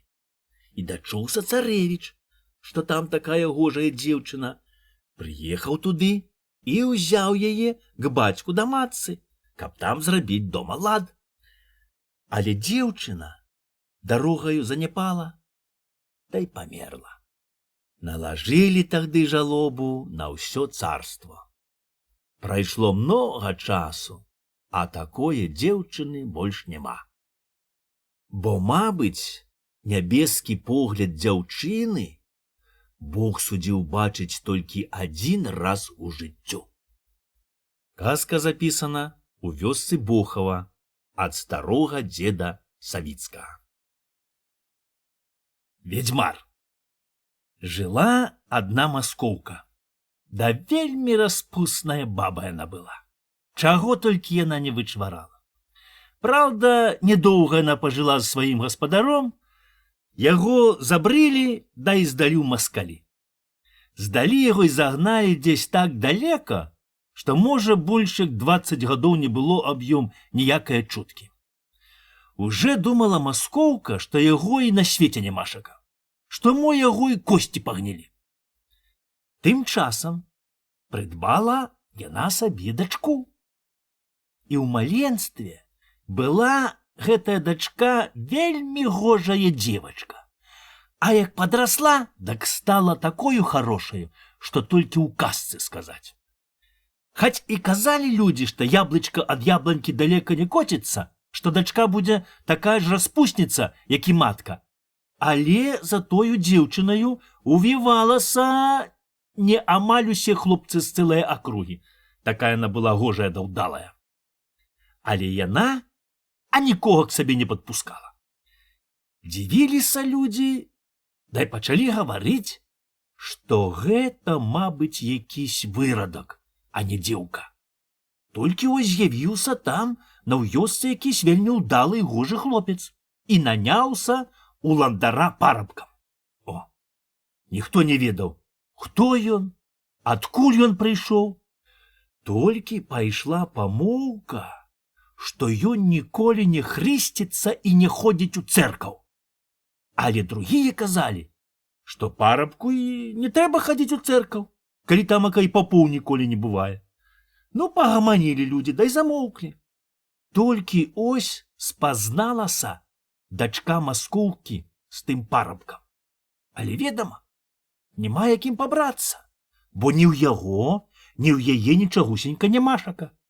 Ён служыць парабкам, а ў яе маткі толькі адна, як кол старенькая хатка. Што от-от і асунецца. Нельга ім брацца. Але, ведама, маладосць. Яны так любяцца, што і жыць не могуць. Ні аднаго дня, як не пабачаць адно другога. Толькі ось дачуўся аб том малады пан. А ён уже даўно дабіраўся да тае дзяўчыны. І была памоўка, што перш той пан вельмі ўшчаваў да маскоўкі, як яе дачка была яшчэ маленькая, а бабы сакаталі нават, што мой дзевачка гэта яго. О, ніхто таго добра не знаў, але ж кажуць, што на бабскія языкі прывязкі няма ж. Ну, карацей, пачаў тут пан смольна прыставаць да тае дзеўчыны, да грозьбаю, та просьбаю, але тая кажа: ці цябе атручу, ці сама заселюся, а з табою жыць не буду. Што не рабіў пан, нічога не парадзіць з упартай дзеўкаю. І думае ён, што гэта яе падбухторвае каханак, той Парабчук. От і давай пан дабірацца да таго хлапчука. А тут якраз падышлі асеннія свята. Сабралася ў тую карчму, дзе служыў гэты хлопец, вельмі многа жыткоў, са ўсей акругі. Ведама, баяцца, каб іх чорт не ўхапіў, і заўжды наймаюць сабе хрышчонага чалавека на свята, каб ён абараняў іх ад чарцей. Сабраліся яны, да і мыслююць, што цяпер ім няма чаго баяцца чарцей, бо ў іх є хрышчоны чалавек. А яны не ведалі таго, што той парабак не то што не хрышчоны, але і сам з ліхімі знаецца. Дык от настала страшная ноч, ці, як кажуць, хапун. Дрыжаць жыткі, выбарануў хвост, баяцца, каб каго чорт не ўхапіў. Чуеш, тятюк? Просяць яны таго Парабчука. Ты ўжо нікуды ад нас не адыходзь і ез сабе гугель і розныя прыпраўкі. Та бяры лагодкі, толькі пільнуй нас. Не зважайце, кажа. Калі не суджано, та чорт не ўхопіць. Кажа ім парабак, дае сабе ўсялякія прысмакі. Толькі ось прыбягае к яму маскоўка, дай кажа. Ой, мой голубе, ці няма ў цябе крыху гарэлкі? Дай хаць капельку. Так а што табе так захацелася гарэлкі? Хіба на маладое, ці што? Пашуткаваў Парабчук той. Ой, злы дзень, як табе не грэх смяяцца з беднае ўдавы. Яна, бачыце, уже даўно лічыла сябе ўдавою, бо аб гаспадару не было ніякае чуткі. Тут кроў вочы залівае, а ён яшчэ і смяецца. А што ж мне плакаць, што горная маскоўка заждала гарэлкі? Зноў пашуткаваў Парабчук, да ушчыпнуў маскоўку за кумп'як. Адкасніся, паршывец, бо я табе бельма павымаю, закрычала тая жанчына, нібы абазліўшыся так на Парабчука. Так дасе гарэлкі? Пытае яна зноў. Скажы, каго хочаш частаваць, так дам. Са ўсім не ля пачосткі, а 3 гарэлка у зяллё. Хіба хочаш любіснік варыць да хлопцаў, паіць, каб цябе кахалі? Маўчы хварэць тваёй матары, бо бачу, што ты без любісніку умурзаўся па самыя вушы. А хаце так, да не ў цябе. Ой, глядзі, ліха табе будзе з тваім каханнем, бо точаць на цябе зубы. Хто? А ведама хто? Пан і ландар. А чаго ж ландар? Пакаюка шапнула мне сягоднячы, што пан прызваў к сабе ландара, да і велеў яму найсці спосаб, каб цябе ці аддаць у маскалі, ці згнаіць у вастрозе. А, пачакай. Я ж ім хварэць дастагнаць іх матары, я ж ім пакажу, як мяне чапаць. Захадзіўся тут той Парабчук. Дак прыходзь, шапнула маскоўка, да толькі, каб ніхто не бачыў, бо пан нас жыўцом з'есь. І яна кінула сабе ці да гаспод. А гарэлка, крычыць той хлапчук, выпі сам, за яе здаровейка. І маскоўкі толькі хустка мігнулася за абозняй. Дагадаўся Парабчук, хто гэта яна, ухмыліўся сабе пад нос, дай пашоў прыслугоўваць гасцям. Толькі ось сустракае яго ландар, дай кажа. Ой, добры ты, гарны хлопец, толькі кепска робіш, што ідзеш проціў вады. Якое вады? Я ж нанасіў вады на цэлы тыдзень. Не аб том я гавару. Я гавару, што калі чалавек ідзе з ветрам, та яму лёгка ісці, а калі проці ветру, та вецер яго валяе. Што ты пляцеш? Кажы проста. Ты знаеш, што ганчар не ландар, што хлапец маладзец, а паніч свіны лыч, да ўсё ж паніч панічом, яму ўсё ніпачом. А ты, хлопец, як не пніса, а з панічом не барыса. Ты добры хлопец, наплюй ты на гэтую дзеўку, дай раза 3. Чаго ты прыстаў, якую дзеўку? Сказаў ландар і падняў вверх плечы, аж пейсы затрасліся. Калі ты мяне паслухаеш, та й табе будзе добра, і ёй будзе добра. Плюнуў Парабчук, і пайшоў па свайму дзелу. Ну, пачакайце хварэць вашай матары, мырмычыць ён сабе пад нос, дамся я вам у знак. З гэтымі словамі пабег ён у двор, дай усмаліў панскія пакоі. Ад пакояў занялася ахвіцына, ад ахвіцыны пекарня, ад пекарні канюшня, вазоўня, абора, свіран да гумно разам з адрынаю. Пакуль збегліся людзі, так і тушыць няма чаго. Зчысціла двор, бы карова языком злізала. Сам пан на сілу выскачыў з агню без парток. І дагадаўся ён, чыя гэта работа, але немашака светак. Але праўду кажуць людзі, што пан і тагды праў, як светак чорт маў. О, так і той пан велеў схапіць таго парабка, каб пасадзіць яго ў вастрог. От сабраў ключавойт сваіх пахолкаў, да яшчэ й пан паслаў сваю дворню на падмогу, каб схапіць гэтага парабка. Акружылі гэта яны карчму з усіх бакоў, дай пачалі калаціць да шукаць парабка. А ён тым часам адзеўся ў чужую вопратку, прычапіў бораду і пейсы, вымазаўся сажаю, да й выйшаў з карчмы, так што яго ніхто і не пазнаў. Ускочыў гэта ён на ключавойтавага коня, дай духам прыскакаў да лазні, дзе атаўбаўся пан. Зірнуў ён, аж у двары нікога нямашака. О, адчыніў ён лазню і давай перыць, да давай пярэсціць пана ключавойтавым канчуком.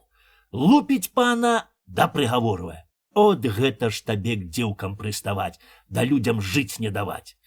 Перш дык пан крычаў, а потом змоўк. Збіў ён пана на горкае яблыка, садраў з яго пярсцёнак з пячаткай і кінуў чуць жывога. Ператрэслі ўсю карчму, а парабка і след прастыў. Шукай ветра ў полі, а чалавека ў лесе. Тым часам парабчук прадаў таго коня, да на тыя грошы справіў сабе вопратку. Назбіраў розных зяллёў, дай ходзіць сабе па свету, да лічыць людзей. Дзе зелля не памагае, там ён пашэпча, пахукае, тай паможа, а не паможа, тай так будзе гожа. Куды не прыйдзе, та заўжды знойдзе многа хворых. От прыйшоў ён і ў тую вёску, дзе жыў той пан. Ніхто не пазнаў яго. І хворыя наперабой запрашалі яго к сабе. Пачуў аб том пан, што на вёсцы такі слаўны знахар. І папрасіў яго к сабе, бо яшчэ да тых часоў не ачухаўся ад тае пачосткі, якую яму даў парабак. Прыйшоў той знахар к пану, агледзеў яго, дастаў з торбачкі якое зелля, растоўк яго з салам, да й добра вышмараваў ім пана з галавы да ног. Заплаціў яму пан добрыя грошы. От знахор взяў грошы, давялеў пану 3 дні не змываць таго зелля. А сам пайшоў далей, да й знік, быў воду кануў. На другі дзень пан зароў ровам, бо з яго злезла ўся шкура, і цела пакрылася струпамі, як у шалудзька таго. Што ён не рабіў, к якім дактаром не ездзіў, ніхто не памагае. О, так і згінуў той малады пан, бы разлезлы грыб. Тым часам дачка маскоўкі ждзе-паждзе свайго каханка, не можа яго даждацца. А тут чуе, што пад сэрцам штось трапечацца. Доўга маўчала яна, а нарэшце прызналася матцы. Тая наўчыла, як зрабіць, каб людзі не даведаліся. От нібы хварэе тая дзеўка, та й нікуды ачоў не кажа. Толькі ось радзіўся ў яе хлапчук з доўгім хвастом і з капытамі на нагах. Дагадаліся тады матка і дачка, што той гарны хлопец быў ніхто другі, як абарацень. Затым ад яго і радзілася такое плюгаўство. І задумала маскоўка страціць тое дзіця. Але дачка пашкадавала яго забіваць. Ведама, кожной матцы шкода свайго дзіцяці. От узяла яна і аднесла тое дзіця у глухі лес, і там палажыла яго на пень, а сама хутенька пашла да гасподы, да і сустракае свайго каханка. Спужалася яна, і ўсе каханне разляцелася, як дым. Перахрысцілася яна, да й давай бог ногі. Чуе яна, а што яе каханак зарагатаў бы жарабец, да па лесу і рассыпаўся. Прыйшла яна дамоў, ні жывая, ні змерлая, але як памешаная. Тым часам аб тую пору вярнуўся з маскалёў гаспадар яе маткі. Убачыў ён такую гожую тую дзяўчыну, і шкода яму стала яе. От і давай ён распытоўваць у свае жонкі, з чаго б гэта так зрабілася з тою дзеўчынай, што яна бы памешана. Няма чаго рабіць. Мусіла жонка расказаць яму ўсе, як яно было. От, кажа, яна знесла ў лес на страту тое свае дзіця. Дак цяпер з жалю і стала непрытомнаю. Пачуўшы тое, маскаль хутенька пайшоў у лес, знайшоў тое дзіця і прынёс яго дамоў. Убачыла матка свае дзіцятка і хутка выздаравела. Расце дзіця, як грыб, і вырас хутка гожы хлопец. Гуляе ён з дзецьмі, толькі ніколі голы нікому не паказваецца, а ногі хавае ў лапці. Узрос той хлопец, і не было яму на сяле роўні. Такі ён быў здольны да спрытны да ўсяго. Бала, за што не возьмецца, та ўсе зробіць. Усяму дасць рады. Толькі паміж людзей сядзіць сабе ціха даслухае, а сам маўчыць. А калі ўжо і прамовіць слова, дак яно такое моцнае да шчырае, што аж пах ідзе. От пачаў ён збірацца ў вялікую дарогу, хадзіць па свету да розуму набірацца. Узяў ён кіёчак, пустую торбачку і пайшоў сабе вандраваць па свету. Куды не прыйдзе, усё разгледзіць, расцікуе, дай далей ідзе. Дзе ўбачыць, што людзі не ведаюць, як ім жыць, от ён і раскажа ім, як жывуць у другіх месцах. Бачыць шатан, што той чалавек навучае людзей, як на свеце жыць, што ён перасцерагае, каб людзі сцерагліся ліхога. Дак і давай гэты шатан спакушаць хлапца. Доўга хадзіў шатан разам з тым чалавекам, але нічога не мог зрабіць. Перш скінуўся ён вельмі гожаю дзеўкаю, да і пачаў яго залучаць к сабе. Але той чалавек і ў той бок не глядзіць. Што мне, кажа дзеўка, у жанчыны волас доўгі, да вум кароткі. Паказаў яму шатан многа грошай, каб ён пазарыўся на іх. Паглядзеў той на грошы, да і кажа: мабуць, грошы чорт выдумаў, бо з-за іх уся бяда на свеце. Бачно, што ліхі сабраў усё ліхое, да і злепіў грошы з яго. А хто ведае, што я ў пустом месцы чуць не памёр без еды, а? Хоць і меў грошы ў кішэні. Тады шатан скінуўся вельмі добрым чалавекам, да і пачаў намаўляць яго на ўсе добрае, да і кажа: о, ты самы разумнейшы чалавек, а шляешся без дзела. Чаму б табе не вучыць людзей, каб яны ўсе роўненька былі шчаслівыя? Зрабі гэ, і ты будзеш самым слаўным чалавекам на ўсём свеце. Спадабалася гэта таму чалавеку. От ён і пытае ўжо шатана: а што для таго трэба рабіць, каб усе людзі былі роўныя, да ўсе роўна былі шчаслівымі? А я цябе наўчу. дай сам буду тебе помогать. Только ты дай мне расписку, что будешь меня слухать и тут, и там. Згода, каже той чоловік. От шатан достав паперок і написав карталюшку, та й дає підписати. А той каже, що не вміє. Ну, гэта не беда. Прорежь руку да сваёй кроўю і зрабі знак, які хочеш. Той чалавек так і зрабіў. Проколол ножом шкуру на сваёй руцэ, да кроўю намазаў сваю метку. Тагды шатан даў яму сваю моц і зрабіў яго вялікім ведьмаром, якіх яшчэ не было на свеце. От і пайшоў ведьмар усе перарабляць, так як ён сам думаў, што так найлепш. А шатан яму памагае духам, все робяць, што ведьмар хоча. От і пашлі яны раўняць людзей. Аднаго падрэжуць, астатак прыложаць другому. Зраўнялі яны ўсіх людзей пад адну мерку. Толькі зірнуць, аж самі не падходзяць пад тую мерку. От шатан і кажа, трэй нам з усімі зраўняцца. А ведьмар адмаўляе. А хто ж будзе людзей вучыць дараўняць, як мы будзем такія, як і яны? І асталіся яны такімі, як і былі, дай пашлі пытаць людзей, шчаслівыя яны ці не.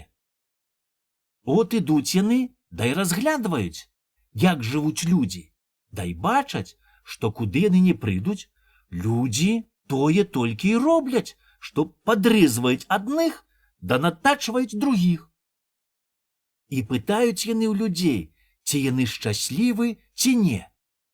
А людзі і кажуць, той шчаслівы, хто лічыць сябе шчаслівым, а мы не можам сябе лічыць, бо за нас лічыце нас вы шчаслівымі, а не мы самі.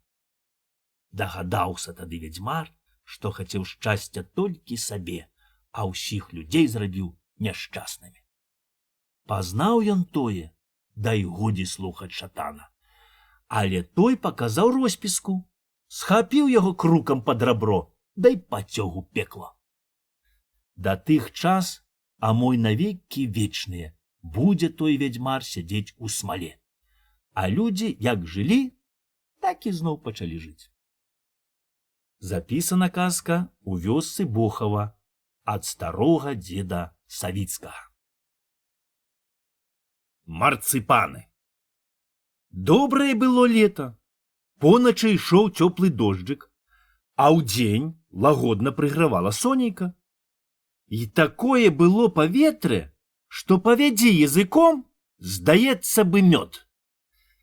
Зрадзіла ўсе, як ніколі. Цыбуля в агародзе была за. У жыце з канём схаваешся. А пшаніца так аж сплелася, хаць ты барану прыстаў. Такі даў Бог зражай, што няма куды дзяваць.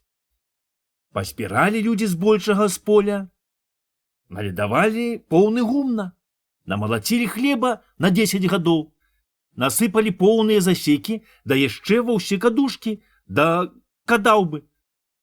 Ну, кажуць, даў Бог добра, толькі каб было каму спажываць.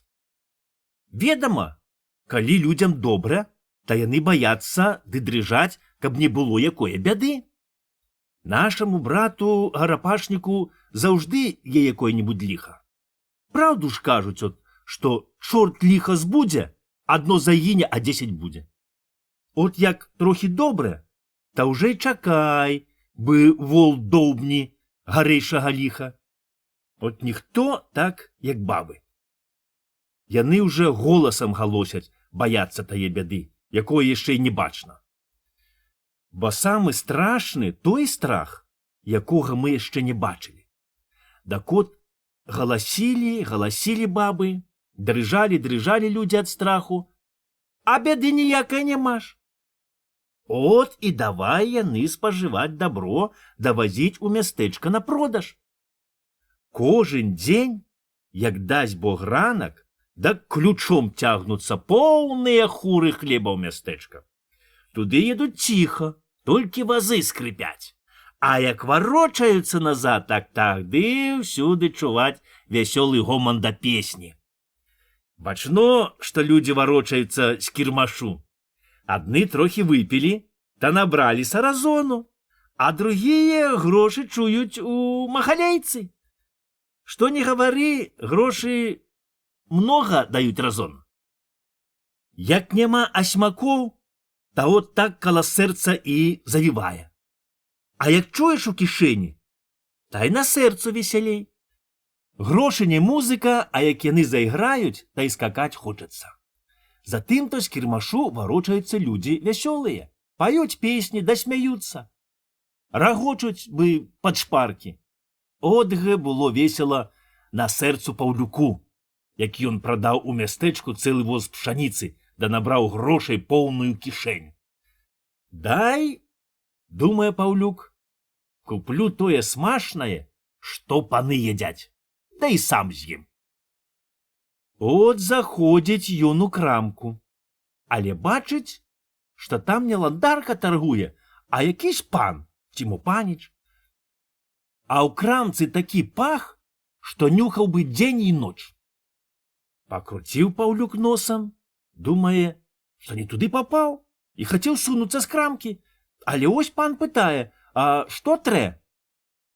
Мне трэ купіць марцыпанаў, кажа Паўлюк. Добре, кажа аптакар, пачакай трохі. Бачыце, Паўлюк зайшоў у апцеку. От заплаціў Паўлюк аптэкару 3 рублі, а той падаў яму штось, завінуўшы ў паперу. Паўлюк думаў, што за 3 рублі аптакар дасць яму марцыпанаў цэлае бярэмя. Адно, што і даў толькі, што ў жмені схавацца.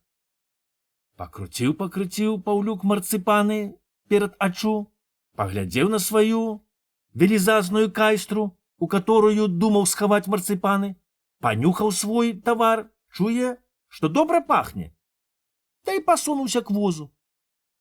От напаіў ён кабылу, падабраў раскіданы мурог, усхапіўся на драбінкі, та й патарахціў да гасподы. От выехаў ён за мястэчка, та ўзе сцёбае, паганяе кабылу. Вельмі ж хочацца хутчэй прыехаць да гасподы да папробаваць марцыпаны. От тарахціць ён, тарахціць, да ўсё сплёўвае, бо сліна от так і цячэ. Вельмі хочацца папробаваць марцыпаны. От дастаў ён з кішэні марцыпаны, панюхаў, сплюнуў сліну, та й зноў палажыў смачны гасцінец у кішэню. Яшчэ гарэй пачаў сцёбаць кабылу да гікаць на ўсе горла, тая толькі хвастом круціць да пасцыквае, а шпаркасці ніякае нямаш. От цярпеў Паўлюк, да ў другое дастаў марцыпаны. Перш ён панюхаў іх, а потым давай памаленьку лізаць.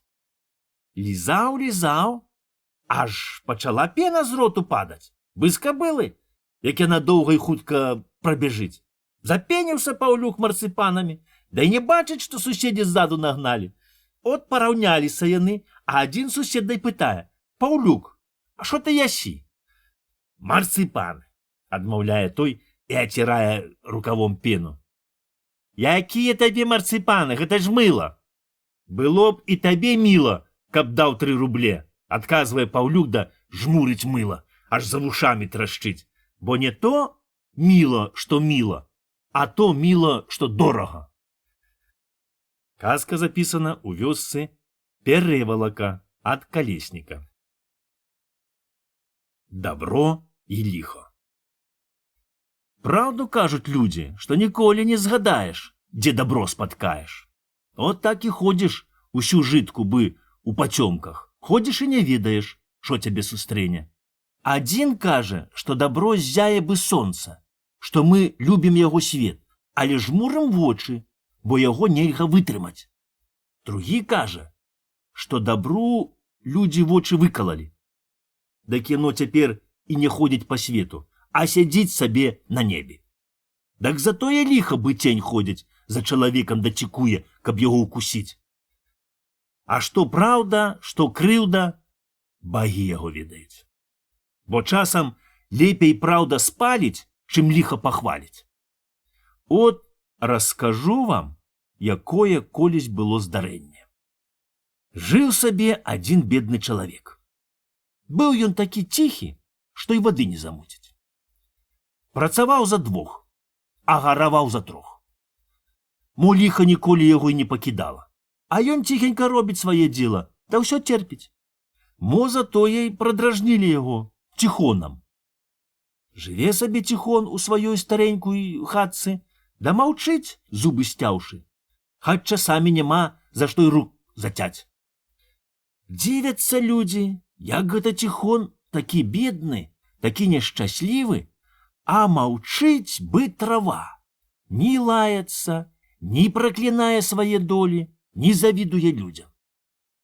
Тыя пытаюць: як ты жывеш, Ціхон? Гэта ж у цябе нічога няма. От жыву, як Бог даў, адкажа ён, да і маўчыць.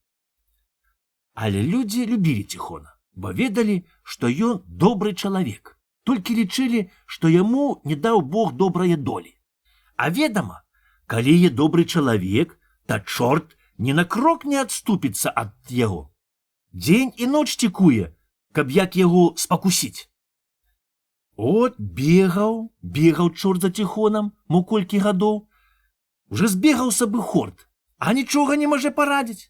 Маўчыць Ціхон, да жыве, як Бог веліць. От чорт і думае, чым бы спакусіць Ціхона. Ось я забяру яго апошняе, думае чорт. От тагды ён будзе наракаць на Бога. Была ў Ціхона адна кароўка, да й тая бесхвостая. От чорт загнаў яе ў балото, дык яна там і залілася. Пабачыў той Ціхон, перахрысціўся, да й кажа: Божая воля. Адскочыў чорт ад Ціхона, мо на цэлыя гоны, да й не ведае, што рабіць.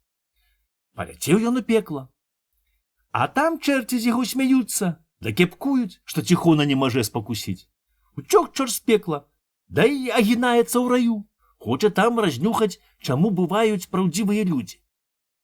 Толькі ось убачыў яго Бог, да й пытае, ці знае ён праўдзівага Ціхона.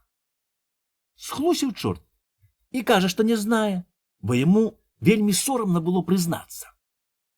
І просіць ён Бога, каб пазволіў яму зрабіць над Ціхонам практыку, які ён праўдзівы чалавек. Бог пазволіў. Паляцеў чорт на зямлю, да й пад'юдзіў злодзеяў, каб яны абакралі цэркву. Залезлі тыя ноччу ў цэркву, да й забралі там грошы. Але пабаяліся несці к сабе, каб часам не знайшлі, а захавалі іх у дуплянатую вербу, што схілілася над плотам Ціхона. Толькі адзін злодзей узяў сабе срэбны крыж, да і замураваў яго ў комін у карчме. Агледзеліся людзі, пачалі шукаць зладзеяў. Няма, бы ў воду канулі. Тым часам чорт падняў такі віхар, што аж хаты паразварочвала, да паламала дзераўлякі. Зламала і тую вербу. Пайшоў Ціхон секці тую вербу на дрова, да зірне, аж там у дуплі грошы. Палічыў ён тыя грошы, да й пайшоў пытаць у папа, ці не яны украдзены ў цэркве. Зірнуў поп, да й пазнаў тыя грошы, да й кажа Ціхону: давай падзелімася, да я нікому не скажу, што ты ўкраў. Я не краў, кажа Ціхон. А грошы гэта Божыя, трэ аддаць у цэркву. Абазліўся поп, да і сказаў людзям, што гэта Ціхон абакраў цэркву, але совесть замучыла, дак прынёс назад грошы. Схапілі Ціхона, завязалі яму рукі, забілі ў калодкі ногі, да і пасадзілі ў астрог. Ну, думае чорт, яшчэ гарэй я нарабіў. Цяпер Ціхон саўсім святы. А я ж думаў, што ён возьме грошы сабе, да разбагацее, дак тагды неважка яго і спакусіць. Тым часам тая бура раскідала і старую карчму, да й абярнула комін, а ў карчмара была вясковая дзіўка за наймічку. Убачыла яна ў коміне крыж, да думала, што гэта цуд. Побегла яна скорей у церкву, да и сказала людям. От вяліў поп сабраць пратэсы да абразы, і пайшлі яны ў тую карчму. Зірнуць яны, аж гэта той крыж, што зладзеі ўкралі ў цэркве. От тагды схапілі тых зладзеяў, дай пасадзілі ў вастрог, а Ціхона аслабанілі. Толькі ведама, зладзеяў, падмазалі яны каго трэба, та і аслабаніліся з астрогу. Сярдзіты яны на Ціхона, што ён знайшоў тыя грошы. От узялі яны, дай падпалілі Ціхонавую хату. А Ціхона якраз не было дома, бо ён пачуў, што якісь чалавек за ракою гукае, просіцца на прамілы Бог, каб яго перавезлі цераз реку. Ведама, кожен глядзіць свайго дзела, ніхто і не варухнуўся, каб перавезці таго чалавека. Шкода яго стала Ціхону, от ён сеў на човен, да і папхаўся. А рака была шырокая, пакуль ён перапхаўся на другі бок, та пасадзіў таго чалавека, зірнуў на вёску, аж яго хатка гарыць, бы свечка. Воля Божая, думае ён, та ціханька грабе веслом, каб не затапіць дзіравы човен. Пакуль яны перапхаліся, дык ад Ціхонавае хаткі толькі вуглі да галавешачкі засталіся. А людзі стаяць каля пожару, та і кажуць, што яе тушыць, калі яна ўжо так згніла, што засталася адна парахня. От падышоў Ціхон з тым чалавекам к пожару, да і кажа: «Ну, братка, няма чым цябе частаваць, няма дзе і спачыць табе з дарогі. Хіба ось цябе возьмуць к сабе добрыя людзі? Прымеце, браткі, падарожнага чалавека», — кажа ён людзям. Павялі яны таго чалавека к сабе на начлег. А Ціхон так адзін і застаўся, без вечэры каля вогнішча. Атышліся людзі ад пажару, а той чалавек і кажа пра Ціхона: «От, браткі, Божы чалавек, хата ў яго гарыць, а ён ціхонька мяне перавозіць цераз реку, каб не замачыць. Мо нямашака такога добрага чалавека і на свеце. Але ж згаджаюцца людзі, добры, праўдзівы чалавек Ціхон, толькі ліхою яму даў Бог долю. А ты ж скуль, чалавеча? Здалёк, мае лябедзікі», — кажа ён. Пачалі тут людзі прызірацца, да і пазналі, што гэта той канакрад, што мова ўсё як рузе крадзе коней. Колькі раз яго лавілі да сажалі ў вастрог, а ён хаць бы што. Заплаціць таму, каму трэ, да і зноў цягае коні. Пазналі яго людзі, да і звязалі, бо ён яшчэ нядаўна украў тут пару коней. За ім гналіся, да не маглі злавіць, бо ён ускочыў на коня, падлажыў яму пад хвост вяроўчыну з вузламі, да як пачаў шмаргаць, да конь так хутка пабег, што ніхто і не дагнаў. Ён вельмі хваліць Ціхона, кажуць людзі. Мабыць, яны ў Хаўрусе крадуць коні.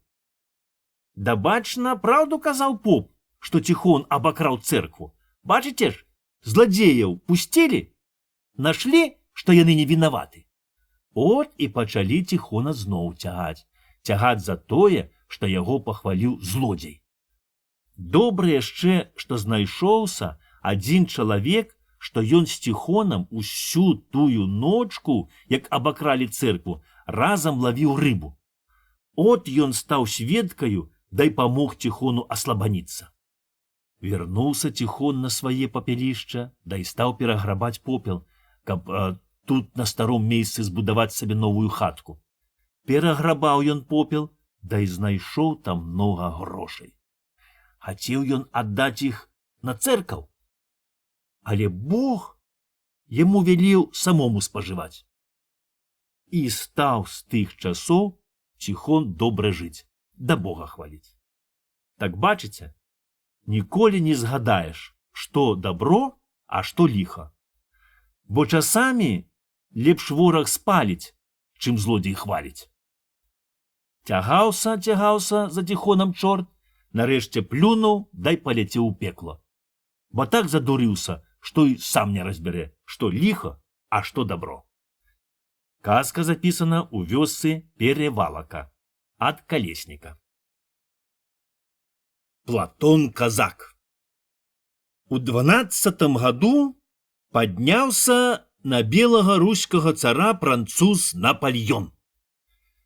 Нагнаў ён сюды войска, бы цёмная хмара. Да і пачаў паліць вёскі гарады, да забіваць людзей. Пахаваліся людзі, хто паспеў, у лес ці на балота, загналі туды ўвесь свой статак, а дабро закапалі ў зямлю. Знішчылі французы ўвесь край, змарнавалі ўсе дабро, так што і самі пачалі падыхаць з голаду. Пераелі паганыя і сабак, і катоў, палавілі мышэй да пацукоў, пастралялі ўсіх варон, да і паелі ўсялякую погань. Сам цар Наполеон ходзіць сабе па балоце да ловіць жабы або чарапахі, каб падсілкавацца.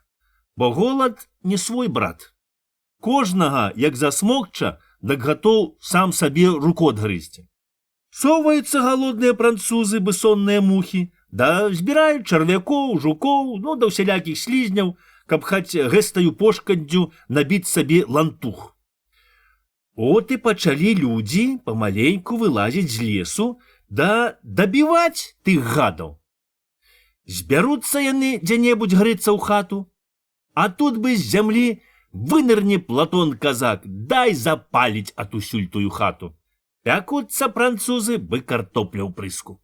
Пякуцца, а вылезці з хаты не могуць, бо дзверы калом падперты. Гуляе Платон-казак та тут, та там, і ніяк яго не могуць злавіць французы. Абяцаў Наполеон вялікі гасцінец таму, хто зловіць Платона-казака. Ці хоць скажа, дзе ён. Але ніхто не можа таго сказаць, бо Платон-казак летае бы арол, плыве бы шчупак, бегае бы хорт. От пераадзеўся ён раз за купца, да і прыехаў к Наполеону, нібыта прадаваць хлеб. Прымае яго Наполеон, да і пытае: «Ой, ты слаўны купец-маладзец, ты ўсюды па свету бываеш, усё бачыш, що знаеш, мо Платона дзе стракаеш?» «Ну, нема таіць чаго, добре знаю я яго». Цар тут разам схамянуўся, на Платона азірнуўся. Так казак той не дурак, паказаў яму канчак.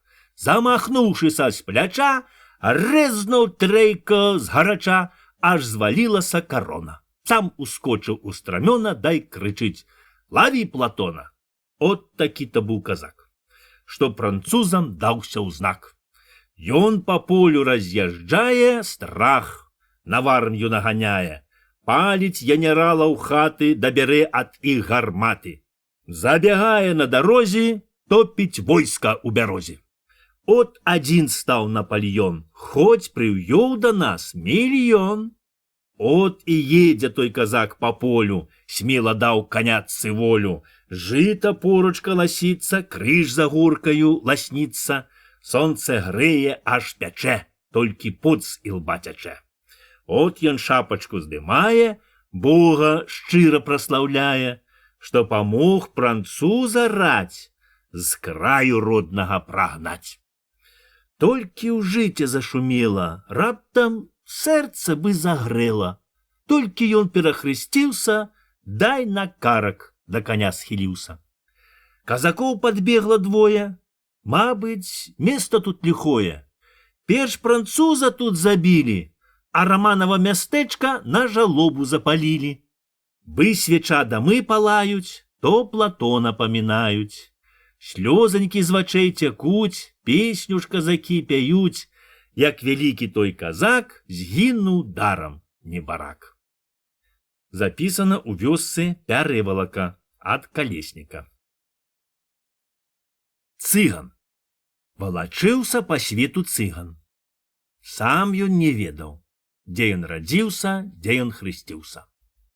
Валачыўся ён, да ўсё распытваў у людзей, ці была ў яго матка, ці не, а пра бацьку і не пытаўся, бо ўперод яшчэ дазнаўся, што ва ўсіх цыганоў нямашака бацькоў. І пачаў той цыган усіх жанчын называць маткамі, а кожнага мужчыну бацькам. Куды не прыйдзе цыган, тай просіць: «Дай мне, матулька, кусочак сала, каб табе жытка лепшае стала». дай яечак, да лычка каўбас, дай будзе з нас. Сустрэне гаспадара, дак і кажа: «Добрый дзень, бацю, вам! Ці рады вы нам? Чаго бацю зажурыўся, што так рана ажаніўся? Не журыся, не турбуй, дробных дзетачак гадуй.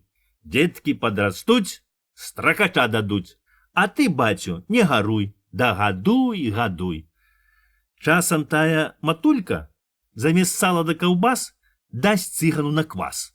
А тут гаспадар падаспее, да сыночка абагрэе цэпам ці якою кацюбою. Дак ад ласкі не прапасці. Ён наровіць, чтоб украсці. Так валочыцца цыган без клапоту быццэ пан. Раз яго пачаставалі, чуць касцей не паламалі. З клеці кінулі за плот. Дак цыган жывуч як кот. Трохі доля адляжаўся, дай у лес папхаўся. Там сустрэў дзяўчыну маладую, да прыгожую такую, што не бачыў свет, мов праз 100 лет. Бліснуў тут цыган вачамі, бацца з'еў бы з патрахамі. Толькі дзеўка тая, ведьма хітрая старая, цыганак сабе наймае, мех чырвонцаў абяцае. Як ён дзень работу паробіць да поту. Дак не так ён золата жадае, як на дзеўку пазірае. І служыць гатоў без платы, бо яго не выганіш з хаты, дзе дзяўчына маладая вочкамі бліскае. От згадзіліся на плату, да і пайшоў цыган у хату. Дзеўка ў ступу воду налівае, да яго пытае, ці таўкці ваду умее, ці да вечара паспее. Ступу высушыць да дна, бо хоць капелька адна вады зробіць многа тут бяды. Той цыган, калі наняўся, дак ён, бацца, запрадаўся. Стаў аберучкі таўкці, бацца, крупы лякуці. Толькі, ведама, вада, брызкі скачуць, аж бяда. Кінуў на дзяўчыну вокам, мабыць, закахаўся ненарокам. Дзе дзяўчына, сам не знае. Да даколе пазірае, аж на доле каля ступы грошы ляжаць купы. От цыган у мех зграбае, да хуценька уцякае. Сонца паліць, сонца грэе, ветрык жарам вее. К вёсцы цягнецца цыган, буду, думае, я пан. Што схачу, куплю за грошы, больш не будуць грызці вошы. Сонца паліць, сонца грэе, ветрык жарам вее. Смага томіць, смага паліць, аж яго дадолу валіць. Бацю, дай вадзіцы да халоднае з крыніцы, просіць той цыган. Невялікі пан, кажуць разам мужыкі, вон цягніся да ракі. Коней красці, дак умееш, дай напіцца там паспееш. Бацю, дай вадзіцы, заплачу, хармазонскіх грошай не хачу. От нажыў цыган бяды, што з грашыма без вады і без яды. Ходзіць з мехам за плячамі, толькі лупае вачамі. Цяжка грошы валачыць, як на іх і хлеба не купіць. Лепей і не жыць. Скінуў мех цыган на пень, сеў і плача цэлы дзень. Толькі вось чарцюк падходзіць і такую рэч заводзіць. Многа ты па свету шляўся, а в ума, бра, не набраўся. Маеш золата мяшок, бацца жоўтенькі пясок, да не ўмееш як спажыць. Дак хадзі ка мне служыць, навучу на свеце жыць. Толькі ты зрабі работу, пакасі дзянёк да поту. Тут цыган з зямлі схапіўся, кінуў грошы, дай пусціўся бегці на шырокім полі да шукаць свае ён долі, каб нікому не служыць, да без дзела век пражыць. Запісана ў вёсцы Пешчанка ад Тычыны. Цыган-музыка. Быў адзін цыган, да які шалапаваты. Не ўмеў ён красці, бо баяўся прапасці. Не ўмеў коней лячыць, а хацеў так сабе жыць. Нічога ён не дбаў, толькі на скрыпачцы іграў. Была ў яго скрыпачка маленькая, да дарагенькая. Адкуль ён яе дастаў, дак і сам не знаў. Тая скрипка так іграе, так выразна вымаўляе, што, здаецца, душа з целам расстаецца.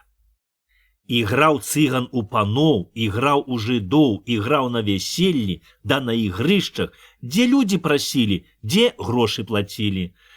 Што цыган захоча, скрипка плача і рагоча. От, здаецца, скуль і голас той бярэцца. Грае цыган, грае, да нарэшце заспявае. Хвацька, кажуць, ён іграе, бо такую скрипку мае, што гаворыць і спявае. Да ніхто не знаў пра то, як цыган часамі граў над ставам за вербамі, як ён душу отвадзіў, што без мілае нудзіў.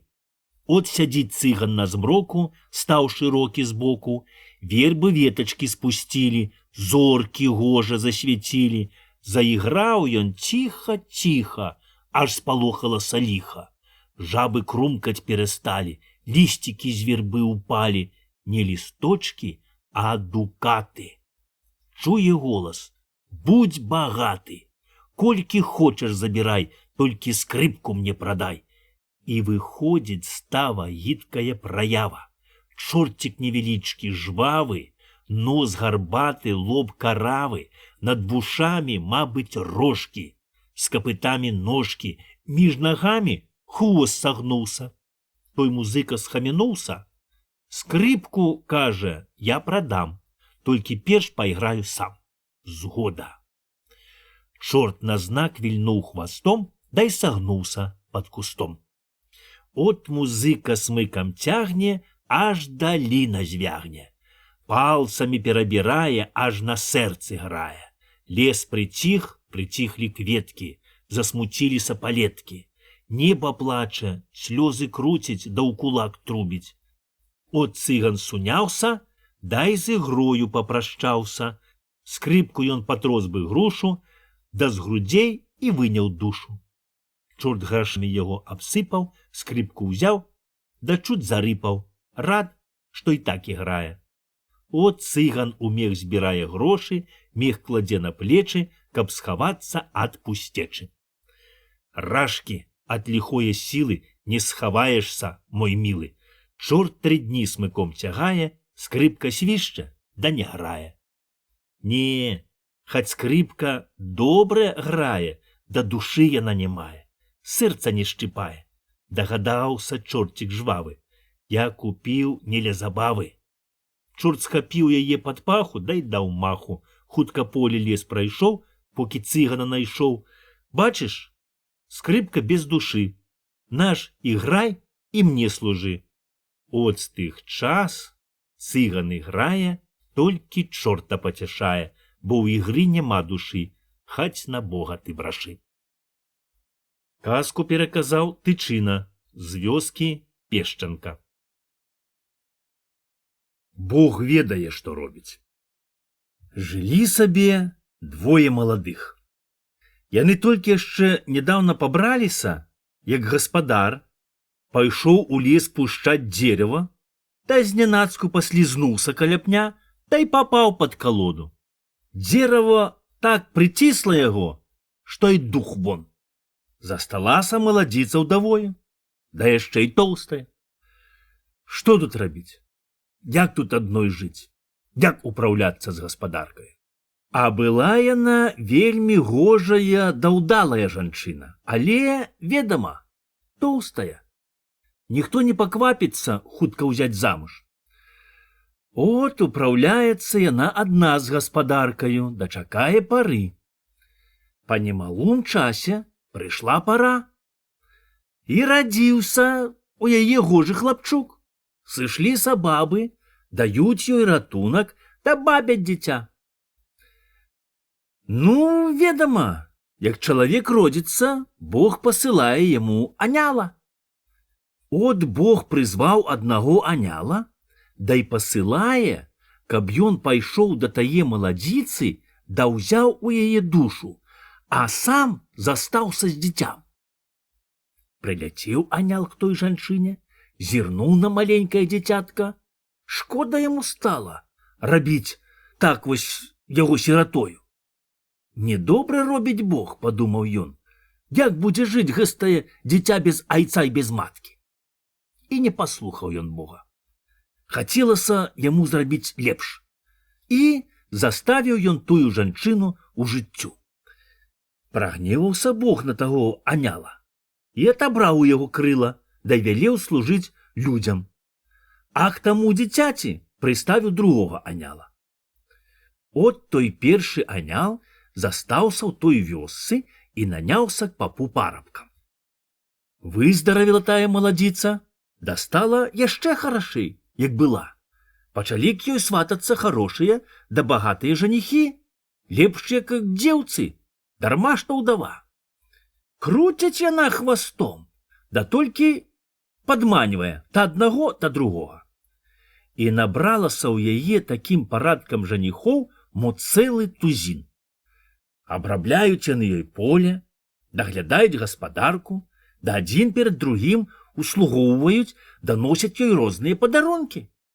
А яна ціхенька знюхалася з суседам, да адбівае яго ад маладой жонкі да ад дробных дзетачак. Жыве маладая ўдава, бы сыр у масле качаецца, да песціць свайго хлапчука гэта. А той хлапчук падрос і нікога не слухае. І пачалі тыя жаніхі адзін перад другім насіць таму хлапчуку розныя падарункі, каб хоць тым спадабацца той удаве. Песціць матка, дай песцяць яе жаніхі хлапчука гэтага. От яны так распесцілі яго, што ён стаў ні к чорту не варты. Як толькі ён трохі падрос, дак давай лазіць у чужыя сады да агароды. Матка замест таго, каб ушчуваць, дак яшчэ і гарэй песціць свайго сынка да гладзіць яго па галоўцы. Выраз яго такі ўрвіз да злодзей, што толькі ў свеце пашукаць. Залез ён раз к папу ў сцёпку, да і пакраў там каўбасы да палендвіцы. Наклаў ён добра поўную кайстру, да чуць плішчыць на загуменне, дзе яго ўжо чакаюць таварышы такія ж зладзюі. А тым часам той анял у гумне малаціў, да і закмеціў злодзея. Выскачыў гэта ён з гумна з цэпам, да і замахнуўся, каб папужаць. Кінуў зладзейчук торбу, выхапіў канчаты нож, да і кінуўся на паповага парабка. Але як пырнуў ён нажем, так і застаўся на месца. Быў копаны. Падышоў тут поп, да і давай яго сраміць, да лаяць. От адпусціў анял злодзея і дараваў яму тое на першы раз, толькі заказаў, каб больш ён нічога не краў. Абазліўся гэты зладзейчук, да і падпаліў ноччу папоўскія харомы, а сам пабег у поле. Збегліся людзі на пажар, та на сілу патушылі, чуць уся вёска не згарэла. От даў Бог свет, і пашоў папоўскі парабак сачыць, хто гэта падпаліў харомы. Бачыць ён на расе след. Пайшоў ён па таму следу, та і высачыў таго зладзейчука, але нікому не сказаў. Толькі тагды дагадаўся анял, што саграшыў Богу, як пашкадаваў таго дзіцяці да яго маткі. Дагадаўся, што Бог знаў, што рабіў, калі велеў узяць душу тае жанчыны, каб яна сама не грашыла, дай сына не пестувала, да не бэсціла. От пачаў ён хадзіць у цэркаў, пачаў каяцца, да прасіць Бога, каб дараваў яму грахі. Прыйдзе той анял у цэркаў, дай моліцца, пакуль пачнуць пець херувімі, а потым хуценька вылазіць з цэрквы. Дзівяцца людзі, чаму гэта папоў парабак ніколі не дастаіць да канца. Сказалі нептом папу. Пазваў поп парабка к сабе, дай пытае яго, чаму ён стаіць у цэркве толькі да херувімскай песні, а потым хуценька выходзіць з цэрквы. А парабак адмаўляе, што так Бог велеў.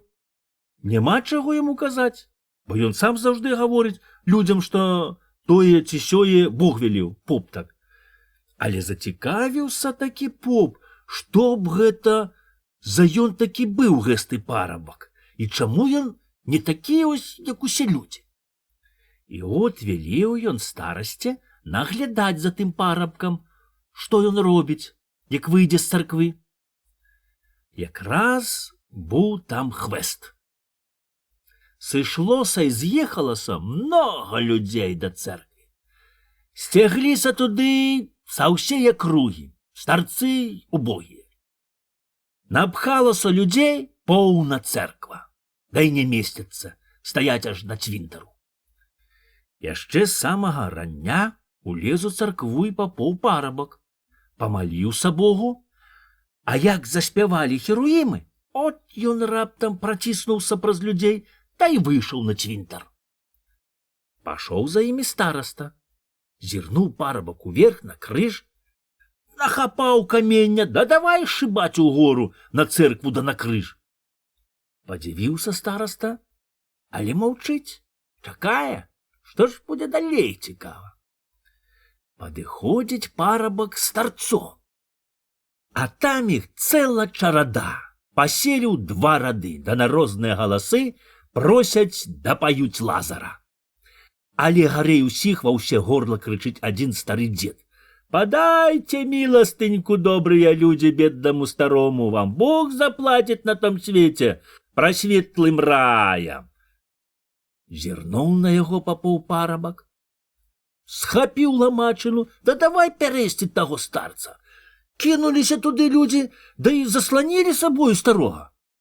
А парабку кажуць, што не можна чапаць божага чалавека. Атышоўся трохі парабак, да і сустракае якогось маладога, здаравеннага хлопца, та й дае яму ўсе свае грошы. Глядзіць стараста, да толькі дзівуецца. Чаму ж ён так робіць? Чаму дае таму, хто можа сам зарабіць грошы, а б'е старога жабрака? Тым часам парабак выйшаў за плот у поле, зірнуў уверх на сонейка, да і стаў такі вясёлы да радасны, бацца і неведама што. Вярнуўся стараста к папу, да і расказаў усе, што рабіў той парабак. Мабыць, ён, бацюшка, якийсь шалапаваты. Ці не ў сваём вуме ён, кажа стараста. Не, гэта не тое, сказаў попот і велеў пазваць к сабе парабка. Той прыйшоў. Скажы мне, запытаў поп парабка, нашто ж ты шыбаў каменнем у крыж на церкві? А як же, батюшка? Як же, батюшка, не шыбаць, калі там каля крыжа уецца цэлая чарада чарцей, бацца мошкі мак таўкуць. Я як свіснуў каменем, так мост тузін палажыў на месцы, а рэшта разляцелася чорт ведае куды. А за што ты біў таго старога жабрака, што прасіў у людзей міласценькі? Батюшка, як жа яго не біць, калі ён у сваім лайне зашыў цэлую кучу грошай, а яшчэ просіць больш, а? Навошта яму гэтыя грошы, калі ён сам не спажывае і людзям не дае? Бы той сабака на сене, што сам не есть і кароў не падпускае. Пачакай, я разведаю ж, ці гэта праўда, сказаў поп і пазваў таго старца да сябе. У цябе зашыты ў лайне грошы? Пытае поп старца. Той мнецца, да мямліць, зашыты, батюшка. Распары. Немашака ножа, батюшка. Поп схапіў з яго лайно, да й давай разрываць рукамі латкі, да разгрызаць зубамі. Разгрыз, а серабло адтуль так і пасыпалася. Накрычаў тут поп на старца, да й прагнаў яго. А грошы пазбіраў, да й сунуў у кішэню. А чаму ж ты, скажы, таму маладому да здароваму хлопцу даваў грошы? Пытае ён далей парабка.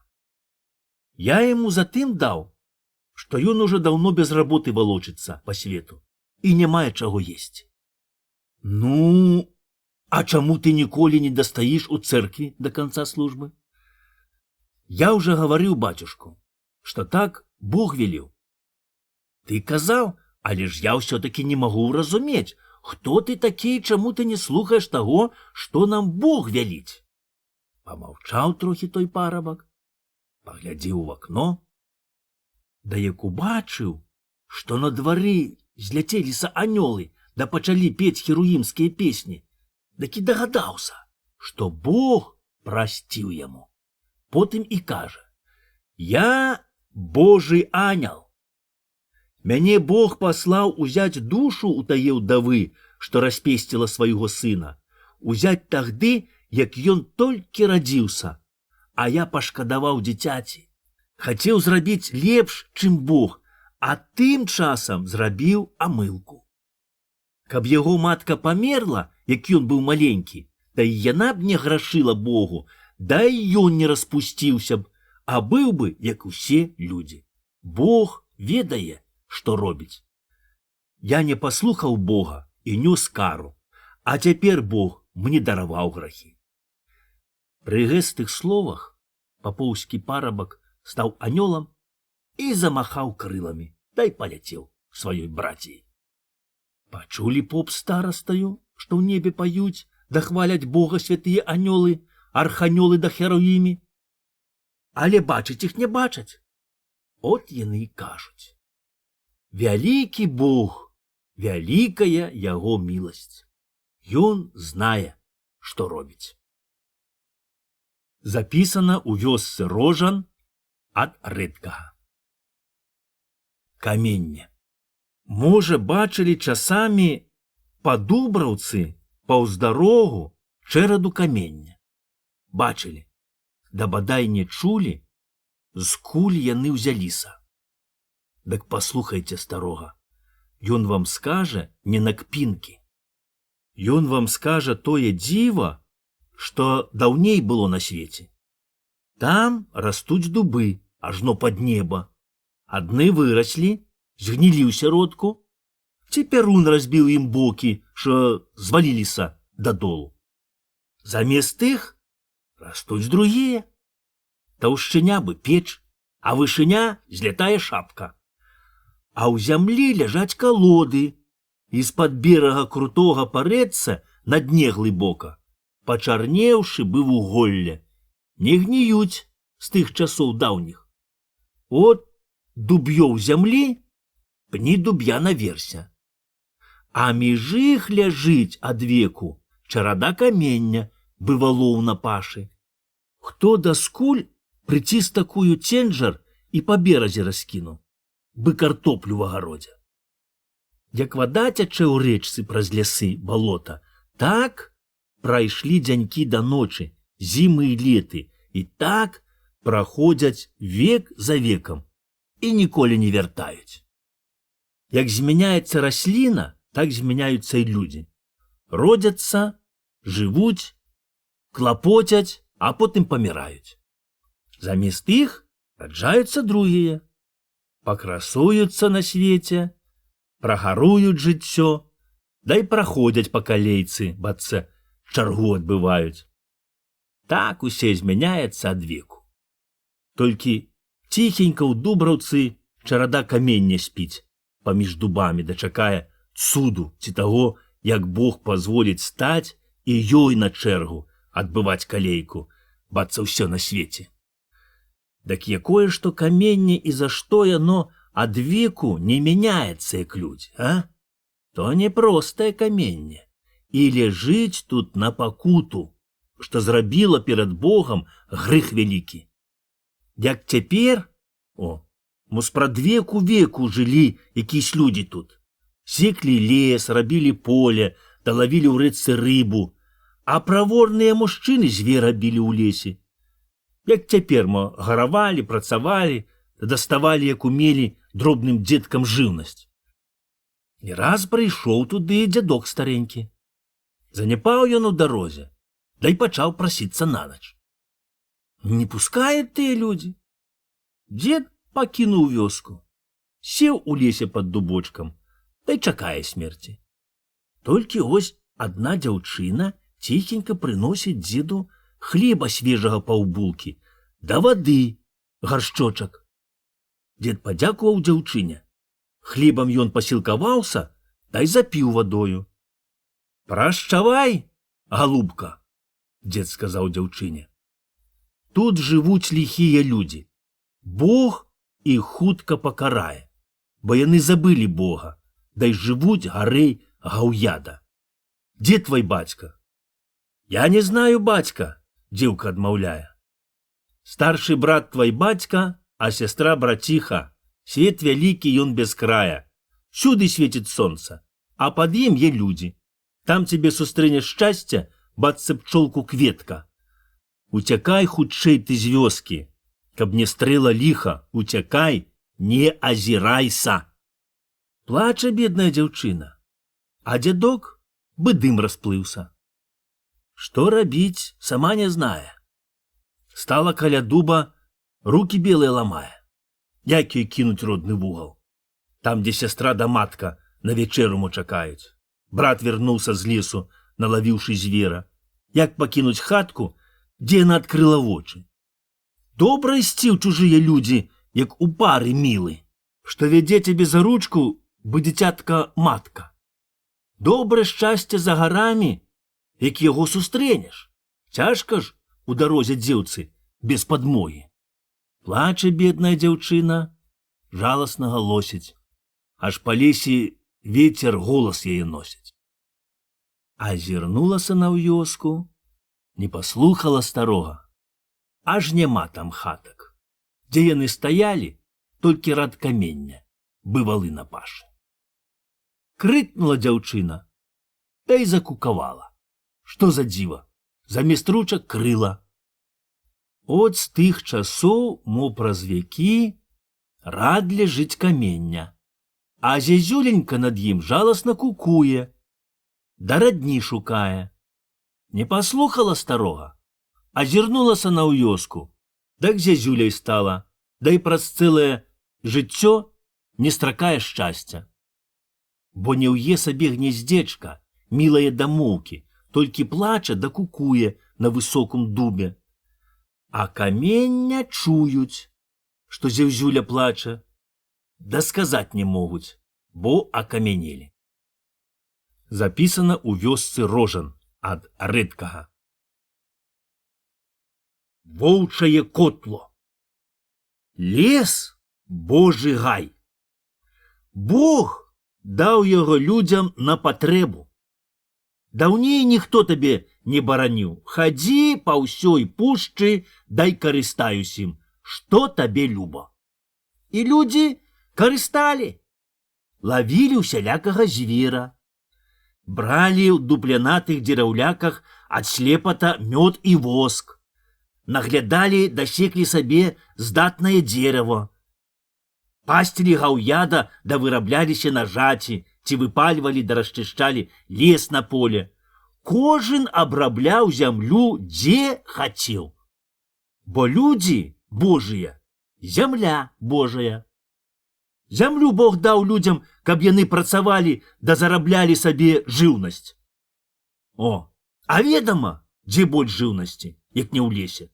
Тут табе і грыбы, і ягады. Вясною птушкі нанесуць яец, хоць ты ў кош грабі, а ўсялякае жывёлы так багацька, што хоць у хлеў бяры да заганяй. Не трэ ні пасці, ні карміць, а толькі ось лаві ці страляй. Добре тагды жылося людзям, покі не прыйшлі варагі, да не забралі зямлю сабе. Яны не то, што зямлю да лес, але й балота да ўсялякую нетру захапілі. Памералі, да панасыпалі капцы. Куды не сунься, там межа. Все кажуць, это чужое. А дзе наша? Хіба ж мы не Божыя людзі, што нам Бог не даў зямелькі? А прашкі, Бог даў зямлю і лес на ўсіх долю. Але што ты зробіш? Сюды пастаўлялі стражнікаў, а яны табе і дыхаць не даюць. Ось быў адзін стражнік. Дасць Бог свята, ведама, у свята святое дело. Пойдуць нашыя бабы ў лес па грыбы, ці рваць ягады. Дак ось адкуль не возьмецца той стражнік, да не то, што адбярэ грыбы ці ягады, але і хусткі паздзірае, да яшчэ і наздзекуецца. Уже не раз збіраліся нашыя дзецюкі адсадзіць яму печанцы, да ніякім правам не могуць яго злавіць, бо ён зладзюга вельмі хітры. Першы ён жыў адзін, і людзі думалі, што затым ён такі паганы, што адзін, але ашукаліся, бо ён як ажаніўся, дык стаў яшчэ гарэй. Але то скажы, і жонку ж сабе падабраў такую ж ліхую, як і сам. Напладзілі яны дзяцей, все хлопцы бы разбойнікі. Толькі адна дзяўчына, самая меншая. Хутка яны выраслі тыя дзеці, на лес глядзячы. Да так пашлі вычвараць, што не можна людзям сказаць. Проста ось воўчае котла, дай у годзе. А грэх казаць, здатныя былі хлопцы, але здатныя толькі на ўсе ліхое. Яшчэ бацька здароў як дуб, адзін можа ўправіцца, а чаго ім усім стражнікаваць тут? Ну вось і пайшоў адзін сын стражніка ў свет шукаць сабе шчасця.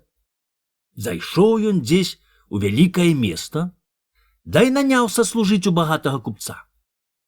Паслужыў ён там мо колькі гадоў і нажыў грошай, мо больш як у купца, да і пачаў таргаваць. Натаргаваў ён многа грошай, да і пачаў скупаць у паноў лес. Купіць пушчу, спляжыць дзерава, загоніць яго да караляўца, прадаць там, заробіць многа грошай, та ізноў купуе другую пушчу. От купіў ён і тую пушчу, дзе яго бацька стражнікаваў. Прыехаў ён туды, дай атубаваўся у бацькоў, нібыто купец, але не сказаў ім, хто ён такі. Яму хацелася пабачыць, як жывуць бацькі да браты, да як памінаюць аб'ём. От жыве ён у бацькоў, бачце, чужаніца, да прыглядваецца і прыслухоўваецца. Пражыў ён так мо нядзелю, а мо і дзве. Не пазналі яны, што гэта сын, бо думалі, што той уже даўно загінуў у вастрозе, можа дзе. Яны добра ведалі, які ён быў раскол да зладзюга. Толькі вось пазнала яго адна вясковая дзеўка. Ён колісь вельмі каля яе так увіваўся. А мабыць, моцна яе кахаў і нават хацеў ажаніцца, але бацькі не пазволілі брацца з мужычкаю. Яна потым служыла ў дварэ упакаёўкаю, да там і бачыла у пакоях таго купца. Ці пазнаў ён яе, ці не, от не ведае, мой пазнаў. Да не хацеў прызнавацца, бо, ведама, разбагацеў. А калі разбагацеў, дык куды яму гэтая мужычка? Хаць яна і ўжо пакаёўка. Ён уже на паненак пазірае. І вось там жа ў двары служыла і дачка стражніка. От тая дзеўка і шапнула ёй, што ў яе бацька жыве не хто другі, а яе большы брат. Тым часам стражнік намовіўся з жонкаю да з сынамі забіць багатага купца да забраць яго грошы. От выдаўся такі ліхі дзень, што, як кажуць людзі, нават сабаку не выганіш з хаты. Такая там кудаса. Цалюсенькі дзень круціць да мяце кудаса, што і свету Божага не відаць, а к ночы захадзілася яшчэ гарэй. Бацца, вялікі грышнік засіліўся. От яшчэ змрокам у стражніка павячэралі, дай палеглі спаць. Раве бура ў коміне, свішча за вугламі. Штось не спіць малады купец, да ўсё варочаецца на лаве. Потым ён задрамаў. Толькі стражнік закмеў, што купец спіць. Узяў ён сякеру, дай секануў яго абяручку, але ў поцемку не папаў, а толькі ударыў тапарышчам. Прахапіўся купец. Забыў спрасоння, дзе ён, дадумаў, што на яго напалі разбойнікі. Выхапыў ён з-пад галавы нямецкі пісталет, дай давай паліць. Тым часам матка кінулася на яго з нажем, дай усадзіла ў горла. Страляе ён куды папала, а тут на яго накінуліся бацька і браты, да і рыжуць у поцемках адзін другога. Тым часам як пачула ад пакаёўкі стражніка дачка, што дома яе брат, а не чужы купец, дак на сілу дачакала вечара і не паглядзела на ліхое надвор'е, да хутчэй пабегла к бацькам, бацца прачувала тое ліха. Прыбегла яна пад хату, зірне ў вакно. Аж цемна. Пачала яна стукаць у дзверы. Ніхто не адчыняе. Абмацала гэта яна ў страсе ключ, да і адсунула засаўку. Убегла ў хату, да і спаткнулася у поцемку на матку, бо тая ляжала каля самага парога.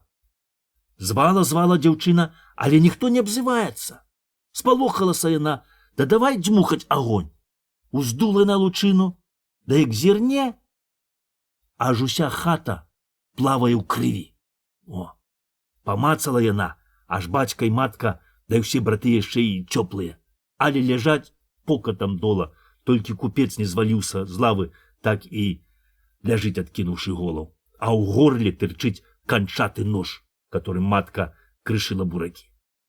Кінулася яна з хаты, на ў вёску зваць людзей, сышліся людзі, паглядзелі, да і кажуць: «Отож, воўчая котла, такая яму і смерць». Запісана ў вёсцы Рожан ад дзеда Рэдкага. Канакрад. У нейкім царстве, у нейкім государстве, а мо ў том, дзе мы жывом, быў такі паганы канакрад, што от ніякім правам не ўпільнуеш, хать ты зубамі дзяржы. Крадзе ён коней, гарэй цыгана. Крадзе от проста з рук, а ніяк не зловіш. А потым ходзіць да выхваляецца, да яшчэ пачне кпіць, да смяяцца. От така глузцы, ты ў іх з-пад носа бяры, а яны хаць бы што. Няма чаго рабіць, трэба цярпець, бо ліха не пераможаш. От цярпелі людзі, нарэшце дагадаліся, лепш ліху гадзіць, абы было ціха ліха. От і змовіліся людзі, да і пачалі кожен год плаціць таму канакраду арэнду, каб ён толькі не краў коней. Бо ведама, без канякі якая табе ліха гаспадарка? Пустога хлява затычка. І то, скажы, як пачалі плаціць тую арэнду, дак ні ў кога коні не прападаюць, а як часамі прападуць, дак зноў знойдуцца. Ліха яго ведае, што ён рабіў. Людзі казалі, што ён, мабыць, з ліхімі знаўся. Толькі от раз трапілася такое здарэнне, што ў нас, мо людзі яго ніколі не забудуць. Гэта было якась улетку. Быў які святак, але які от запамятаваў вечным правам. Ну, але ўсё роўна, святак дак святак. Была вельмі вялікая суша, а тут яшчэ схапіўся такі вецер, што аж будынкі верне. Пазрываў ён, да і папсаваў стрэхі. От адзін чалавек пайшоў у лес драць луп, каб наладзіць стрэху на свіронку, та й замарудзіў там да самага змроку. От толькі выйшаў ён з лесу на дарогу, да й сустракае сябра. «Добрый вечер, сябра!» «Добрый вечер!» «А адкуль Бог нясе?» «Да з гасподы!» «А от ты скуль пхаешься?» «З лесу, сябра!» «Хацеў знайсці трохі лубкоў, да няма.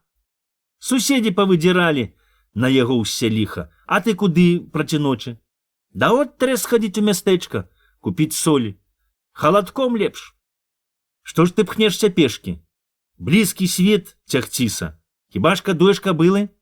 «Эгэ ж, сябра, от на старасці давялося пешкі хадзіць. А дзе ж твая кабыла? Хіба прадаў?» «Дзе там прадаў? Укралі, братко, з-пад самога носа». «Да што ты кажаш? Дзе укралі?» «Выпусціў толькі на пругумень папасціся, да замарудзіў у хаце, от як люльку закурыць, а потым зірнуў на прыгумень. Аж кабылы няма. Я туды-сюды няма. От бы ў зямлю правалілася. Хіба ж ты не плаціў страхоўкі?» «Все гады плаціў таму гаду па 5 злотых, а сялета зыскаўся дамоў сёмка, да і не веліў плаціць. Гэта, кажа, грабеж, беззаконне». Не плаці, бацька, дармо паганаму канакраду. Эй, сябры, найшоў каго слухаць. Кепска, калі яйца курэй вучаць. Мо там па-пісьменнаму і... Так, але ты чуў, што людзі кажуць? Бога хвалі, дай чорта не дражні. Выбачай, канешне, твой сын разумны хлопец, пісьменны, але ў нашым мужыцкам дзеле яшчэ нічога не знае, бо, ведама, блазан. Так, братко, так. Ён хоць прачытае, што на карчме напісана, а от што я буду рабіць без канякі? Папытай шчасця пагамані з гыстым гадам. Гаманім. І што ж ён кажа? А тое кажа, што каб было плаціць страхоўку, а цяпер і за 50 рублёў мо нельга знайсці кабылу. Наплюй яму ў вочы, сябра. Гэта толькі здзекуецца гад. Чаго там шукаць, калі ён знаецца са ўсею гэстаю хеўраю, калі не сам украў. Але пэўне ён. Задавіць мала гада. Трэба перш жыўцом шкуру злупіць, каб 10-му заказаў, як красці коні. А то ж, кажы, хуртовіны на яго не мае, а? Да, прыйдзе на яго голаў пагібель.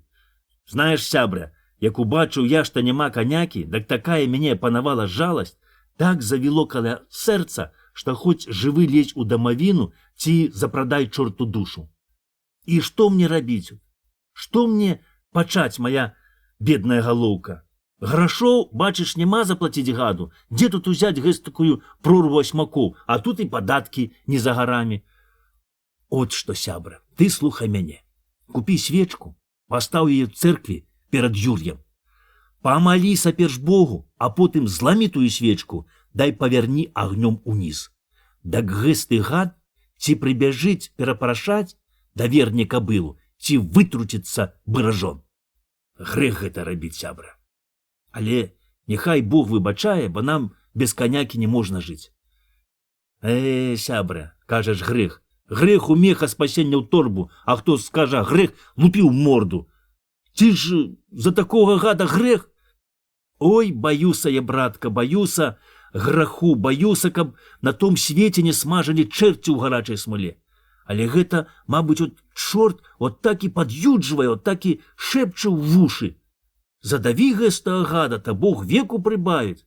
От я, братко, перахрышчуся, да нечысць і адкаснецца. Дак што ж ты яму даруеш? Бачыш, ён хоць канакрад, але ўсё ж чалавек, усё ж Божае стварэнне. Толькі не вытрымаю я, такі пастаўлю свечку, як ты кажаш. Дай то баюся, каб не было грэх. Зірні, сябра, што гэта там? Бацца пажар, ці што? Але ж, здаецца, пажар. Чуеш, крычаць людзі? Бяжэм, братка, мо сапраўды якое ліха. Бяжэм ратаваць. Бягуць мужыкі, засапліся, чуць духі пераводяць.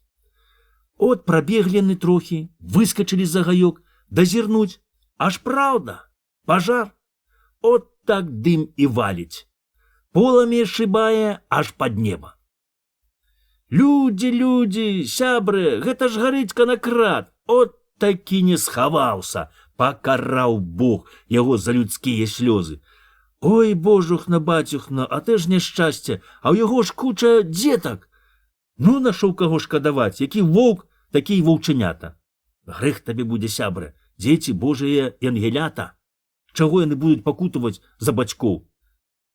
Падбягаюць мужыкі бліжэй, дай бачаць, што там збегліся людзі, але стаяць каля агню, насупіўшыся, а пажару не тушаць. Чаго вы стаіце, хварыць вашай матуры, крычыць той мужык, у якога ўкралі кабылу. Чаму не тушыце пажар? Бачыце, які вецер усхадзіўся. Ну, чаго, сябры, лаешся? Няхай гад гіне. А ў хаце нікога няма? Пытаўся той мужык. Чаму няма? Сам ён ось вадзіўся за грудкі з нейкім, мабыць, такі ж канакрадам, які сам. Вадзіўся да распраўляўся ножом, але ў таго нож яшчэ даўжэйшы. От і выпруціліся яны тут абудва, а дзеці, мабыць, у хаце. Зірнуў той мужык, дай бачыць, што канакрад і зубы вышчарыў, дай валяецца бы, падла. Пераскочыў ён цераз яго, не ўспелі людзей ахнуць, як ён сунуў у самы агонь. Прапаў чалавек ні за панюх табакі, кажуць людзі. А тым часам мужык выскачыў з агню, акрыўшыся коўдраю, да і вынес з хаты малое дзіця канакрада. Пакуль людзі стаялі да цешыліся, што загіб канакрад, дак усхадзіўся такі віхар, што занялася ўся вёска, да і змокла. Знікла, бы карова языком злізала. Асталася толькі будоўля таго чалавека, што баяўся граху. О, дак гэта, мабыць, так Бог даў. Запісана ў вёсцы Рожан ад дзеда Рэдкага. Любошчы. У неякум царстве, у неякум государстве, за даўнейшы час, як яшчэ не было нас, жыў сабе адзін кароль да ведзьма-караліха на яе ліха. Не было ў іх дзяцей, і пачаў кароль турбавацца, што няма каму пакінуць свайго царства. Пачаў ён турбавацца да пачаў думаць, каб прагнаць ці страціць тую караліху, а ўзяць сабе другую жонку, дак мо ад тае будзе сын. Пранюхала аб том караліха, дай надумалася абшукаць таго караля. Толькі б ёй застацца караліхаю. От і кажа яна каралю, што нарэшце стала тоўстаю. Абрадуваўся кароль. Беражэ ён жонку, бы вока, дачакае, пакуль прыйдзе той час, што яна абрадзінецца. Тым часам караліха намовілася з бабамі, каб яны дасталі ёй чужога маленькага хлопчыка. Недоўга бабам трэба было клапаціцца. Ведама, гэтага добра многа, абы было каму гадаваць, а раджаць не штука. Дай кожная матка не вораг свайго дзіцятка. Рада, каб сынок быў каралём. От нагледзелі бабы тоўстых жанок да дзевак і чакаюць, пакуль яны абрадзіняцца. Толькі от ліха, якая не абрадзініцца, дак усе прыводзяць дзеўку. Спалохаліся бабы, не ведаюць, што рабіць, бо ўжо падходзіць пара, а хлопчыка няма. Толькі ось ідуць яны раз каля сажалкі, дай бачаць, што на вадзе штось плыве. Узялі яны ламачыну, дай давай яго падганяць к берагу. Толькі як таўкнуць, дак той яшчэ далей адходзіць ад берага. Хацелі яны ўжо плюнуць да ісці па свайму дзелу, аж чуюць, што там запішчала, як бы дзіця. Схамянуліся бабы. Ды ўжо хацелі лезці ў воду. Папробавалі яны, аж глыбака. Хацелі яны пазваць людзей, да пабаяліся, каб аб том не дайшла чутка да караля. Толькі ось ідзе якаясь вельмі бедная дзеўка. А гэта была матка таго дзіцяці. Яна ціхенька сядзела ў кустах да пазірала, што будзе з яе міленькім сыночкам, которага сама не магла гадаваць, каб людзі не смяяліся да не здзекуваліся. От падходзіць яна к бабам, да і кажа, што дастане з вады начоўкі. Пакуль бабы радзіліся, што ім зрабіць, тая дзеўчына шабулдых у ваду. Ва ўсём як стаяла, чуць не ўтапілася, але такі дастала начоўкі на бераг. Раскідалі бабы пялёнкі, аж там ляжыць маленькі хлопчычок. Да такі гожы, такі зграбны, што і ў казцы не сказаць. Забралі бабы таго хлапчука, дай панеслі яго ціхенька ў палацы да караліхі. Пабачыла тая дзеўка, што яе дзіця панеслі ў палацы, абрадавалася. Пастаяла яшчэ, паглядзела, перахрысцілася, дай пайшла да гасподы з радасцю, бы на свет нарадзілася. От і аб'явіла караліха, што ў яе радзіўся сын. Рад кароль, вялеў зрабіць пір на ўвесь мір. Расце сабе той хлапчук за каралевіча, але ўсё цягне яго к простым людзям. І вельмі яму спадабалася хадзіць да аднае беднае жанчыны, которая яго любіла да ласкала больш як матка ведьма-караліха. А ён не знаў, што то не простая жанчына, а яго родная матка. А яна добра ведала, да плакала ад радасці, пестуючы яго. Вырас каралевіч і стаў харашэйшы ад усіх людзей. Пачалі бацькі сватаць яму гожую царэўну. Але ён не хоча і слухаць. Бо яму вельмі спадабалася адна вельмі гожая дзеўка. Толькі яна была дачка купца. Ведама, хаць купец і багаты, але ўсё ж просты чалавек. А дзе ж гэта відана, каб каралевіч дабраў за сябе простую дзеўку? Як не прыставалі кароль з караліхаю, каб царэвіч жаніўся з царэўнаю, ён сказаў, што рукі на сябе наложыць, а іх не паслухае. Абазлілася ведьма караліха на яе ліха. Да і пачала разнюхоўваць, чаму гэта каралевіч не слухае ні яе, ні караля.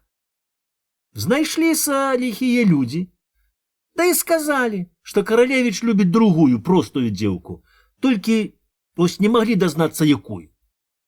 Уз'елася ведьма караліха, да і закляла каралевіча так, што ў яго від зрабіўся бы свіны лыч. Убачыў тое кароль, абазліўся на сына, да і пасадзіў яго на востраў пасярод мора.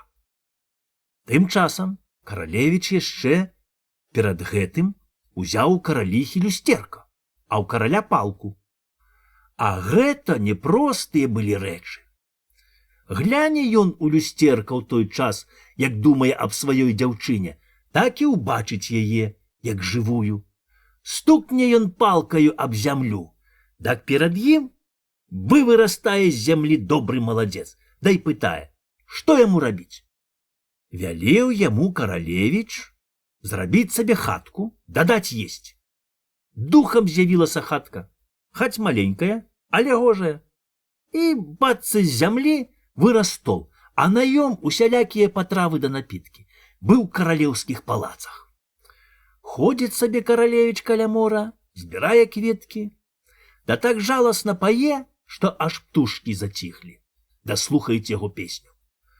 Знудзіцца каралевіч, выме сваё люстерка, пазірае, што робіць яго дзяўчына, да толькі ломіць рукі.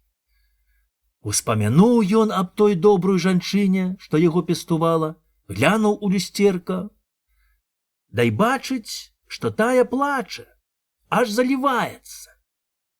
І захацелася яму пазнаць, а чаго яна плача, хто яе закрыўдзіў. От пазваў ён малайца гэтага, да і кажа яму, прывязі сюды ка мне тую жанчыну. Не велена, кажа той, сюды можа прыехаць толькі той, хто сам хоча. Засмуціўся каралевіч, да і пайшоў садзіць да даглядаць кветкі, каб не так было нудна да цяжка на сэрцы. Тым часам бацька тае дзеўкі, што любіў каралевіч, збіраецца ехаць у чужыя землі па заморскія тавары. От і пытае ён сваіх дачок, якога гасцінца ім прывезці. Большае просіць, каб бацька прывёз ёй самую гожую адзежу. Селядоршая просіць прывезці ёй такія гуслі, каб яны самі гралі. А меншая, которую любіў каралевіч, просіць прывезці ёй заморскую кветку рожу. Яна загадала, што калі рожа не заўяне, то каралевіч яшчэ жыў і думае пра яе. О, сеў купец на караб, да і паплыў у заморскія землі. Ці доўга, ці мала ён там быў, толькі накупіў шмат розных дарагіх заморскіх тавараў, накупіў гасцінцаў сваім дачухнам, да і паплыў назад. Толькі ось усхадзілася шура-бура, разламала яго караб, да і затапіла зусім дабро. Учапіўся купец за якуюсь дошку, да і паплыў. Доўга яго насіла па мору, доўга пякло сонейка, пакуль нарэшце яго выкінула на бераг. На сілу падняўся ён на ногі, але не можа хадзіць. Сеў на камень, да і сядзіць, бы акамянеўшы. Доўга ён так сядзеў. Нарэшце апомніўся, і вельмі яму захацелася есці. Падняўся ён, да і пайшоў паўз бераг шукаць людзей. Абышоў ён кругом, да і дагадаўся, што яго выкінула на астравок, дзе нікога няма. А гэта быў той астравок, куды саслалі каралевіча. Пашоў купец шукаць, ці няма тут якіх грыбоў да ягад, каб хоць трохі падсілкавацца. І цяжка яму стала, як уздумаў, што прапалі ўсе тавары. Але больш усяго шкода, што прапалі тыя гасцінцы, што ён вёз сваім дачухнам. Тут ён убачыў кветкі рожы, да яшчэ харашэйшыя ад тых заморскіх. Забыў ён і голад, да й думае: а то ж нарву кветак рожы сваёй любімой дачушцы. А большее ўжо як сабе хочуць, мо дастану і ў сваім краі, як дабяруся да гасподы. Толькі ён хацеў сарваць кветку рожу, як ось усхапіўся які страшэнны чалавек з свіным лычом замест твару. Спалохаўся купец, дрыжыць бы асіна. Не лякайся, кажа той. Толькі скажы, хто ты такі, адкуль узяўся і навошта табе моя рожа? Расказаў купец усе як было. Расказаў шчырую праўду, да й прыбавіў, што рожу хацеў сарваць сваёй любімай дачухне, каб яе хоць чым-небудзь парадуваць, а то яна чагосьці ўсё плача, даходзіць вельмі смутная. Дагадаўся каралевіч, што дзеўчына паём плача. Дай пазваў купца ў сваю хатку. Ён адразу пазнаў купца, а той яго не. Ён не мог пазнаць, бо ніколі не бачыў, такім страшэнным да плюгавым. От пакарміў каралевіч купца, дай кажа: я дам табе кветак, колькі хочаш. Адпраўлю цябе да гасподы. Толькі ты павінен прыслаць сюды сваю меншую дачку. А калі яна не захоча прыехаць сюды ка мне ў госці ахвотна, то вы ўсе да я прападу. Няма чаго рабіць. Згадзіўся купец на тое. От каралевіч прызваў малайца, да і велеў яму дастаць розных тавараў, якіх толькі купец захоча.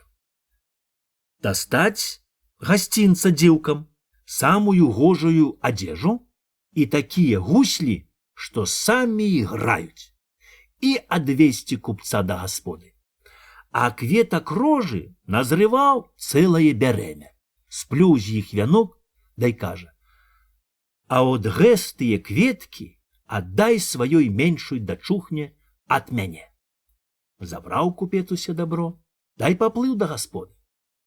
Рады дома, што ён вярнуўся. Але як ён усе расказаў, дак жонка і большыя дзеўкі пачалі галасіць і ўгаворваць меншую дзеўку, каб яна не ехала. А тая як зірнула, што рожа так гожа цвіце, бацца толькі што загародчыка. Так рада, смяецца, да ў ладоні ляскае. Яна думае сабе, што гэта, мабыць, уже такая яе судьба, такая доля, што трэ перш пагараваць, панудзіцца, каб потым, як убачыць каралевіча, глядзець яму ў вочы да і радавацца. Знае яна, што ёй так суджана, што каралевіч жыў і што яна убачыць яго. От затым яна смела хоча ехаць у госці к таму страшэннаму чалавеку. А мо ён і не такая пачвара, думае на сабе. Трэ паглядзець. А мо гэта так суджана. От падышоў тэрмін. Як не ўмаўлялі яе бацькі да сёстры, нікога не слухае. От то ж паеду, кажа яна, дай толькі. Не хочу я, каб праз мяне да нам усім было кепска, каб мы ўсе згінулі. А мо гэта і лепш, мо гэта суджана, мо ўжо так мне на раду назначана. А што суджана, таго не абойдзеш, не аб'едзеш. Нічога не парадзяць бацькі, мусілі яны згадзіцца. Як не цяжка было ім адпраўляць свае каханае дзіця неведама куды, да яшчэ да такой пачвары, што і на чалавека не паходзіць. От выладавалі бацькі сваю меншую дачку ў дарогу. Паплакалі, бы праводзілі на могліцы. Села на караб, который уже давно чакаў яе, дай паплыла на той востраў. Тым часам родная матка каралевіча даведалася, чаму гэта яе каханы сынок больш не прыходзіць к ёй. Даведалася, што грозны кароль да ведзьма караліха, на яе ўсяліха, дзесь схавалі ненагляднага сыночка, ці можа і зусім страцілі. Ведама, матчына сэрца заўжды баліць па свайму дзіцяці. Плакала яна, плакала, гаравала, але больш не магла вытрымаць. Дай пайшла ў свет шукаць каралевіча. За ею якісь увязаўся сабачка, который так лашчыўся да любіў каралевіча, як ён прыходзіў да маткі. Праўду кажуць, што сабака знае, хто свой, хто друг, а хто вораг. Добрага чалавека сабакі не чапаюць, а ліхога гатовы загрызці. Дак от і той сабачка. Як прыйдзе каралевіч, дак скача на яго, ліжа яму рукі, лезе цалаваць, вішчыць да круціць хвастом з радасці. Затое не толькі цыган або жыд не могуць прайці ці праехаць аж па вуліцы, але і нават ліхі сусед без кія не смелі падысці блізка к двару. Чуць, хто пакажацца, якось адкуль не возьмецца той сабачка. Коціцца бы куля, брэша, аж ахрыпне. Да сляпіцай лезе, пакуль тая жанчына не абароніць сама, да не скажа: пайшоў вон.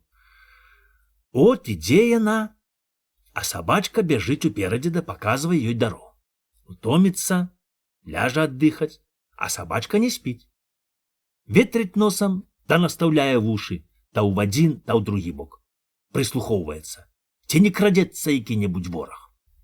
От так хадзіла яна, хадзіла са сваім сабачкаю па свету, распытоўвала добрых людзей, ці не бачылі, ці не чулі яны аб яе дарагенькум сыну.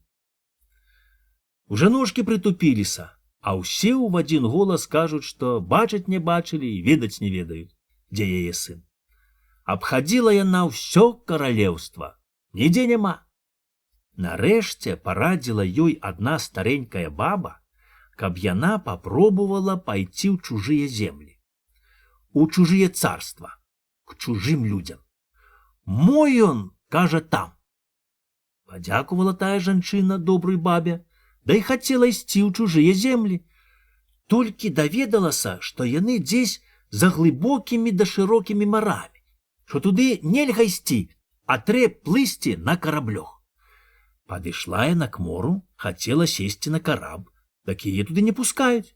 Куды ты, кажа, баба, лезеш? Тут ездзяць толькі князі, грапы да жыды. Заплакала яна, та і пайшла да другога карабля. Давай там прасіць, давай благаць, кланяцца ў ногі, да лавіць цалаваць рукі. Нарэшце знайшліся добрыя людзі, згаджаюцца яе пусціць на караб. Але сабачку не прымаюць. Куды, кажуць, гэстая пошкудзь, яшчэ караб загадзіць. Шкода і раставацца з сабачкам, з такім верным слугой. Заплакала яна, да і пайшла далей. Сабачка, бацце, знаў, што пра яго гаварылі тыя людзі. Кідаецца з радасцю к ёй на шыю, да ліжа языком. От ідзе яна і дайдзе са сваім сабачкам, да і падходзіць к таму караблю, на котором мусіла плысці дачка купца. Падышла яна, да і просіцца, каб прынялі яе на караб. «Хадзі, хадзі, бабко», – кажуць тыя, – «нам велено браць усіх, хто толькі сам хоча». Пашла яна на караб, а сабачка, бы маланка, толькі замітусыўся спераду. Караб вялізны, бы харомы. Залезла яна ў самы вугал, дай сядзіць ціхенька, а ў нагах лёг сабачка, да толькі вушкі наставіў. Па немалым часе села на караб і купецкая дачка, але яна не бачыла тае жанчыны. Прайшла мо гадзіна ці больш, як караб паплыў па мору, да і суняўся каля берагу. Падходзіць к жанчыне якісь чалавек, да і кажа: «Выходь, бабка, вже прыехалі». Забрала яна свой клуначак, выйшла на бераг, да і пайшла, куды вочы глядзяць, ці куды вядзе сабачка. От злезла і купецкая дачка, да і пайшла к хатцы каралевіча. Убачыў яе каралевіч, да так абрадуваўся, што аж не мажэ выгаварыць ні слова. Жыве там купецкая дачка ў раскошы, піць, есці, усяго многа, чаго толькі душа хоча. всялякае дарагое самае гожае адзежы столькі, што хопіць на ўсё жыццё. Нічога яна не робіць, толькі гуляе сабе, паміж кветак да пляце вянкі. Спляце з рожы вянок, узложыць яго на голаў, зірне ў люстерка, да і зальецца горкімі слёзкамі. Нашто мне, кажа, маё хараство, калі некаму яго паказаць? Калі тут, апрэч гэстае пачвары, свіным лычом, нікагусенькі няма. Што не рабіў каралевіч, якіх гасцінцаў ёй не даваў, нічога не памагае. Ніяк не можа яе павярнуць да сябе. Ведама, пачвара свіным лычом, а не чалавек. На яго толькі зірнуць, дык з душы верне, а не то, каб што. Засмуціўся каралевіч, не п'е, не есь. Кіну даглядаць і свае кветкі, да ўвесь дзень ходзіць па лесе ці па беражку мора, да не то плаче, не то пае песні. Але такія жаласныя песні, што хто не ўчуе, дак з сэрца бы хто кіпдзюрамі скрабе, а слёзкі так і цекуць з вачоў, быў бабра. Пашла раскупецкая дачка гуляць на бераг мора, зачула, што хтось пае, дай заслухалася. Слухае, плача. А сама й не варухнецца, да так і прастаяла, покі сонейка зайшло за воду, і зрабілася зусім цёмна. Уже даўно ад песні па лесу заціх апошні пошчак, а яна стаіць, бы закамянела. Тым часам каралевіч вярнуўся да гасподы, зірнуў туды-сюды, аж няма яго каханай. От ён і пабег яе шукаць. Бегаў ён бегаў, нарэшце трапіў яе на беразе мора, дай паўёў да хаты. Цёмна, дарогі не відаць. Што не ступіць дзяўчына, дай падае.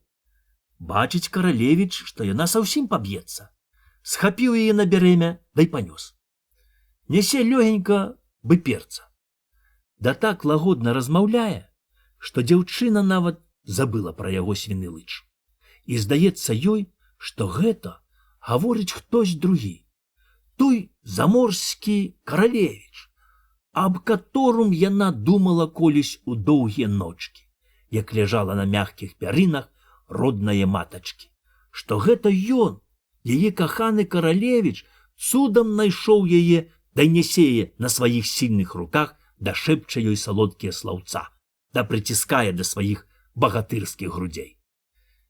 І так добра ёй, так радасна б'ецца сэрца, што, а здаецца, всю б жытку праляжала б на руках свайго міленькага, да ўсё б слухала яго мілую мову, яго дарагі галасок. Унёс ён яе ў хату, дай просіць вячэраць.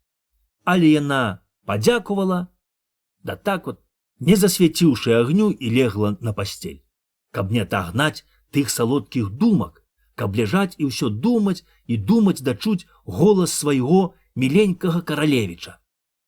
Не спала яна ўсю ночку, а ўсе гарэла бы ў агні. Але от даў Бог дзень. Думкі разляцеліся бы дым. Вспомнила яна, што каралевіча няма. Дык бы і голкамі закалола ў сэрца, а слёзкі так і паліліся. Не хоча яна ні есці, ні піць, да так, уткнуўшыся галавой у падушку, і праплакала ўвесь дзень. А як надышоў вечар, яна зноў пайшла на бераг мора. Зноў пачула, што хтось пае.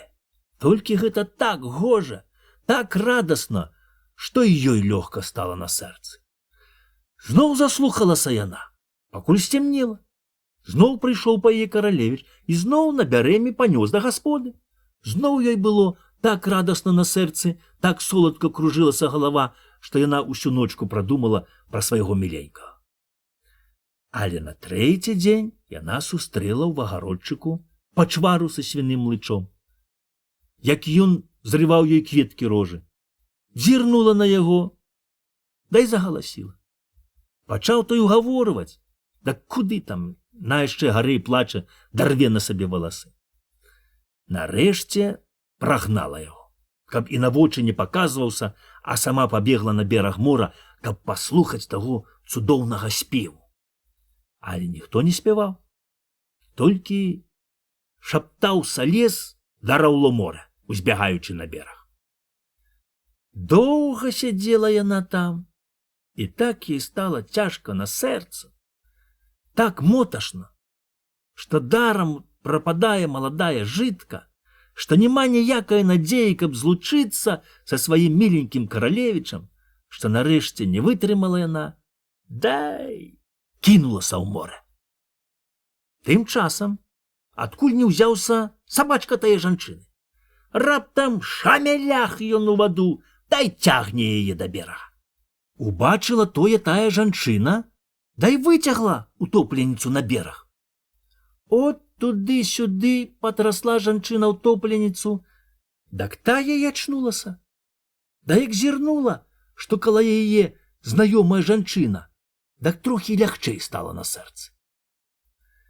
Пагаварылі яны трохі самі з сабою, дай пайшлі разам да хаты. Пакуль яны ішлі, так і расказалі адна другой усе, як было, і як яны дасталіся сюды. Прыходзяць яны да хаты, аж там бяда. Засмуціўся каралевіч, як купецкая дачка прагнала яго з вачэй, засмуціўся так, як ніколі. Ён усе думаў, што дзяўчына палюбіць яго за добрае сэрца, за ласку, да за лагодныя словы. А тут убачыў, што няма надзей.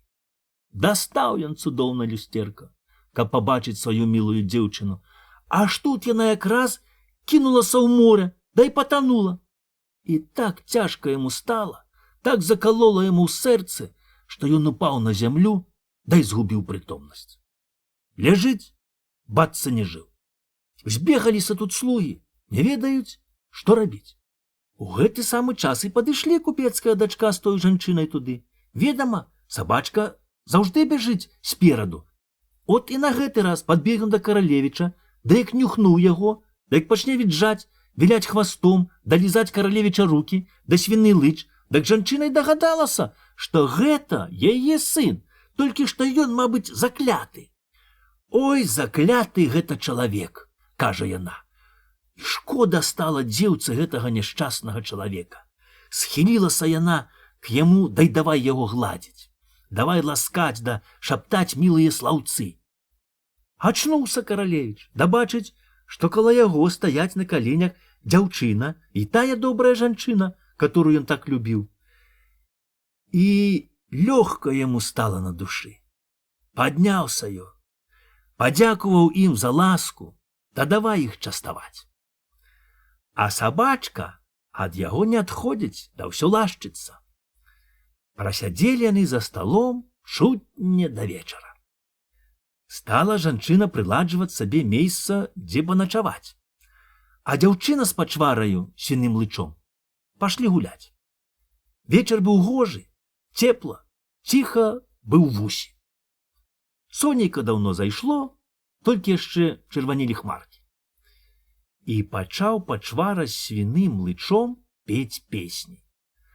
Пачаў пець так гожа, што от голас лезе аж у самую душу, і разам хочацца плакаць і смяяцца.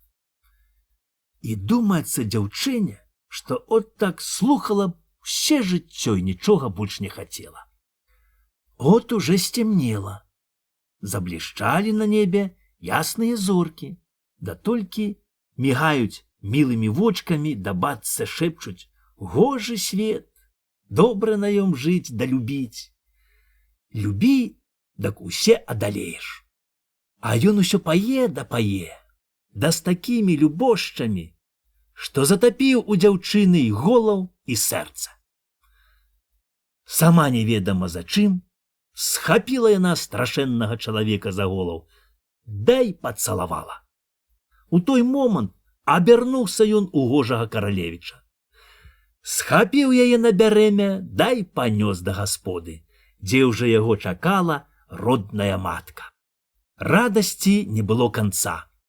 І сталі яны жыць да пажываць, да бедных людзей не забываць. Казка запісана у вёсцы Рожан ад дзеда Рэдкага. Гуслі. Жыў колісь круглы сірата Іванчык. Яшчэ Маленькі астаўся ён без айца і без маткі. Узяла яго к сабе хрышчоная маці. Падгадавала трохі, дай аддала ў людзі, пасці гусі. Пасе ён гусі, да разглядвае Божы свет. А кругом так гожа, так радасна. Яснае сонейка свеціць і хукае, бы на дзіцятка родная матка. Ветрык ціхенька калыша зялёнае вецце на вербах. Рака блішчыць праз рэдкія кусты алешніку. Бы тое люстэрка, што дзядзька купіў сваёй дачцэ Ганне. А ў затоне адбіваюцца тоўстыя старыя дубы. Курэнь дзеда Ахрэма каля перавозу, стог леташняга сена з плотам кругом і нават каровы суседнія вёскі, што пасуцца на беразе. Толькі ўсе гэта дагары нагамі. Задумаўся пастушок Іванчык, чаму гэта ў вадзе адбіваецца ўсё дагары нагамі. Задумаўся, але ненадоўга, бо ў той самы момант гусак выцягнуў шыю, крыкнуў і перасцярог гусей, што вораг блізка.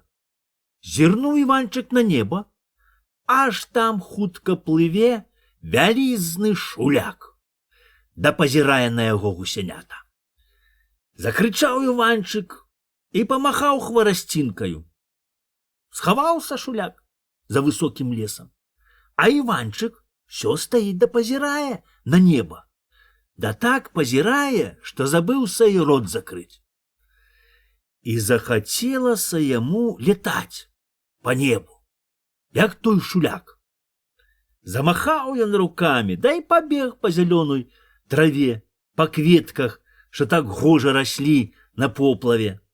Доўга бегаў Іванчык, растапырыўшы рукі. Бегаў, кружыўся, бы птушка ў небе. Нарэшце ўтаміўся і лёг на траву дагары. А вачамі ўсё глядзеў на неба. Як там цудоўна, гожа, ціхенька плылі лёгкія белыя хмуркі, бы гусіны пух, як яны сустракаліся з ясным сонейкам, цалавалі яго і плылі далей. Разглядаў Іванчык, як гожа і прамудра зроблен Божы свет. Сэрца яго радасна білася ў грудзях, вочкі блішчалі, бы два д'яманты. Яму так было лёгка, так весела тут на поплаве, на зялёной траўцы пасярод свежых розных каляроў кветак, што ён нават забыў той час, калі трэба было ісці дадому абедаць. Бадзядна была сярдзіта жанчына, вяла свой парадак і не любіла, калі хто пазніўся на абед. Усхапіўся ён, зірнуў на сонейка, аж яно ўжо схіляецца к захаду. Вже паабедалі, думае пастушок, і гуляе да вечара, не еўшы. Так той Іванчык перш пасці ў гусі, а потым памагаў аўчару, а нарэшце, як вырас, дык пачаў пасці гаўяда. Тут ён навучыўся размаўляць з гаўядам. Разумеў мову усялякае жыўёлы і нават расліны. Яму здавалася, што птушкі паюць яго песні, што мушкі та палуднічкі жаласна гудуць, дак гэта яны плачуць па яго горкай пастуховай долі. Што гаўяда пазірае на яго, дай хоча яму сказаць: бедны пастух, ніколі не быць табе гаспадаром. Кінь гэты край, дайдзі ў свет шукаць шчасця. Яму здавалася, што лес ківае яму веццем, што траўкай кветкі яму шэпчуць ціхенька: ідзі ў свет. Паслухаў іх наш Іванчык і пайшоў у свет шукаць шчасця. Хадзіў, хадзіў, але куды не прыйдзе, всюды гарыек, там, дзе быў уперад. Кіне ён тое месца, дайдзе далей. Дахадзіўся нарэшце да таго, што і свет не міў. От падышоў ён к рацэ, дай хацеў утапіцца. Толькі ён ступіў на воду, аж тая зрабілася цвёрдая, быў ось лёд. І пашоў наш Іванчык па вадзе, бы па суху. Сустракае яго якісь панічык, дай кажа: «Найміся ка мне на службу». «А чаму ж не?» – адмаўляе наш Іванчык. «Якому чорту не служы, все роўна». «А почем ты знаешь, что я чорт?» «Спявай песню павам, а чорт бачан па халявам». «Бачу, что з цябе будзе добры слуга», – кажа чорт. «Я ж табе заплачу за тое хорошыя грошы». «Дзе грошы, там і вошы», – адмаўляе наш Іванчык. «А чаго ж ты хочаш?» «Ты таго не маеш, хоць мне служыць наймаеш». «Да што там таргавацца? Лепш хутчэй за дзела брацца, буду служыць хаць у пекле, абы было пекне». Згадзіліся яны на том. Зняў чорт свой капелюшык і махнуў ім трэйка. А тагды наш Іванчык сапраўды убачыў у чорта рогі, паабапал плеч чорныя крылы, от быў кажана. Зняў і наш Іванчык сваю рваную кучомку, памахаў ёю трэйка, і выраслі ў яго крылы, быў шуляка. От узняліся яны, дай паляцелі. Да толькі не ў гору, не к яснаму сонейку, а чорт ведае куды. Паляцелі ў якусь пропасць, усё ўніз, уніз і ўніз. Доўга ляцелі яны, агарнула іх кругом цемень, хаць ты вока выкаль. Але ось па немалым часе спераду штось заблішчала. Хутка яно разраслося, от бы сухім летам у лесе пажар. Падлятаюць яны бліжэй, аж там стаяць вялізныя катлы, а ў іх гарыць смала. Полым'е шыбае, а смала кіпіць, аж булбаткі падскакваюць. Дагадаўся наш Іванчык, што гэта пекло, але няма чаго рабіць. Калі наняўся, та як запрадаўся. Трэ служыць.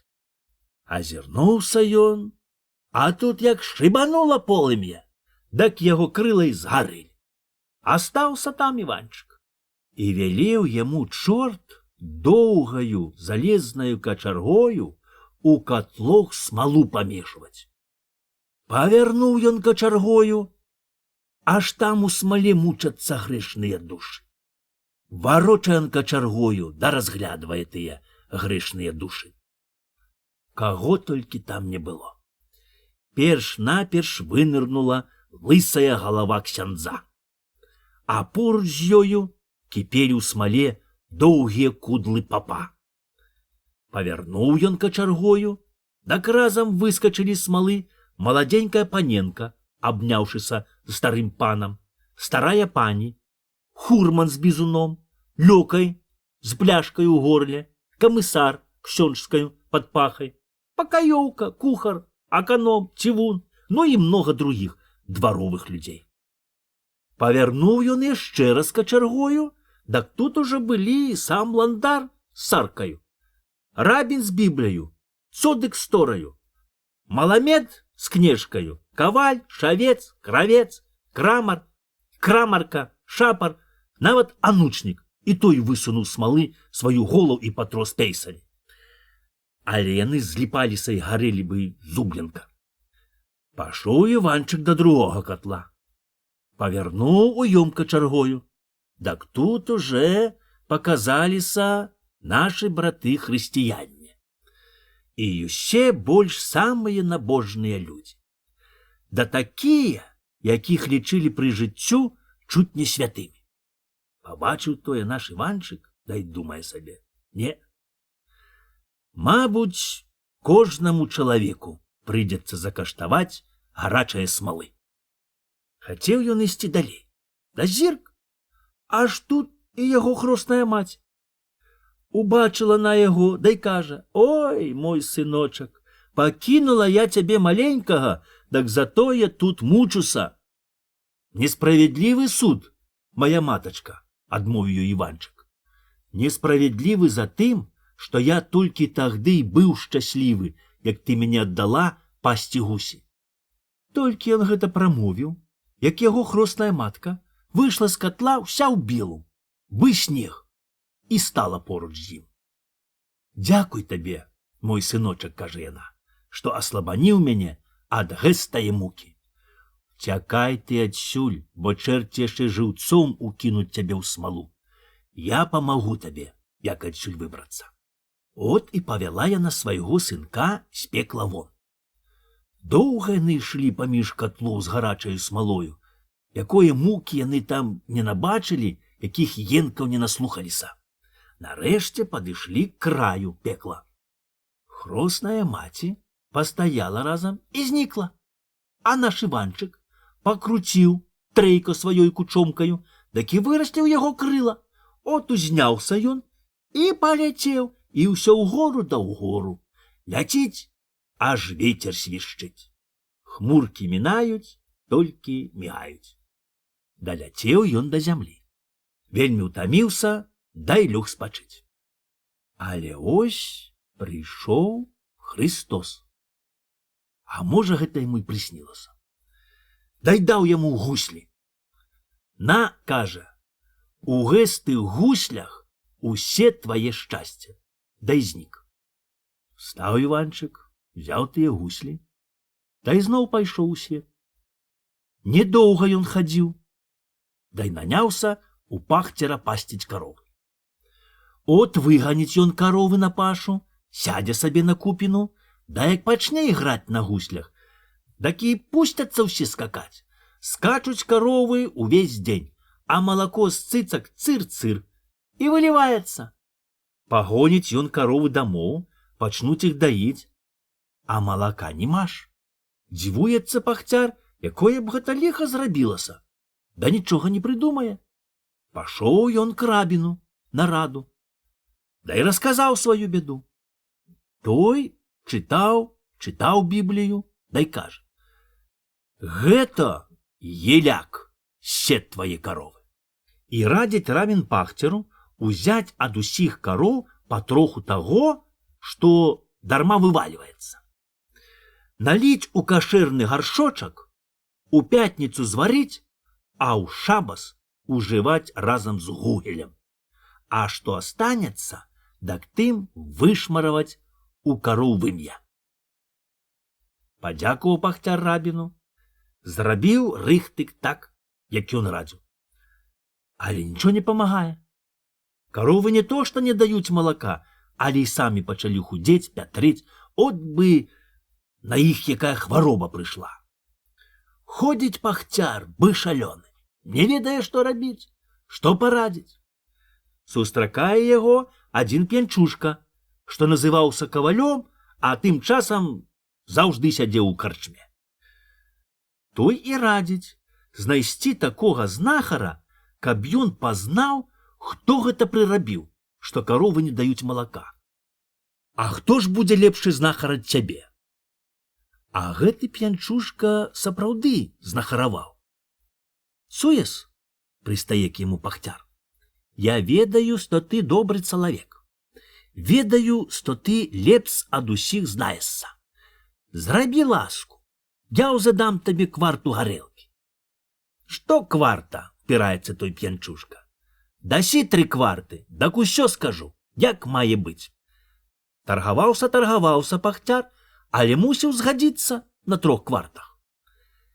«Але ж ты мне цяпер дай кварту, та пагляджу на зоры, хто гэта ўздзеяў».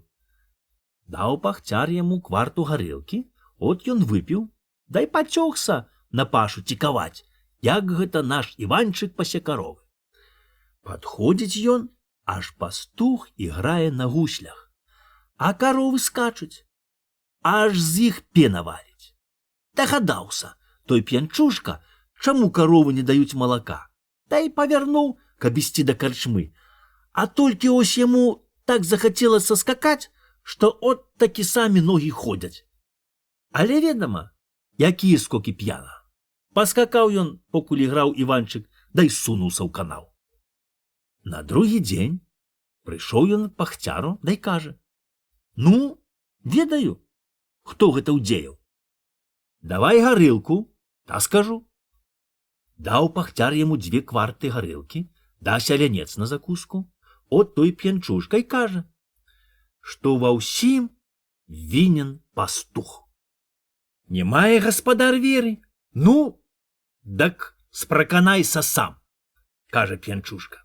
Схадзі на пашу, да паглядзі, як твае каровы пасуцца. Схадзіў той, да як пачуў тую ігру, дак сам падняў лапсардак, да як пусціўся скакаць, так аж пейсы трасуцца. Скача да й думае, што, каб тое ўбачыла сорка, та падумала б, што ашалеў.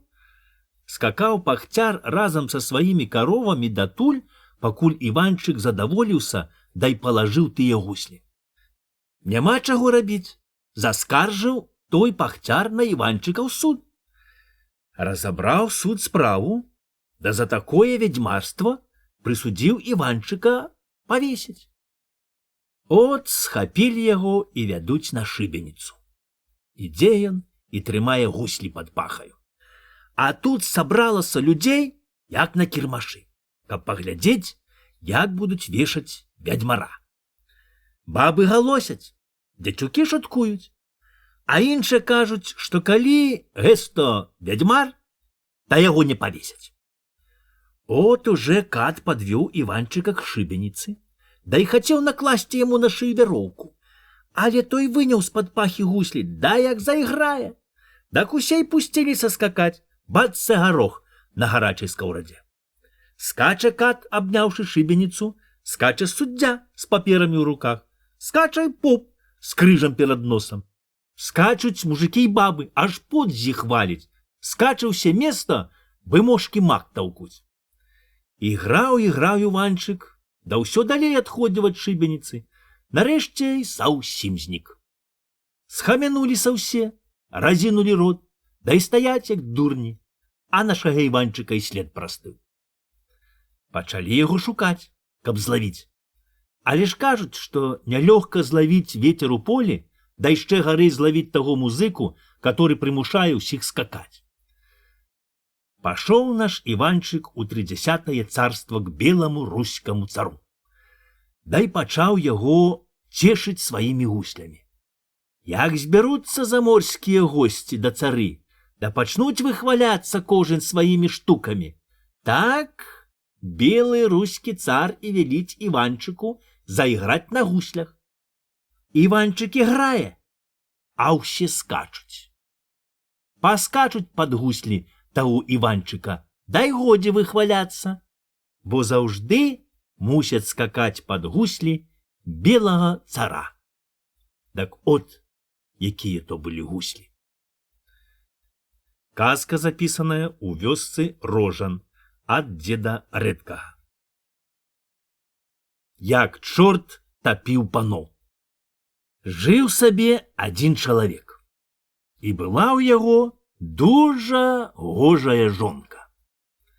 Так от на яе ліха, кожная гожая жанчына заўжды круціць хвастом. Заўжды каля яе труцца мужчыны, бы сабакі каля сукі.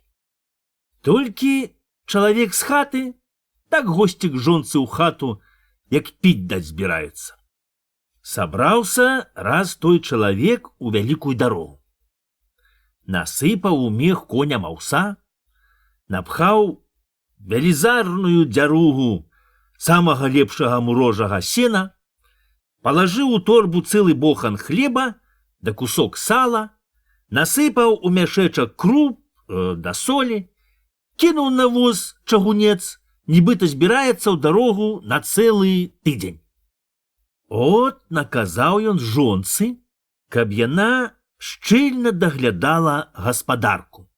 Та й паехаў паціхеньку, нібыта аберагае коня, каб яны не патаміліся ў вялікай дарозе. Папхаўся ён, а жонка думае, што цяпер не хутка вернецца да гасподы. Сказала яна суседцы, а тая другой, другая трэцяй. Праз часіну вся вёска даведалася, што той чалавек паехаў у вялікую дарогу. І пачалі збірацца к той гожай маладзіцы яе каханкі.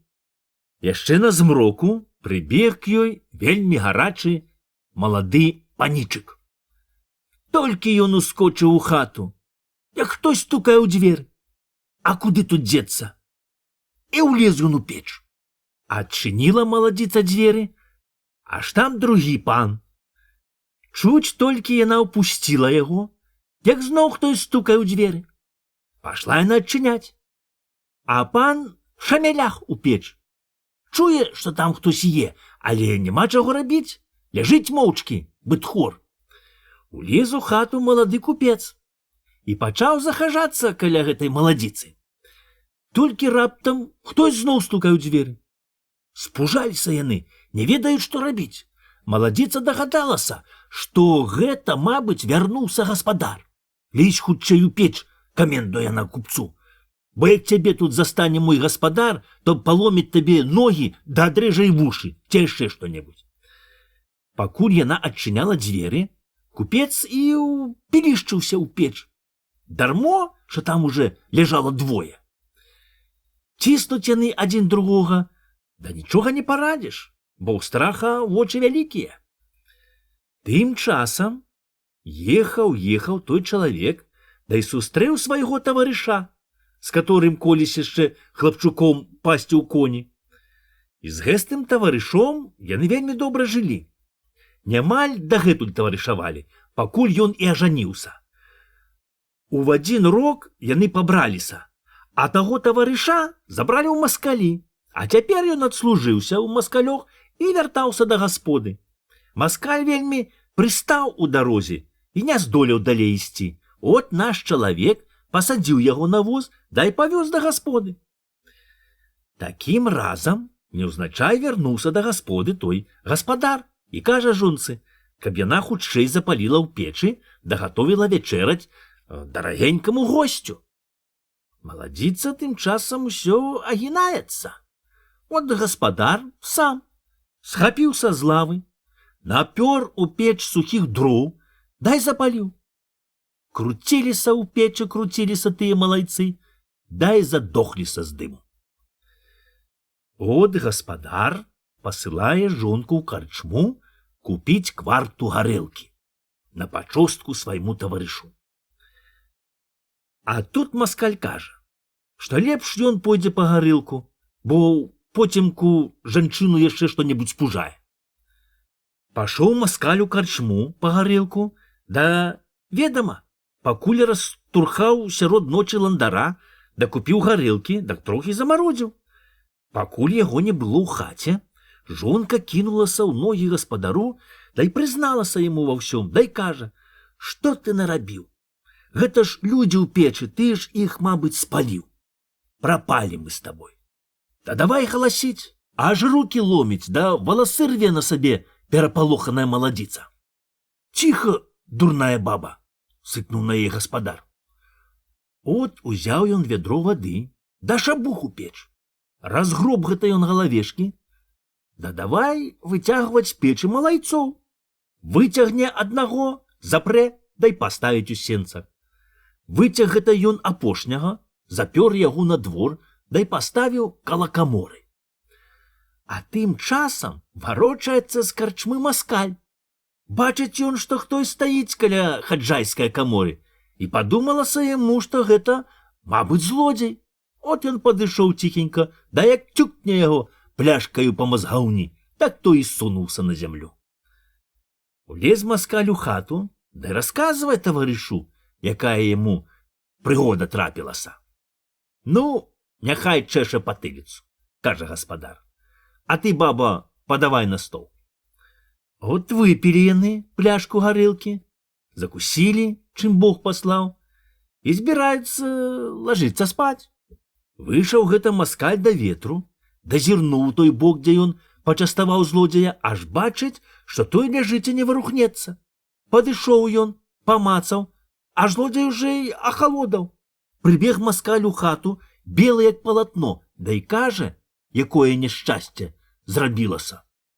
Пагаварылі яны паміж сабою, парадзіліся, што тут рабіць, і намеркаваліся, пакуль цёмна, зацягці мертвяца, дай укінуць у воду. От схапіў маскаль таго мерцвяца, дай папёр. Сустракаюць яго вартаўнікі. Ты хто? Пытаюць яны. Чорт, адказвае маскаль. Каго нясеш? Пана. Куды? Тапіць. Нясі, хутчэй. Кажуць вартаўнікі, пайшлі ў другі бок. Укінуў маскаль мерцвяца ў воду, да ідзе дамоў. А тым часам гаспадар выцяг сенец другога мерцвяца, да і палажыў яго на двары каля парога. Прыйшоў салдат гэты маскаль, да і бачыць, што мерцвец зноў вярнуўся на старое месца. От ён схапіў і зноў папёр тапіць. Але зноў сустракае вартаўнікоў, так тыя бачаць, што чорт прэ пана тапіць, от яны завярнуліся і пашлі ў другі бок. Укінуў маскаль мерцвяца ў воду, дай папхнуў яго на дно пастырчаком. Прыходзіць да гасподы, аж гаспадар прыгатовіў яму трэцяга мерцвяца. Да яшчэ ябліў яго вадою. А, кажа маскаль, ты зноў вылез з вады, дык я ж табе прывяжу камень. І зноў папёр ён трэцяга мерцвяца. Прывязаў да яго цяжкі камень і ўкінуў у воду. Ідзе ён дадому, да і сустракае вартаўнікоў. А ў той час едзе сабе верхам якісь пан.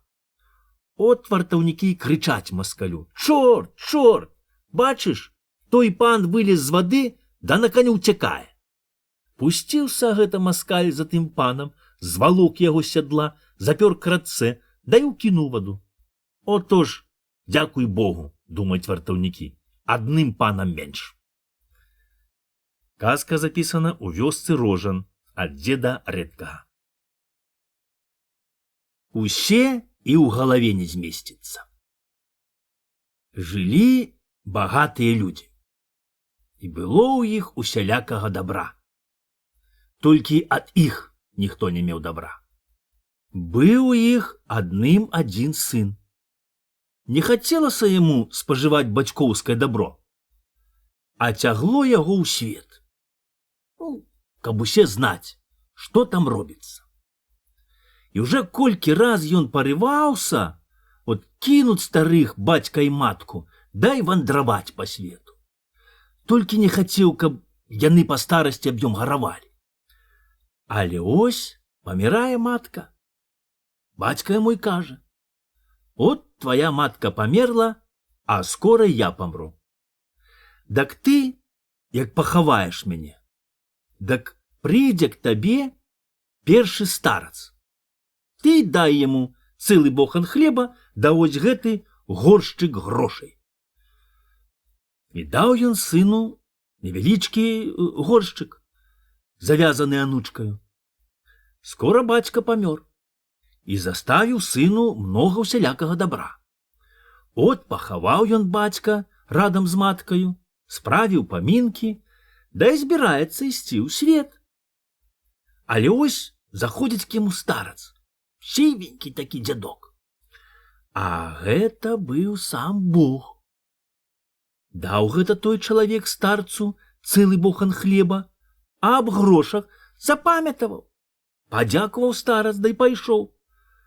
Ходзіць от той чалавек, да ўсе чагось шукае, а чаго й сам не ведае. Хапіўся, да й успамянуў, што не даў старцу грошай. От пабег ён даганяць таго старца.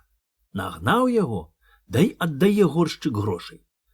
А дзядок сівенькі да й пытае: ці ты ведаеш, што ў гэтым гаршэчку? Нека, не ведаю.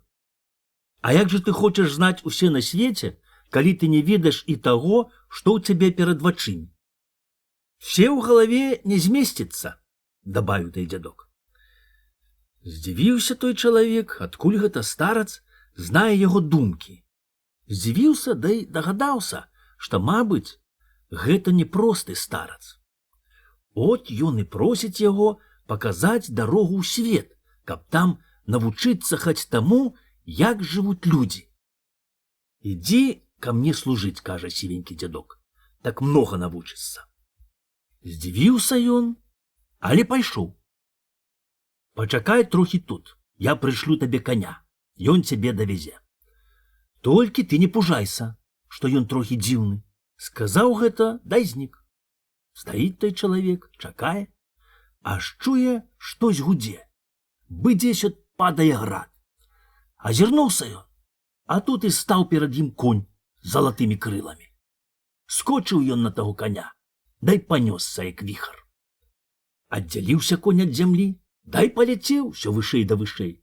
От уже бачыць ён, што у вёсцы людзі ходзяць на вуліцы маленькія, бы мухі, а высокі лес, так здаецца яму мурожнаю травою на сенажаці. Скора ўбачыў ён усю землю са ўсімі марамі, гарамі да палямі, убачыў усе царствы, гарады і вёскі, але скора і зямля зрабілася маленькаю, як блінец, а потым і саўсім знікла. Падняў яго конь пад самае сонейка, да і завёз на неба. Злез ён з коня, каб аддыхаць, бо вельмі ўтаміўся, а то і знік. Супачыў трохі той чалавек, да і пайшоў аглядаць, што там робіцца. Аж бачыць, стаіць вялізная хата, а ў ёй хтосьці крычыць: «Ой, цесна! Ой, цесна!» Пайшоў ён у тую хату, аж там толькі адзін чалавек, і ён крычыць, што яму цесна. Падзівіўся ён і не знае, што б гэта было такое, да і пайшоў далей. Дзень цераз поплаў, а там пустая, хорошая трава да кветкі, хоць касіберы. На том поплаву пасуцца авечкі, да такія худыя, што чуць косці не рассыплюцца. Падзівіўся ён, да і пайшоў цераз гаёк. Выходзіць, значыць, на поле, дзе няма ж ніводнай травінкі, але бачыць, што там пасуцца такія тлустыя авечкі, што чуць ходзяць ад лою. Дзіўна яму стала, але не ведае, што гэта такое. Пашоў ён у другі гаёк, бачыць, аж там чалавек ловіць птушачку, а яна ўсё пералятае з аднаго гнездзечка ў другое, і ніяк нельга яе злавіць. Закрый, кажа ён, адною рукою гнездзечка. Той закрыў, а тут замест двух стала 4 гнездзечка, дык яшчэ трудней злавіць тую пташачку. Пайшоў ён далей, да і падходзіць к варотам рая. Бачыць праз частакол, што там цвітуць розныя кветкі, лятаюць да паюць птушкі, стаяць гожыя палацы, што аж зяхцяць ад золата. А тут, каля самых варот, валяецца якоесь падла, чэрві ў ём аж кішаць, і ад яго ідзе такі смурод, што з нос верне. Плюнуў ён на тое падла, да і пайшоў у рай. Сустракае яго анял, да і павёў к Богу. Прыйшлі яны к Богу, анял закрыў свой твар крыламі, да і вочы панорыў. А ён зірнуў на Бога, да і бачыць перад сабою таго самага сівенькага дзядка, што прыходзіў к яму старцам. От Бог і кажа: «Прайшла твае жыткі першая палавіна. Ты быў вельмі цікавы, хацеў усе знаць, але ўсе і ў галаве не змесціцца. Даволі таго, што я табе растлумачу. Слухай. Той чалавек, што крычыць у хаце, нібыта яму цесна, за жыццё павыганяў з хаты ўсіх братоў. Авечкі тлустыя і худыя — гэта добрыя і грэшныя душы людзей. Птушачку ловіць чалавек — гэта ён ловіць сваю душу. Ты хацеў яму памагці, та зрабіў яшчэ гарэй. Ты плюнуў на падла, дай саграшыў, бо то твой бацька-ведзьмар і матка-ведзьма. Ось паглядзі, што ў том горшчыку, што ты мне даў. Развязаў Бог горшчык, аж там кроў, слёзы і пот людскі. От што людзі называюць грашамі. То яно золата, што твой бацька і матка сабралі ў людзей. Яны хацелі пакаяцца і аддалі мне ўсе, што зажытку нагрэблі ў бедных людзей. Цяпер ты многа знаеш, але не ўсе, бо ўсе і ў галаве не змесціцца. І папрасіў той чалавек, каб Бог пазволіў яму паглядзець грэшных душ. Бог пазволіў. Выйшаў ён з рая, да і пачаў абходзіць тыя катлы з смалою, дзе мучыліся грэшныя душы. Але не мог доўга глядзець, бо яму было вельмі шкода тых людзей. Бо чым яны вінаваты? Што іх такімі Бог стварыў? І так ім на раду назначыў? Не, думае ён, Бог даруе ім грахі, бо ён добры, міласэрдны. Дык не схоча, каб тое, што ён зрабіў, дасталося ліхім. Толькі ён гэта падумаў, як падчыняліся катлы, та й выйшлі адтуль грэшныя душы, дай пайшлі хваліць Бога. Радасна яму стала на сэрцы. Агледзеўся ён, аж трое рвуць тоненькае дзераўца, да не могуць яго вырваць. А гэта была яго жытка. Не знаў ён таго, рвануў тое дзераўца, да разам і вырваў. Тут упаў, да й памёр. Бо не можа чалавек все знаць. Казка запісана ў вёсцы Рожан ад дзеда Рэдкага. Два браты, бяда да доля. Ці блізка, ці далека жылі колісь два родныя браты. Былі яны аднае маткі, аднаго бацькі, да нероўную даў ім Бог долю. Аднаму доля спрыяе, дак яму і вецер дзяцей калыша. Дожджык мые, а сонца грэе, а другога доля лядашчыца. Па свеце гуляе, аб дзетках не дбае. Іх вецер халодзіць, дожджык не дагодзіць, сонейка смаліць, аж ліха і хваліць. Адзін брат багаты, за што не возьмецца, все добра имецца. Другі брат без долі, не мае карысці ніколі. Што зробіць старэнна, все гіне штодзенна. Звір рэжа цялушкі, шчурка душкі, не грэе, як трэба, што спечка. Будоўлю спаліла спрэс свечка. Бяда за бядою, хлеб з лебядою, не страва, вадзіца. Ой, доля ледашчыца. Нарэшце наўшэсця хвароба кароўку сустрэла. Жанчына ёй зёлак сагрэла. Ой, горе, ты ж дзеткам пажыва. Кароўка не ходзіць, чуць жыва. Спляснула жанчына рукамі. Дзетак загубім мы самі. Бярэш ты кароўку, бярыш і вяроўку. І бедны дарэзаў кароўку. З каровы ён шкуру здымае, да ў жалю ўздыхае. Падходзіць старая жабрачка, пытае, ці будзе падачка. Всё роўна прыйдзецца памерці. Адрезаў наш бедны паўчверці, дае ён той бабе паўчверці, а баба не здолее перці. Да хто ты, старая? Ён бабу пытае. Бедая, саколік, ці є ў цябе волік? Схапіў ён тут бабу пад клеш нібы жабу, даў выжар глыбокі, заціснуў пад бокі. Прайшла, знаць, часіна ліхая. Прыгода дамоўку мінае. Падняўся наш бедны на ногі, засеяў абмежкі далогі. Зарадзіла пшаніца, і другая пашніца. Не мае мітрэнгі і статак, у хаце з'явіўся дастатак. Дык хто ж з нас не знае, што ў шчасцю нас кожен пытае, як ваше здаровье, мае вы панове. Так брат той багаты заходзіць да беднага хаты, нібыта здароўе пытае, да сочыць, адкуль ён то мае, што ў хаце да ў сенцах у скрыні, у ваборах да ў свірні, у вадрыні.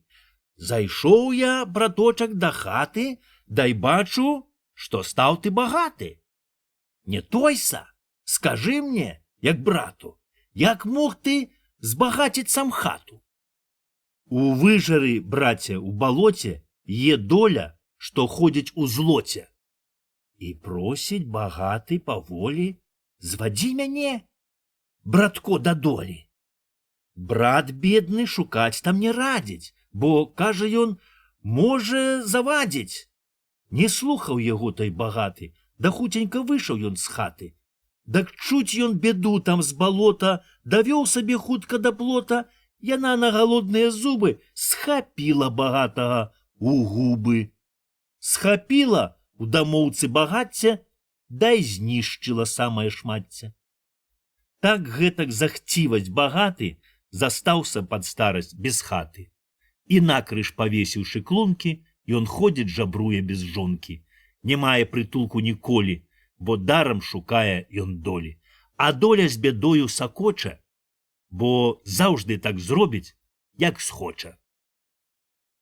Запісана ў вёсцы Рожан ад дзеда рэдкага. Хто выдумаў грошы? Быў сабе адзін чалавек, да такі скупы, што шкадаваў нават даць людзям напіцца. У яго ўсяго было многа, поўны хлеў гаўяда. А ён трасецца, як здохне паршывае парасятко. Свіран ломіцца ад хлеба, а яму ўсё мала. Крукам вісіць над кожным зярняткам і нікому не дасць і панюхаць. Свае гніе ў засеках, а ён завідуе, калі бачыць у людзей якую-небудзь слімазарную пшаніцу. Ад хцівасці высах, як ражон, а нішто яго не наталіць. От ён пачаў уже есці толькі адзін раз у дзень, да і то бульбу, або мякіну на месяц з бульбаю. Спячэ на вуголлі, да есть з халоднаю вадою, а каб было смачней, дык яшчэ пасыпле попелам. Смяюцца людзі з таго дурнога чалавека, што і сабе шкадуе хлеба, да есть мякіну. І празвалі яго мякіннікам. Трасецца мякіннік над сваім дабром, да пражэцца, каб нажыць яшчэ больш. Але, ведама, з працы рук многа не нажывеш, бо ў гаспадарцы адно прыбывае, а другое ўбывае. От бы вада ў рацэ. Скупы збірае, трасецца, а чорт з яго смяецца. Заханчае, да ўміг забірае. Не можа мякіннік вытрымаць, аж пукаецца, так яму хочацца ўсё больш і больш. І дачуўся ён ад людзей, што каб чалавек знайшоў цвет папераці, дак тагды ўсялякае дабро паўзло б к яму само. Пачаў ён распытоўваць у людзей, а тыя й кажуць, што папераць цвіце толькі аднейко ў рок на Купала. Але што той цвет вельмі трудно ўзяць, бо яго сцерагуць чэрці да ўсялякая нечысць. Пражэцца мякіннік, каб мець больш добра. Так пражэцца, што і страхаў не баіцца. Бо не можа вытрымаць, такая апанавала яго хцівасць. Па немалым часе прыходзіць Купала. Яшчэ сонейка не зайшло, а мякіннік узяў торбачку, дай пайшоў у лес. От сонейка схавалася за землю, на небе заблішчалі зоркі, дай столькі там іх, што і ліку няма. І думае мякіннік, што так многа на свеце ўсялякага добра. І гары яго бярэ хцівасць, каб заўладаць тым добром. Сцямнела ў лесе, от быў мешку. Толькі дзе-нідзе праз веткі блішчаць зоркі. Ім отак блішчыць цвет папераці, думае мякіннік. І прыглядаецца на папераць пад густымі лапамі галля. Лазіў ён у гушчэчы, чуць вочы сабе не павыдзіраў, і зайшоў у глухі лес так, што і выбрацца не маже. Пачаў ён прыслухоўвацца, ці не забрэша дзе сабака. Але нічога не чуваць. Сеў ён на пні, да і не ведае, куды ісці. Але ось па лесе штось загуло, затрашчала, аж у яго мароз пабег па шкуры. Куды ён не зірне, дак бачыць, аж чэрці скачуць з ведьмамі, абняўшыся, а ўсялякая нечысць стаіць вакола, да ўладкі плешча, толькі вочы блішчаць, бы жар да зубы ляскаюць. Спалохаўся ён, да няма чаго рабіць. Сядзіць да трасецца, бы сабака на марозе. Толькі ось убачыў ён, што непадалечку ў папераці штось блішчыць, От бы зорачка тая. Дагадаўся ён, што гэта цвет папераці. Дай кінуўся туды. Але куды там? Не паспеў ён і 2-3 разы ступіць, як усялякая нечысць з крыкамі, піскам наляцела туды, дай засланіла яму дарогу. Стаў ён, стаіць і не варухнецца, толькі зубы ляскочуць, бы яго трасца трася. Перш хацеў ён перахрысціцца, але падумаў, што багацце туды ідзе, дзе няма крыжа. Ну, думае, ўсё роўна прападаць. Чорт тут душу запрадаў бы, каб толькі было за што. Толькі ён гэтак падумаў, як адзін чорцік, тут як тут, падбег к яму дай кажа: «Ты зваў мяне? Я тут. Дам табе багацтва, якое толькі ты захочаш, а ты мне дасі тую сваю плюгавую душу, што яна табе заўсім не патрэбна, бо часамі толькі есть да скрабе табе сэрца». Згадзіўся мякіннік аддаць чорту душу за багацтва, дай пытае толькі, які тэрмін ён будзе спажываць тое багацтва. «Яно заўжды будзе твае», кажа чорт, «бо цябе людзі ніколі не забудуць, пакуль і свет будзе стаяць, та будуць казаць, што ўсе багацтва твае». І пачалі не таргавацца, колькі гадоў чорт дасць яму жыць. Нарэшце старгаваліся, і чорт узяў з мякінніка роспіску, которую ён напісаў сваёю кроўю змезенага палца. От чорт даў мякінніку цвет папераці, дай наўчыў, як яго ўжываць. З тых часоў паплыло к мякінніку усялякае дабро, як вада ў рацэ. У яго сабралася столькі багацтва, што і места яму няма. Бачыць мякіннік, што нельга яму сабраць багацтва з усяго свету, бо яно вельмі многа займае месца, дай такое цяжкае, што яго і зямля не выдержыць. От і заве ён к сабе таго чорта. А той і кажа: «Добра, я табе дам такое зелле, што яно збярэ к табе ўсе багацтва і мала будзе займаць месца». От назбіраў чорт поту, слёз, да крыві людзей, наліў у кацёл, варыў, дай выварыў золото. Зірнуў мякіннік на золото, дай кажа: «Давай сюды, бо ў мяне яшчэ няма такой бліскучай рэчы». «Не, — кажа чорт, — мы яго перш пусцім у людзі, яно там збярэ ўсе багацтва, а потым прыйдзе к табе». І выдумаў чорт грошы, дай пусціў іх па свету гуляць, да людзей абіраць. Па немалым часе сабралася ў мякінніка вельмі многа грошай. Так многа, што ён мог купіць увесь свет з усім багацтвам, з усімі людзьмі. Але бачыць мякіннік, што скора канчаецца тэрмін і што прыйдзецца паміраць. Папробаваў ён падкупіць смерць, але тая толькі зарагатала з дурнога чалавека, да так, што аж усе костачкі яе забрашчалі. Папробаваў ён падкупіць знахароў да дахтуроў, ну, каб ад смерці аперці, але тыя ў адзін голас баюць, што ўсе людзі паміраюць. Бачыць ён, што нельга выкруціцца, дык і пусціўся на хітрасць. От засыпаў ён золата ў пограб, набраў сабе ўсялякае стравы, дай сядзіць там, хаваецца ад чорта.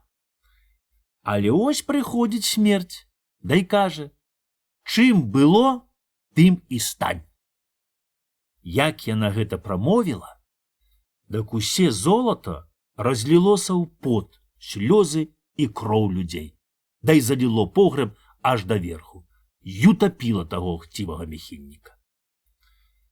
Тут акурат з'явіўся і чорт па яго душу, схапіў яе, дай кажа: «Пакуль мае свет стаяць, датуль будуць цябе памінаць, што ўсіх дурыў, потам слёзкамі да кроўю жыў». Запісана ў вёсцы Рожан ад дзеда рэдкага. Суджана. Жыў сабе малы хлапчук. Да вельмі ён любіў слухаць казкі да розныя байкі. Куды не збіраюцца людзі, дак ведама, пажупяць трохі аб том асём, а там знайдзецца паміж іх хто-небудзь, да й пачне хлусіць, пачне плесці, што было і чаго не было. Бо праўду кажуць людзі, што ўсялякая хлусня, як устарэе, та будзе і праўда. От той хлопец падкрадзецца ціхенька, дай слухае. Можа, ён знаў усе казкі, але ўсе слухае дай слухае. І пачаў ён жыць на свеце, быў казцы. От куды не зірне, та яму здаецца, што гаўяда гаворыць паміж сабою, што кусты і дзераўлякі шэпчуцца от так, бы людзі. Убачыць ён пчолку, як тая на кветках збірае мядок, дак ён і пытае яе, што яму суджана, ці якая яго будзе доля.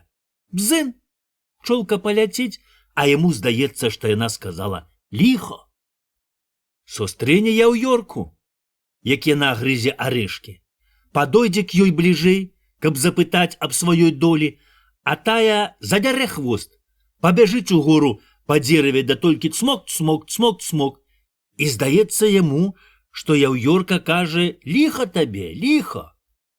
Бегае хлапчук да прыслухоўваецца, а чом шэпчуцца ветрык з яварам, што так гожа ўздымаецца аж у самае неба.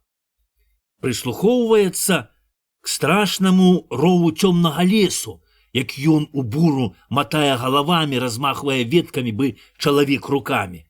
Да камусь грозіцца, камусь выстаўляе так кулакі, бацца, хоча атагнаць ліхую долю, да падужацца з самою смерцю.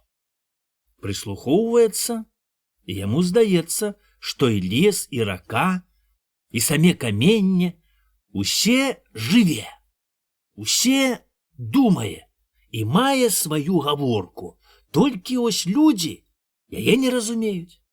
Хіба адзін дзед Грышко, што ўсе знае да гожа бае казкі, што яго слухаў бы дзень і ноч. Пабег той хлапчук старому Грышку на пчальнік, каб аб усім распытаць яго. Да як яму падступіцца? Грышко, хоць і добры бае казкі, да такі ён грозны, такі разумны, што хлапчук баіцца з імі загаварыць. Падбег хлапчук, зірнуў праз плот, аж дзед Грышко, уже увесь сівенькі, як суседа кабыла, з доўгаю-доўгаю барадою па самы пояс, сядзець на калодачцы да пляце лапці. Ускочыў хлапчук у пчальнік, нібыта ненарокам, да й пачаў хватацца за сваю гіру, от як бы там пчала заплуталася. А ты, дзедка, не бойся, гэта Божая слуга, яна не ўкусіць, кажа дзед. Хлапчук трохі пасмялеў, да й памаленьку бліжэй падышоў к дзеду. Ведама, старому хацелася пагаманіць, і ён падазваў к сабе хлапчука, пагладзіў яго па галоўцы, да й кажа: пчолка, дзедкі, носіць нам медок, а Богу вашчок. Гэта святое стварэнне. А яна ўмее гаварыць? Умее, дзедка. Кожнае стварэнне ўмее гаварыць. Толькі мы не разумеем. Бо так Бог велеў, каб мы не зналі, што будзе ўперад. А пчолка ведае, што з намі будзе? Ведае, мой голубе, ведае, што нам суджано і якую долю нам Бог прызначыў. А яна мне кажа, што мая доля ліхая. Гэта, дзедка, як Бог дасць, што суджана, тое і будзе. А я, дзеду, не хачу слухаць, што так суджана, а буду дужацца, буду біцца з ліхой доляю, і хлапчук аж пачырванеў, да й сашчапіў свае кулачкі. Паківаў дзед галавою, да й патрос барадою. Бачыць, што гэсты хлапчук не абыякі, а нават вельмі жвавы да цікавы. І доўга стары Грышко размаўляў з тым хлапчуком, вучыў яго, як на свеце жыць, як ліха абхадзіць, толькі адно казаў, каб ён долі не чапаў, бо суджанага ні абойдзеш, ні канём не аб'едзеш. Што суджана, тое і будзе. Яшчэ стары Не паспеў усяго сказаць таму хлапчуку, як чуе, што на вуліцы якісь крык. Падняўся ён з калодачкі, да апіраючыся на кіёчак, выцягся туды.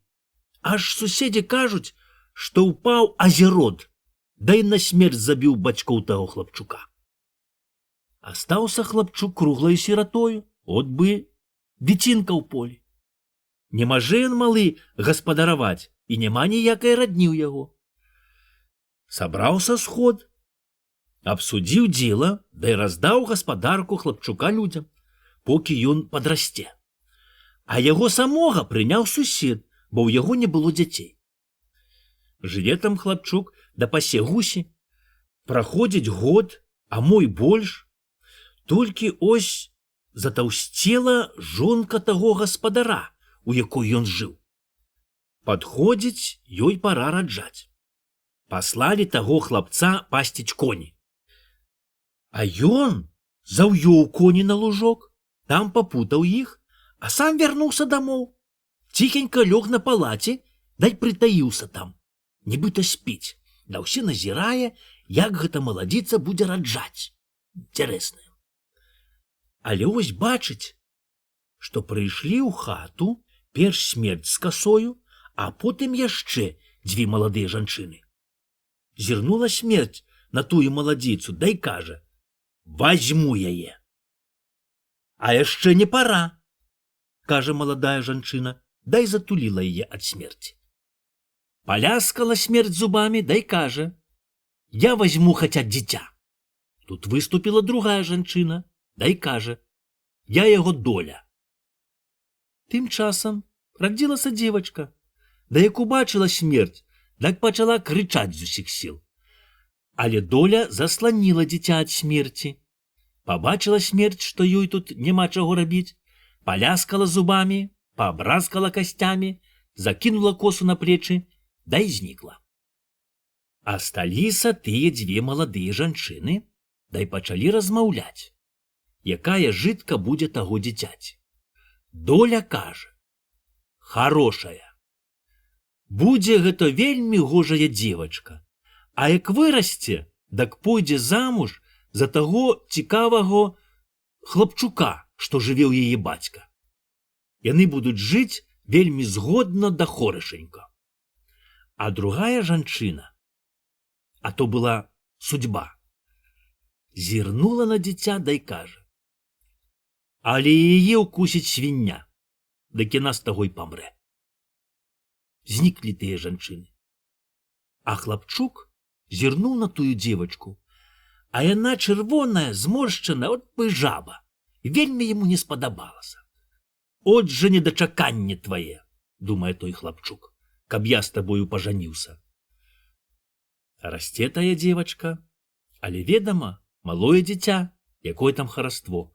Пазірае на яе хлапчук, да от так і задушыў бы яе, як жабу, каб прымеў. Але ось адзін раз пашла кудысь маладзіца, а хлопцу гэтаму вяліла пакалыхаць тую дзевачку, яка ачнецца да будзе крычаць. Ачнулася дзевачка, зірнула на хлопца, да пачала так крычаць, што аж заходзіцца.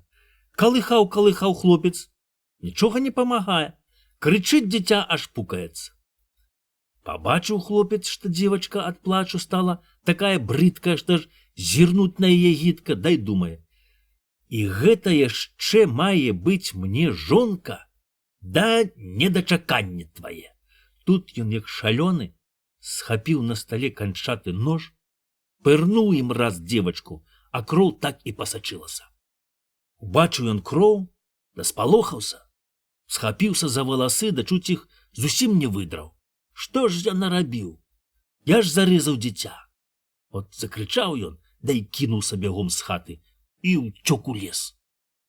Доўга ён там скітаўся, еў толькі грыбы, ягады да арэхі. А потым, як стала халадней, пацёгся па свету жабраваць. Тым часам прыйшла матка ў хату, да як убачыла, што дзіця ў крыві, так пачала галасіць, аж галавою біцца аб сцяну. Збегліся людзі, агледзелі дзіця, да і пачалі яго ратаваць, бо рана хоць была вялікая, але яна не глыбокая. Ну, мабыць, нож толькі збоку абрэзаў шкуру, да чуць крэнуў мяса.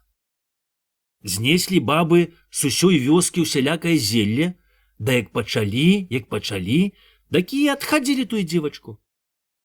Пашукалі таго хлопца, нідзе не знайшлі, дай кажуць, мабыць, спужаўся, да ад страху і сунуўся ў воду. Расце дзевачка, да ўсё харашэе. Толькі вялізны шрам астаўся на баку. От вырасла яна вялікая і стала такая ўдалая да гожая, што людзі не могуць надзівіцца.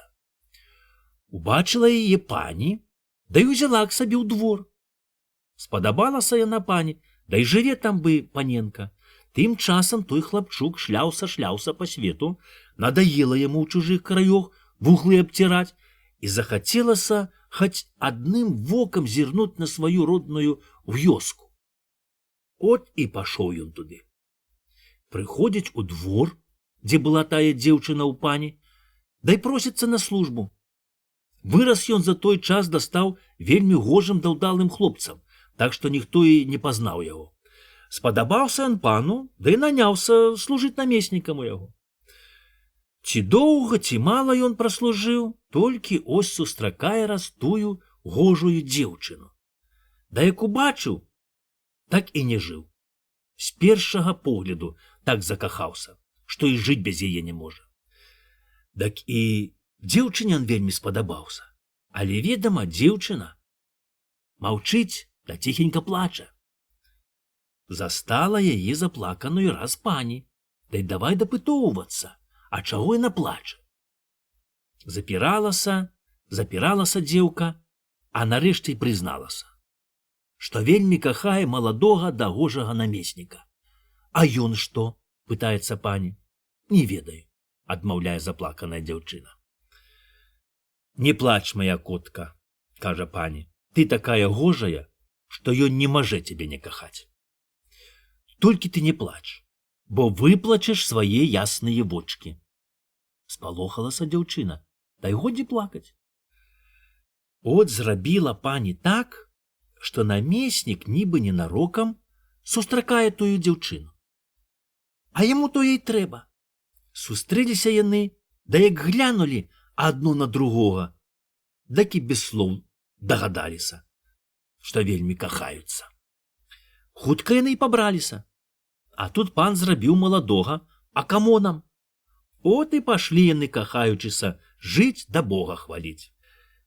Раз убачыў ён у жонкі на баку пісух, дай запытаў, што гэта такое, з чаго яно зрабілася. Яна і расказала яму ўсе, што чула ад нябожчыцы маткі. І дагадаўся ён, хто яна такая. Дагадаўся, да й падумаў, ці ж ад судьбы нельга нідзе схавацца.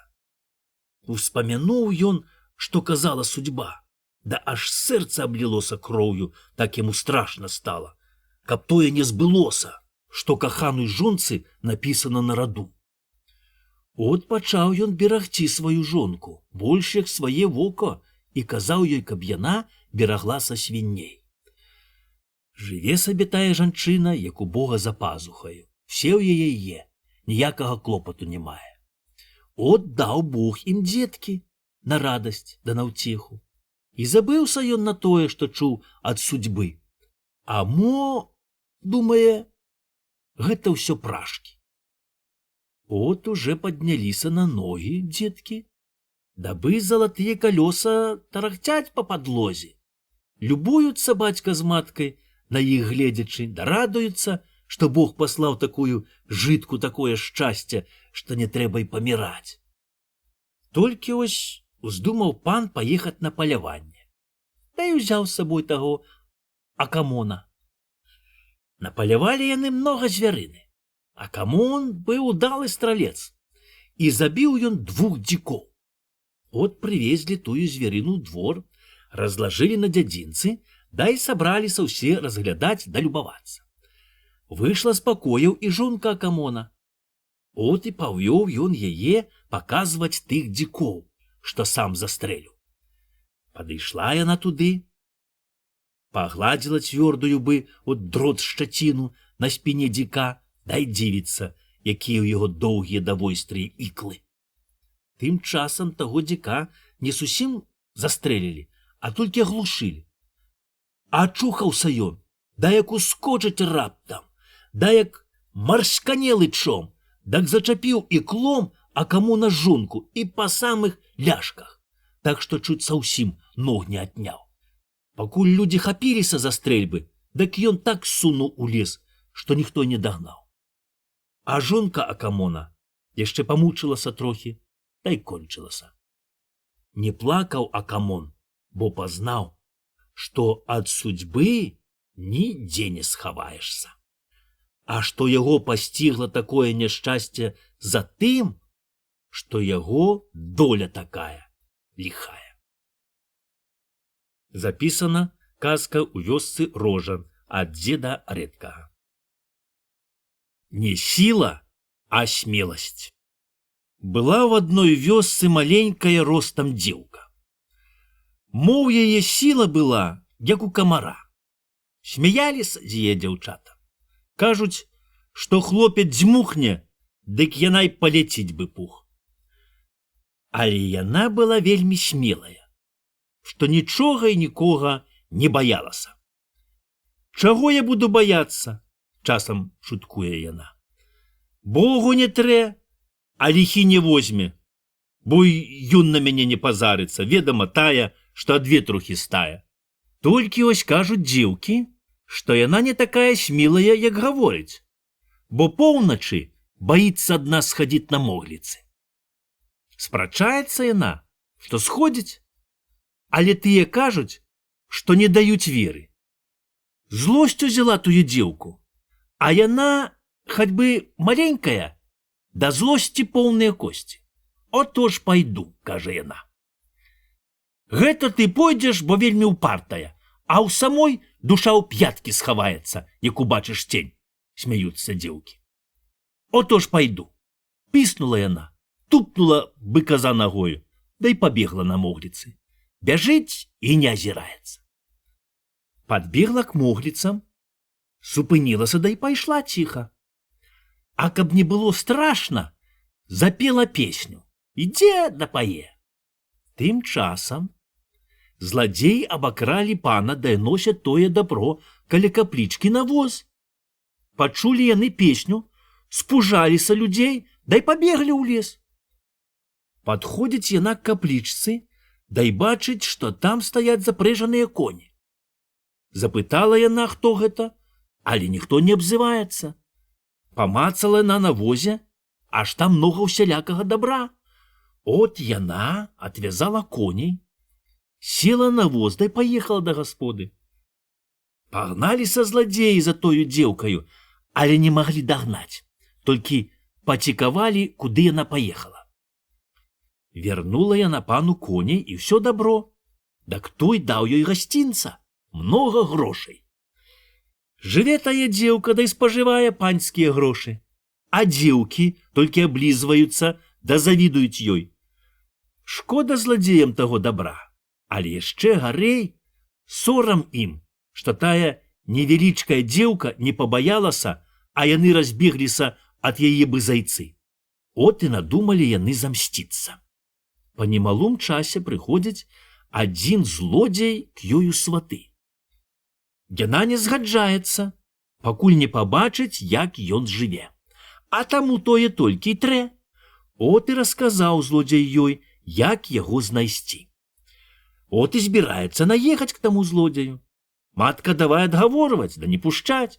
Куды там? Дзеўка стаіць на сваё. Няма чаго рабіць з упартай дачкою. Прэцца бы свіння в агарод. От запрагла яна сваю паршывую кабылку, села, да і паехала цераз поле. Ось пад'язджае на к лесу, бачыць збоку паваротка. А каля яе на кусце закручана кукла. Думае яна, што гэта зладзеі зрабілі прыкмету, каб не заблудзіць. Звернула яна на паваратку, да і паехала лесам. Праехала мо вярсту 5 з хвастом, да ўсё варочае на павараткі. Дзе яе прыкметы? Пад'ехала к балотцу, Аж і кончылася дорожка. Да пайшоў такі густы лес, што й носа не ўбіць. Прывязала яна к бярэзіне сваю кабылку, да і палезла ў той лес у самую гушчэчу. Разгортае на абяручкі калючыя веткі, да ціхенька лезе праз гушчарню. Пролезла яна музгоны, аж там просвечваецца якаясь хатка. Падкралася яна к той хатцы, аж бачыць, што там зладзеяў цэлая шайка. Яны дзеляць праміж сабою накрадзенае, а мо і награбленае дабро. Дзеляць да лаюцца, крычаць, б'юцца чуць не, ножамі пыраюць адзін другога. Зірнула яна, аж тут і яе жаніх. Мабыць, ён большы, думае яна, бо стаіць, размахуе вялізным ножом да разнімае другіх. Выглядзела яна, што там робіцца, прытаілася ў кусце, дай чакае, пакуль яны супакояцца. Але ось старший кажа: «Сонце нізка, вечар блізка. Хлопцы, за дзела, пакуль не сцемнела. Час да касцёла нам памаліцца. Заўтра дзяліцца зранку мы будзем, а грошай дабудзем». Толькі ён гэта прамовіў, як усе зладзеі хуценька забралі свае нажэндзя, да і пашлі ў гушчэчу. Дагадалася яна, што зладзеі пашлі, каб ноччу абакрасці косцел. Пачакала яна трохі, вылезла з куста, зайшла ў тую хатку, аж там поўна крадзенага дабра. Кінула на тую хатку, выскачыла на двор, да і хацела хутчэй бегчы да свае кабылкі, каб не спазніцца перасцярэгці ксёндза, што зладзеі хочуць абакрасці косцел. Кінулася яна ў кусты, да і не замеціла, што паляначка засцелена веткам дай мохам. Толькі яна ступіла на мох, які шаўбось у яму, да такую глыбокую, што ёй зусім цемна. Попробовала вылезці, так не можна, бо сцены гладкія. Пачала яна мацаць, што там на дне, аж гэта ляжаць забітыя людзі. Схапіла яна аднаго да другога, адкуль і сіла ўзялася, да давай іх складаць у кучу каля сцяны. Наверх яшчэ пасадзіла аднаго, а сама стала яму на плечы, да і схапілася рукамі за веткі. Але ветка абламалася, і тая дзяўчына грымнулася на мертвецоў. Але як яна зачапіла веткі, дак зверху упаў к ей моцны сук. Схапіла на той сук, стала на мертвеца, да давай карпаць зямлю да забіваць у пясок той сук. Забіла яго ў сцену, памацавала, вытрымае, думае сабе. Стала на сук нагою, да і схапілася абяручкі за край. От вылезла яна з тае ямы, азірнулася, да і пайшла абяручкі расхіляць густыя веткі да лезці праз тую нетру. Плішчылася яна, плішчылася, да і заблудзілася ў гушчэчы. Яна туды, яна сюды. Няма кабылкі, дай шабаш. Бегае, руки ломіць, чуць не плаче, што не можа перасцярэгці, каб зладзеі не абакралі косцел. От выбегла яна на паляначку, а тут тыц, ёй насустрач два ваўкі. Да такія здаравенныя, от бы подцілкі. Сталі яны, да толькі зубамі ляскаюць. Ну, думае яна, з'ерены маю кабылку. І ўзяло гэта яе такая злосць, кінулася яна з голымі рукамі на тых ваўкоў. От ты спалохаліся смеласці, дай сунулі ў лес. Ідзе яна далей. А тут уже і сонейка зайшло, стала цемнець. Птушкі заціхлі, толькі пугач крычыць свае пугу. Да сава падлятае к ёй на сваіх мягкіх крылах, чуць не садзіцца на голаў. А як атлеціць, да пачне выгукоўваць, да пачне плакаць, бы малое дзіця, дак аж пошчак ідзе па лесу. Толькі озірнула яна ў бок, аж на яе кабылцы едзе якісь чалавек. Прыглядаецца яна, аж гэта сусед Маскаль. Хадзіў ён у лесе сякераю, ці не трапіцца занадабная дзераўляка. Натрапіў на кабылку, да давай гукаць, зваць гаспадара. Але не дагукаўся, Бо ведама, у лесе ад ветру шуміць і нічога не чуваць. Мабыць, зладзеі, думае Маскаль, укралі кабылку суседа з драбінкамі, да й схавалі яе ў лесе. От ён отвязаў кабылку, сеў на драбінкі, да й папхаўся да гасподы. Зірнуў ён, што з лесу акурат ідзе яму на перарэз якаясь пачвара, і прыйшло яму ў голову, што гэта, мабыць, русалка ці якая мара. Ён на кабылцы, а дзеўка бяжыць, на перарэз да крычыць: «Дядька Маскаль, постой, гэта ж моя кабылка!» Бачыць Маскаль, што яму на кабылцы нельга ўцячы ад гэтай мары. Саскочыў ён з воза, схапіў сваю сякерку, да давай бог ногі, так сунуў, што толькі п'яты замітусіліся. Села дзяўчына на воз, да й заве суседа к сабе: «Дядька Маскаль, гэта ж я, хіба ж ты мяне не пазнаў?» Азірнуўся ён, перахрысціўся, да й пытае: «Калі гэта ты, дык чаму ж у цябе косы распушчаны быў русалкі?» Тут толькі дзяўчына агледзелася, што ў яе ў гушчэчы звярнула хустку, да й распусціла косы. «Не лякайся», кажа яна, «бачыш, я перахрысцілася». От тагды толькі ён паверыў, да падышоў к ёй. Сеў ёй на воз, да й паехалі яны хутчэй к таму касцёлу. Пакуль яны даехалі, дык уже, пэўне, была самая глупасць. Падышла дзеўка к касцёлу, аж зладзеі адчынілі дзверы, да й шастаюць там. Зачыніла гэта яна дзверы, дай калом падперла, а зладзеі там засталіся, да й вылезці не могуць. Збегліся людзі, палавілі іх, дай забілі ў калодкі. На другі дзень павяла дзяўчына людзей у лес, да й паказала, што там навычваралі гэтыя зладзюгі. Дак праўду кажуць, што бярэ не сіла, а смеласць. Запісана ў вёсцы Рожан ад дзеда Рэдкага. 3 ксяндзы. Даўней ксяндзы валачыліся па свету да дурылі людзей, каб яны слухалі паноў. Шчыра рабілі, дадавалі на хвалу Божую. А дзе там тое Бог бачыў? Людзі дадуць, а ксяндзы да паны сажруць. От раз сышліся разам 3 ксяндзы: язуіта, Бернардын да капуцын. Блізка не было двара, каб наесціся да напіцца ў пана. Ведама, паны заўжды ксяндзоў паважалі да частавалі. Няма чаго рабіць, трэба пацярпець. Пашлі яны разам, да й заходзяць пасілкавацца ў адну карчомку. Зайшлі ў алькерык, да й сказалі сабе даць гарэлкі да закускі. Карчмар быў бедны, да на той час апрэч гарэлкі у яго нічога і не было. Бо, ведама, у малых карчомках заўжды нічога няма. Мужыкі п'юць гарэлку, да закусваюць языком. А хто хоча, канешне, закусіць. Он з дому прынясе з сабой у кішэні ці за пазухаю галоўку кіслай капусты, акраец хлеба які тарант ці угурока, абы што. От ксяндзы лыкнулі па адной ці па другой чарцы, а закусіць нечым. Бачаць яны, аж на дварэ кала абозні ходзіць курка. Давай яны яе лавіць.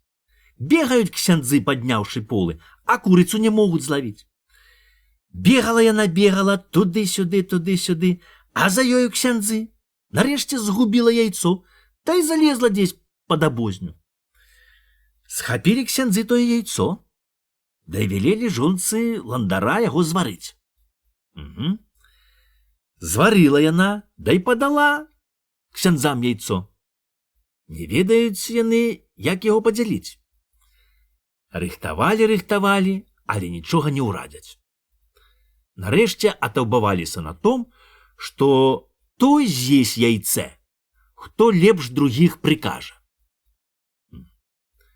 Узяў першы капуцын яйцо, пачаў яго лупіць, да й прыказвае: «Ачысць яго ад шкарлупы няпраўды».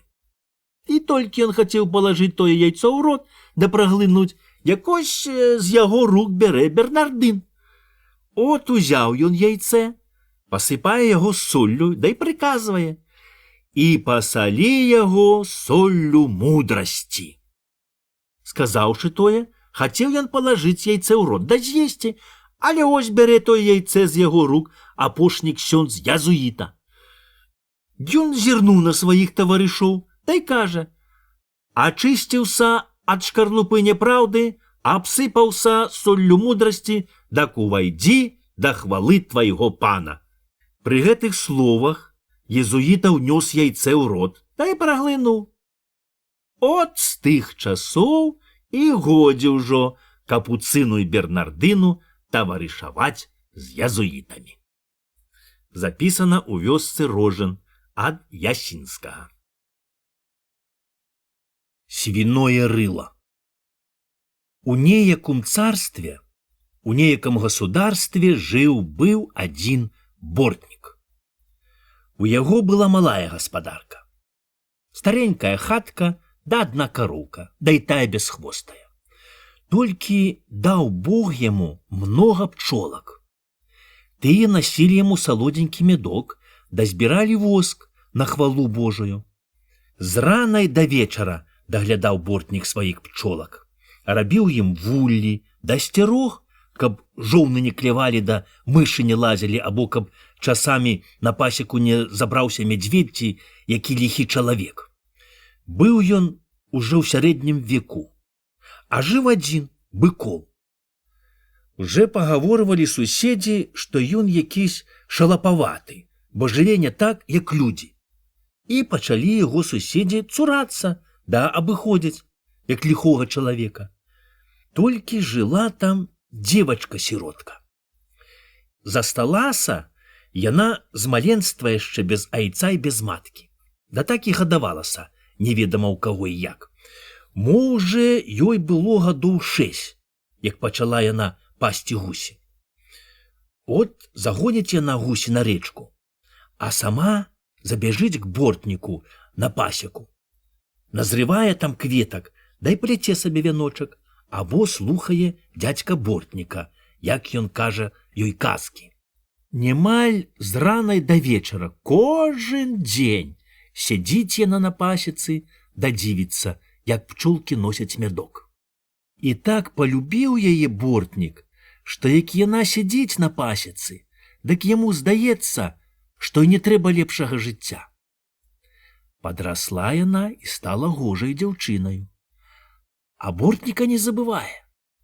Равесніцы цягнуць яе з сабою на ігрышча або на вяселле, а яна бяжыць на пасеку, дарве там кветкі, бы малая блазніца. І пачалі кала яе увіхацца хлопцы. Ну, пачалі да яе сватацца, але яна і слухаць не хоча. Кажа, што яна любіць толькі кветкі да божыя пчолкі. Заліцаліся хлопцы, нарэшце абазліліся, да і кажуць, што гэта той шалапаваты бортнік здурыў тую дзяўчыну, што, пэўне, яна такая ж шалапаватая, як і ён. Адкаснуліся ад яе хлопцы, як ад нікідзішча якога. А яна і рада, пляце сабе з кветак венкі, да пяе песенкі. А пела яна бы салавей. Слухае бортнік, і здаецца яму, што ён не на пасецы, а што ў яго выраслі крылы і што ён бы божая пчолка, ляціць куды хоча. Купаецца ў кветках, да п'е салодзенькі мядок. Але ось яна запае пра сваю горкую сірочую долю. Запае так жаласліва, што ў яго самі слёзы льюцца, бы з лісця раса. І ўбачыць ён усю сваю адзінокую жытку, і так цяжка яму стане на сэрцы, бацца сам сябе пахаваў. Не радуюць яго й божыя пчолкі, не радуе яснае сонейка. Сядзіць бортнік, павесіўшы голаў, да ўсё слухае, да ўсё плача. Заціхне яна, наложыць на яго вянок, да й кажа: «Ты мой царэвіч, што я чула ў казцы». Падніме ён вочы, зірне на яе, і здаецца яму, што гэта не сіротка, а тая пракрасная царэўна, што кажуць у казках. От так мілаваліся яны, да любаваліся ўсё лецечка. Пакуль цветочкі заўялі, лісткі пажоўклі, да пчолкі насіць мядок перасталі. Прыйшла восень з дожджыкам да з туманам. Павеяў халодны ветрык. І пахаладзела ў іх на сэрцы, да і зрабілася якась маркотна. Сядзіць бортнік у сваёй старенькой хаце, да слухае, як вецер свішча за вугламі да плача ў комене, і ўспамінае ён, як праз сон краснае лецечка, яснае сонейка, дагожыя кветачкі, як на іх пчолкі збіраюць мядок, але больш усяго успамінае тую дзеўчыну, што так гожа пела, да так соладка глядзела ў вочы. Стукае сэрца, як не выскачыць з яго грудзей, і так захочацца яму успомніць твар дзеўчыны, што аж не можа вытрымаць. Але от песні чуе, а яе ніяк не бачыць. От расплываецца бы ў вадзе, як яна лілея. Усхопіцца ён і бяжыць шукаць свае дзеўчыны, а яна прадзе. І ёй здаецца, што гэта не верацяно гудзе, а паюць божыя пчолкі, збіраючы з кветак пахучы мядок. Пазірае яна на кудзелю, а ёй здаецца, што гэсто коскі бортніка. І пачне яна ўспамінаць краснае лецечка, ясныя дзенькі дагожыя кветкі. Але больш усяго ўспамінае бортніка. Да так задумаецца, што і не ўбачыць, як ён увойдзе ў хату. Зірне яна і разам загарыцца бы макаў цвет. Доўга яны ўздыхалі. Нарэшце дагадаліся, да і пабраліся. Жывуць яны ў бядноце, але ў ласцы, да і ў згодзе, бы ў раю. Дачакаліся яны краснага лецечка, да давай заводзіць гаспадарку. Не надзівяцца людзі, як гэта шалапаваты бортнік і яго жонка старэнна да добра даглядаюць сваю гаспадарку. І пачалі яны жыць, от як усе добрыя людзі жывуць. Разжыліся яны, а тут ось Бог даў ім сынка, да такога гожага, такога ўдалага, што людзі не могуць надзівіцца. Бабы толькі ахкаюць, да пытаюць адна ў другое: ці ты, родная, бачыла, якога хлапчука прывяла бортнічыха? Такі гожы, што мо такога няма на ўсім свеце. Не нарадуюцца бацькі з таго хлапчука, а ён расце бы на дражджах, да ўсе харашэе. Расце хлопец нападзіў усяму свету. Хто яго не ўбачыць, да не маже аторваць ачу. І пашла далёка прачутка аб харастве таго хлопца. Дайшла яна аж да царыцы, матулькі Кацярыны. Хочацца ёй убачыць таго харошага хлопца, але не можна яго патрэбаваць к сабе, бо ён у другом царстве. От паслала яна к таму цару пасланцаў, каб яны купілі таго хлопца і прывезлі к ёй. Прыехалі пасланцы, прывезлі з сабою многа золата і розных падаркаў, далі таму цару, да і просяць, каб цар даў іх царыцы таго гожага хлапчука. Цар велеў ім абаждаць, а сам паслаў прыказ бортніку, каб даставіў свайго сына. Няма чаго рабіць. Трэ слухаць царскага прыказу. От запруг бортнік сваю кабылку, пасадзіў сына, да і паўёз. Збегліся бабы, маладзіцы і дзеўкі са ўсяго сяла, да і плачуць, бы таго хлопца хаваюць ці везуць у некруты. Лезуць жанкі да дзеўкі, каб яшчэ хаць разок зірнуць на харошага хлопца, а той не ведае, куды ад іх і схавацца. Бо так яны ўжо напрыклі, што прыстаюць бы смала жывіцца, што лепш бы на іх і не пазіраў.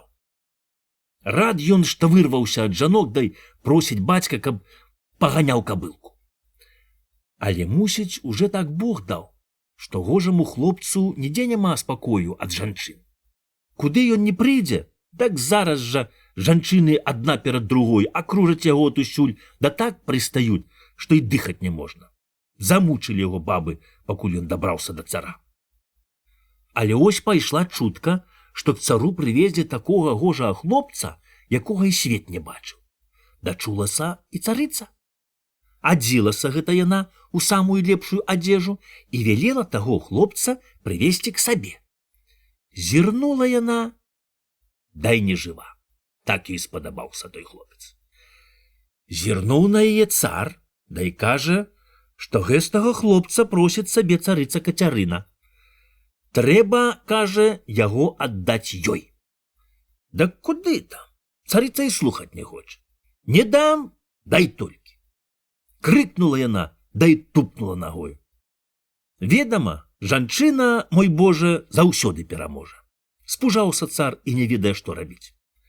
І жонкі баіцца, дай баіцца царыцу Кацярыну прагнявіць.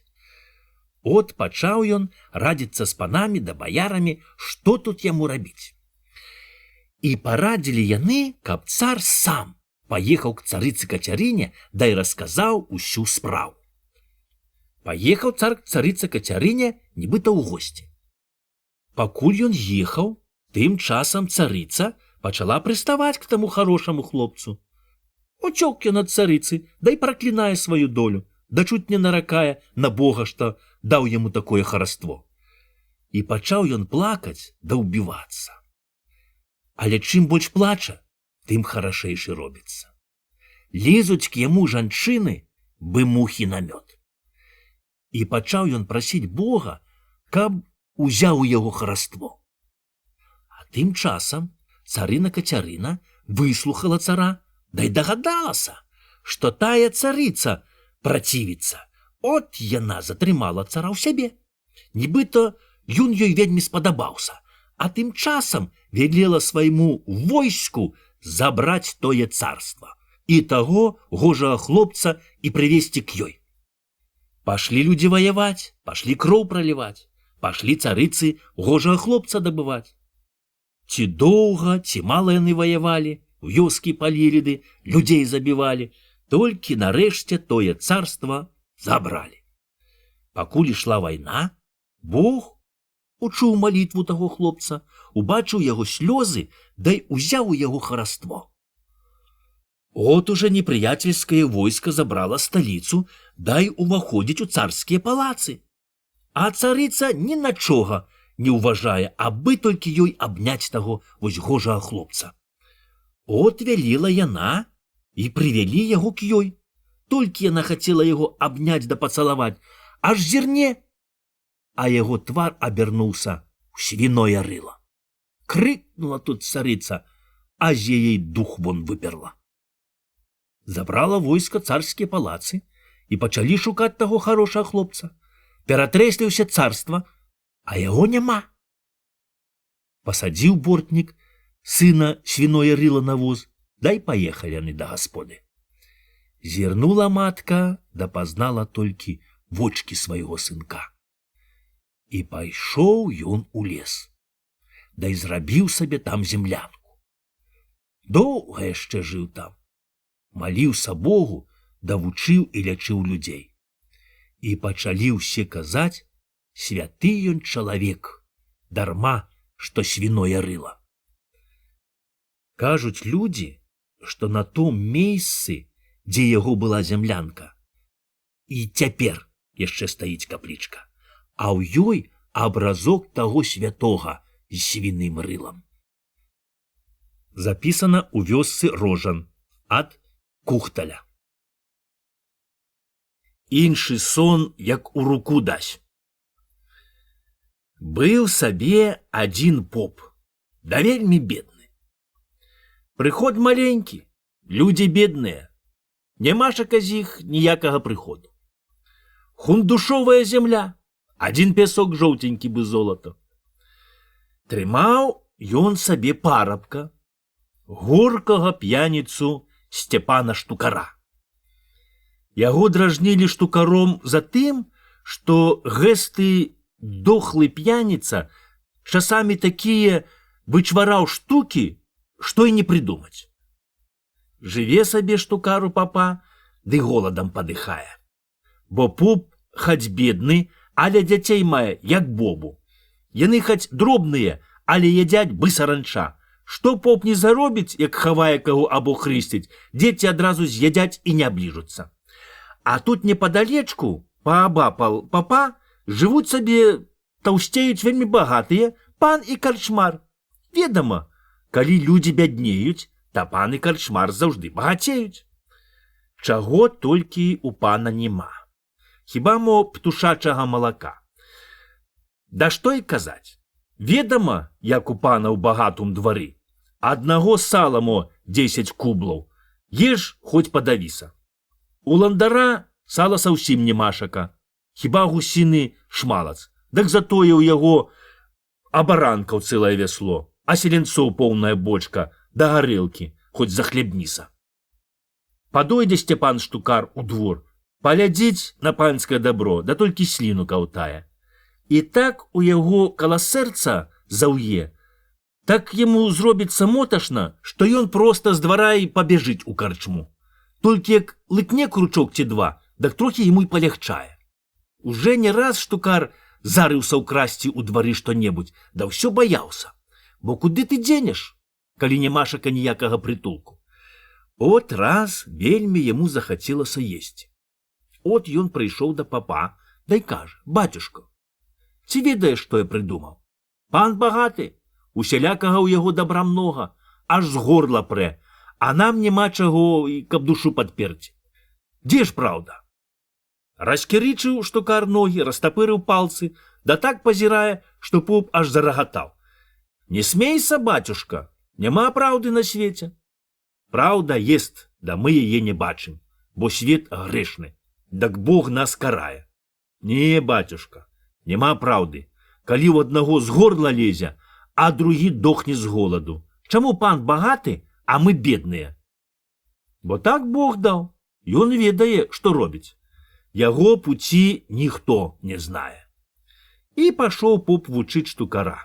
Пашоў яму гаварыць цэлае казанне, да і кончыў на том, што багатыя на том свеце будуць у пекле смажыцца ў смале, а бедныя пойдуць у рай.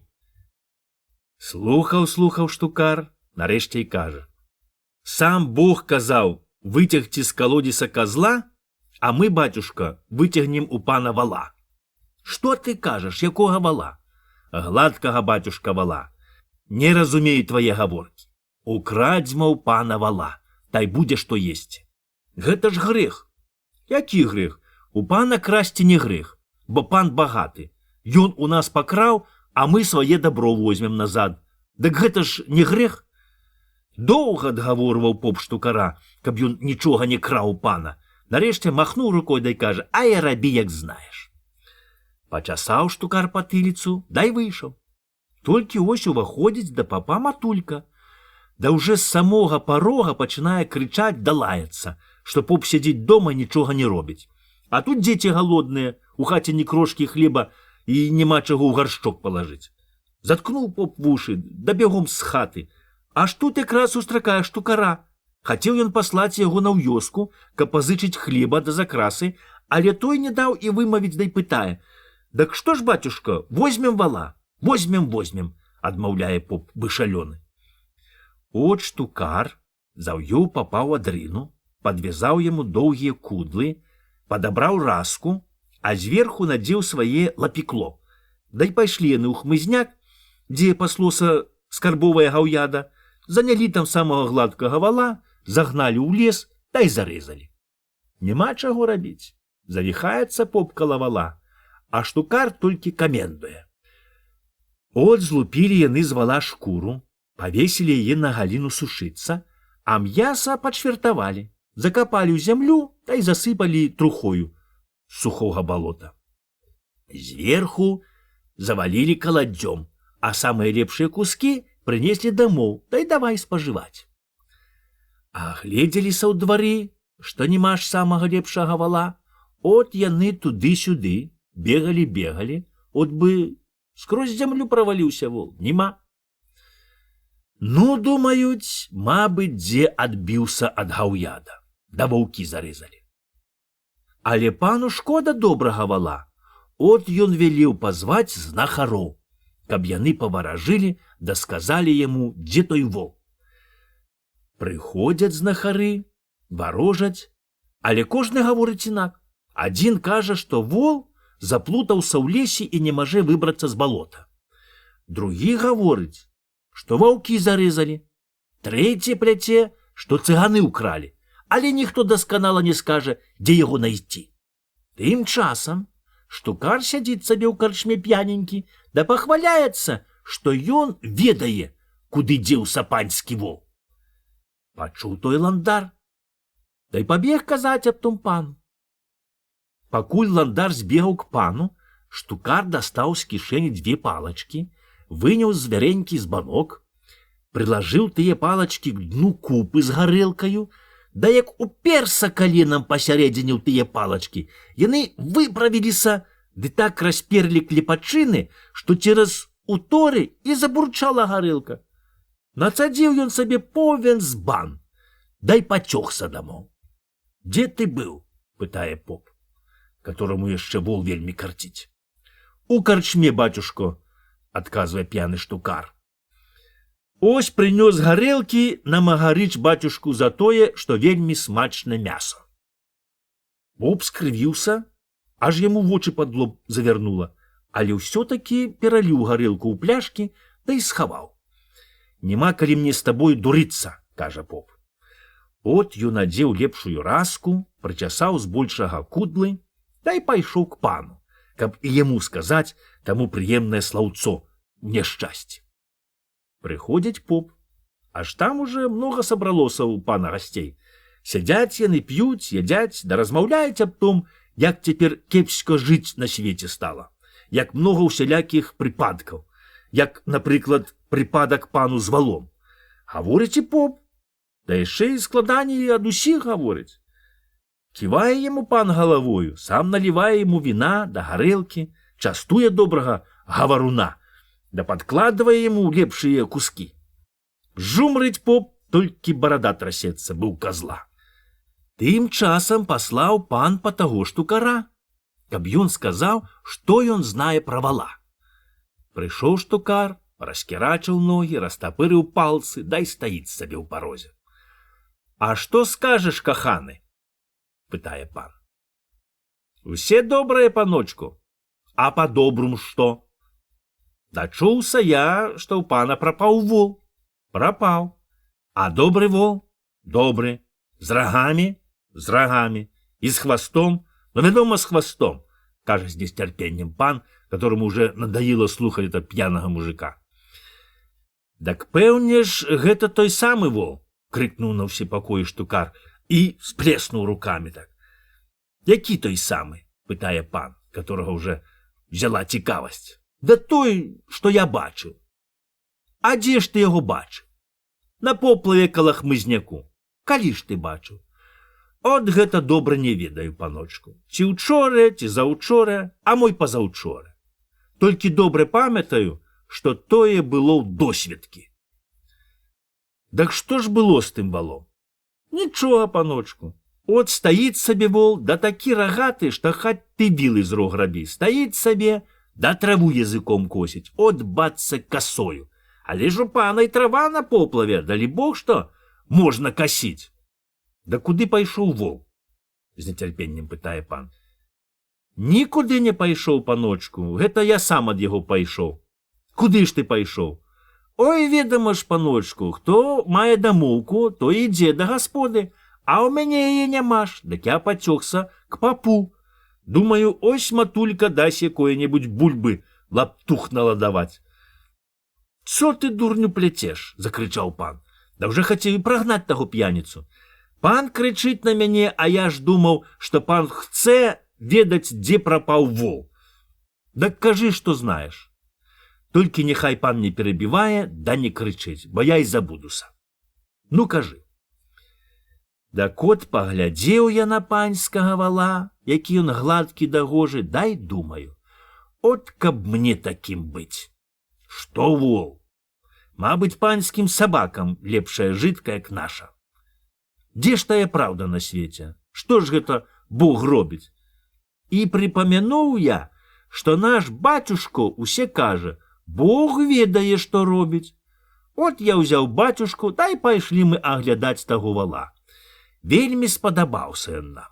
От мы яго загналі ў хмызняк, да там і зарэзалі. Бацюшка злупіў шкуру. Так усе зірнулі на папа, а ён не сядзіць, а ўсё круціцца бы на калу. Да то пачырванее, то пабялее, круціцца, аж пот з яго валіць, бацца толькі што выйшаў з лазні. Эгэ ж, дай Боже памяць, от і забыўся, шо далей. Ага, от бацюшка і пытае, куды дзяваць шкуру? А я кажу, павесім на галіну, няхай сушыцца.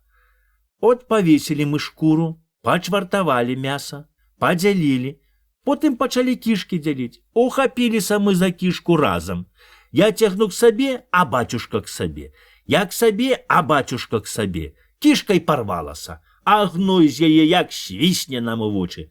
Дак я і прахапіўся. Дак гэта ты сніў? Але ж сніў, паночку. Але хаця сон гразь, толькі іншы, як у руку дасць.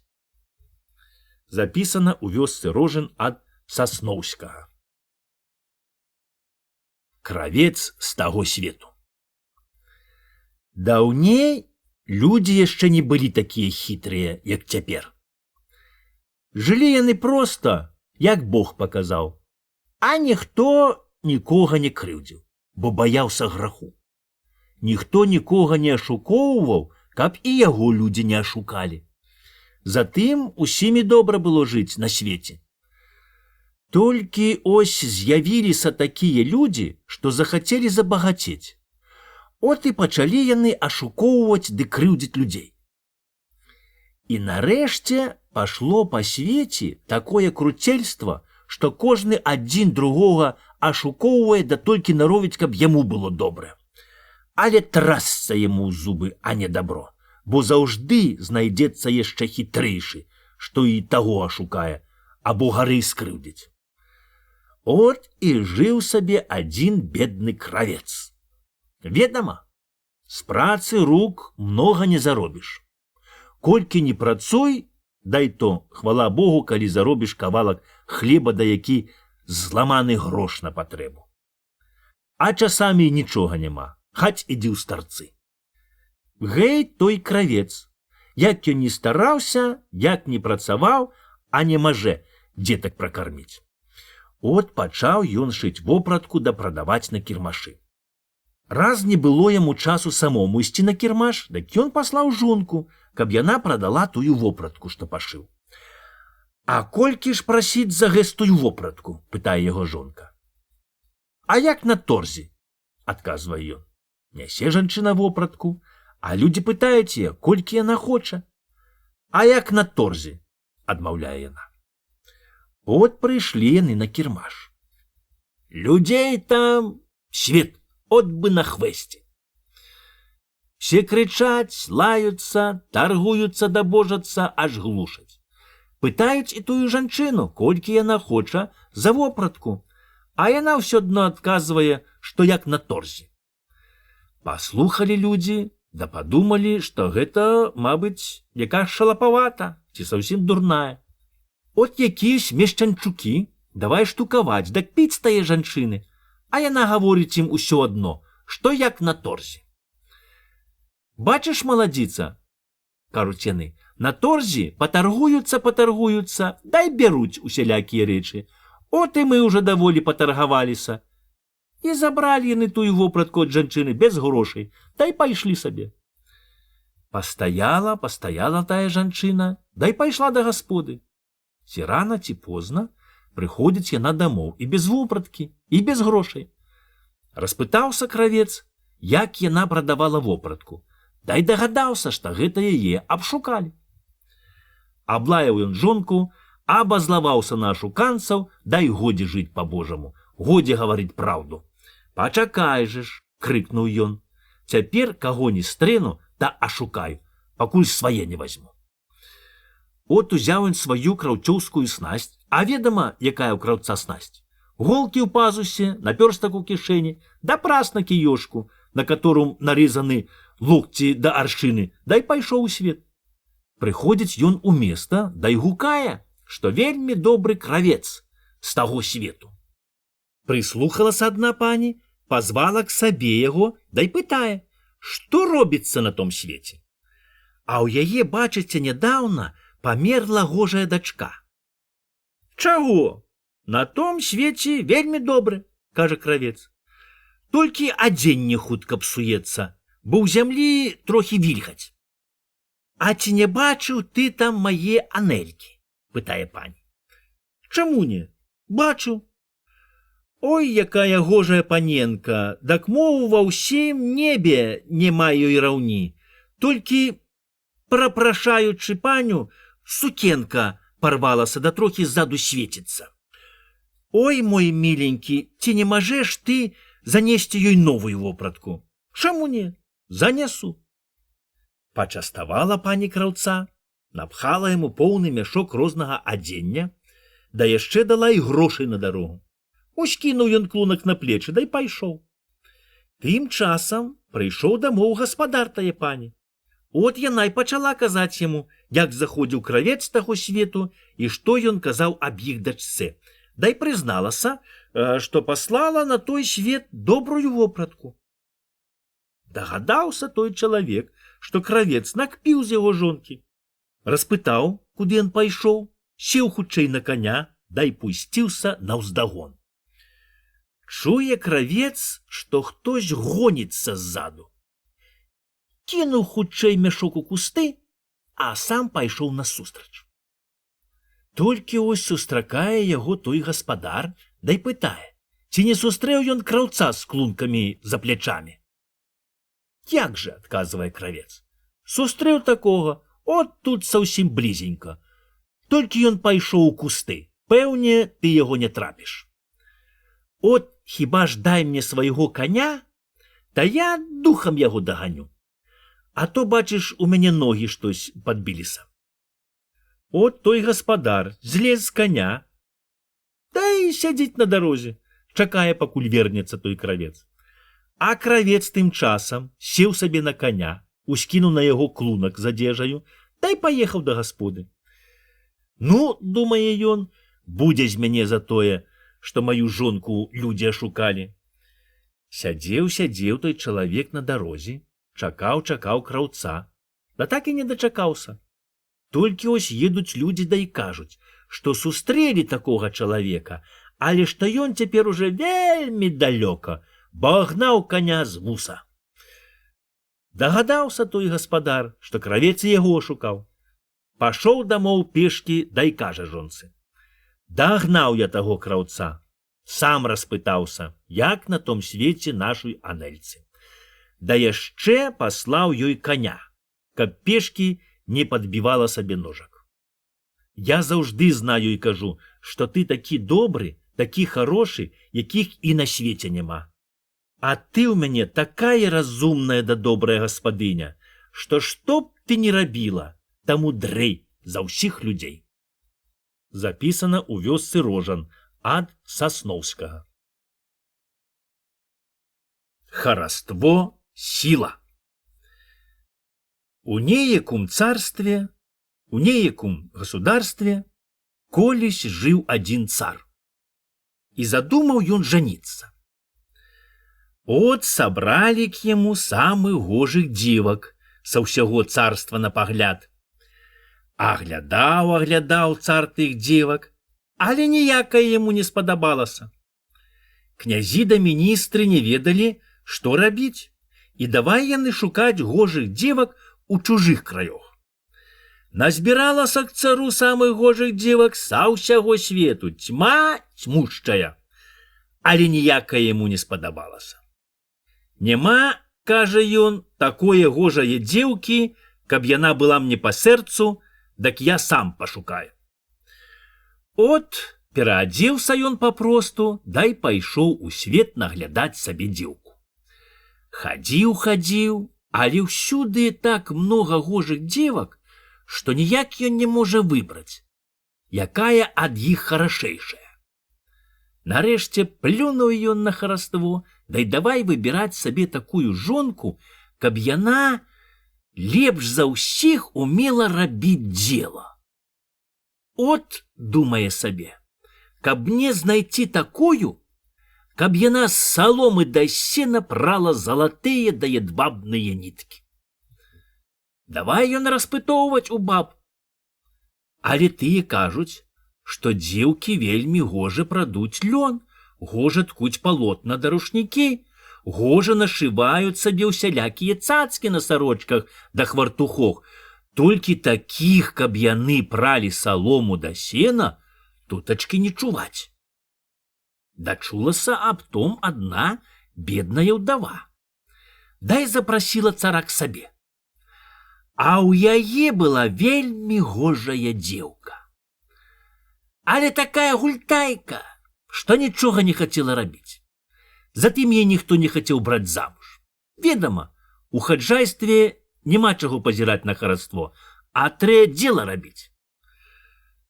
От улез цар у хату, а дзеўка агінаецца бы сабака, да толькі папраўляе сабе косы. От маткай крычыць на яе: «Чаму ты не прадзеш?» «Няма кудзелі», адказвае яна, дай пабегла з хаты гуляць з дзеўкамі па-за гумеч. От то ж бяда, жаліцца тая ўдава цару. Дзеўка папрала ўсе кудзелі, папрала ўсю салому да сена. Цяпер хіба трэ зрываць апошнюю салому з хаты. Пачуў тое цар, да і ўзяў тую дзеўку к сабе ў палац. Тут ён прыставіў к ёй 3 старыя бабы, каб яны даглядалі, як тая дзеўка прадзе салому да сена. Бачаць бабы, што простая мужычка будзе царыцаю. Дай давай ёй памагаць. От дасталі яны самага лепшага кужалю, дай напралі шмат такіх нітак, што мо танней воласу. Паглядзіў цар на тую работу, дай узяў тую дзеўку. Жыве сабе яна царыцаю, нічога не робіць, да толькі камендуе. Камендуе князямі да міністрамі, а больш усяго царом. А тым старым зморшчаным бабам у царыцы такая жытка, што й паміраць не трэ. От раз цар і пытае царыцу: «А чаму яна не прадзе?» А царыца адказвае: «А хіба ж ты хочаш, каб твая жонка, твая царыца да была такая зморшчаная, як ось гэтыя бабы, што пралі ўсю жытку?» Зірнуў цар да й кажа: «Няхай будзе па-твойму, бо, мабыць, на свеце хараство сіла». Казка запісана ў вёсцы Рожан ад Сасноўскага. Воўчая доля. Даўно была тая справа, як Бог стварыў свет і кожную рэчы даў звычайнае назначэнне. Рыба паплыла ў вадзе, звяры пабеглі па зямлі, шукаючы сабе месца. Адны зрабілі сабе норы, другія выкачалі котла або залезлі ў нетры пад выварацце, трэці ўбіліся ў гушчэчу ці схаваліся ў лом, а іншыя ўлезлі на дзерава, да і прытаіліся ў густых ветках або залезлі ў дуплатыя дзераўлякі. Тушкі пачулі сваю здольнасць, пырх, і паляцелі ў неба высока над зямлёю. Доўга яны кружыліся ў небе, паднімаліся аж к самому сонейку, але апалілі сабе крыльцы, дай мусілі спусціцца на зямлю, каб аддыхаць і пасілкавацца. Спусціліся птушкі ўніз і пачалі віць сабе гнездзечка, пачалі жыраваць. Спалохаліся перш чэрві, жучкі, матылькі. Потым спалохаліся яшчаркі, жабы, гады і рознае малое стварэнне. Спалохаліся яны і пабеглі, папаўзлі, паскакалі, паляцелі да і пахаваліся хто куды мог, хто ў зямлю, хто ў ваду, хто залез на расліну або куды, а хто пачаў абараняцца жалам, зубамі ці гойстрымі калючкамі. Як узрухаліся малыя зверкі, дак затым узрухаліся і большыя звяры, і жывёла. Спужаліся яны адзін другога, дай пачалі біцца і кусацца, а хто не дужы, той уцякаў і хаваўся, куды мог. Ліс і барсук выкапалі сабе норы. Бобер і выдра схаваліся ў воду, дай спалохалі там рыбу. Рыба пачала ўцякаць, пачала хватаць адна другую. Ментуз і ўюн залезлі ў гразь, рак папоўз у норы, окунь паставіў свае калючкі. Толькі адна шчука пачала смела гуляць на глыбіні да хватаць маленькую рыбку. Бегала, тое жыўёла, што не мае моцных зубоў, каб абараняцца ад варагоў, і прыбегла яно к чалавеку. Узяў яго чалавек к сабе на паслугі, да на карысць, і пачаў яго ратаваць ад драпежнага звяр'я. От так пачало жыць разам з людзьмі гавяда. Пачало служыць людзям, працаваць на людзей, каб яны аберагалі ад ваўкоў, мядзведзей і рознага звяр'я. Першым прыбег к чалавеку сабака. Да і пачаў лашчыцца, прасіць, каб той укрыў яго ад сваіх братоў-ваўкоў. Ведама, што свой гарэй чужога. Прылашчыў чалавек сабаку, за гэта той стаў самым верным таварышам чалавека і самым заклятым ворагам свайго брата воўка. Брэша сабака на воўка, брэша не дае яму супакою. Куды не сунецца воўк, усюды яго стрэне сабачы брэх. А ведама, не так воўк баіцца сабакі, як яго звяў. Бегаў воўк без прытулку, надоела яму бегаць, бацца жыду без пашпарта, і пайшоў ён да Бога жаліцца на сваю долю і пытаць, чаму ён баіцца чалавека, хаць той і не мае такіх моцных зубоў, як у воўка. От стаў воўк перад Богам і злажыў сваю скаргу. Выслухаў Бог воўка, да і кажа: «Я даў табе моцныя зубы, каб імі ты мог даставаць сабе жыўнасць. Даў табе лёгкія ногі, каб ты мог уцякаць ад дужэйшых за цябе варагоў. А чалавека табе няма чаго баяцца. Не рабі яму шкоды, та і ён цябе не зачэпіць». Пакланіўся воўк Богу, да і пайшоў у свет. Хадзіў, прагаладаўся бы воўк. А тут куды не сунецца. На якое жыўёла не захоча напасці, то яно ці паляцець, ці так хутка пабяжыць, або схаваецца ў воду, а то саўецца клубочак, як вожык, да і наставіць свае гойстрыя іголкі. Толькі тое жыўёла лёгка адалець, каторае жыве разам з чалавекам. Цярпеў воўк, дай давай рэзаць і тое жыўёла, што жыве пад апекаю чалавека. Абазліўся чалавек, дай пачаў ганяць, дабіць воўка, і няма яму з тых час нідзе супакою, бо яго гоняць па свету чалавек і голад. І бегае ён бы з воўчым пашпартам, бо такая яго доля. Запісана ў вёсцы Рожан ад Сасноўскага. Цвет папераці. Гэта ўжо праўда. Кажуць, было ў Гаўрыльчычах, ці што? Мне казаў мой сябер, што ён сам знае таго чалавека. От ёнка пайшоў раз на купала ў лес шукаць здатнага дзерава на корбы. Дзень быў хмурны. Сонейка не было з самага рана. Ён, мабыць, позна пайшоў у лес, та й там пахадзіў якую ж часіну. Зірне ён, аж уже цемна. Ён барджэй пабег да гасподы. Але як пачаў хутчэй абыходзіць вывараццё да калоды, завалы ці якое-небудзь ламаче, так зусім заплутаўся і не ведаў, які бок ісці. Хадзіў, а тут уже і зусім сцемнела, да зрабілася так, што хаць ты вока выкаль. Бачыць ён, што нічога не будзе, што яму потемку не вылезці з лесу. От ён і заначаваў там. Ведама, палезкі чалавек у лесе бы дома, нічога не баіцца. А ён і забыўся, што гэта было на купала. А на купала кожнаму якось сумна. Ці праўда, ці не, баюць людзі, нібыта на купала правіць шабас усялякая нечысць. Але лепш начаваць дома, спакайней, чым у лесе. От наклаў ён агню, да тут і ўспамянуў, што гэта купала. Як успамянуў, дак бы Мароз так і пачаў шчыпаць плечы, а шапка на галаве і паднялася.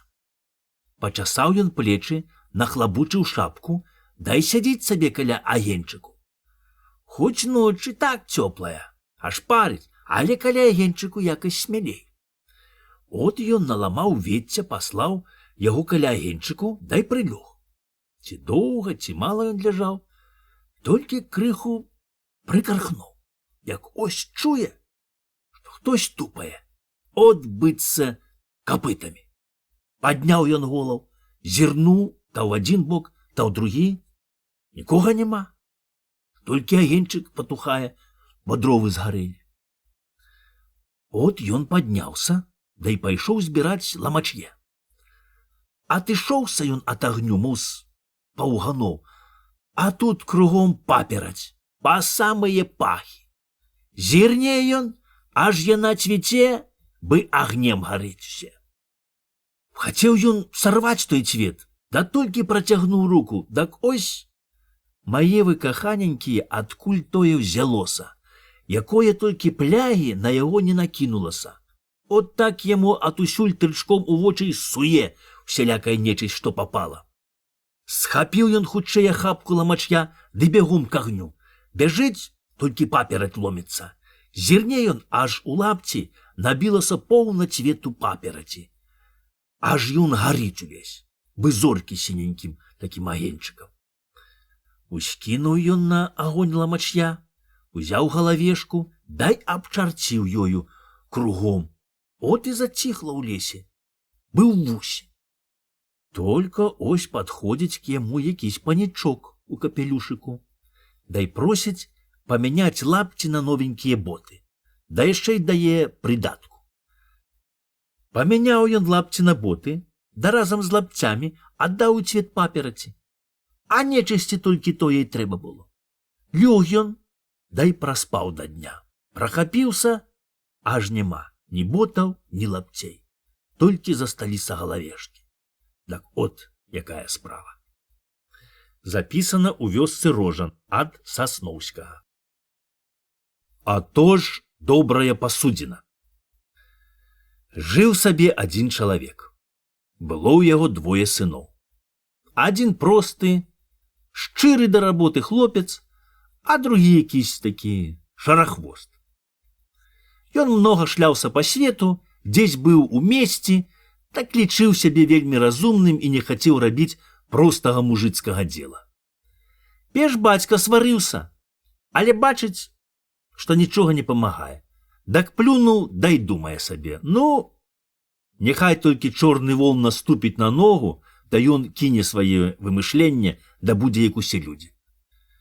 От па немалым часе ажаніўся той гультаяваты хлопец і ўзяў сабе жонку, да пугу такую ж, як і сам. Няма чаго рабіць. Жонка старога даўно памерла.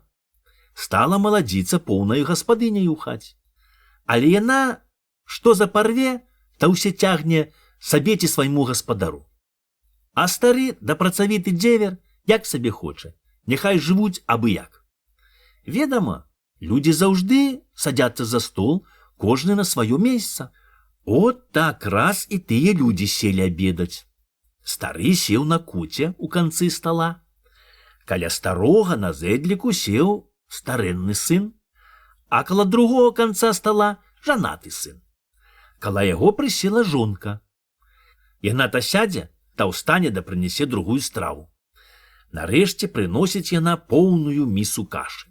Прынесла, паставіла пасярод стала, а сама падсела к гаспадару. Узяліся мужчыны за ложкі, да давай аплятаць кашу. Жанаты сын жонкаю едзяць, да толькі аблізваюцца.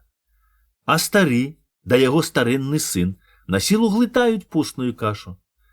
Дагадаўся тут старэнны сын, што, мабыць, братавая зрабіла якіясь кпінкі. От ён узяў місу з кашаю, да давай яе круціць. Ото ж добрая пасудзіна, кажа ён, дзе толькі яна зроблена. Мабыць, у капылі, кажа стары, бо там робляць добрую паліву. Пахвалілі яны місу, да і пакруцілі яе так, што к ім абярнулася каша з маслам, а к жанатаму сыну постная. Папробовала жанчына кашы, дай ложку положила. Ешь, голубка, кажа стары, каша смачная, з маслом. І годзе яна з тае пары падаваць на стол нероўную страву. Запісана ў вёсцы Рожан ад Сасноўскага.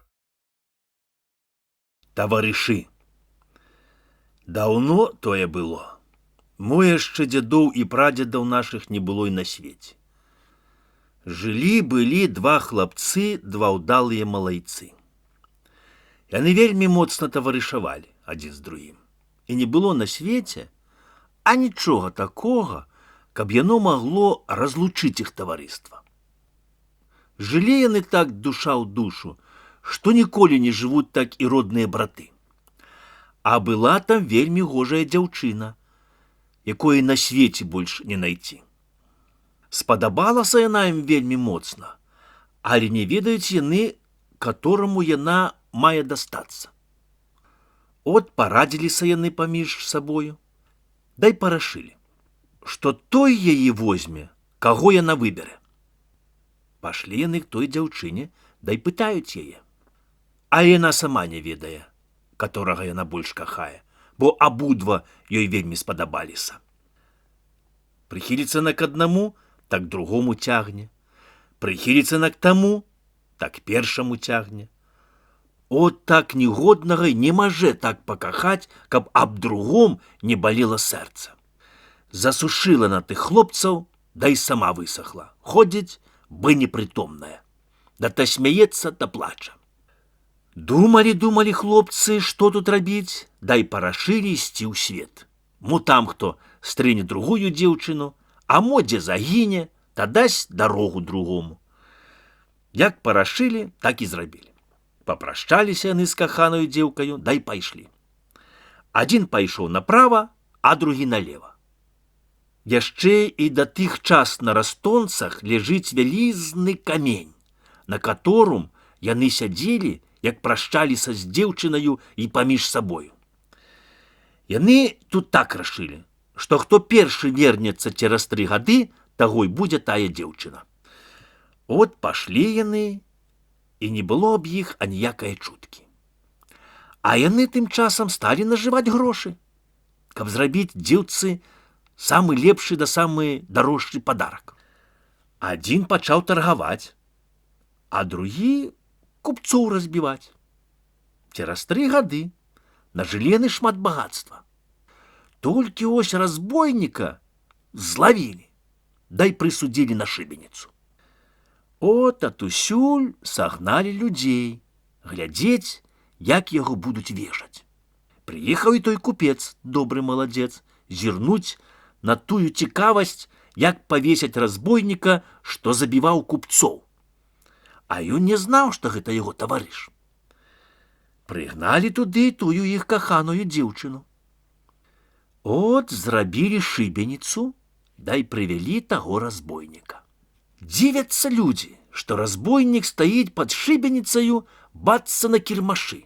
Бацца ён і не ведае, што гэта шыбеніца, а ўсё пазірае на людзей. Бацца каго шукае ачыма. Толькі ось разам закрычалі 2 людзей, дай кінуліся к шыбеніцы. З аднаго боку кінуўся той таварыш купец, а з другога тая дзеўчына. Яны акурат разам пазналі, хто гэта такі той разбойнік, і кінуліся, каб яго аслабаніць. І дабеглі яны да шыбеніцы ў адзін момант. Дзеўчына кінулася разбойніку на шыю, та й пацалавала яго.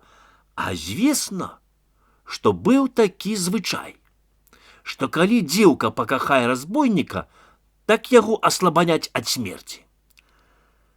Але яна пад шыбеніцаю разам з разбойнікам убачыла і яго таварыша. От аслабанілі таго разбойніка, дай аддалі яго дзеўчыне. Пачалі людзі збіраць ім грошы, дай назбіралі цэлую шапку. Пасадзіў іх купец на свой качобрык, дай павёз да гасподы. Прыехалі яны, да не ведаюць, што рабіць. Каму павінна дастацца тая дзеўчына? Думалі яны, думалі, да так нічога не прыдумалі, а пачалі разам жыць, да пажываць. да добра нажываць. Запісана ў вёсцы Рожан ад Сасноўскага. Што Бог злучыў, таго не разлучай. Ці ведаеце вы, як ліха жыць на свеце, калі ўсю жытку трэба служыць другім людзям і ніколі няма табе слабоды, няма свайго вугла. Хаць ты служыў палацах, да яны чужыя, а хатка хаць курная да брудная да свая, праўду людзі кажуць, што як век служыць, дак лепей і не жыць. Які б там ні быў добры хаджаін, та ці хаджайка ліхая, ці яго дзеці або радня, дак ніколі няма табе супакою. Як ты не рабі, як ты не старайся, та людзі ўсё ж скажуць, што ведама, парабак, якая ад яго карысць. От быў такі няшчасны адзін чалавек, што яму ўсё прыходзілася парабкаваць. Як не стараўся ён выбіцца на сваю гаспадарку, нельга ніякім правам. Бо як тут гаспадараваць, калі ў цябе ні кала, ні двара, калі няма за што і рук зацяць. Перш ён часта мяняў гаспадароў, але нарэшце пазнаў, што гэта яшчэ гарэй, чым жыць у аднаго. Бо усім гадзіць, усім рабіць шчыра да добра, та й сіл не хопіць. А жывучы ў аднаго, та можна яму нарабіць шмат, так што і є чым пахваліцца. От так служыў ён у аднаго гаспадара. Служыў верна, шчыра працаваў. Такі гаспадар, як бы лічыў яго сваім семянінам. От прыйшлі коляды. Накалолі людзі свіней, нарабілі каўбас, дай балююць. А той парабак пазірае, пакуль дадуць. Да яшчэ мо і не дадуць. Дак ось якраз на тое і выйшла. Напрагла гаспадыня на скаўрадзе сала, палажыла туды цэлая лычка каўбас, дай падае на стол. Каўбаса была парэзаная на кускі, але яны не зусім адрэзаны. Дзеўбануў гаспадар кусок каўбасы, та так усё і пацёк сабе. Прытрымай, кажа ён жонцы, а тая адмаўляе. Што Бог злучыў, таго не разлучай. Управіў гаспадар адзін усю каўбасу, а парабак толькі аблізнуўся. Дарам, што разам сядзелі пры стале. От на свята пашла гаспадыня ў госці. Там трохі падпіла, та й замарудзіла. Вярнуўся з карчмы гаспадар, да й давай лаяць жонку. А тая, як пачала яго зневажаць, дык яны слова за слова, да і спляліся біцца. Сядзіць парабак на лаве, да толькі пазірае. Горача прыйшлося жанчыне, от яна й просіць парабка, каб ён іх развёў, а той і кажа, што Бог злучыў, таго не разлучай. От з тых час кінуў ён парабкаваць, да пачаў сам гаспадараваць. Перш зрабіў сабе будан, потым курень, а нарэшце і хатку, хоць маленькую, да дарагенькую. Запісана ў вёсцы Рожан ад Сасноўскага. Адкуль пашлі грыбы? Кажуць, што добры казляк лепш кепскага мяса, а ў пост і квас не квасам, калі ў ём няма казлякоў. Без казлякоў ці, як кажуць, грыбоў, людзі не маглі б пасціць Пятроўку. Мо таму Пятроўку людзі ядзяць грыбы больш за ўсё, што яны і пашлі з таго, як святы Пятроў украў у Хрыста хлеб. От як гэта было. Хадзіў Христос з Пятром па зямлі, да вучыў людзей, як жыць на свеце. Хадзілі яны ад вёскі да вёскі, часам іх кармілі добрыя людзі, а часам паганыя і не прымалі. От гэтак адзін раз ішлі яны цераз вялікае поле. Доўга не было ніякай вёскі. А Пятро любіў добра ўжываць. А тут у яго саўсім кала сэрца завіло, бо вельмі прагаладаўся. Было ў іх трохі хлеба. Пятро нёс яго ў торбачцы за плячамі. Ідуць яны, дайдуць, Христос спераду ідзе, а Пятро ззаду. Кончылася поле, выйшлі яны ў лес. Не вытрымаў Пятро, ушчыпнуў крыку хлеба, дай есть. Пазнаў Христос, што робіць Петро, та й пытае яго: што зрабіць людзям на патрэбу? Хацеў Петро адказаць, да не маже, бо повен рот набіў хлебам. От ён выплюнуў, а з таго й пайшлі расці грыбы. Зірнуў Христос, та й кажа: няхай гэта будзе на патрэбу людзям. І пашлі грыбы на патрэбу людзям.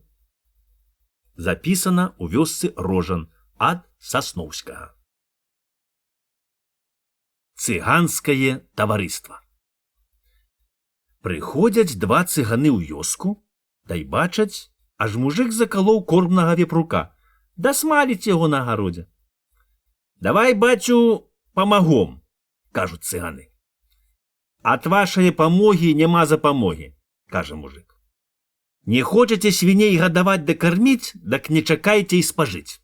Эй, бацю, Бог дае на ўсіх долю, кажуць цыганы. Але ж дае, адказвае мужик, і воўк дае, бо ён жывіцца. Праўду кажаш, бацю, от затым і мы хочам пажывіцца. Воўк жывіцца ў лесе, от і вы там жывіцеся. У лесе Бог даў на ўсіх долю. Бачаць цыганы, што не на такоўскага трапілі. От яны аблізаліся, да й пайшлі далей. А што, мой праўду мае мужик, кажа адзін, што ў лесе можна пажывіцца. Хадзем у лес. Хадзем, адказвае другі. От прыйшлі цыганы ў лес, да бачаць, што там ваўёрка скача па дзераву. От бачыш, які звер, кажа адзін цыган. Ён маленькі, да так хутка скача, а я большы, дак яшчэ не так скакану. Ты хутчэй збегай да прынясі кацёл, а я тут налаўлю гэтых звяркоў, от у нас і будзе свежына. Пашоў адзін цыган па кацёл, а другі ўлез на дзерава, дзе была ваўёрка, да і хацеў яе злавіць за хвост. Толькі ён сунуўся к ёй бліжэй, як яна цмок-цмок, та й пераскочыла на другое дзерава. Цыган, недоўга думаючы, да як скокне за ёю, так і паляцеў долу, бы камень. Урэзаўся цыган аб землю так, што і зубы вышчарыў. Ляжыць ён зусім непрытомны, да чуць дыша. Тым часам вярнуўся таварыш з велізазным катлом. Дайк убачыў, што той цыган ляжыць, дак вельмі абазліўся на яго. Выразаў барджэй паплеску, да давай яго пярэсціць да прыгавораць: а, от гэта табе за тое, што ты такі таварыш, сам наеўся, да і ляжыш, а пра таварыша і забыўся. Дак я табе прыпамяну, ось табе прыпамін. Лупіць цыган таварыша, а з таго і так чуць духі не выскачаць. Прыйшлі туды у кусты і нашы дзецюкі рваць арэхі. Да і убачылі тых цыганоў, на сілу яны атратавалі таго цыгана. От з тае пары годзе цыганы таварышаваць, а пачалі яны па адным красці ды абманваць людзей. І тым жывіцца. Запісана ў вёсцы Рожан ад Сасноўскага. Самае разумнае. Жыў сабе адзін чалавек. Не то каб багач, а так сабе. Добры гаспадар. Ён, як кажуць людзі, не баяўся, што ў Пятроўку выпадзе снег, бо заўжды меў пра запас бярэмя сена. Быў у яго сын, удалы да працавіты хлопец. Але на свой век можа і вельмі разумны. Бала яшчэ змалку не хоча іграць ці сваволіць з таварышамі, а ўсё трэцца каля большых, да прыслухоўваецца, што яны гавораць. А як стаў нелапым хлапчуком, так уже такога набраўся розуму, што пачаў і старэйшых вучыць. Упікалі часам яму людзі, кажучы, што яйца курэй вучаць, але ён не слухаў. От прыйшоў уже час, што пара яго жаніць. Пачалі бацькі наглядаць яму гаспадарлівую дагожую дзеўку. Ведама, у нашым стане толькі на тое пазіраюць, каб жанчына была добрая гаспадыня, каб умела спекці хлеб, да зварыць страву, а ўзімку паставіць кросны да абшыць гаспадара да дзяцей, ну, каб не свяцілі целам. А той хлопец, так ён шукаў сабе жонку самую разумнейшую, каб яна была такая цікавая да расторопная, як і ён сам. Але дзе такую ўзяць, бо ведама, які ў жанчыны розум. От нагледзелі яму бацькі адну дзяўчыну ў суседняй вёсцы ў сябра, з которым былі ў іх зведзеныя пчолы.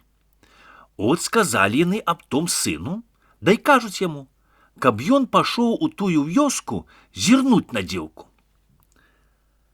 От была нядзеля, ці які другі святак. Апранутай хлопец новую світу, да й пайшоў к сябру ў суседнюю вёску аглядаць тую дзеўку. Прыходзіць ён туды, а гэта было па вясне, от якась каля Вялікдня. Высыпалі дзеўкі з курнікаў на загуметча, паюць песні, даскачуць там на дошках. Убачыў ён, што тая дзеўка смяецца, ляскоча, бык-лякотка, да так скача на дошцы, што спадніца аж на голову задзіраецца. Зірнуў ён, дай думае, што гэта самая дурнейшая дзеўка за ўсіх. От прыходзіць ён дамоў, та й кажа бацькам, што да тых час не будзе жаніцца, пакуль не знайдзе сабе самае разумнае жанчыны. Няма чаго рабіць, згаджаюцца бацькі на тое, да толькі качаюць галавою, бо не даюць веры таму, што дзе-небудзь є такая жанчына. Ведама, людзі кажуць, што ў жанчыны волас доўгі, а вум кароткі. От і пашоў той вельмі разумны хлопец у свет шукаць самае разумнае жанчыны. Хадзіў ён год, 2 ці больш, абхадзіў усе царства. А такой жанчыны нідзе нямаш. Всюды жанчыны, як жанчыны. Яны яшчэ дурней, чым сябрава дачка. От і пачаў ён пытаць у жанок, ці не знаюць яны дзе самай разумнейшай жанчыны. А тыя і кажуць, ой, саколя ты наш ясны, чаму не ведаем? Была ў нас тут адна дзеўка, якісь вырадак.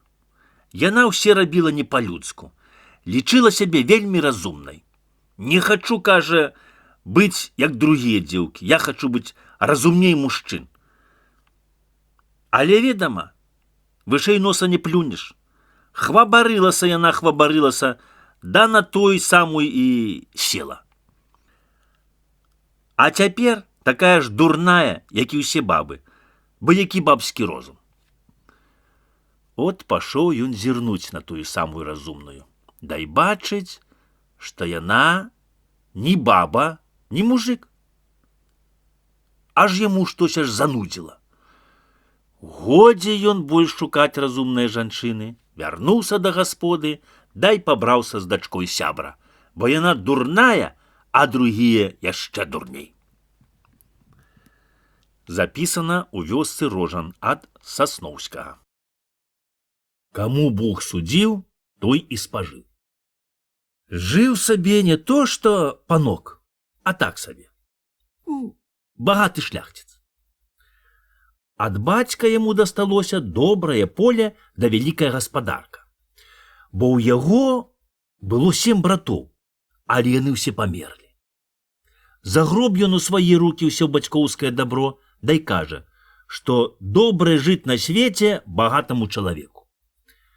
А старенькая матка гаворыць яму, што не таму добра жыць на свеце, хто багаты, а таму, каму Бог судзіць. Ці судзіць, ці не судзіць, адказвае сын, а што я маю, тое мае. Не, сынок, так казалі твае браты, да бачыш, каму Бог судзіў, то і спажыў. Якое мне дзела, каму што там Бог судзіў? Толькі я знаю, што багацей ад мяне няма ва ўсім застенку, а можа і ў цэлую акрузе. Ой, не грашы Богу, мой сынок, бо Бог скарае. Толькі гэта яна прамовіла, як чуюць яны, што хтось гаворыць зверху, от нібыта з неба. Багаты зажабруе, а каваль запануе. Спужаліся яны, не ведаюць, што рабіць. Але той шляхціц надумаўся абмануць Бога. От ён узяў усе золата, панёс к рацэ, ды і схаваў яго у дупленатой вербе. От жа цяпер, кажа, няхай каваль запануе. Толькі ён гэта прамовіў, як зноў з неба хтось кажа: багаты зажабруе, а каваль запануе. Спужаўся шляхціц, прадаў усю сваю гаспадарку, а грошы схаваў у вярбу. Отож пабачым, хто запануе, кажа ён. Толькі ён гэта прамовіў, як зноў чуе тое самае, што багаты зажабруе, а каваль запануе. Спужаўся ён і чакае бяды. Але ось яна не за гарамі. Па нядоўгім часе захварэла яго матка, да і памерла. Толькі пахаваў ён матку, як усхадзілася вялікая бура, і спала такая навальніца, што яго будынак увесь раскідала, дай занесла неведама куды, а тую вярбу, у которой былі грошы, вырвала з карэннем і ўнесла вадою. Астаўся той шляхціц, праве голы, як маці радзіла. Няма чаго рабіць, пайшоў жабраваць у далёкі край, каб знаёмыя людзі не бачылі і не калолі яму ачэй тым, што ён хваліўся сваім багатствам. Тым часам тую вярбу вадою выкінула каля кузні беднага каваля. Убачыла каваліха, дай кажа свайму гаспадару: няхай бы ты хаць насек мне бярэмцо дроў. Бачыш, што няма чым у печы запаліць, каб зварыць якую-небудзь калатушу. Узяў каваль з кузні чужую ломаную сякеру, дай пачаў шчапаць на дровы тую вярбу. Толькі ён трохі адшчапіў, як адтуль пасыпалася золата. Забраў ён золата ў хвартух, дай панёс дадому. Скора накупіў ён усяго, што трэба, і стаў панаваць. От прыйшоў раз кавалю той жабрак. Заначаваў, дай расказаў, як Бог скараў яго. Пачулі тое кавалі каваліха, дай дагадаліся, што гэта яго грошы яны спажываюць. Думалі яны, думалі, як ім даць таму шляхціцу золата, каб яму хапіла пражыць да смерці, а не жабраваць, і надумаліся яны палажыць золата ў булку хлеба. Да тую булку даць жабраку, та ён як пачне есці хлеб, дай знайдзе там золата. Так і зрабілі. Узяў той жабрак золатам булку хлеба, падзякваў, дай пайшоў сабе. Толькі трохі атышоўся ён, бачыць, аж бедны чалавек арэ на полі дзераўянаю сахою без сашнікоў. Што ты, кажа, чалавеча, арэш без жалезных сашнікоў? Гэта ж ты толькі мучыш жывёла. Калі ж, братка, я бедны чалавек і не маю за што купіць сашнікоў. Узяў жаль таго жабрака. От і аддаў ён таму беднаму чалавеку цэлую булку хлеба, каб ён купіў у каваля сабе сашнікі.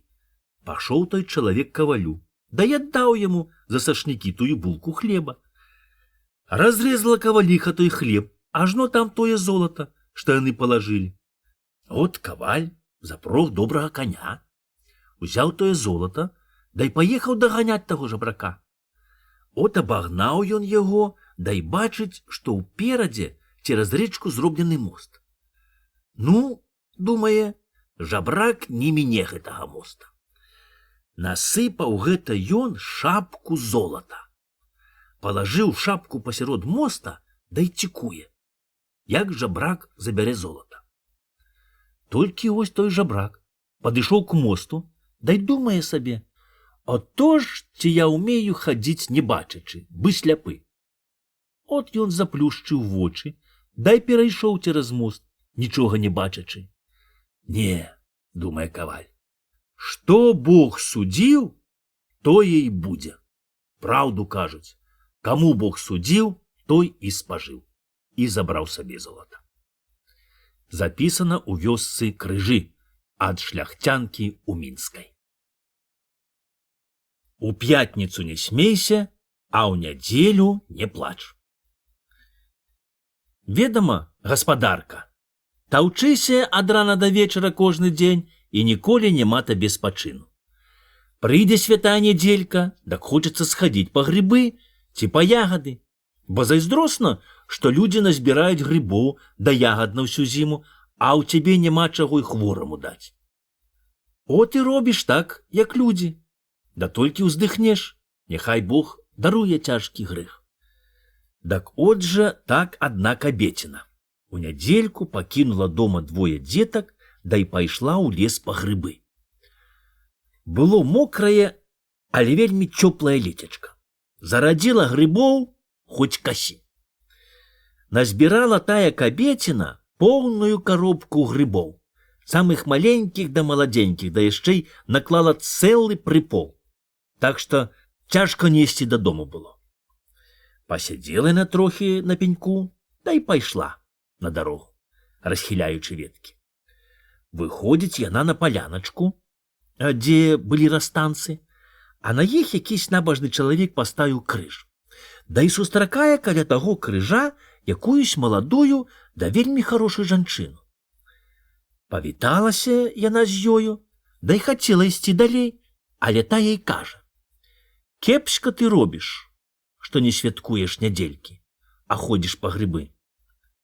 Перахрысцілася тая кабеціна на крыж, да і кажа: «Няхай Бог даруе цяжкі грэх, бо нельга ў гаспадарцы святкаваць». «Ой, моя миленькая, — кажа тая, — паслухай мяне. У пятніцу не смейся, а ў нядзельку не плач. Та дзела не рабі. Та Бог табе всё дасць». А сама і знікла. Задумалася тая кабеціна, да і дагадалася, што гэта была Матка Божая. Памалілася яна перад крыжом, да і пайшла дадому. Толькі маўчыць, нікому аб том нічога не гаворыць. Прыйшла пятніца. Сабраліся жанкі, пачалі паміж сабою сакатаць, пачалі прыдумоўваць усялякія смешныя здарэння, да і смяюцца, аж заходзяцца. Толькі тая кабеціна маўчыць, бы вады ў рот набрала. І прыкмеціў тое чорт. Да і пачаў хадзіць за тою кабецінаю, як цень, не адступай ад яе ні на крок. Сцеражэцца яна, каб у пятніцу не засмяяцца, а ў нядзельку не заплакаць, да дзела не рабіць. І пайшло з тых часоў ёй шанцаваць у гаспадарцы. Пашло ўсё на карысць, так што людзі пачалі завідуваць. Толькі ось у адну нядзельку пайшоў гаспадар к людзям на сход. Пачалі яны там гаманіць да радзіцца, як лепш весці гаспадарку да абрабляць поле. Загаманіліся, да й доўгі час сядзяць сабе на ўзгурачку пад ліпамі. Тым часам тая кабеціна пакінула адных дзяцей у хаце, да й пабегла ў цэркаў памаліцца да паставіць свечку. Уходзіць яна ў цэркаў, а чорт чмыхнуў носам. Нельга ісці туды. От ён аблізаўся, пабег у хату, да і задушыў у калысцы маленькае дзіцятка тае жанчыны. Памалілася яна Богу, да ідзе дадому. Убачыў яе гаспадар, да і пайшлі яны разам.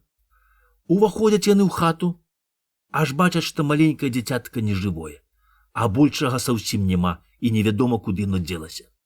А яно, як убачыла, што маленькае дзіця памерла, дык спалохалася, да і залезла ў печ.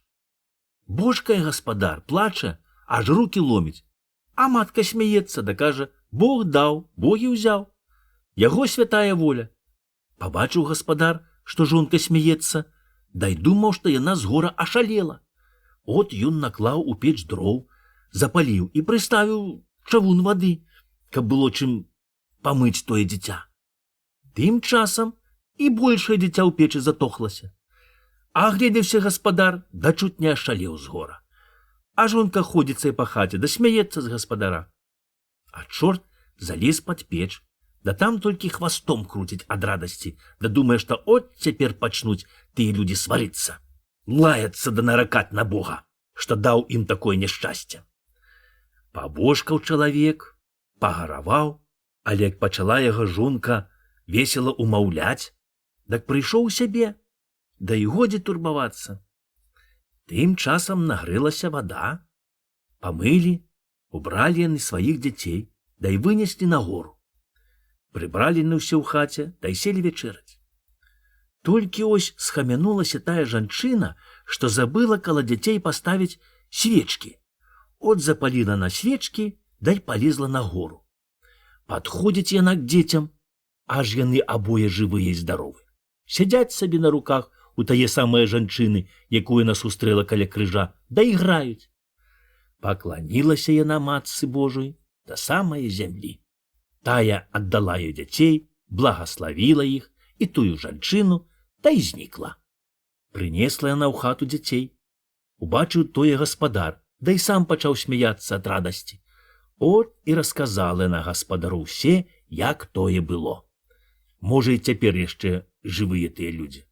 Слухаюць яны Бога, дык і Бог ім усе дае. Так от бачыце, якое было здарэнне. Казка запісана ў вёсцы Крыжы ад шляхцянкі у Мінскай.